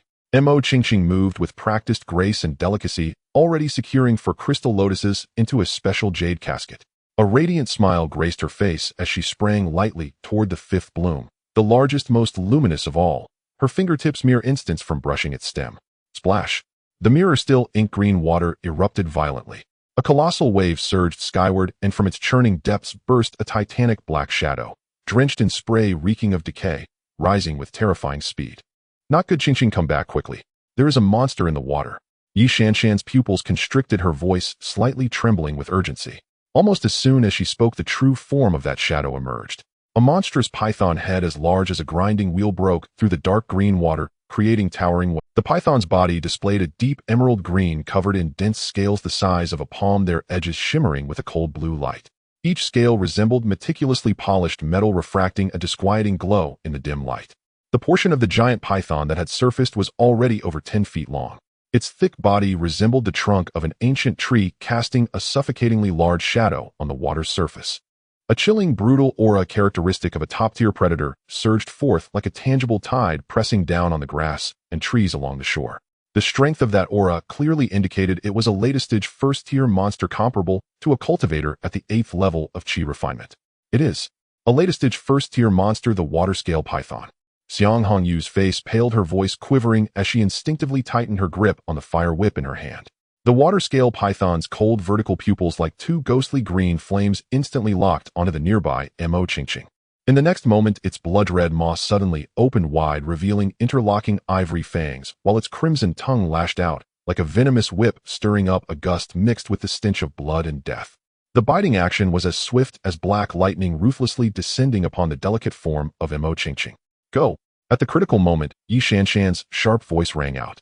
Her right hand, which had been hanging at her side, formed a blade-like gesture with her fingers. Spiritual energy burst forth between her slender jade fingers as she made a sweeping motion forward. Whooshed! A silver-white streak of light shot out from her sleeve, moving so fast that it left only a blurred afterimage in the air. That streak of light was actually a uniquely crafted, slender, flying dagger resembling a swallow's forked tail. The blade was merely 2 feet long, radiating a chilling sharpness, its spiritual pressure overwhelming. It was evidently a high-grade first-tier magical artifact. Swallowtail blade. The swallowtail flying dagger arrived ahead of time, precisely striking the junction of the water-scale python's neck just as its mouth was about to close. Clang! A sound like a giant hammer striking an anvil erupted. Sparks flew as the blade met the scale. To everyone's astonishment, a gruesome wound half a foot long and deep enough to see bone was cleaved into the neck of the water-scale python, which was covered in hard scales. In the next moment, a spray of bloody stench burst forth like a fountain. The immense impact caused the water-scale python's intended bite to veer wildly, its toothy jaws narrowly grazing the fluttering hem of Mo Qingqing's clothing before crashing heavily onto a nearby giant lotus leaf. Crack! The lotus leaf, along with the crystal-like lotus flower atop, it was shattered into pieces with juice and petals splattering everywhere. Roar! The excruciating pain prompted the water-scale python to emit an enraged roar, its massive body thrashing violently, stirring up a murky wave several feet high. Isn't my third sister incredibly fierce? Was she not just being modest when she said she had some understanding of combat magic? Is she truly somewhat knowledgeable? Moreover, can a chi refinement cultivator's spiritual energy and divine sense really sustain such consumption and precise control in manipulating a high-grade flying dagger from a distance? Chen Yi's heart trembled, but the urgent situation left no room for him to ponder further.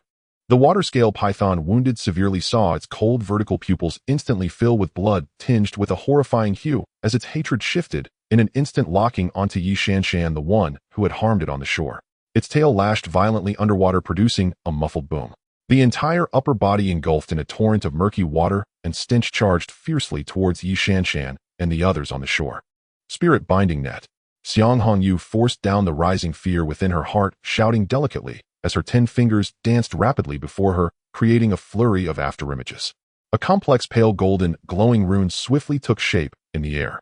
Then the rune disintegrated into dozens of fine, resilient, pale golden spiritual energy threads. The golden threads wove into a large net descending upon the water-scale python's head, attempting to bind its momentum. However, the sheer force of the water-scale python's body was terrifying. The impact only slightly delayed its charge, and then it strained violently. Puff, puff, puff.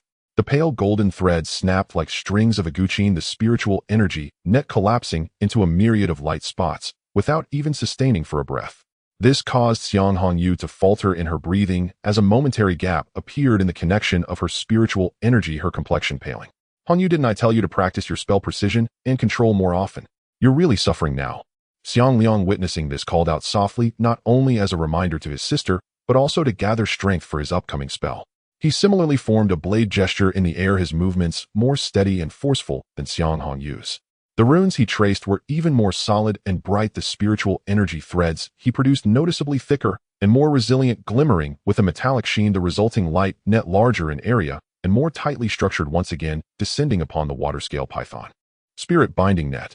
The water-scale python's charge was obstructed once more, angrily twisting its thick body as its hard scales and the spiritual energy net emitted a harsh grinding noise.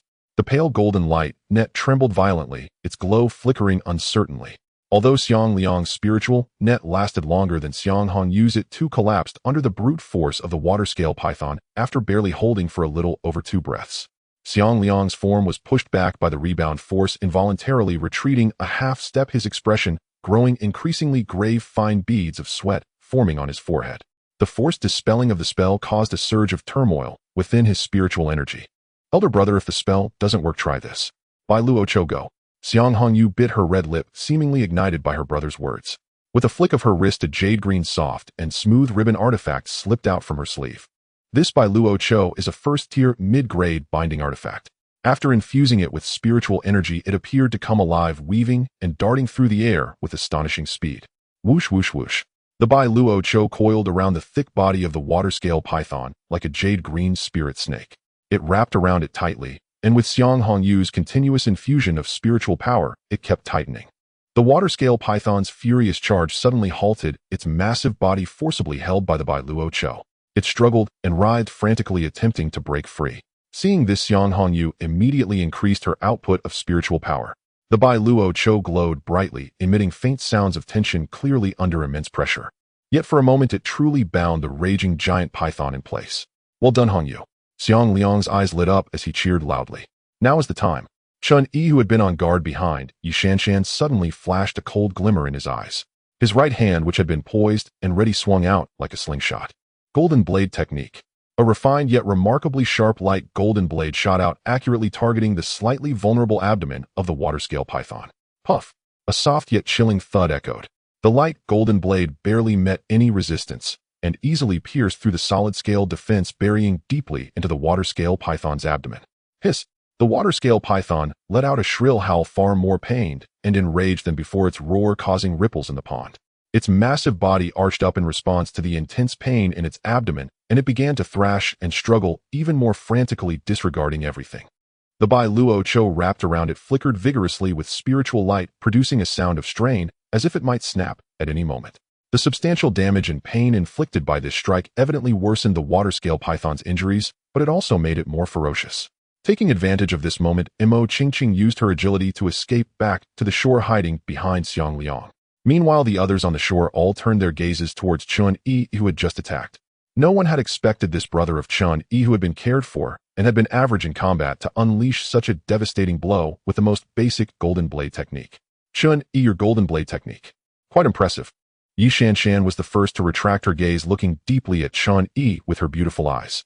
Her tone remained calm, but the fleeting glimmer of inquiry and assessment in her eyes did not escape the keen perception of Chen Yi.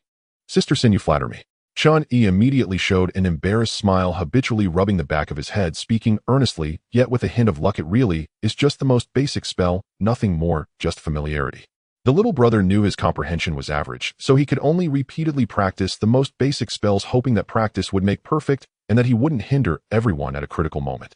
He sighed, cleverly shifting the focus of the conversation to Yi Shanshan, compared to Sister San's impressive feat of using a high-grade flying knife to heavily injure the demon python. My small trick of taking advantage of the chaos is truly insignificant. I feel quite ashamed. By the way, Sister San, that flying knife you used earlier was simply amazing. The ability to manipulate a high-grade artifact for such a delicate attack from a distance, the strength of your divine sense, and the consumption of spiritual energy. Could it be that you have a treasure that enhances your divine sense? He deliberately trailed off, revealing a look of shock. Yi Shanshan seemed to accept his explanation and demeanor, smiling gently, as she waved her hand forth. Brother, you think too much. I don't possess such remarkable divine sense cultivation. The reason I was able to barely manipulate this swallowtail blade during the chi refinement stage is that a small piece of rare magnetic spirit jade was embedded during its refinement. This magnetic spirit jade has a strong adhesive and guiding effect on metal attributes' spiritual power, significantly reducing the consumption of divine sense and spiritual energy needed for manipulation. However, even so, the consumption is still considerable, and the trajectory of the attack is relatively fixed with little variation. It's a crafty advantage, not true mastery over the artifact. Hearing this, Chen Yi realized, so it's relying on the special effect of the artifact. Even so, it clearly shows that this Sister San's wealth is far beyond ordinary people. Just as the two exchanged brief words, the water-scale python, in its agony and frantic struggles, finally broke the now dimmed Bai Luo Chou. Flash. In the next second, the Bai Luo Chou snapped into several pieces, losing its spirit, and fell to the ground. Xiang Hongyu's face turned pale. The damage to the artifact affected her mind, and her breath weakened further. The cold, blood-red vertical pupils of the water-scale python locked onto the 5 people on the shore. Especially towards Chen Yi and Yi Shanshan, who had inflicted the most damage. It let out a low growl that sent chills down their spines. Mo Qingqing, who had returned to the shore, managed to calm herself, taking a few deep breaths before pulling out a completely green bamboo flute artifact from her storage bag, positioning it at her lips. The 5 formed a fan shape, slowly spreading out slightly and re-establishing a standoff with the water-scale python, which was half its menacing body emerging from the water, bleeding profusely, yet exuding an overwhelming ferocity. Shanshan, what do you think? Xiang Liang tightly gripped his long sword, the sword's spiritual light swirling. Sweat was already visible on his forehead as he quickly inquired seriously. This beast has suffered heavy injuries and is bleeding profusely, but its ferocity has also been thoroughly provoked. Should we take advantage of its injuries and strike decisively, or retreat for now and plan for the long term? Though he wanted to show off in front of Yi Shanshan, he understood how dangerous and troublesome a crazed, injured latest-stage first-tier demon beast could be, especially this kind of tough-skinned, powerful water-scale python. After hearing this, Yi Shanshan quickly scanned the bleeding wound on the python's abdomen and assessed her own consumption. She felt a bit hesitant. Then, glancing at Chen Yi, she found him still calm. So she gently bit her lower lip, a glimmer of weighing and determination flashing in her eyes. This beast is already heavily injured, its breath unstable and bleeding profusely. Its combat power must be affected. Now is the best time to deal with it.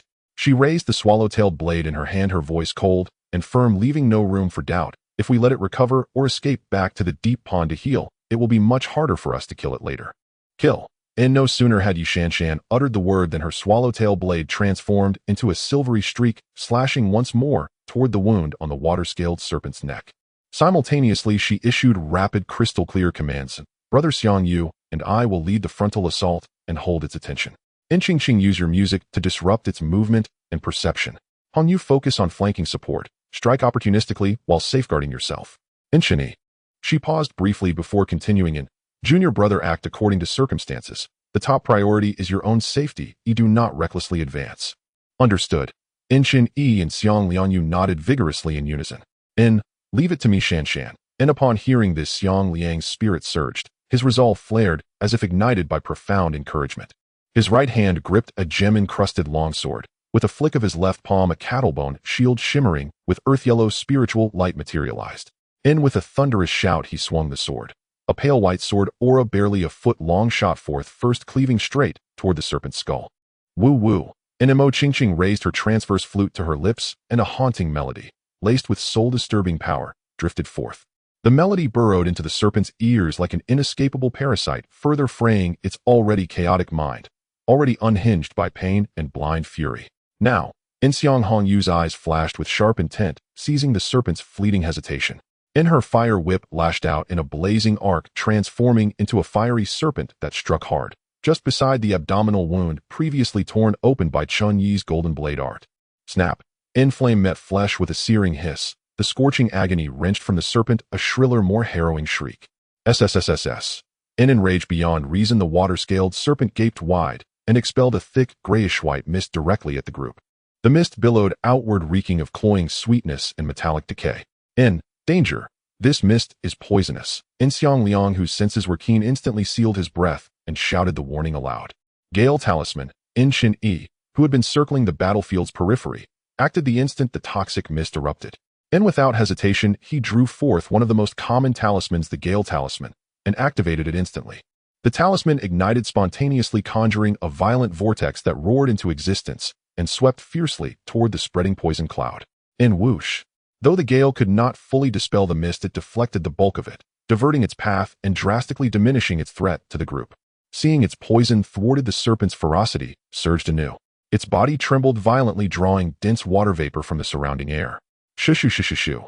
The next breath, over a dozen azure water arrows coalesced from the pond's waters, hissed through the air, converging in a dense barrage upon Yi Shanshan and Xiang Liang, the nearest targets. Block! In Xiang Liang bellowed, thrusting the cattlebone shield forward. Its surface blazed with golden-yellow light, projecting a vast, ethereal shield image. Thud, thud, thud. And most arrows struck the shield image with dull, resonant impacts, causing its spiritual light to flicker wildly. In Xiang Liang staggered backward, arms numb with recoil, but held firm. Yi Shanshan, meanwhile, guided her swallowtail blade into a furious whirl before her, tracing shimmering silver arcs that shredded several incoming water arrows. Yet the barrage was too dense, too swift. 2 arrows slipped past. Inft.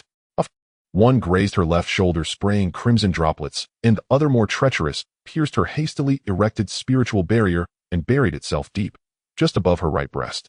Ugh! Nai Shanshan choked on a stifled cry, her slender frame convulsing violently. Her face paled to the hue of bleached parchment. In crimson blood bloomed rapidly across her lavender court robes, staining her chest with a grotesquely vivid stain. Shanshan, are you all right? In Xiang Liang caught sight of her wound from the corner of his eye. His eyes widened, veins bulging with anguish and alarm. In, fight first, don't worry about me. Yi Shanshan gritted her teeth, voice trembling with pain, yet edged with fierce resolve. And she forced more spiritual energy upward and slammed her left hand onto her storage pouch.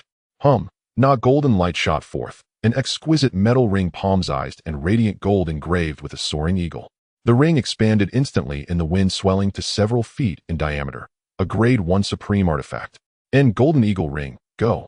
Yi Shanshan spat a mouthful of vital blood onto the ring. Its golden radiance flared blindingly, and a faint ethereal eagle cry echoed through the air. And then it shot forward like a streak of molten gold, hurtling at impossible speed toward the serpent's extended neck. Clack! And the golden eagle ring locked precisely just below the serpent's vital spot, the Qishuan, and constricted with brutal force. Its surface pulsed with golden light. The engraved eagle seemed to awaken, its talons digging deep into the gaps between armored scales. Roar! And the serpent bellowed in shock and agony. Its massive body was locked fast, thrashing wildly yet unable to break free, its movements growing stiff, sluggish, and labored. Now attack its Qishuan. That's its weakness. I can't hold it long. In blood trickled from Yi Shanshan's lips, her pallor deepened with every passing second. Clearly wielding 2 supreme artifacts simultaneously had drained her utterly. Her spiritual energy teetered on exhaustion, her strength fading like a dying ember. And beast, meet your end. Xiang Hongyu, long straining at the leash of restraint, saw the serpent immobilized and seized what she believed was the decisive moment, charging forward without regard for her own life whip aflame. Hongyu, no, it's dangerous. Xiang Liang cried out in horror, too late. And though its neck was bound, the serpent's tail remained terrifyingly agile, lashing out with residual fury straight at the rushing Xiang Hongyu. Boom! Not heavy, sickening impact. In Xiang Hongyu flew backward like a severed marionette, spewing a crimson arc midair before crashing violently into a jagged pile of boulders over 10 zhang away, motionless, her fate unknown. Sister. In Xiang Liang watched helpless, his eyes flooding crimson, his roar tearing from the depth. Arc, damned beast, I'll make you die. And he poured every last reserve of spiritual energy into his body, pushing so far beyond his limits that his very foundation trembled on the edge of collapse. His hands clenched the gem-encrusted sword, its blade erupting in blinding light as a devastating sharpness coalesced around it. And before his chest, a towering, translucent greatsword, over a zhang long, materialized, forged from pure spiritual energy and indomitable sword intent, its pale golden form shimmering with apocalyptic dread. Though insubstantial, the phantom blade exuded an aura of utter annihilation. In Xiang Liang, eyes wild with fury, brought the sword down with both hands, aiming with lethal precision at the serpent's Qishuan still locked in the golden eagle ring's grip. The colossal golden blade descended like divine judgment, And at the very moment Yi Shanshan cried out to strike the Qishuan Chun, he had already reforged his golden blade art. This time his blade was denser, smaller, compressed into a razor-thin golden filament, silent and lethal, trailing invisibly behind Xiang Liang's descending phantom sword. Boom! And the phantom blade struck first, shattering scales at the Qishuan, scattering gore and exposing gleaming white bone. The serpent screamed its death rattle, its massive body hurled backward by the cataclysmic blow. And in that split second of recoil, Chen Yi's hyper-condensed golden filament pierced the wound opened by the great sword, sliding with surgical precision along the skeletal fissures straight to the serpent's core. Splash! Null resistance vanished, as if its final vitality had been siphoned away. And the serpent's monstrous head plunged into the murky pond, sending up a colossal wave. Blood bloomed swiftly, staining the water crimson. Its body twitched thrice, then lay utterly still. Huff, huff. Finally slain. As the water-scaled serpent lay dead before her, Yi Shanshan's taut nerves abruptly slackened, and the last reserve of breath she had been holding fled her lungs. In the next instant, darkness swallowed her vision, her delicate frame went limp, and she collapsed sideways. Third elder sister, Chen Yi, whose gaze had never strayed from the battlefield, leapt forward with lightning speed and caught Yi Shanshan's collapsing body firmly in his arms. Her warmth bloomed against his palms, jolting his heart. But the crimson stain rapidly spreading across her chest was far more arresting. And without hesitation, Chen Yi retrieved a jade vial from his storage pouch, tipped out a healing pill, and gently placed it upon Yi Shanshan's lips. Simultaneously, he hurled the entire jade vial toward Xiang Liang, who was stumbling desperately toward his sister. Senior brother Xiang. Elder sister Hongyu likely suffered only external wounds. Administer this pill to her at once. And take one yourself, to stabilize your injuries. Xiang Liang fumbled the vial into his trembling hands, fingers quivering uncontrollably. Frantic with urgency, he rushed to where Xiang Hongyu lay unconscious and clumsily forced the pill into her mouth. And then, swallowing one himself, he steadied his breath, yet grief still carved deep lines across his face. Senior brother Xiang, young brother Chen. And at that moment, Imo Qingqing's voice, weak yet unmistakable, drifted through the air. Though she had scarcely moved a few li, her face was ashen, her breath uneven, and her voice strained as she pressed on in. You must leave here at once, with elder sister Shanshan and elder sister Hongyu. The scent of blood is too thick, other monstrous beasts will be drawn here soon. She coughed twice before continuing in, though my cultivation is modest, I remain relatively composed, for now. Let me stay behind to dispose of this serpent's corpse and mask its aura. I'll catch up with you shortly. With that, she withdrew a spirit-replenishing pill, swallowed it, settled cross-legged upon the ground, and closed her eyes to meditate.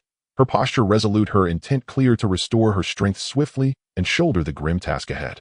Upon hearing her words, Xiang Liang's gaze swept over his unconscious sister, then lingered upon Yi Shanshan, her breath faint within Chen Yi's arms, before dropping to his own trembling arms and the near-exhausted spiritual energy coiling feebly within him.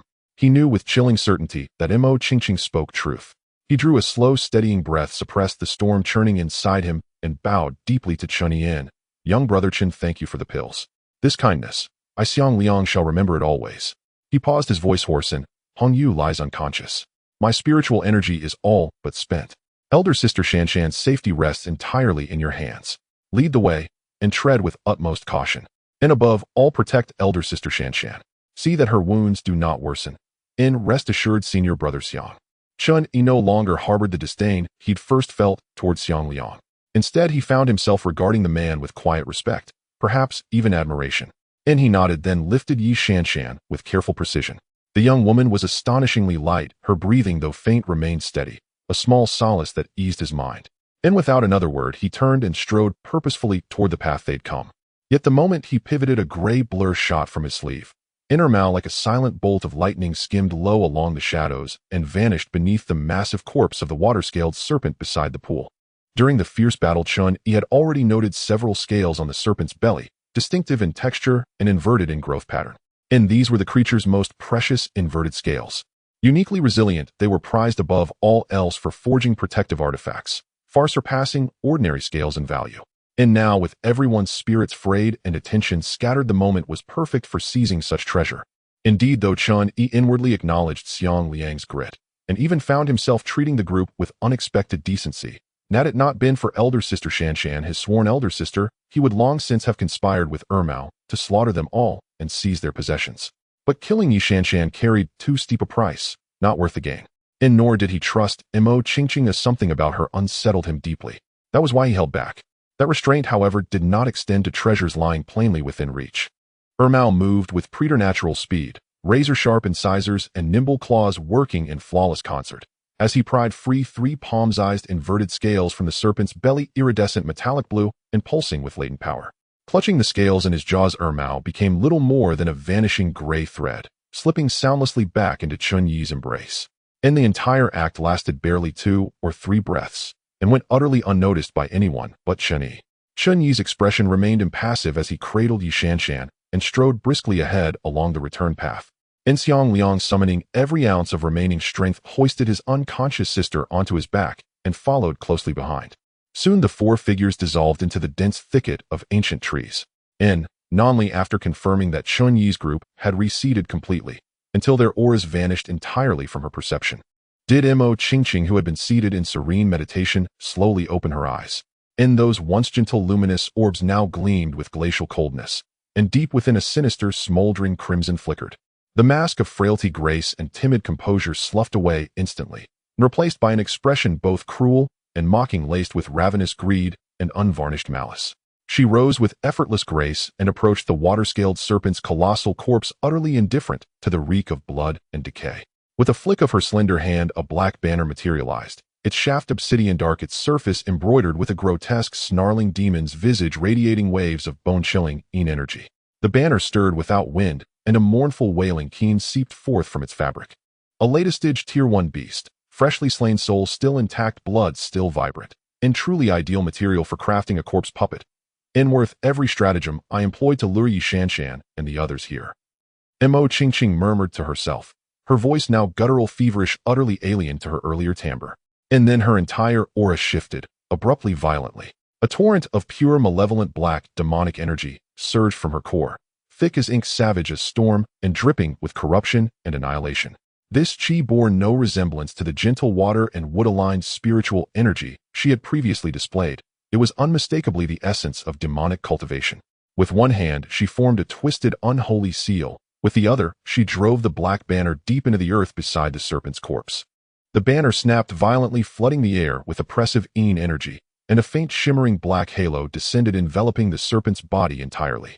With my own vital blood, I summoned the soul and forged the corpse. And she moistened her lips, eyes blazing with murderous fury. Once this latest-stage Tier 1 corpse puppet is complete, Yi Shanshan, that wretched woman, and Xiang Liang, that faithless wretch, not one of you will leave this forest alive today. With that, she began chanting an arcane, guttural incantation, her hands weaving intricate shifting seals as tendrils of viscous black, demonic energy lashed forth from the banner, coiling around the serpent's corpse to begin its profane transmutation. The sky darkened and the forest light dimmed steadily. Xiang Liang carried the unconscious Xiang Hongyu on his back. His steps had grown unsteady, his breath ragged and labored. Brother Chen Yi. He paused to catch his breath, his voice thick with exhaustion and barely concealed anxiety. My spiritual energy is nearly depleted. I can go no further. Shanshan and Hongyu's injuries cannot withstand such jostling. Perhaps we should rest here tonight and recover. Chen Yi frowned slightly upon hearing this. To spend the night deep within the Qingyun Mountains, teeming with monstrous beasts, was undoubtedly perilous. Yet he glanced at Xiang Liang's deteriorating condition and at Yi Shanshan's increasingly ashen face, in his arms. Pressing onward might entail even greater risk. He weighed the options swiftly, then nodded, his expression softening into quiet understanding. Senior brother Xiang speaks wisely. Yet my combat prowess is modest at best.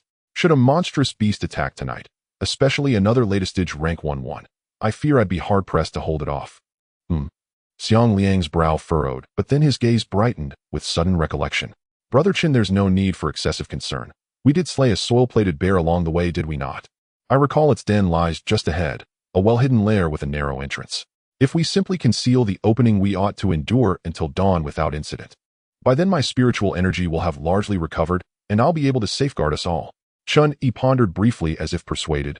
Very well, let it be as senior brother Xiang says. Let us hasten to that den. Without delay the two men followed their memory, and soon located the bear's lair tucked behind a fissure in the mountainside. The den's interior curved sharply to the right, its entrance was narrow, barely 2 meters across.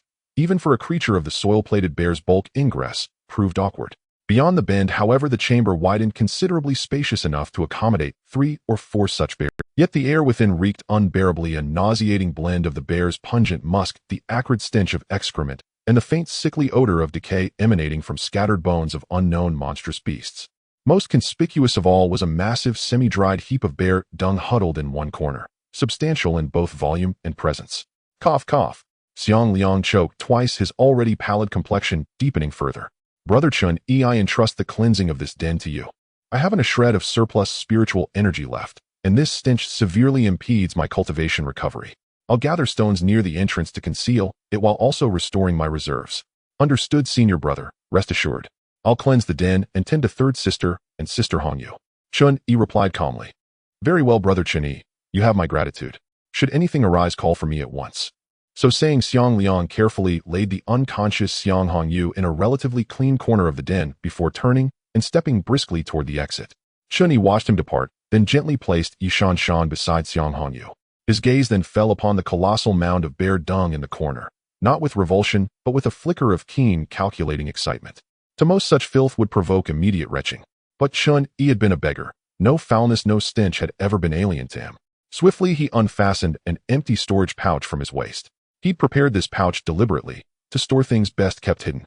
After all, traveling abroad offered no guarantees against temptation. One could never rule out acts of robbery, or worse. With a ripple of spiritual energy, he carefully gathered the dung into the pouch. Then, after brief consideration, he slipped a cloth sack over it before sealing it away. This substance makes an excellent tool for ambushing foes. A faint sardonic curve touched Chen Yi's lips. When hurled at an enemy, will they block it or let it strike? Either way, it's an open, inescapable stratagem. If the foe remained unsuspecting, they'd receive an unwelcome, supplemental meal.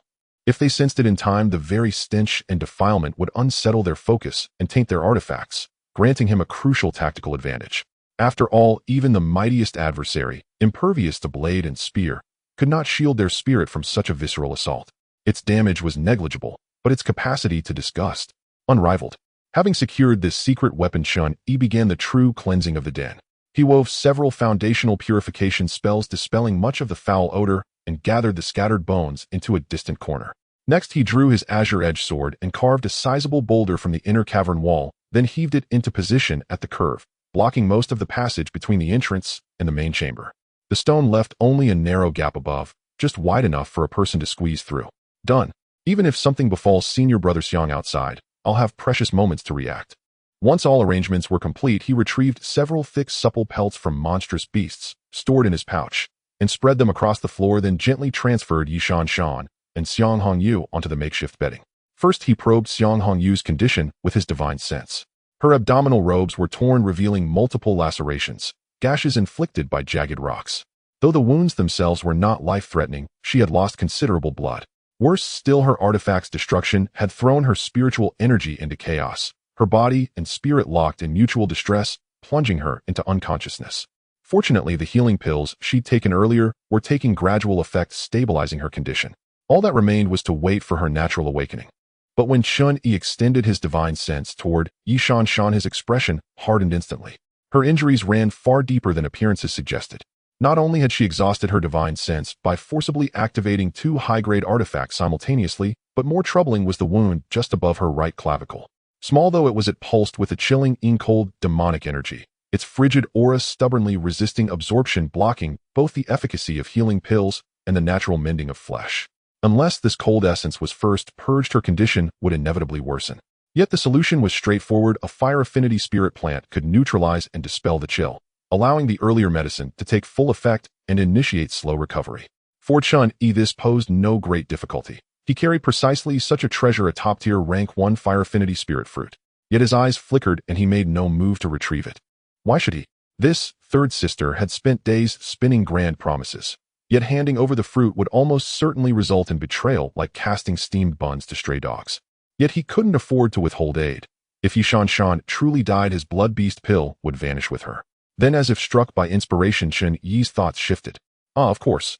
There's a ready-made scapegoat waiting just outside. I'll ask senior brother Xiang whether he carries any such spirit materials. After all, who else but the devoted puppy of his third sister? If not him, then whom?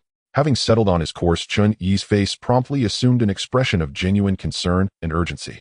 He strode quickly to the entrance and lowered his voice, addressing the meditating Xiang Liang with grave solemnity. Senior brother Xiang, the situation grows dire. Third sister's injury proves far graver than anticipated. Her wound is tainted by the cold venom of the water-scale serpent.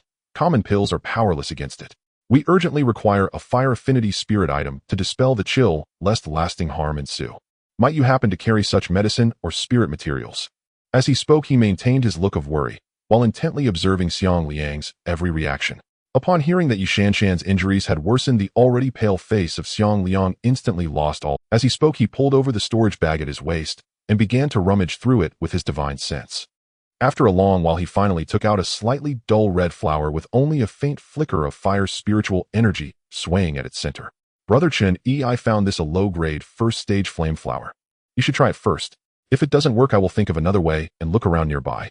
Xiang Liang's voice was dry and his eyes were filled with worry. Chen Yi took the flower, rolling his eyes internally. A low-grade first stage is utterly useless.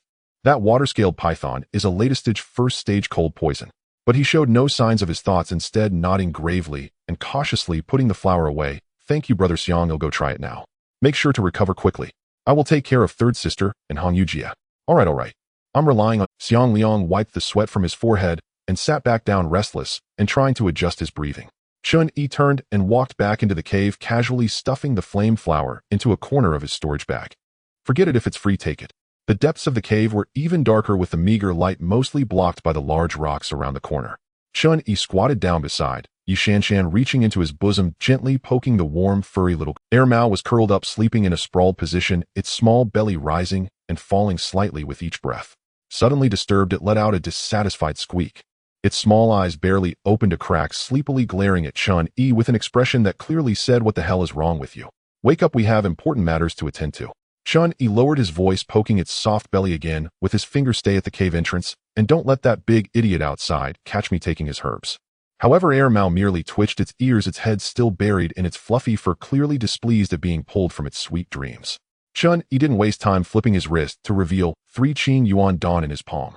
The pills emitted a faint blue glow under the dim light, exuding an alluring aroma. As the scent wafted out, Air Mao's little nose twitched vigorously, as if being drawn in. It instantly woke up, forgetting its earlier displeasure, and quickly crawled over, using all 4 limbs. It grabbed Chen Yi's wrist, rubbing its small head affectionately against his palm, chirping, as if to say, "Don't worry with me, Air Mao. Here, not even a fly can sneak a peek." Chen Yi chuckled and scolded, Go, as if I'm about to sneak into a widow's door. Hurry up and take the pills to guard the entrance. I wonder who you learned that flattering behavior from. After receiving the pills, Air Mao darted away like a blurry gray shadow, silently vanishing into the ground. In the blink of an eye, it was already lurking in the shadows near the cave entrance, showing only a pair of vigilant black eyes. Confirming that Air Mao was in position, Chen Yi then took out a small jade box from deep within his storage bag. As he opened the lid, a pure and intense fire spiritual energy spread out, warming even the cold air around. Inside the jade box lay a fruit the size of an egg. Its skin was a fiery red, adorned with finely detailed scale-like patterns resembling miniature snake scales. This was the high-grade first-stage fire snake fruit. He carefully lifted the fruit, feeling the immense, yet gentle fire spiritual power within. Then he gently pried open Yi Shanshan's pale lips, placing the fire snake fruit into her mouth, and using a strand of spiritual power to help it release its medicinal effects. In just a moment, the cold energy that had lingered around the wound on her right chest began to visibly dissolve and retreat. Her previously furrowed brows seemed to relax slightly. Her breathing, though still weak, became much steadier. It really works. With his mind slightly settled, Chen Yi then began to address their external injuries. He first looked at Hong Yu, whose abdomen was torn and stained with blood from several shallow but jagged wounds made by rocks. They needed immediate attention. Chen Yi extended his right hand, softly reciting a spell, and instantly cast the water sphere technique. He then took out a clean cloth, skillfully and gently cleaning the blood around the wounds. Of course, during this process, his fingers inevitably brushed against her delicate and taut skin at her waist. Tisk, her waist is really slender. After cleaning, he sprinkled a uniform amount of hemostatic powder. His gaze inadvertently shifted upwards, fleetingly catching a glimpse of her slightly open neckline, revealing a patch of snow-white delicate skin and an indistinct curve. Chen Yi's actions paused momentarily, his throat involuntarily bobbing. The cave was quiet, with only a few breaths audible. His gaze lingered for a moment on that scene, then he whispered to himself, Hong Yu, Jia, forgive me. I'm just checking to see if there are any other hidden injuries near your chest. I have no other intentions. As he spoke, he extended his hand, his fingertip hesitating slightly, but he gently hooked the fabric of her neckline and slowly pushed it aside.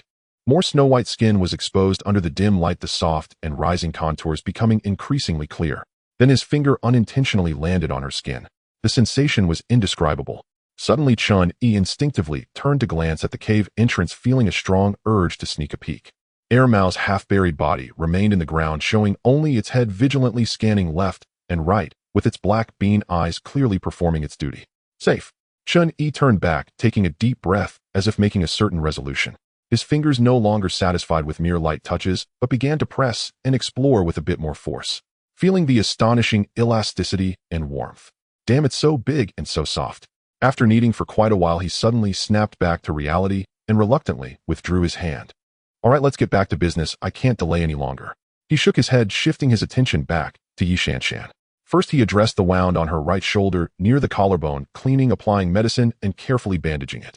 When it came to the wound on her chest, he carefully unbuttoned part of her clothing. Elder Sister San, please forgive me. Your wound requires immediate attention. And he spoke softly, yet his hands deliberately tugged her inner robe lower, still revealing a breathtaking expanse of alabaster skin and a voluptuous, graceful curve. He steadied his breath and began applying ointment and bandaging with focused precision, though accidents inevitably occurred. Well now, Elder Sister San's proportions are truly nothing to scoff at. Once the dressing was complete, Chen Yi's gaze lingered upon Yi Shanshan's exquisite, slumbering face.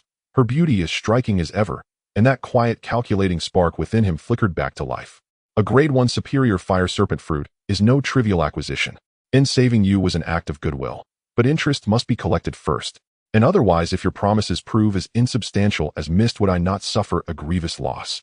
Clearing his throat, he addressed the unconscious Yi Shanshan with solemn gravitas. And Elder Sister San, your injury is complex. I must conduct a thorough examination to ensure no hidden complications remain. Before the words had fully faded, his left hand moved without hesitation, settling precisely upon that warm, supple fullness. His fingers closed gently, his palm registered a sublime sensation, plump, resilient, and astonishingly soft, sending a jolt of delight coursing through his chest, nearly drawing a sigh from his lips.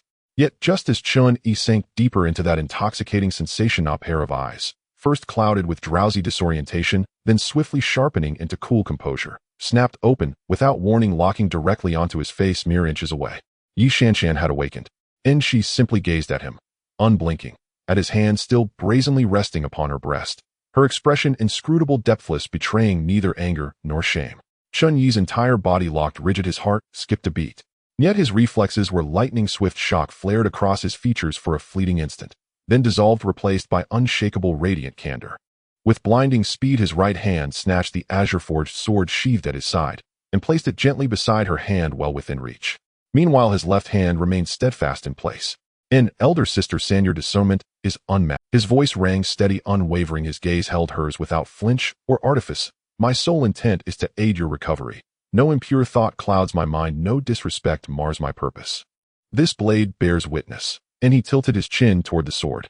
And should even a single word I speak prove false, or should my conduct stray one hair's breadth beyond propriety, you may seize this blade now and sever my head. I shall offer no resistance. Having spoken, he withdrew his left hand, only to replace it instantly with his right, settling it back with effortless familiarity, and gave a light, deliberate press. Naturally, Elder Sister San, if any further assistance is required, I stand ready without hesitation. Yi Shanshan's face flushed crimson before his very eyes, deepening rapidly from pallor to vivid scarlet, spreading like wildfire across her ears and down her slender neck. She was utterly stunned, utterly unprepared for such audacious, unapologetic maneuvering. And how could he not recoil, even after being caught red-handed, but instead brazenly switch hands and continue? And yet, he had offered her the sword as proof of his innocence. And strangely, the fury and mortification she expected failed to fully consume her. Where his warm palm rested, a tingling electric tremor pulsed through her, racing along her limbs and deep into her marrow, unsettling her very core. Gazing up at his handsome face, so near hers, she saw only sincerity and resolve in his eyes, tempered by a faint roguish glint. In her pulse thundered, her breath quickened, her lips parted, but no words emerged. Reproach lodged in her throat, dissolving at last into a breathless, trembling murmur in Chen Yi. And their proximity was so intimate, their breaths mingled soft and warm. Yi Shanshan could even detect the subtle masculine scent clinging to him, earthy herbs layered over clean sweat. And as she watched him lean closer, still her lashes fluttered wildly, and she shut her eyes tight, fingers unconsciously knotting into the fur blanket beneath her. But the anticipated contact never came. At the very brink of touching her nose, Chen Yi jerked backward, his offending right hand retracting cleanly, settling obediently upon his own knee. The sudden absence of that mysterious, pleasurable pressure left behind the faintest whisper of disappointment, a delicate, almost imperceptible ache in her chest. She opened her eyes to meet his, now clear, composed, and utterly sober, only to feel fresh waves of embarrassment and indignation rise. In biting her lower lip, she whispered fiercely, "In wretch." The rebuke was soft-honeyed, utterly devoid of menace. In Chen Yi grinned, flashing immaculate white teeth, and idly rubbed the fingertips of his recently offending right hand. "Elder sister, Sen, you've truly wronged your humble brother. To purge that lethal cold toxin from your body, I sacrificed my most precious treasure, a grade 1 superior fire serpent fruit. In such a life-saving debt demands remembrance and thoughtful repayment when the time comes." Hearing this, Yi Shanshan's cheeks retained their rosy hue as she gave a delicate, dismissive hum and turned her face aside, refusing to acknowledge his smug expression, before extending her hand. "Another replenishing pill. A superior one, please." Chen Yi complied without hesitation, retrieving a more elegant jade vial from his spatial pouch and tossing it lightly beside her. And then, with practiced nonchalance, he asked, "And, by the way, elder sister San, wasn't your awakening rather premature?" "Humph." And she accepted the pill with a scathing glance. "And premature?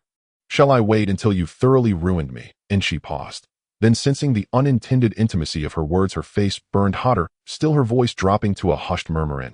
"I carry a soul-nurturing jade. My grandfather gifted it to me long ago. It soothes and strengthens the divine sense.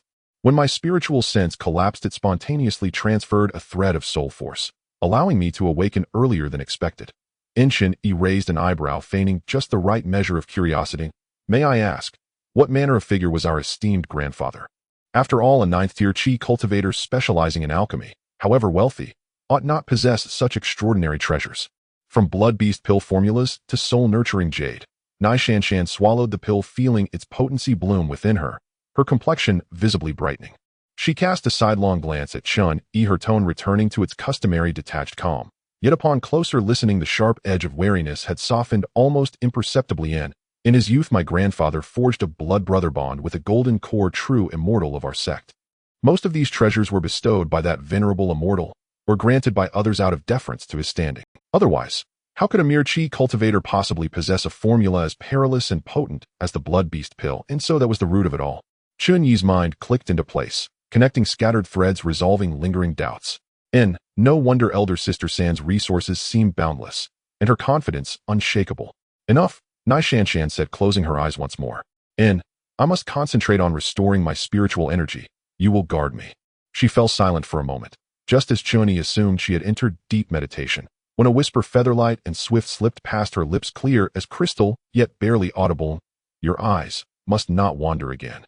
At once Chen Yi sat ramrod straight in lotus position, hands folded neatly upon his knees, his expression stern and incorruptible, as he declared with resonant gravity, "Elder sister San, rest assured, I am and always have been a man of unimpeachable virtue."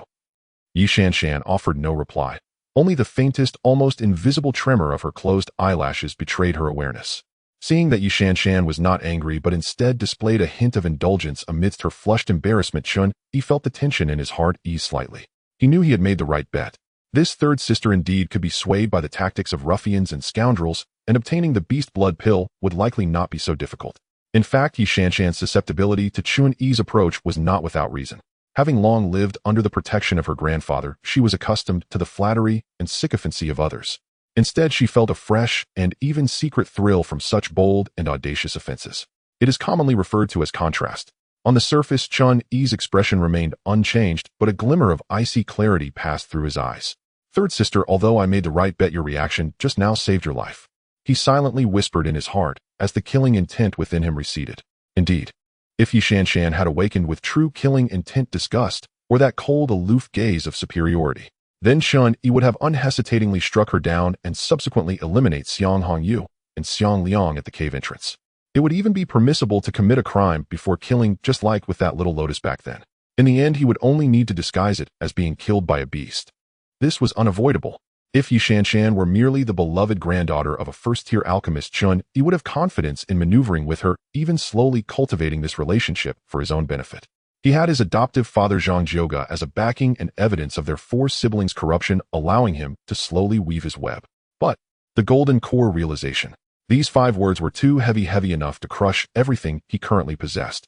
If Yishanshan harbored ill feelings towards him, all she needed to do was reveal a hint of it before that golden core realization, and without needing to act personally, just a glance, a casual word could bring endless trouble or even catastrophe upon him. Chen Yi could not afford such a gamble. He would never entrust his life to the whims of another. A beautiful woman like Jade, shy and alluring, was indeed captivating at this moment, so close with her warm, soft charm. Yet the soul of Chen Yi, who had crawled out from the mud of Luoqing, was issuing a colder and firmer voice. Beauty, grace, 1,000 charms, toppling nations and cities.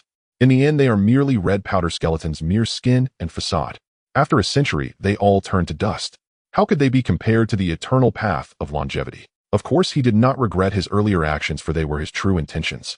He was not cultivating the path of ruthlessness, nor could he instantly regard the vibrant life before him as mere dry bones. The 7 emotions and 6 desires still existed. The greed for beauty was also human nature. Most importantly, Chen Yi would not deceive himself. I have done what I have done. Whether it was the prior flattery and smoothness, or now the feigned affection to satisfy desires, it was all in accordance with his true heart, all for the sake of his path to longevity. Chen Yi's thoughts were exceptionally clear. He could deceive Mao, deceive his adoptive father, deceive everyone, but he would never deceive himself. Then he turned away from the sight of Yishanshan, who was meditating with her eyes closed, her cheeks still flushed. He moved a short distance away and sat cross-legged as well. In this perilous Qingyun mountain range, spiritual power must be kept abundant at all times. Approximately half an hour later, Yishanshan slowly opened her beautiful eyes. A faint flush returned to her pale cheeks, and her divine sense grew markedly clearer. First, she swept her spiritual sense across the cave. Chen Yi sat nearby in silent meditation. Xiang Hongyu remained unconscious, and beyond the entrance, only Xiang Liang's aura lingered. Something is wrong. Yishanshan snapped back to full awareness, her mind racing. Even if someone were to tend to her wounds, it should have been her closest friend, Imo Qingqing. Why then was it Chen Yi? And he had even taken unfair advantage of the situation. A chilling thought tightened her chest. Could it be that Qingqing met with misfortune after I lost consciousness? She suppressed her unease and turned toward Chen Yi, asking softly, "Fourth brother, where is Qingqing?"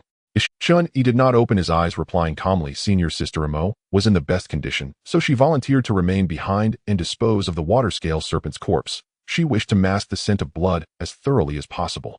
Hearing this, Yishanshan exhaled in quiet relief. At least Qingqing is unharmed. Moi. Chen Yi finally opened his eyes, gazing at her with serene composure. "Judging by third sister's expression, you seem unconcerned that senior sister Qingqing might encounter danger amid the demon beast-infested Qingyun Mountains." Though Qingqing lacks prowess in combat, Yishanshan replied with regained poise, "Her family's Trethwave steps are exceptionally refined. Her footwork is agile, unmatched among us all. Even a latest-stage Tier 1 demon beast would struggle to overtake her. Within this outer region, she should easily ensure her own safety." With that, she fell silent once more and closed her eyes, resuming the guidance of spiritual energy to mend her injuries. Another 3.5 hours passed. Outside the cave, night deepened. Dawn was drawing near. Mao, who had been curled tightly against Chen Yi's chest, suddenly stirred, its tiny paws urgently scrabbling at his robes. Chen Yi instantly awoke. Mao's agitation signaled imminent peril. He glanced briefly at Yishanshan beside him. Seeing she remained deep in meditation, he lowered his gaze and whispered inwardly, "What is it?" "Gigi. Gigi." Mao's chirps brimmed with unmistakable anxiety. "Has a demon beast drawn near?" Chen Yi surmised. "Jeet." Mao shook its head vigorously, its tiny paws gesturing frantically. Before Chen Yi could ponder further, Xiang Liang's voice rang out from outside the cave, tinged with unmistakable delight. "Qingqing, you're back." Chen Yi's brow furrowed slightly. Imo Qingqing had returned, but how had she found this place? Neither he nor Xiang Liang had left any markers during their retreat. "Jijijit." Mao grew more frantic, pointing insistently toward the cave entrance. "You mean the woman outside emits a strange aura?" Mao nodded firmly. Before Chen Yi could dwell further, Yishanshan, still seated in cultivation, opened her eyes clearly, having heard the commotion beyond.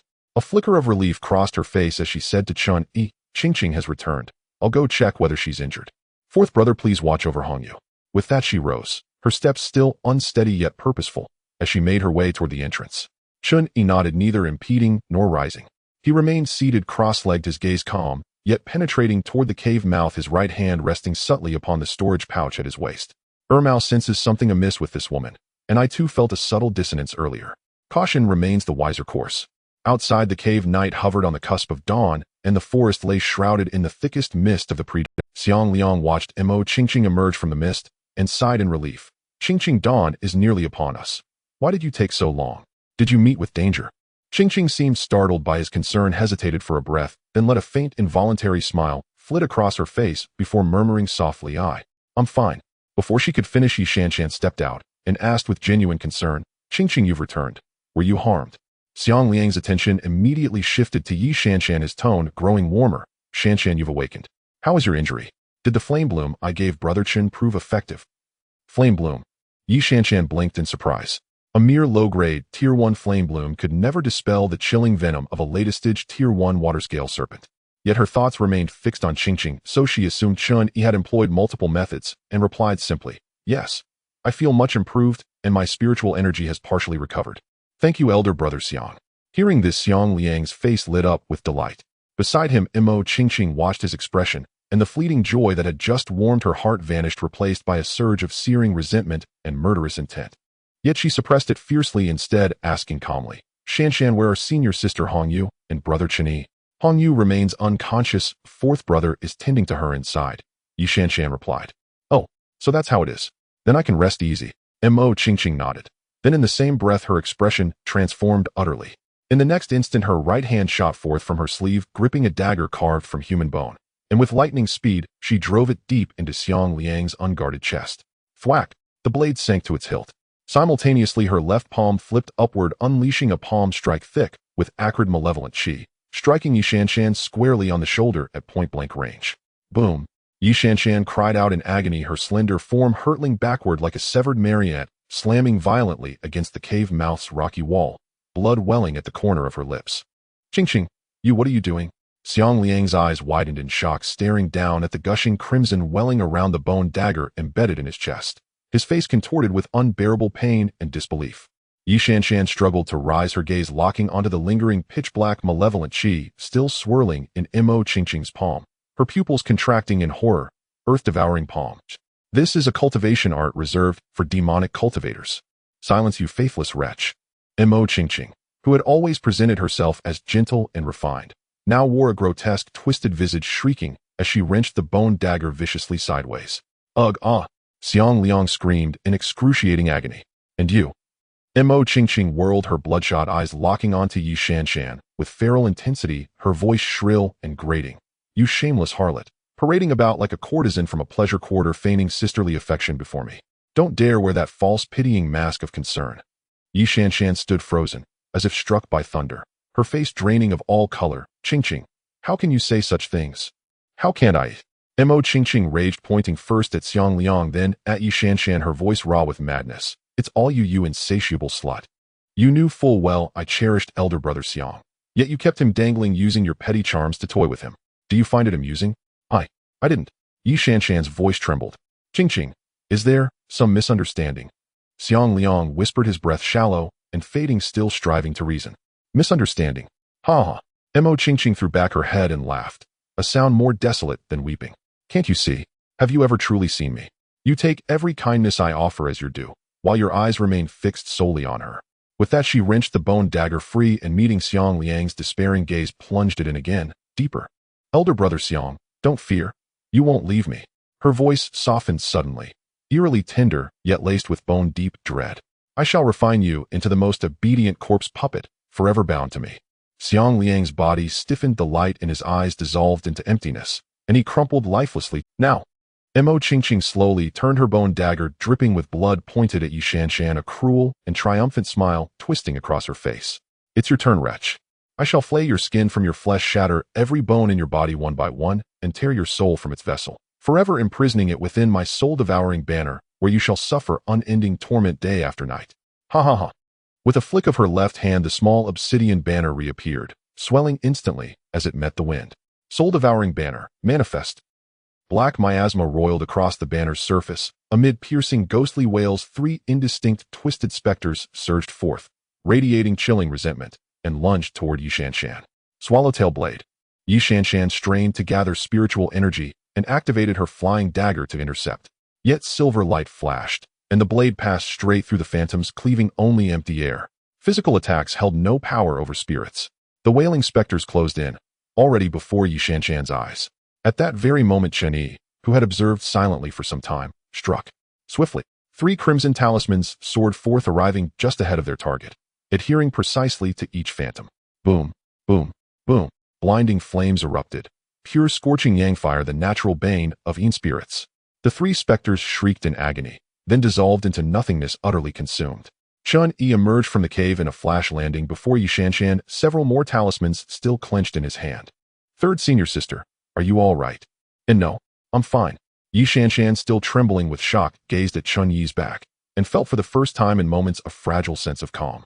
Wretch, you truly have a pack of sycophantic lapdogs clinging to your heels. Mo Qingqing snarled, her gaze locking onto Chen Yi like venomous serpents. No matter. Today, both of you die here. Chen Yi's brow lifted slightly. Lapdog. Me. Mo Qingqing wasted no more words, channeling her full strength into the soul-devouring banner.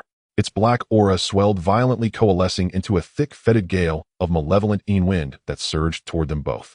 Gale talisman, go. Chen Yi had anticipated this. He hurled a talisman outward. Sudden roaring gales materialized midair, colliding heat-in with the black wind, clashing, neutralizing, then dissipating in mutual ruin. Damn it. Mo Qingqing gritted her teeth. If not for the fact that I've only just acquired this banner, and haven't yet sacrificed enough living souls to properly temper it, you, a clumsy novice who knows nothing of true combat, would never dare disrupt my plans with such pitiful scraps of paper. Seeing the banner momentarily thwarted, Mo Qingqing launched herself forward, bone dagger aimed straight at Chen Yi's face. Her movement was uncanny, swifter than before by several folds.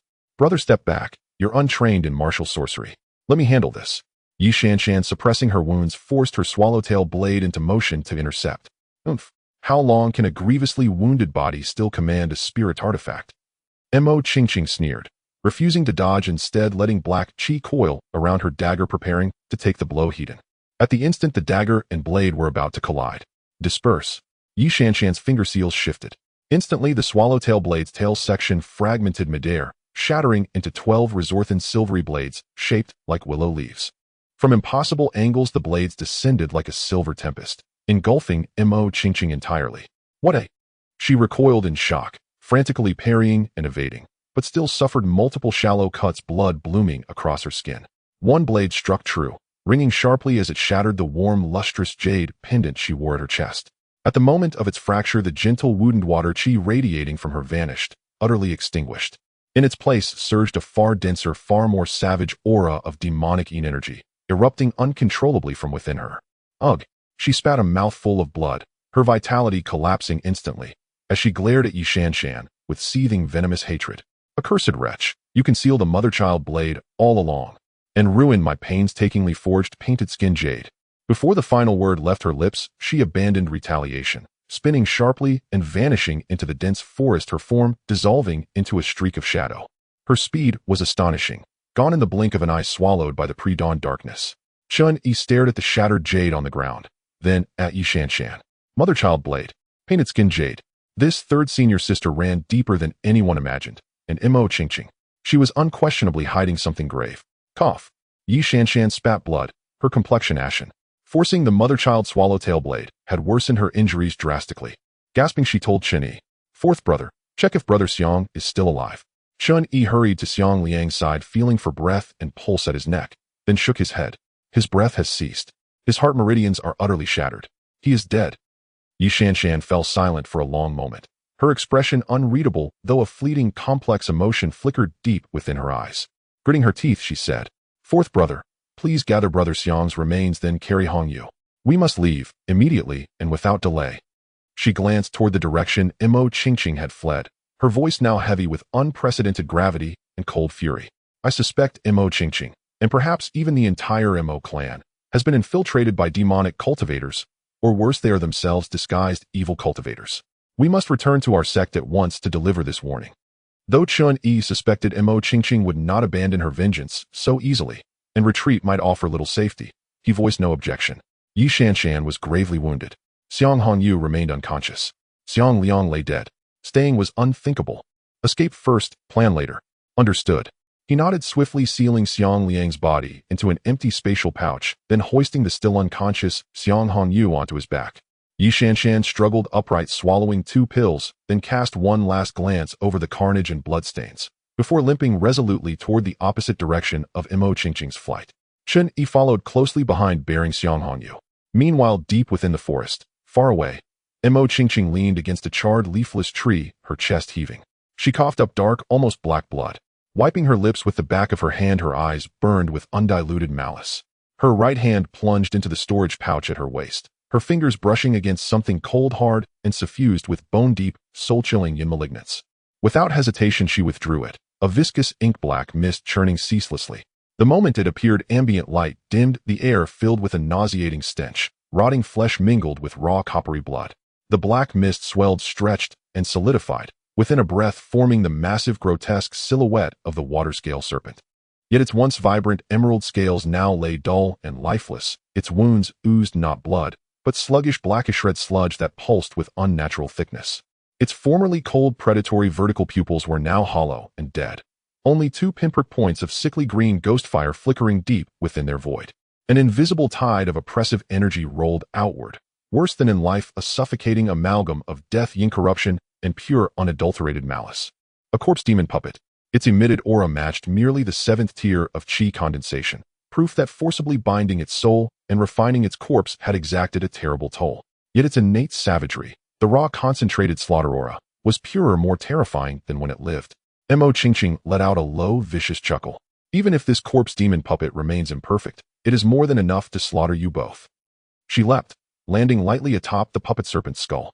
Her left hand shot forward, 5 fingers hooking deep into a deliberately forged recess at the base of its skull, black and crimson demonic energy surging from her fingertips into the corpse of puppet's husk. HRRR. A guttural, inhuman groan tore from the puppet's throat, the dead flesh jerking as if dragged back into semblance of life.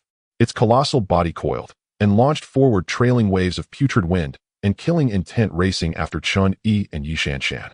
Where it passed, vegetation withered and blackened instantly, leaving behind a grotesque, polluted trail. Though the undead puppet lacked true intelligence, the demonic qi that animated it quickened its pace beyond that of the creature in life. Within the span of a cup of tea, the sallow colossus tore through the morning mist and closed upon the two who stumbled forward. Wretch, where do you think you're going? Mo Qingqing launched herself from the serpent's head. With a sweep of the Yinhun banner, a fetid black wind lunged straight for Chen Yi and his companion. Hide quick! Chen Yi cried, and with the uncanny footwork inherent to his Juing sword technique, he slipped aside. Yi Shanshan managed to evade in time, but was still struck by the aftershock, her body stalling. The serpent puppet lashed its tail, accelerating to block their escape. Isn't that the water-scaled python? So the Heilung Tan was your lure. Yi Shanshan spat, fury curling her voice.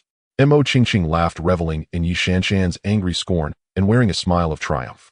Ha ha, wretch. If there is blame, blame your own foolishness. Yi Shanshan shoved Chen Yi back with a decisive motion.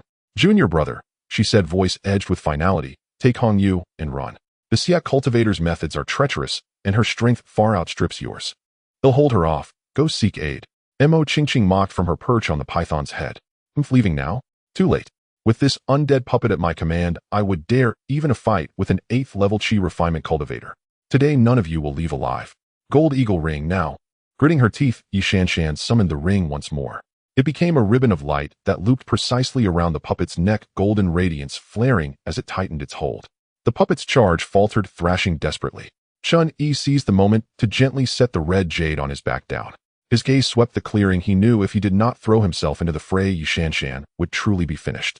If Yi Shanshan lacked the patronage of a Jindanjinren, her death would be certain. But not today. Golden blade technique. Chen Yi raised his hand and sent forth a condensed, tangible blade of pale gold qi that sliced through the air toward Mo Qingqing's brow. Having witnessed the golden blade technique before, Mo Qingqing did not underestimate it as she swept the Yinhun banner to intercept. Black qi and golden light erupted with a clang. Mo Qingqing was driven back 3 paces, her arm numb from the shock. Damnable! How can such a basic spell be so fierce? Mo Qingqing snarled. Junior brother, now's your chance. Go! Yi Shanshan's mouth bled. The gold eagle ring flickered violently, clearly near collapse. Chen Yi did not move. He turned his head and looked at Yi Shanshan. His gaze was calm to the edge of severity, his voice unervingly even. Senior sister, if we make it back alive, will you still keep your promise to obtain the blood beast pill for me? Yi Shanshan froze, then blurted out with urgent flattery, of course it counts. If we return alive, not only the blood beast pill, but even becoming your Dao partner is possible. This is not the moment. Hurry. Dream on. Mo Qingqing cut her off with a vicious cry. Her eyes flashed, she bit her tongue and spat crimson blood onto the Yinhun banner. Feed the puppet with blood, kill them. The banner's black qi swelled monstrously. The puppet, roused by the blood, uttered a sound not of the living, and its strength surged, forcing the gold eagle ring to loosen. The serpent puppet turned its skull reeking of rot and lunged to bite Yi Shanshan. "Ermao, take your chance," Chen Yi whispered in his heart. At the same time, his left hand brushed his waist. A clear crystalline sword note rang out through the trees. In his grasp appeared a long sword of dark silver, its blade shimmering with cold light, as thin as a cicada's wing. Fine frosty fissures traced near the spine, a keen cutting chill emanated from its edge. Chen Yi moved like lightning, his footwork unleashed to full effect. He intercepted the python before it reached Yi Shanshan, taking the strike in her stead. With a flick of his wrist, the sword light spilled across the air. Shing! Shing! Shing! A scattering of dull scales was sliced free. Chen Yi's sword strikes were but afterimages in the morning haze. His steps were eerily lithe, dodging the serpent's tail at the last possible instant, while the blade nevertheless left deep, bone-bearing wounds along the beast's flank. Yi Shanshan's eyes widened in disbelief. "Junior brother, you." She stared at the unfamiliar, ruthless sword light, and at Chen Yi's steady mountain-like bearing, utterly astonished. Was this still the clumsy younger brother who needed watching over? "Third sister," Chen Yi said without turning, his tone unshaken, "you will not die today. Remember your word. Forget the Dao partnership, do not renege on the blood beast pill." Mo Qingqing sneered, both anger and surprise flashing across her face. "Another wretch who hides strength. No wonder you swore sisterhood." She poured every ounce of will into the puppet. "Tear him apart." The undead puppet, maddened, hurled itself again despite its wounds. Chen Yi's gaze hardened, his left hand flicked 3 times, and 3 compact golden blades shot forth in a triadic formation, forcing the puppet's assault to pause. In the next breath, he moved like a specter. The cold shadow sword slipped from his hand without a sound. The shadowless sword struck with absolute speed, nearly melding into the dawn. It left a long, bone-deep gash along the python's flank. Inky black blood spattered the earth. The puppet screamed, rolling in agony, its vitality sapped further. "Impossible! How can you be so fierce?" Mo Qingqing shrieked, disbelief writ across her face. This Chen Yi, always ignored, always treated as a burden, could trade blows with a latest-stage Lianqi undead puppet and even seize the upper hand. As she reeled from the shock and focused every ounce of will on the puppet, the ground beneath Mo Qingqing split without warning. A gray shadow shot out like lightning. A small paw covered in pale gold fur and searing with earth spirit power struck like the sharpest dagger, piercing Mo Qingqing's back heart and emerging through her breast. Mo Qingqing froze, her body rigid. She looked down in disbelief at the bloodied little paw protruding from— "No, I will not accept." The madness and venom in her eyes dimmed in an instant. Her limbs went limp and her breath stilled. It was Ermao Long lying in ambush, a single decisive strike. With its master slain, the puppet stiffened, the last of the enforced ferocity drained from its eyes, leaving only bestial instinct. It still lunged at the nearest figure, Chen Yi, but its power had markedly diminished. "Well done, Ermao. Help me finish it." With the pressure lightened, Chen Yi flipped out several fire talismans and pressed them to the puppet's wounds. The talismans ignited with a series of explosions. The heavily wounded puppet uttered a final keening and crashed to the ground, utterly still. Chen Yi did not relax. He walked to Mo Qingqing's corpse and sealed her skull with a golden blade technique to ensure she could never rise again. Then he slipped the storage pouch from her waist into his own. Having done this, he slowly turned and looked toward Yi Shanshan, not far away. Morning light filtered through the leaves, dappled and pale upon them both. Their eyes met. A hush fell. Only the wind through the trees and distant bird calls filled the air. The tip of Chen Yi's cold shadow sword drooped a touch, the fingers around its hilt tightened almost imperceptibly. Yi Shanshan's face remained pale, her chest rising in shallow breaths. The eyes that usually wore flirtation or calculation were now fixed on him with an intensity as if she were looking to see him whole. After a long moment, she drew a dry breath. Her voice was slightly hoarse, yet carried an odd serenity. "Junior brother truly has remarkable methods." Her gaze passed over the cold shadow sword in his hand, then flicked to Ermao squatting by the fallen puppet, licking the blood from its paw. "Not only does he hide a top-grade flying sword and wield exquisite swordcraft, but he has trained such a strange, stealthy mid-tier beast that can ambush from hiding and yet can stand toe-to-toe with a latest-stage Lianqi puppet." She paused, then returned her eyes to Chen Yi, a faint, inscrutable smile touching her lips. "Judging by this, junior brother, could it be you intend to silence third sister as well?" Chen Yi listened without any flicker of emotion. His eyes were calm as an ancient well.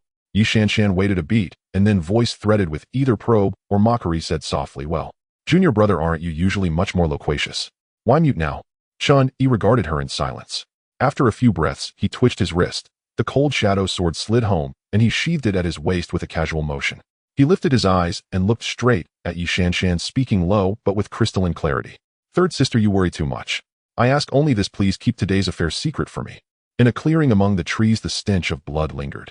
Yi Shanshan gazed at Chen Yi. Her eyes, usually filled with charm or calculation, appeared strangely clear at this moment. What if I say no? She asked softly, her voice wavering. Will you kill me? I won't. Chen Yi answered bluntly, his face still wearing an expression of indifference. I merely concealed some of my strength. I haven't harmed any fellow disciples. Moreover, I'm not the only one hiding my abilities. Yi Shanshan understood Chen Yi was referring to her dual-edged blade. She pursed her lips and asked again, what about the blood beast pill? You don't want it either. If senior sister is unwilling, just consider it, as if I never brought it up. Chen Yi showed no hint of regret on his face, as if that precious pill capable of breaking through a bottleneck was just an ordinary item he mentioned casually. Yi Shanshan fell silent for a moment. I can give it to you. She raised her gaze, locking her eyes on Chen Yi, but you must answer me a few questions. Chen Yi remained expressionless, his eyes betraying a glaring disbelief. Yi Shanshan took a deep breath, extending 3 fingers of her right hand to press against her heart, speaking each word clearly and solemnly. I, Yi Shanshan, swear upon my Tao heart. If Chen Yi answers my next 3 questions truthfully, I will do my utmost to beseech my grandfather to refine a blood beast pill for him. Should I violate this oath, may my Tao path be severed and my inner demons arise, leaving me forever unable to progress. As the oath was established, a faint Tao rhythm stirred. A glimmer of surprise flashed in Chen Yi's eyes before he regained his composure. He walked over to the unconscious Xiang Hongyu, crouched down and pressed lightly, but firmly on a spot on her neck. Xiang Hongyu's previously chaotic breath became even weaker and steadier, sinking into a deeper unconsciousness. Sister Hongyu is just a bit faint, it's nothing serious. Chen Yi returned to his original spot, looking at Yi Shanshan. Third sister, please ask your questions. Yi Shanshan observed his actions, which were calm to the point of being cold, causing a chill in her heart. Yet she still posed the question. First question, why do you always choose to conceal your abilities? Afraid of death, Chen Yi answered without a hint of hesitation, his honesty startling. The more one reveals when lacking power, the quicker one meets death. Second question, just now, why did you save me? As Yi Shanshan asked this question, her fingers involuntarily curled slightly. For the blood beast pill. Chen Yi's answer was brutally concise. The faint flicker of hope in Yi Shanshan's eyes, one she hadn't fully realized herself, instantly dimmed, turning into a void of despair. She steadied her emotions and asked the final question. How do you plan to explain all of this to Hongyu? Upon hearing this, Chen Yi raised an eyebrow as if he had heard something strange. Why should I explain anything to her? Just because her brother died. I saved her life, as she should thank me instead. The same applies to you, third sister. His gaze landed on Yi Shanshan's face, carrying a calm scrutiny. Don't forget, I came out to hunt demon beasts with you, to experience and gain knowledge, not to accompany you or anyone else to death. His words pierced like a fine needle, gently pricking at Yi Shanshan's heart. Before she could react, Chen Yi continued, lowering his voice slightly for clarity. Rather than asking me how to explain, why not consider how you will explain to your dear sister how her brother died? After all, third sister, you can't possibly be unaware that Xiang's older brother would follow, right? Yi Shanshan was momentarily speechless, her face paling as if struck by a sudden realization of a corner she had long chosen to ignore. Chen Yi wisely fell silent. Some things were better left unsaid. He could easily lay out the cause and effect, from her tacit approval and even exploitation of Xiang Liang's infatuation to indirectly provoking Mo Qingqing's madness, leading to everyone being embroiled in this life-and-death crisis. Mo Qingqing's accusations were not unfounded, who from a certain perspective third sister's actions could indeed be deemed. But it was unnecessary to speak it all out. This woman was not foolish, as she would figure it out herself. Saying too much might even provoke her shame and rebellion.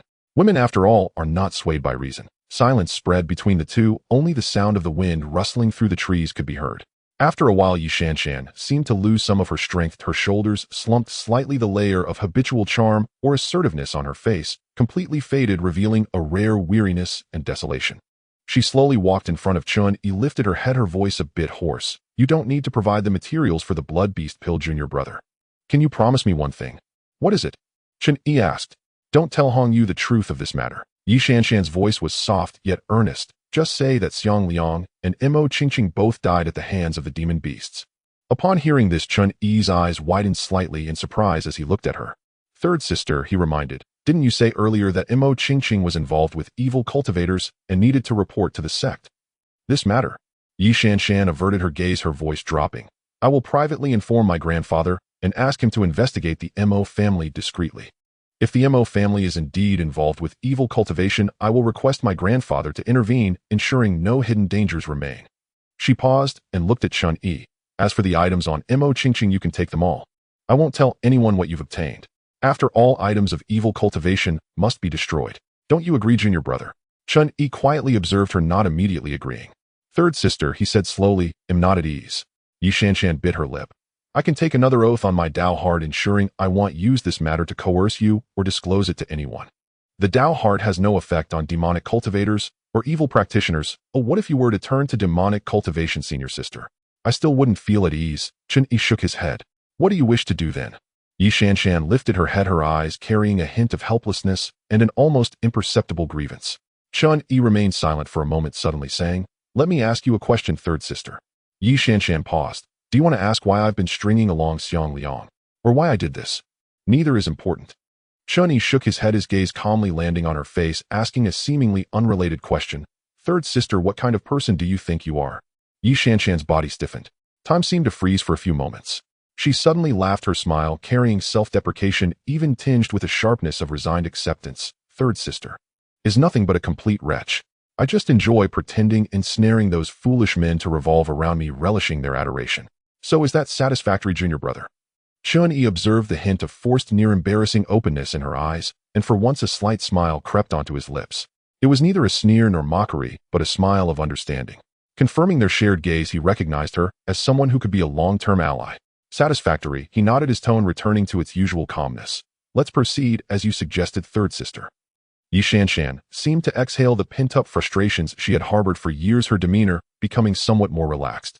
She looked at Chen Yi, her eyes carrying a hint of curiosity and inquiry. And what about you, junior brother? What kind of person do you think you are? Chen Yi almost immediately replied in a flat tone, just like you. A complete wretch. Only adept at flattery and ingratiation, enduring and concealing my true abilities, resorting to any means to achieve my goals. Essentially, we are not much different. Yi Shanshan was taken aback. Then suddenly she burst out laughing. It was not the usual playful or scheming laughter, but a true laugh that resonated from her chest, carrying a sense of relief and even absurdity. However, this laughter strained her internal injuries. As she laughed, her face suddenly turned pale, her body swayed, the world around her darkened, and she finally succumbed, collapsing to the side. Chen Yi swiftly moved forward to support her. Yi Shanshan leaned against his arm, her breath weak, but a trace of the smile still lingered at the corner of her mouth, her gaze somewhat dazed as she murmured, good. Very good. At least third sister can be herself in front of junior brother. Her words trailed off, and she completely fell unconscious. Chen Yi looked down at the unconscious Yi Shanshan in his arms, then glanced at the unconscious Xiang Hongyu not far away, as well as the remains of Mo Qingqing and the demon corpse on the ground. As the morning light brightened, the mist in the woods began to dissipate. He remained silent for a moment, gently sighing. Mao, clean up the battlefield. Take everything useful and dispose of the useless items as well. A day later, at the outskirts of the Qingyun Mountains, in a clearing where the trees had thinned, revealing distant paths and traces of cultivators, Chen Yi halted, carefully transferring the still unconscious Xiang Hongyu into Yi Shanshan's hands. Under the effects of the medicinal pills, Yi Shanshan's injuries had stabilized. Though her complexion remained pale, she was able to move without much difficulty. Third sister, it should be safe here. I leave Hongyu in your care, and I also trouble third sister to handle the subsequent matters. I shall return to the sect first, Chen Yi said with cupped hands. Just leave it to me. Yi Shanshan took Xiang Hongyu, paused for a moment, and lowered her voice to ask, by the way, does Mo Qingqing's storage bag contain any direct evidence pointing to the Mo family and the dealings with the evil cultivators? Chen Yi shook his head and replied, no. Aside from some common medicinal pills, spirit stones, and miscellaneous items, there are only a few core items. There is a jade slip recording the earthly miasma Yin curse, and 2 manuals concerning the crafting of blood-refined corpse puppets and the Yin soul banner. Additionally, there is a rough method of crafting a skin jade and a few materials with Yin attributes. There are no letters or tokens among the items. He paused briefly and added, I glanced over the earthly miasma Yin curse. It is incomplete, only reaching the Qi refining chapter. However, it does mention that the complete technique can reach the golden core realm. I wonder if third sister has heard of this method. Upon hearing this, Yi Shanshan showed little surprise, instead revealing a glimmer of understanding. The earthly miasma Yin curse. This method is one of the core foundational techniques of the Earth Demon sect, commonly practiced by its disciples. It seems there are indeed remnants of the Earth Demon sect secretly operating near the market. I will report this to grandfather when I return and ask him to investigate discreetly. Her tone turned cold. Such demonic techniques, according to the sect's ironclad rules, are absolutely not to be disseminated within the Qingyun sect's territory, especially in a mixed crowd like the market. Once verified, they are to be killed without mercy. Chen Yi expressed his confusion at the appropriate moment. The Earth Demon Sect. What kind of force is this? How dare they practice in front of my Qingyun sect? Yi Shanshan gestured for Chen Yi to walk, and spoke while using her spiritual energy to support Xiang Hongyu, slowly moving forward. The Earth Demon Sect was originally one of the two major demonic sects that were renowned alongside the Spirit Conjuring Sect several hundred years ago, known as the Earth Demon Sect. At that time, they occupied a significant area in the extreme west of the Central Plains and had considerable power, with two nascent soul ancestors residing within their sect. Back then, our Qingyun sect did not have such a vast territory as it does today. She spoke in a flat tone as if recounting a distant tale. Later, our Qingyun sect experienced a surge in fortune, with two seniors breaking through to the nascent soul realm within a century. At the peak, our sect boasted 4 nascent soul ancestors. The high-ranking members of the sect believed that the Earth Demon Sect practiced demonic arts and acted in a treacherous manner, posing a great threat. Thus, they united with the Spirit Conjuring Sect and the Misty Sect to launch an attack on the Earth Demon Sect's mountain gate, leading to its downfall. Over 90% of the Earth Demon Sect's cultivators were slain, and all cultivators above the Golden Core stage were eradicated. Afterwards, our Qingyun sect and the Spirit Conjuring Sect divided most of their territory, while the Misty Sect took many treasures.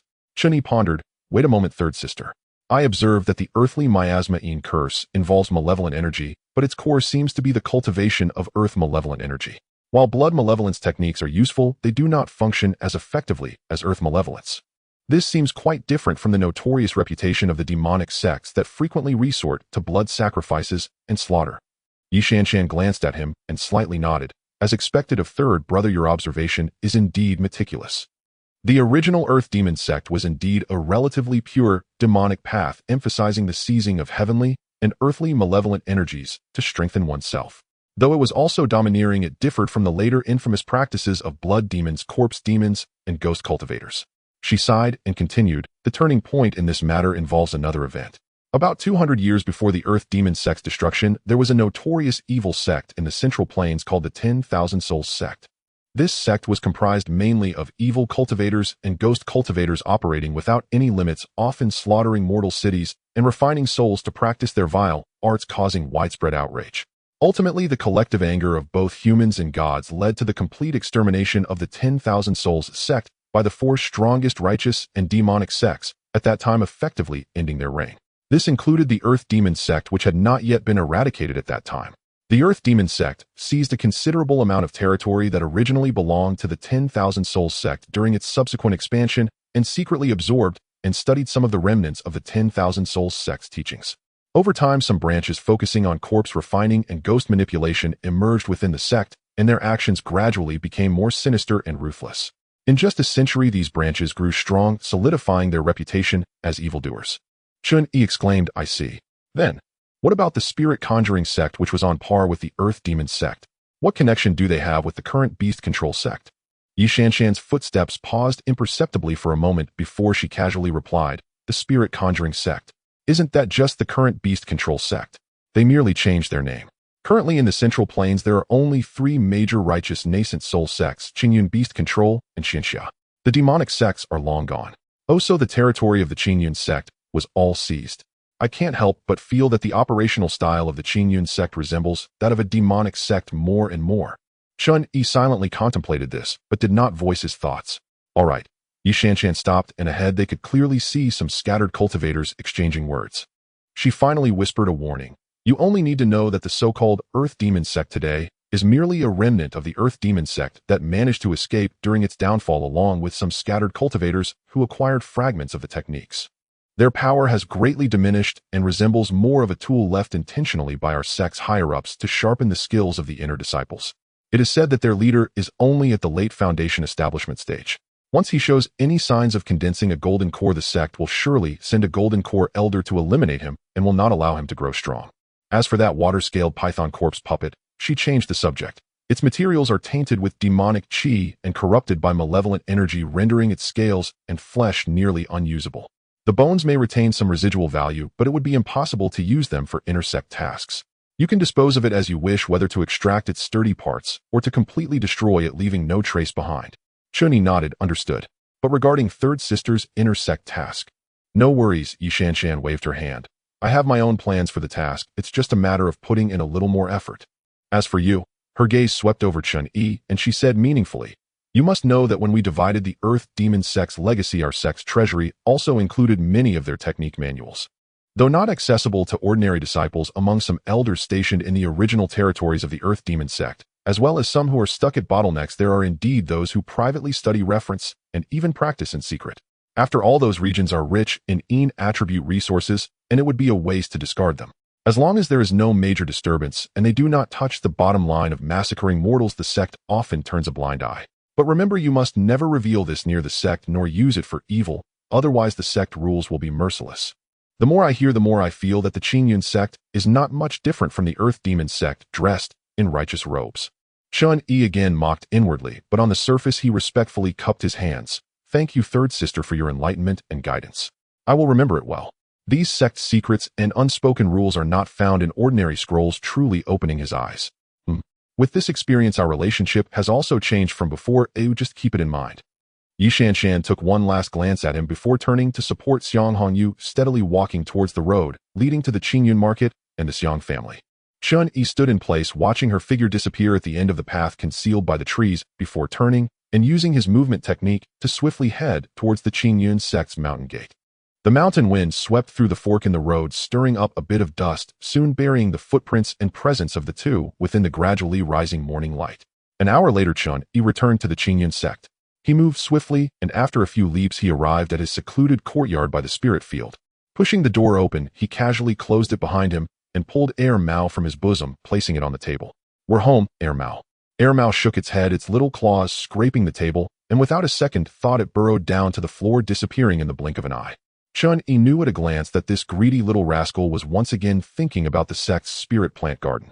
He muttered to the ground, "Don't eat alone, bring back something for me." A faint squeak responded from below. Once Air Mao left the room, fell completely silent. Chen Yi sat down at the table and took out the storage bag left by Mo Qingqing. With a flick of his sleeve, several items landed before him, remnants left by Mo Qingqing. They were similar to what he had mentioned to Yi Shanshan before, except he had concealed a secret technique about soul possession. Chen Yi first picked up the pitch-black spirit banner. It felt icy to the touch, its surface tattered, and the spiritual light dim, having fallen to a mid-grade first tier. Next, he took out the corresponding spirit banner jade slip. As his divine sense probed in, it detailed the methods for controlling and refining the spirit banner. So that's how it is. After observing for a while, he murmured to himself, unconsciously rubbing the icy banner pole with his fingertips. Refining the spirit banner was not overly complicated. Using a century-old wood for the pole, with attribute B skin as the banner, and repeatedly offering one's own blood for ritualistic refinement would suffice. The difficult part was nurturing the spirits, which required continuously absorbing the souls of cultivators. The spirit banner could hold a maximum of 5 souls, 1 main soul, and 4 auxiliary souls. During battles, the soul puppets relied solely on the soul power accumulated within the banner, without consuming any of the owner's spiritual energy. Every time a new soul was absorbed, the banner would automatically compare and retain only the strongest 5. The remaining weaker souls would be directly refined into pure soul power, which would nourish the banner and elevate its tier. Once the soul power accumulated sufficiently, the banner could be promoted, potentially reaching the peak of the first tier. Chen Yi's gaze sharpened slightly. This was indeed a growth-type magical tool. However, the spirit puppets were easily countered by pure yang and thunder powers. No wonder Mo Qingqing's looked decent when used. In reality, it's quite flimsy. Chen Yi lightly tapped the icy banner pole. She probably forced a few weak cultivator souls into it to inflate its grade. Just a few fire talismans would blow it apart. He glanced again at the method for controlling the banner. It was no different from manipulating ordinary magical tools. After refining it with divine, since it could be wielded easily, it doesn't consume the cultivator's own spiritual energy. It is indeed a useful item. He weighed the spirit banner in his hand, ultimately deciding to store it away. However, this thing cannot be seen in the sect. He'll keep it for now. After putting away the spirit banner, Chen Yi picked up another jade slip titled Corpse Refinement Technique. As his divine sense entered, a chilling aura spread through him. This contained instructions on how to use attribute materials combined with one's own blood to refine a recently deceased corpse whose soul had not yet dissipated into a puppet that obeyed commands. The strength of the refined corpse puppet would drop a small realm compared to when it was alive, and it would be enveloped in a lingering, difficulter move in evil aura. Furthermore, this corpse refinement technique was a fragment only able to refine corpses of cultivators or beasts below the foundation establishment stage.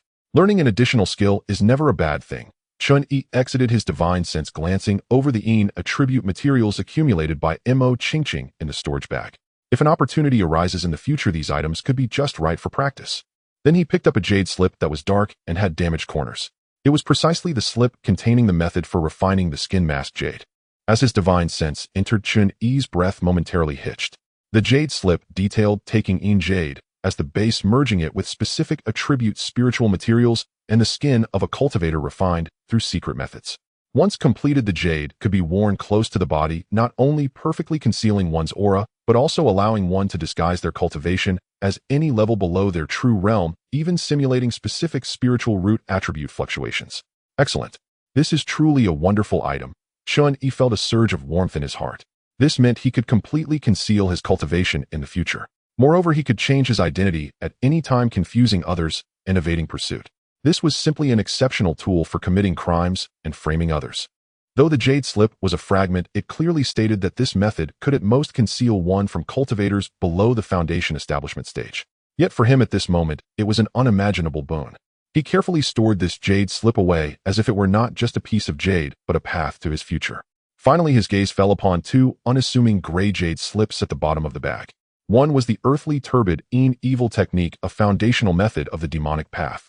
Chen Yi glanced at the name and immediately tossed it back into the bag. Practicing this in the Qingyun sect would be courting death. The other was the soul possession forbidden technique. Chen Yi picked up this jade slip, his divine sense sinking in. Cold, cruel, and devoid of any emotion, information surged directly into his mind. This technique described the forbidden art of soul possession, an act that defied heaven's will. It was not a divine ability, but a secret technique that could only be executed by a cultivator at the brink of death, when their body had perished and their soul had nowhere to rely. Of course, a golden core cultivator could directly use their primordial spirit to perform soul possession. However, the risks of having the primordial spirit leave the body were immense. A single misstep could lead to becoming a fool. For a golden core cultivator, unless they were in a desperate situation, it was unlikely they would resort to this. Executing soul possession consumed the very essence of the soul, and the price was heavy, akin to burning one's boats. A cultivator would typically have only one such opportunity in their lifetime. Moreover, there were limitations on the target for the soul possession. First, it could not be immortal. A mortal body would be like thin paper, facing a fierce fire, incapable of bearing the powerful soul force of a cultivator, disintegrating upon contact. Secondly, the cultivator's divine sense and cultivation must be weaker than the one attempting to possess, otherwise it would fail. Moreover, merely meeting these conditions did not guarantee success in soul possession. After reading, Chen Yi silently set down the jade slip. This thing was of no use to him now. Yet knowing that such a nearly irreversible road existed in the world was better than remaining ignorant. Perhaps in a moment of true desperation, he might still manage to live another life.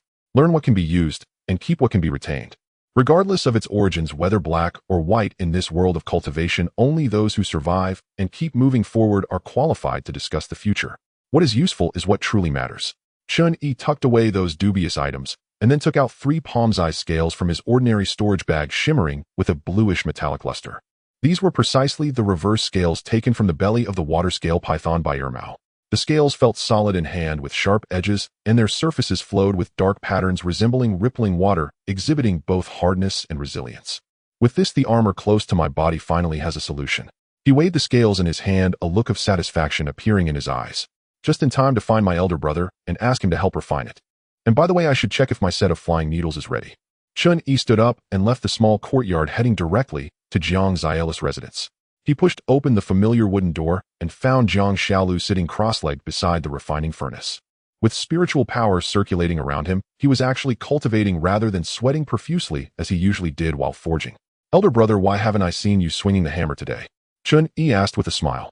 Jiang Xiaolu opened his eyes upon hearing the voice, revealing a naive, yet slightly helpless smile.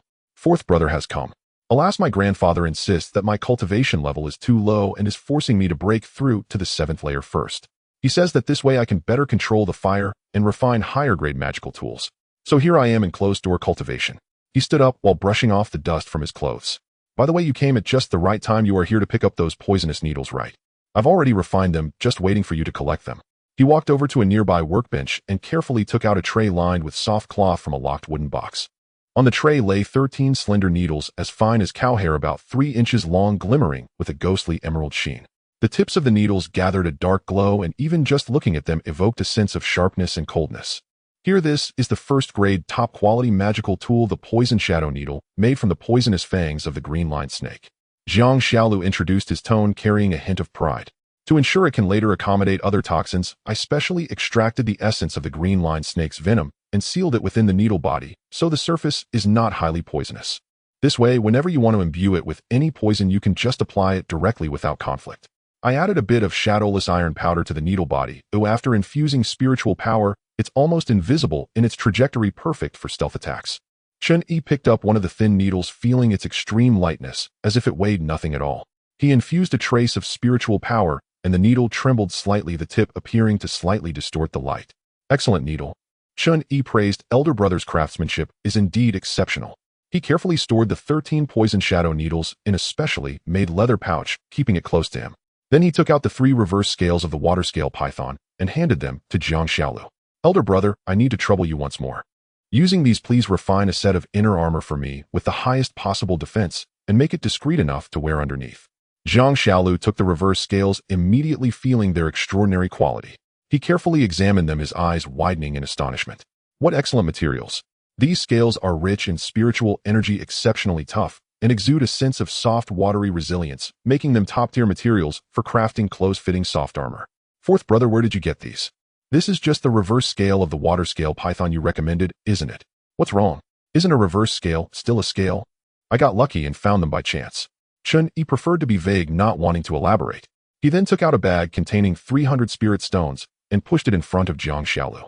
Elder brother, this is your compensation for the hard work. You must accept it. Jiang Xiaolu hurriedly declined. What are you doing, fourth brother? Between brothers, why should we involve spirit stones? Just take it back. Elder brother, it's important to settle accounts clearly among brothers. Chen Yi pressed his hand down, his tone sincere yet firm. The materials are provided by me, but the refining requires effort and will take up your time, which is what I should compensate for. If you refuse to accept it, I won't dare to let you refine this inner armor. Seeing Chen Yi's resolute attitude, Jiang Xiaolu could only give in and accept the bag, letting out a sigh. Fourth brother, you are always so polite. All right, I will ensure to use the best auxiliary materials for this inner armor. You can rest assured and go into closed-door cultivation. Once it's done, I will personally deliver it to you. Thank you very much, elder brother. Chen Yi cupped his hands in salute. I indeed plan to enter closed-door cultivation for a while, though I'll leave the inner armor matter entirely to you, elder brother. Chen Yi realized that his elder brother, despite appearing simple-minded, was quite sensitive. He had already offered spirit stones twice, yet Jiang Xiaolu still behaved this way. But he could understand. People are complicated. Leaving Jiang Xiaolu's refining room, Chen Yi returned to his little courtyard and once again activated his rigorous cultivation mode. The 5 elements mixed yuan art operated tirelessly day and night, consuming bottle after bottle of Qingyuan pills. In addition to enhancing his cultivation level, Chen Yi also dedicated a significant amount of time to the pursuit soul needle. This obscure technique focuses on reversing the flow of meridians for instant bursts of power. The Jade Slip had clearly warned that the process of reversing the flow of meridians is excruciating, akin to being pierced by countless needles.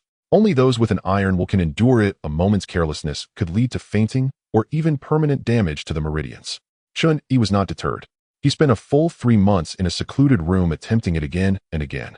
Cold sweat soaked his clothes, and intense pain caused him to nearly black out several times, drawing blood from his gums. But relying on the fierce determination that had allowed him to climb up from the bottom, he persevered and successfully refined this perilous secret technique. The pain was real, but the power was truly astonishing. He tested it once using the Qingfeng sword as a guise, secretly activating the pursuit soul needle. The needle shadow, as fine as a wisp with a cleverly erratic trajectory, was so fast that it was nearly indistinguishable to the naked eye, piercing through the air silently. He was convinced that any cultivator of the same rank, without special protective means or prior warning, would undoubtedly perish under such a sneak attack. Days passed in this monotonous, yet fulfilling training, flowing quietly like a stream. On a day 10 months later, after completing a round of circulation, Chen Yi felt that he had very few Qingyuan pills left and decided to head to the sex market for supplies. As he entered the pill shop and waited for the attendant to fetch his medicine, he overheard 2 employees behind the counter speaking in hushed voices. Have you heard? There has been a major incident in the Qingyuan market. What happened? It seems that the sex law enforcement team, in conjunction with several major families in the market, conducted a large-scale purge and caught several demon spawn of the Earth Demon sect, killing them on the spot. It is said that the operation was led by a Foundation establishment uncle, and they were ruthless. Earth Demon sect. How dare they have the audacity to infiltrate our market right under our noses? Who knows? It seems they have been lurking for some years, disguising themselves very well. This time, for some reason, they revealed their true colors and were wiped out in one go. Chen Yi remained calm on the surface, but his heart stirred. It seems that Yi Shanshan's grandfather has taken action. He paid the spirit stones, took the newly purchased Qingyun pills, and turned to leave the shop. On the day they parted, Yi Shanshan had mentioned that she would have her grandfather, the alchemy master, investigate discreetly. Now it seemed that having a foundation establishment uncle take action was likely due to the influence of Yi Shanshan's grandfather's golden core friend. This purge was likely not just about eliminating a few exposed pawns, but was also a thunderous intimidation against all potential dark forces in the market and surrounding areas. For the past 10 months, Chen Yi and Yi Shanshan had nearly lost contact. Aside from sending Ermao each month to quietly deliver the extra profits from that spirit field, there were no other interactions. The two of them now knew each other quite well and had no need to maintain a relationship like others. However, Chen Yi also knew that Yi Shanshan's grandfather had given the Xiang family an astonishing compensation to keep them quiet about losing their heir, even making them feel grateful.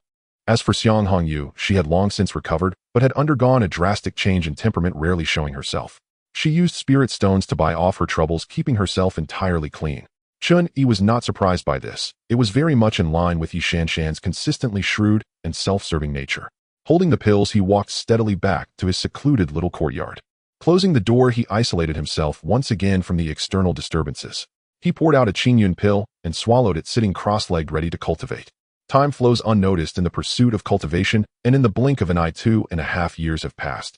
Within the sect, in a secluded cave dwelling located at the edge of the spirit field area, Chen Yi sat cross-legged in front of a low alchemical furnace beneath which there was no ground fire, but a few chunks of dark red firewood were piled in the recessed stone trough, burning with an orange flame. Though this flame was not as stable and fierce as the ground fire, it was easier for him to finally control with his own spiritual power.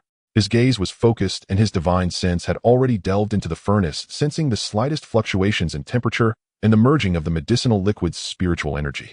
The temperature is just about right. The azure energy of the Ningyuan grass has completely dissolved, making it the perfect moment to add the Qi Jing fruit.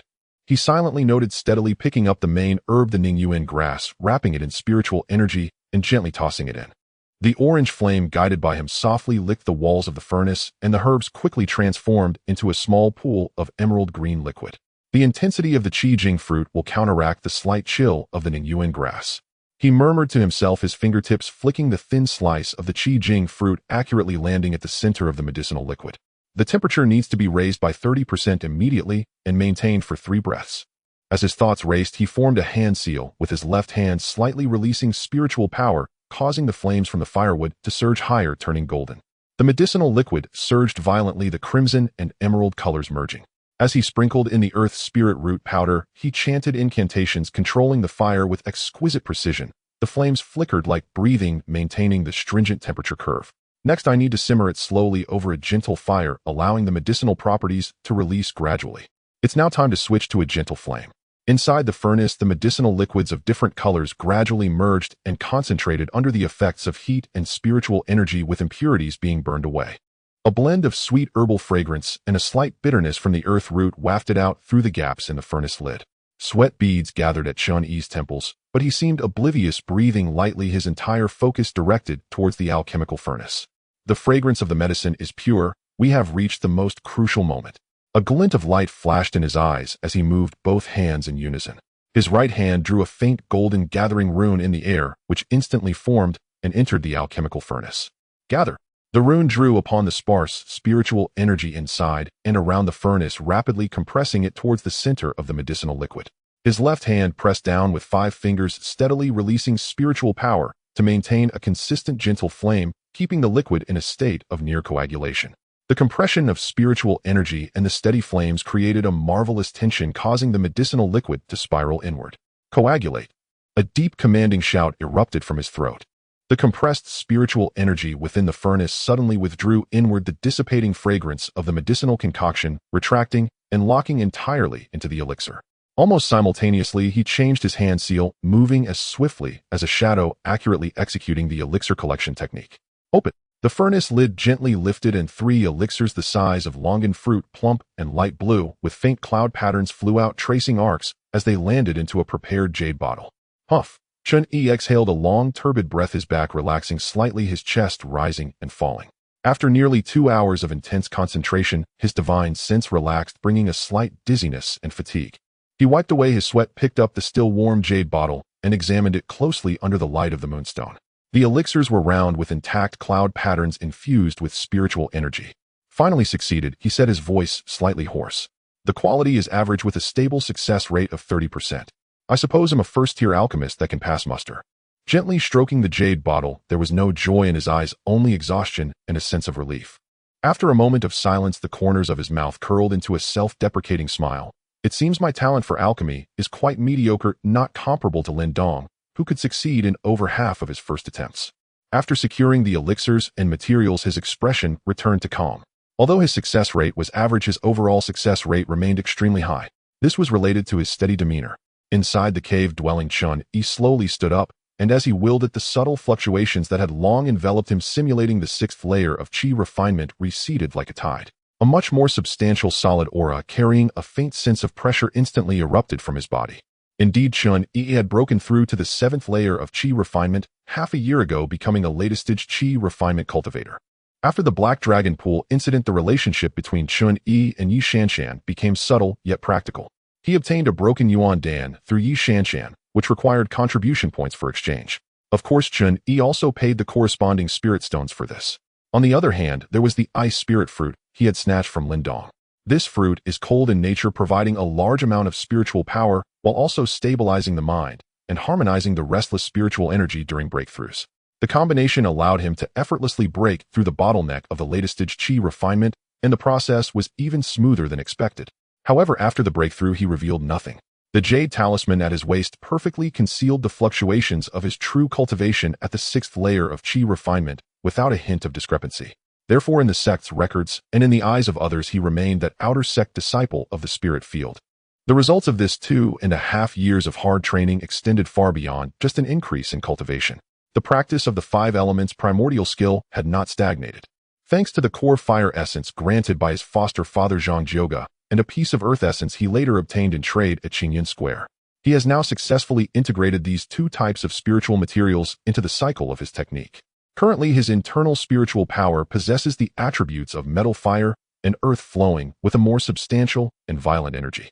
Once he finds suitable wood and water attribute spiritual materials to fuse, he can attempt to condense the legendary 5 elements primordial spiritual energy, leading to a significant leap in the quality of his spiritual power. In addition, Chen Yi's combat techniques have also advanced. The shadowless sword technique, under his relentless honing day and night, has reached great perfection.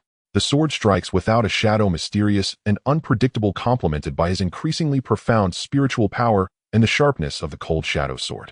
He was confident that among cultivators of the same tier, he was not inferior to anyone, even Lin Dong. Moreover, the technique of the 100 feet 1 sword for swift sword flight, which consumed a large amount of spiritual energy, was also approaching minor mastery. Once fully exerted, his speed could not be matched by even those at the 9th layer of qi refinement within a short time. Additionally, this more hidden cave dwelling was specifically acquired by him using contribution points. Not only was the spiritual energy relatively abundant, but more importantly, it was sufficiently remote and had been additionally arranged with simple formations for protection and probing isolation. The purpose was to safely study and practice those things that should not see the light of day. Now he had repeatedly contemplated the theoretical knowledge, mastering it thoroughly, while various refining techniques and spirit control secrets had been simulated countless times in his mind. I just need a suitable opportunity for practice. A fleeting glimmer flashed in Chen Yi's eyes as he retracted his surging aura, the jade talisman shimmering faintly, and he transformed back into that unremarkable outer sect disciple at the 6th layer of qi refinement. Silence settled once more over the cave residence. Chen Yi approached the stone window, slid it open a crack, and gazed toward the distant peaks veiled in misty clouds. A crisp mountain breeze swept in, carrying with it a chill that stirred the strands of hair across his forehead. A blink, and 10 full years have passed since I first arrived at the Qingyan sect. He murmured softly to himself, his voice tinged with a quiet wistfulness he had not yet fully acknowledged. Cultivation truly renders time imperceptible. An entire decade slips by like the snap of a finger. He thought then of his foster father Zhang Jioge. 8 years ago, Zhang Jioge had begun tirelessly preparing for the Foundation establishment pill, his words brimming with hope and urgency. Yet 8 years had now elapsed. Chen Yi himself had quietly advanced to the latest stage qi refinement realm, while news of the Foundation establishment pill from his foster father remained as silent as stones cast into a deep well. Only a handful of brief transmissions had come, each merely stating that no major tasks had arisen, urging him instead to focus diligently on cultivation. Sigh. Chen Yi exhaled faintly, his brow furrowing slightly. Is this foundation establishment pill truly so difficult to obtain? He was no longer the naive youth who had first entered the sect. He understood with cold clarity the profound significance the foundation establishment pill held for the sect. It was not merely the key to breaking through a great realm. It was the very linchpin of resource control. The spiritual energy of an entire continent, and its supply of high-tier resources, is finite. Were the sect to allow every Qi refinement 9th stage disciple to establish their foundation, unimpeded cultivator numbers would surge uncontrollably, resource consumption would spiral, and the delicate order and equilibrium of the entire cultivation world would collapse in an instant. The foundation establishment pill, and the rare opportunity it represented, was thus both the carrot dangled before every Qi refinement cultivator and the most potent chain binding the existing hierarchy and resource distribution. This truth was stark and unyielding, and he understood it well. Yet understanding did not ease the weight when one stood personally at the threshold of latest-stage Qi refinement. That invisible pressure, the gnawing sense of futility, settled upon the heart like lead. 3,000 contribution points. 3 major assignments, merely to qualify for redemption. Whether redemption would ultimately succeed depended on luck, influence, the sect's annual quota, and shifting internal winds. Overthinking serves no purpose. Chen Yi shook his head, casting aside those tangled thoughts. When the cart reaches the mountain, a path will appear. He, Chen Yi, who had risen from beggar to this position, would never be halted by a single barrier. I'll go see how my foster father fares these days. He turned and carefully inspected the formation barriers sealing his cave residence. Once satisfied, he resumed his customary expression, gentle yet subtly deferential, and pushed open the stone gate, walking at a measured pace toward the administrative quarters where Zhang Zhuge resided as a steward of miscellaneous affairs. Foster father, I've come to visit you. Come in here. Chen Yi pushed open the wooden gate of the small courtyard. A familiar blend of medicinal herbs and sandalwood incense washed over him. Zhang Zhuge sat beside a stone table in the courtyard, sipping cloudy wine from a half-filled pot, while nibbling lightly on boiled soybeans seasoned with salt. He appeared even leaner than years before, his temples streaked with more silver, but his eyes remained warm and steady. Greetings, foster father. Chen Yi stepped forward and bowed deeply. Rise here. Zhang Zhuge set down his cup and studied him closely, his brows knitting almost imperceptibly. Have you been refining pills lately? Chen Yi knew deception was futile. I won't conceal it from you, foster father. I have indeed been doing so. Zhang Zhuge sighed softly, his tone layered with paternal concern and quiet resignation. You were already at Qi refinement 6th stage several years ago and still remain there. Though alchemy is but an auxiliary practice, it consumes immense mental energy and time. Your foundation is solid. Do not let the secondary eclipse the primary. Focus your efforts on advancing your cultivation. Understood, foster father, Chen Yi replied, bowing his head with habitual deference. Seeing his respectful demeanor, Zhang Zhuge softened his tone further, infusing it with gentle guidance and quiet expectation. In just a few months, the sect will open the Imu secret realm. This realm permits entry only to cultivators under 60 years of bonage and below the foundation establishment realm, making it an unparalleled opportunity for you. Within it grow rare spirit herbs and celestial treasures unseen beyond its borders, and inevitably fierce guardian beasts. Legends even whisper that a nascent soul great elder of our sect left behind a legacy there long ago, though none has ever discovered it to date. He paused, watching Chen Yi listen intently, then continued. Most crucially, time flows 10 times faster inside the realm than in the outside world. Its opening lasts 6 months in the mortal realm, granting you 5 full years within to cultivate and seek fortune. This is a once in 1,000 years chance here. You must enter and seize it without hesitation. Should you advance your cultivation here, I shall rest easier knowing you are secure. At this, a subtle weariness flickered across Zhang Zhuge's face. My years weigh heavily upon me. These past years I've sustained myself only with blood revitalizing pills, but such measures cannot last. At most I can endure 2 more years. After 2 years my vital essence will plummet catastrophically, making foundation establishment impossible and stripping me of this stewardship post. His gaze grew distant, as if piercing the very recesses of Chen Yi's thoughts. I do not covet spirit stones, and precisely because I do not, the sect trusts me enough to place me in this steward's role. Thus the discreet adjustments you and your sworn brothers made in the spirit fields, the spirit stones you quietly acquired, those who need to know already do. Water too clear holds no fish. So long as excess is avoided and chaos prevented, the sect chooses not to intervene. Yet you must govern yourself with discipline. Chen Yi was unsurprised. Long ago he had ceased taking pride in those early clever deceptions. Later he came to understand his foster father, and even the sect's upper echelons, were far from oblivious. They simply looked away, and rather than demanding a share, Zhang Zhuge had quietly covered for him again and again. Yes, foster father. I understand completely and shall remember your words always. He answered solemnly. Then with genuine concern he asked, Foster father, has there been any word yet about that major assignment you've been awaiting? Zhang Jiuge truly cared for Chen Yi, and Chen Yi in turn held sincere reverence and gratitude for this man, regarding him wholeheartedly as his own father. If his foster father remained unable to obtain the Foundation Establishment pill, if breakthrough proved hopeless and his lifespan drew to its end, Chen Yi dared not dwell on it. Of course, only 1/10 of his worry concerned his foster father's future. The remaining 9/10 centered on the loss of protection. Had he possessed a Foundation Establishment pill himself, he would never have given it to his foster father. Zhang Jiugao did not answer immediately, merely gazing quietly into Chen Yi's eyes where a genuine concern. After a long pause, he sensed the sincerity of this filial piety, a hint of comfort appearing on his face, but he suddenly shifted the conversation, asking, Do you know why your godfather treats you so well? Chen Yi was slightly taken aback, then broke into a naturally charming smile. Of course it is, because my godfather, huh? Zhang Jiugao laughed, his laughter tinged with a hint of desolation, yet also relief. Would you like to hear your godfather's story? I would. Please go on, godfather. Chen Yi immediately sat up straight, adopting a listening posture.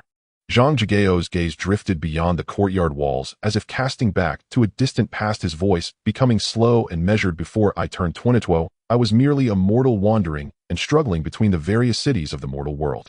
A mortal? Chen Yi displayed surprise at the right moment.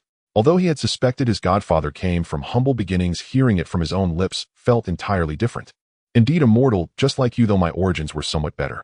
Zhang Jiugao nodded, lost in remembrance. I was born in the noble city of the Zhou kingdom. My grandfather was a small landowner, and our family was reasonably well off. Unfortunately, my father was a scoundrel.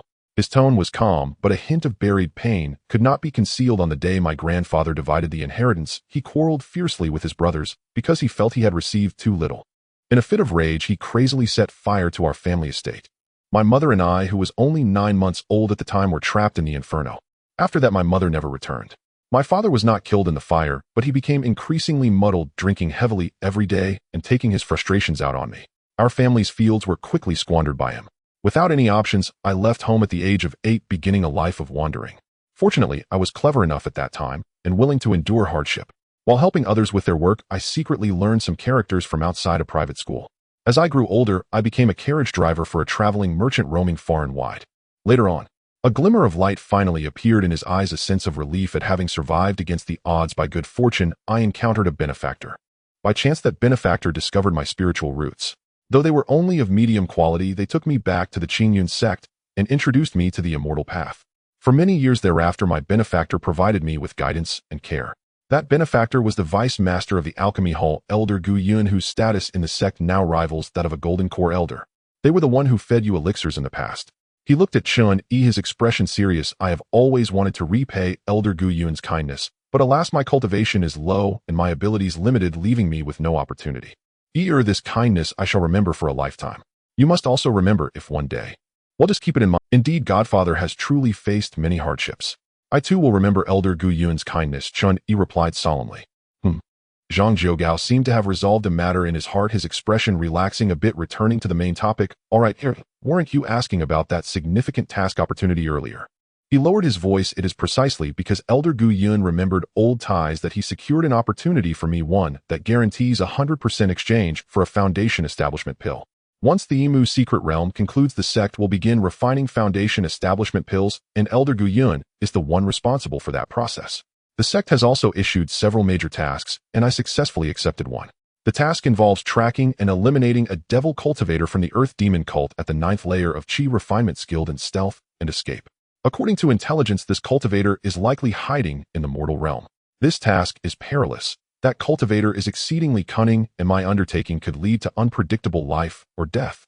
As he spoke, he took out a deep brown token, neither gold nor wood, engraved with cloud patterns, and pushed it towards Chen Yi. If I do not return from this mission, you may use this token to seek out Elder Gu Yun directly. Out of respect for me, he will look after you. As for the matters regarding your spirit field, if he is willing to speak up, he can surely protect you and ensure your safety. Chen Yi accepted the token with both hands, feeling its warm smoothness, yet sensing an immense weight.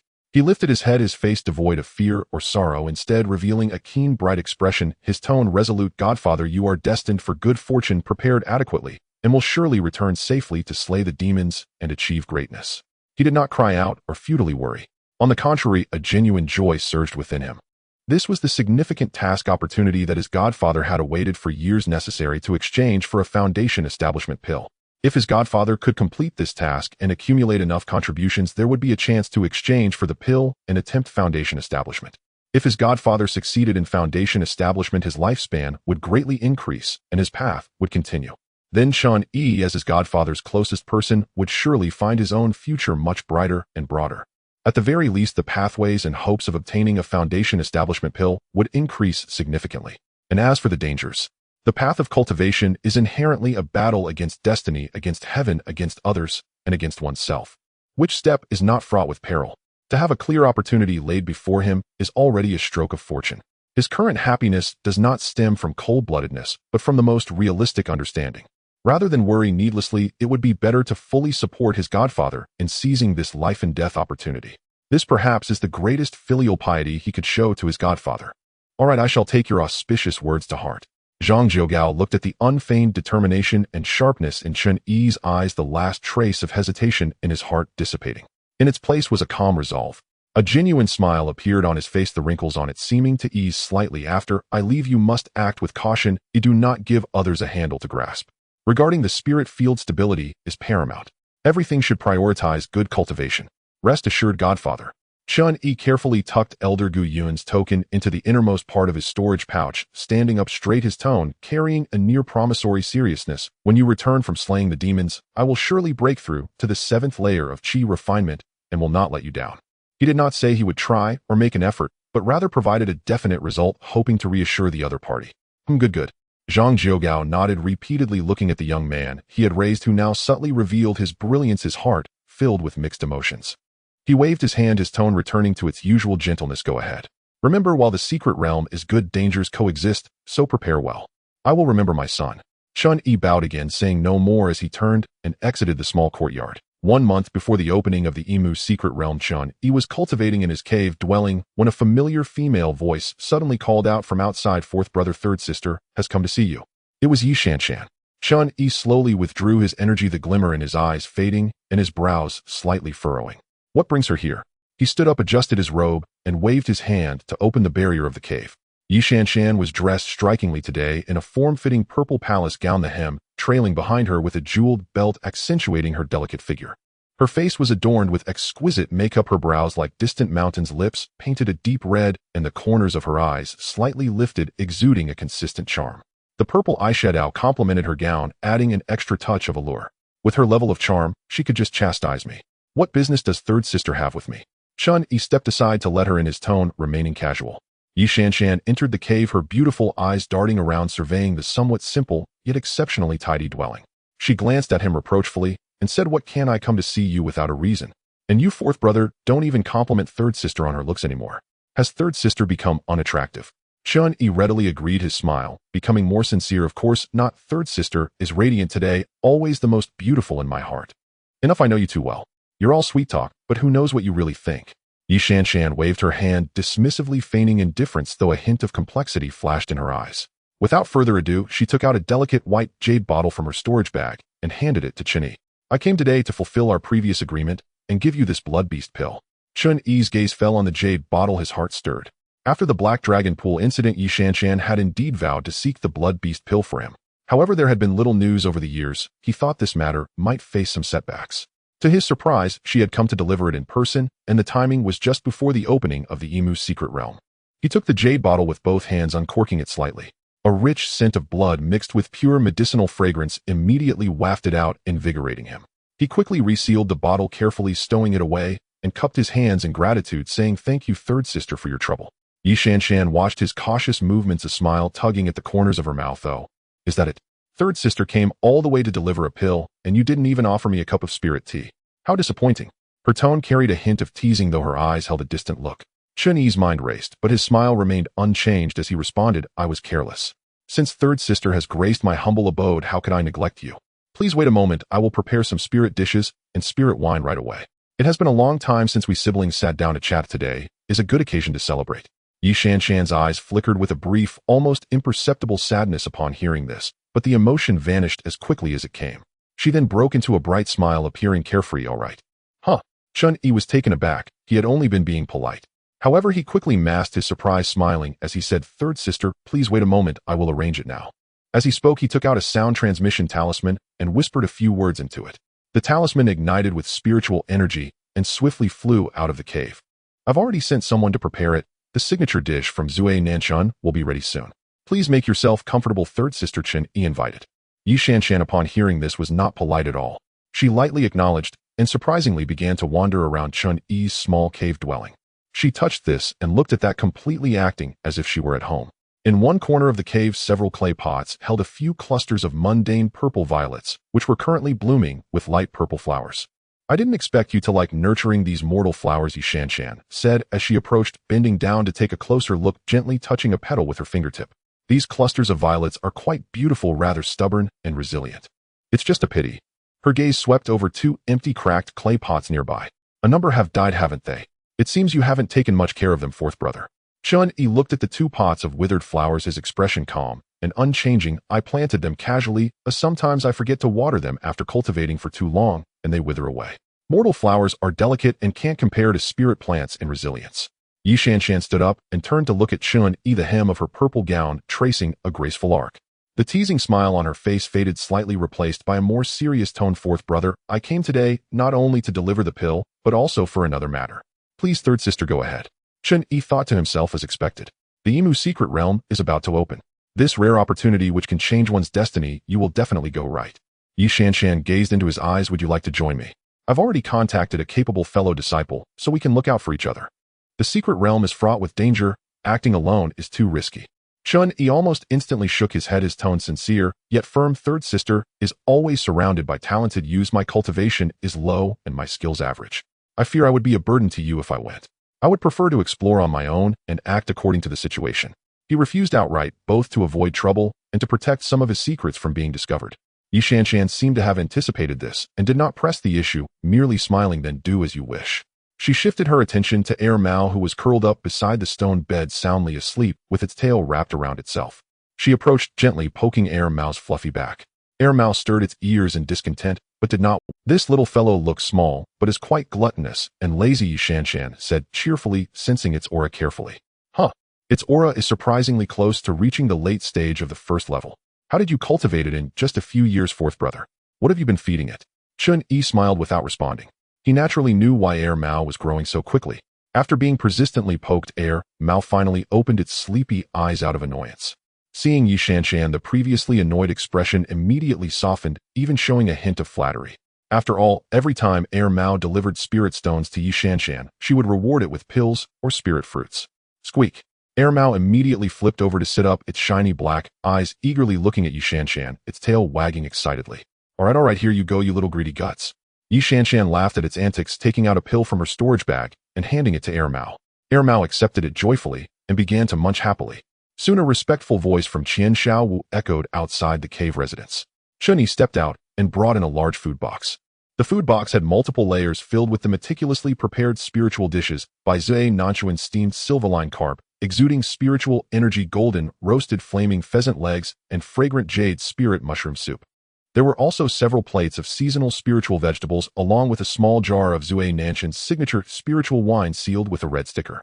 He arranged the dishes on the stone table one by one. Although the cave was simple, the banquet instantly filled the room with enticing aromas and warmth. "Third sister Air Mao, since there are no outsiders today, there's no need to be formal. Feel free to eat." Chen Yi set the chopsticks and smiled as he invited them. Before he finished speaking, two figures had already pounced. Yi Shanshan had long shed her usual demure fairy demeanor, directly reaching out to grab a roasted flaming pheasant leg, biting into it, without restraint, not caring that juices stained the corners of her lips. Her other hand was not idle either, quickly pinching a spirit fruit resembling an iced jade grape and tossing it into her mouth. Air Mao even scrambled onto a chair, its little paws moving like lightning, clutching a crimson spirit fruit larger than its head, and with a crunch it took a bite, juices spilling everywhere, its eyes squinting happily. Chen Yi watched the scene of one person and one mouse devouring the food, momentarily stunned, then shook his head with a smile. "You really aren't being polite at all." He also sat down, picked up the wine jug, poured a full cup for Yi Shanshan, and filled one for himself. "Here, third sister, I toast to you. Thank you for your blood beast pill." Chen Yi raised his cup. Yi Shanshan, with a mouthful of meat leg, murmured an and lifted her cup to clink against his, then tilted her head back and downed it in one go.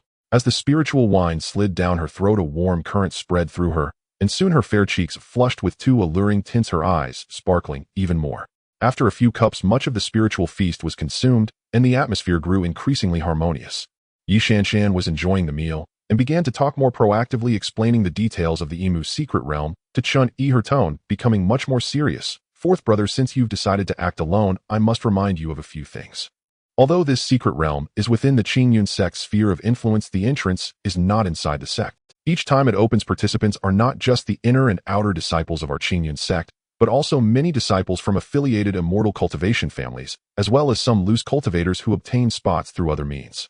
It's a mixed bag, and once inside, not only do you have to deal with the beasts and traps within the secret realm, but you also need to guard against other cultivators.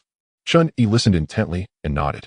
The resources inside, besides the relatively common first and second tier spiritual herbs, the most valuable are the three main materials for foundation establishment pills. They are wanshan grass, jade spirit mushroom, and tianling fruit, along with some spiritual herbs effective for foundation establishment. Our main goal in entering is these materials. Yi Shanshan continued tearing at the pheasant leg. Chen Yi's heart stirred, and he asked, the sect actually allows the children of those affiliated families to enter and gives them a chance to obtain materials for foundation establishment pills. Aren't they afraid of the pills flowing out, strengthening those families? Yi Shanshan glanced at him, a slight, knowing smile at the corner of her mouth.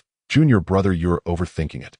First of all disciples must hand over all main materials for foundation establishment pills obtained within the secret realm when leaving, which will be checked on the spot by 3 foundation establishment elders. These materials will be converted into contribution points or directly offset against a major task requirement. This is an ironclad rule. She paused, her tone growing heavier. As for those affiliated family disciples, after they hand over materials, the sect will evaluate their family's historical contributions and the value of the materials submitted this time. After comprehensive assessment, their families will be granted certain qualifications for exchanging foundation establishment pills or priority purchasing rights, but they will never receive the pills directly.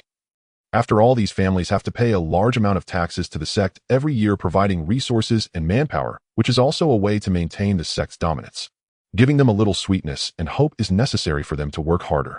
Chen Yi understood this and felt a deeper chill and discomfort wash over him.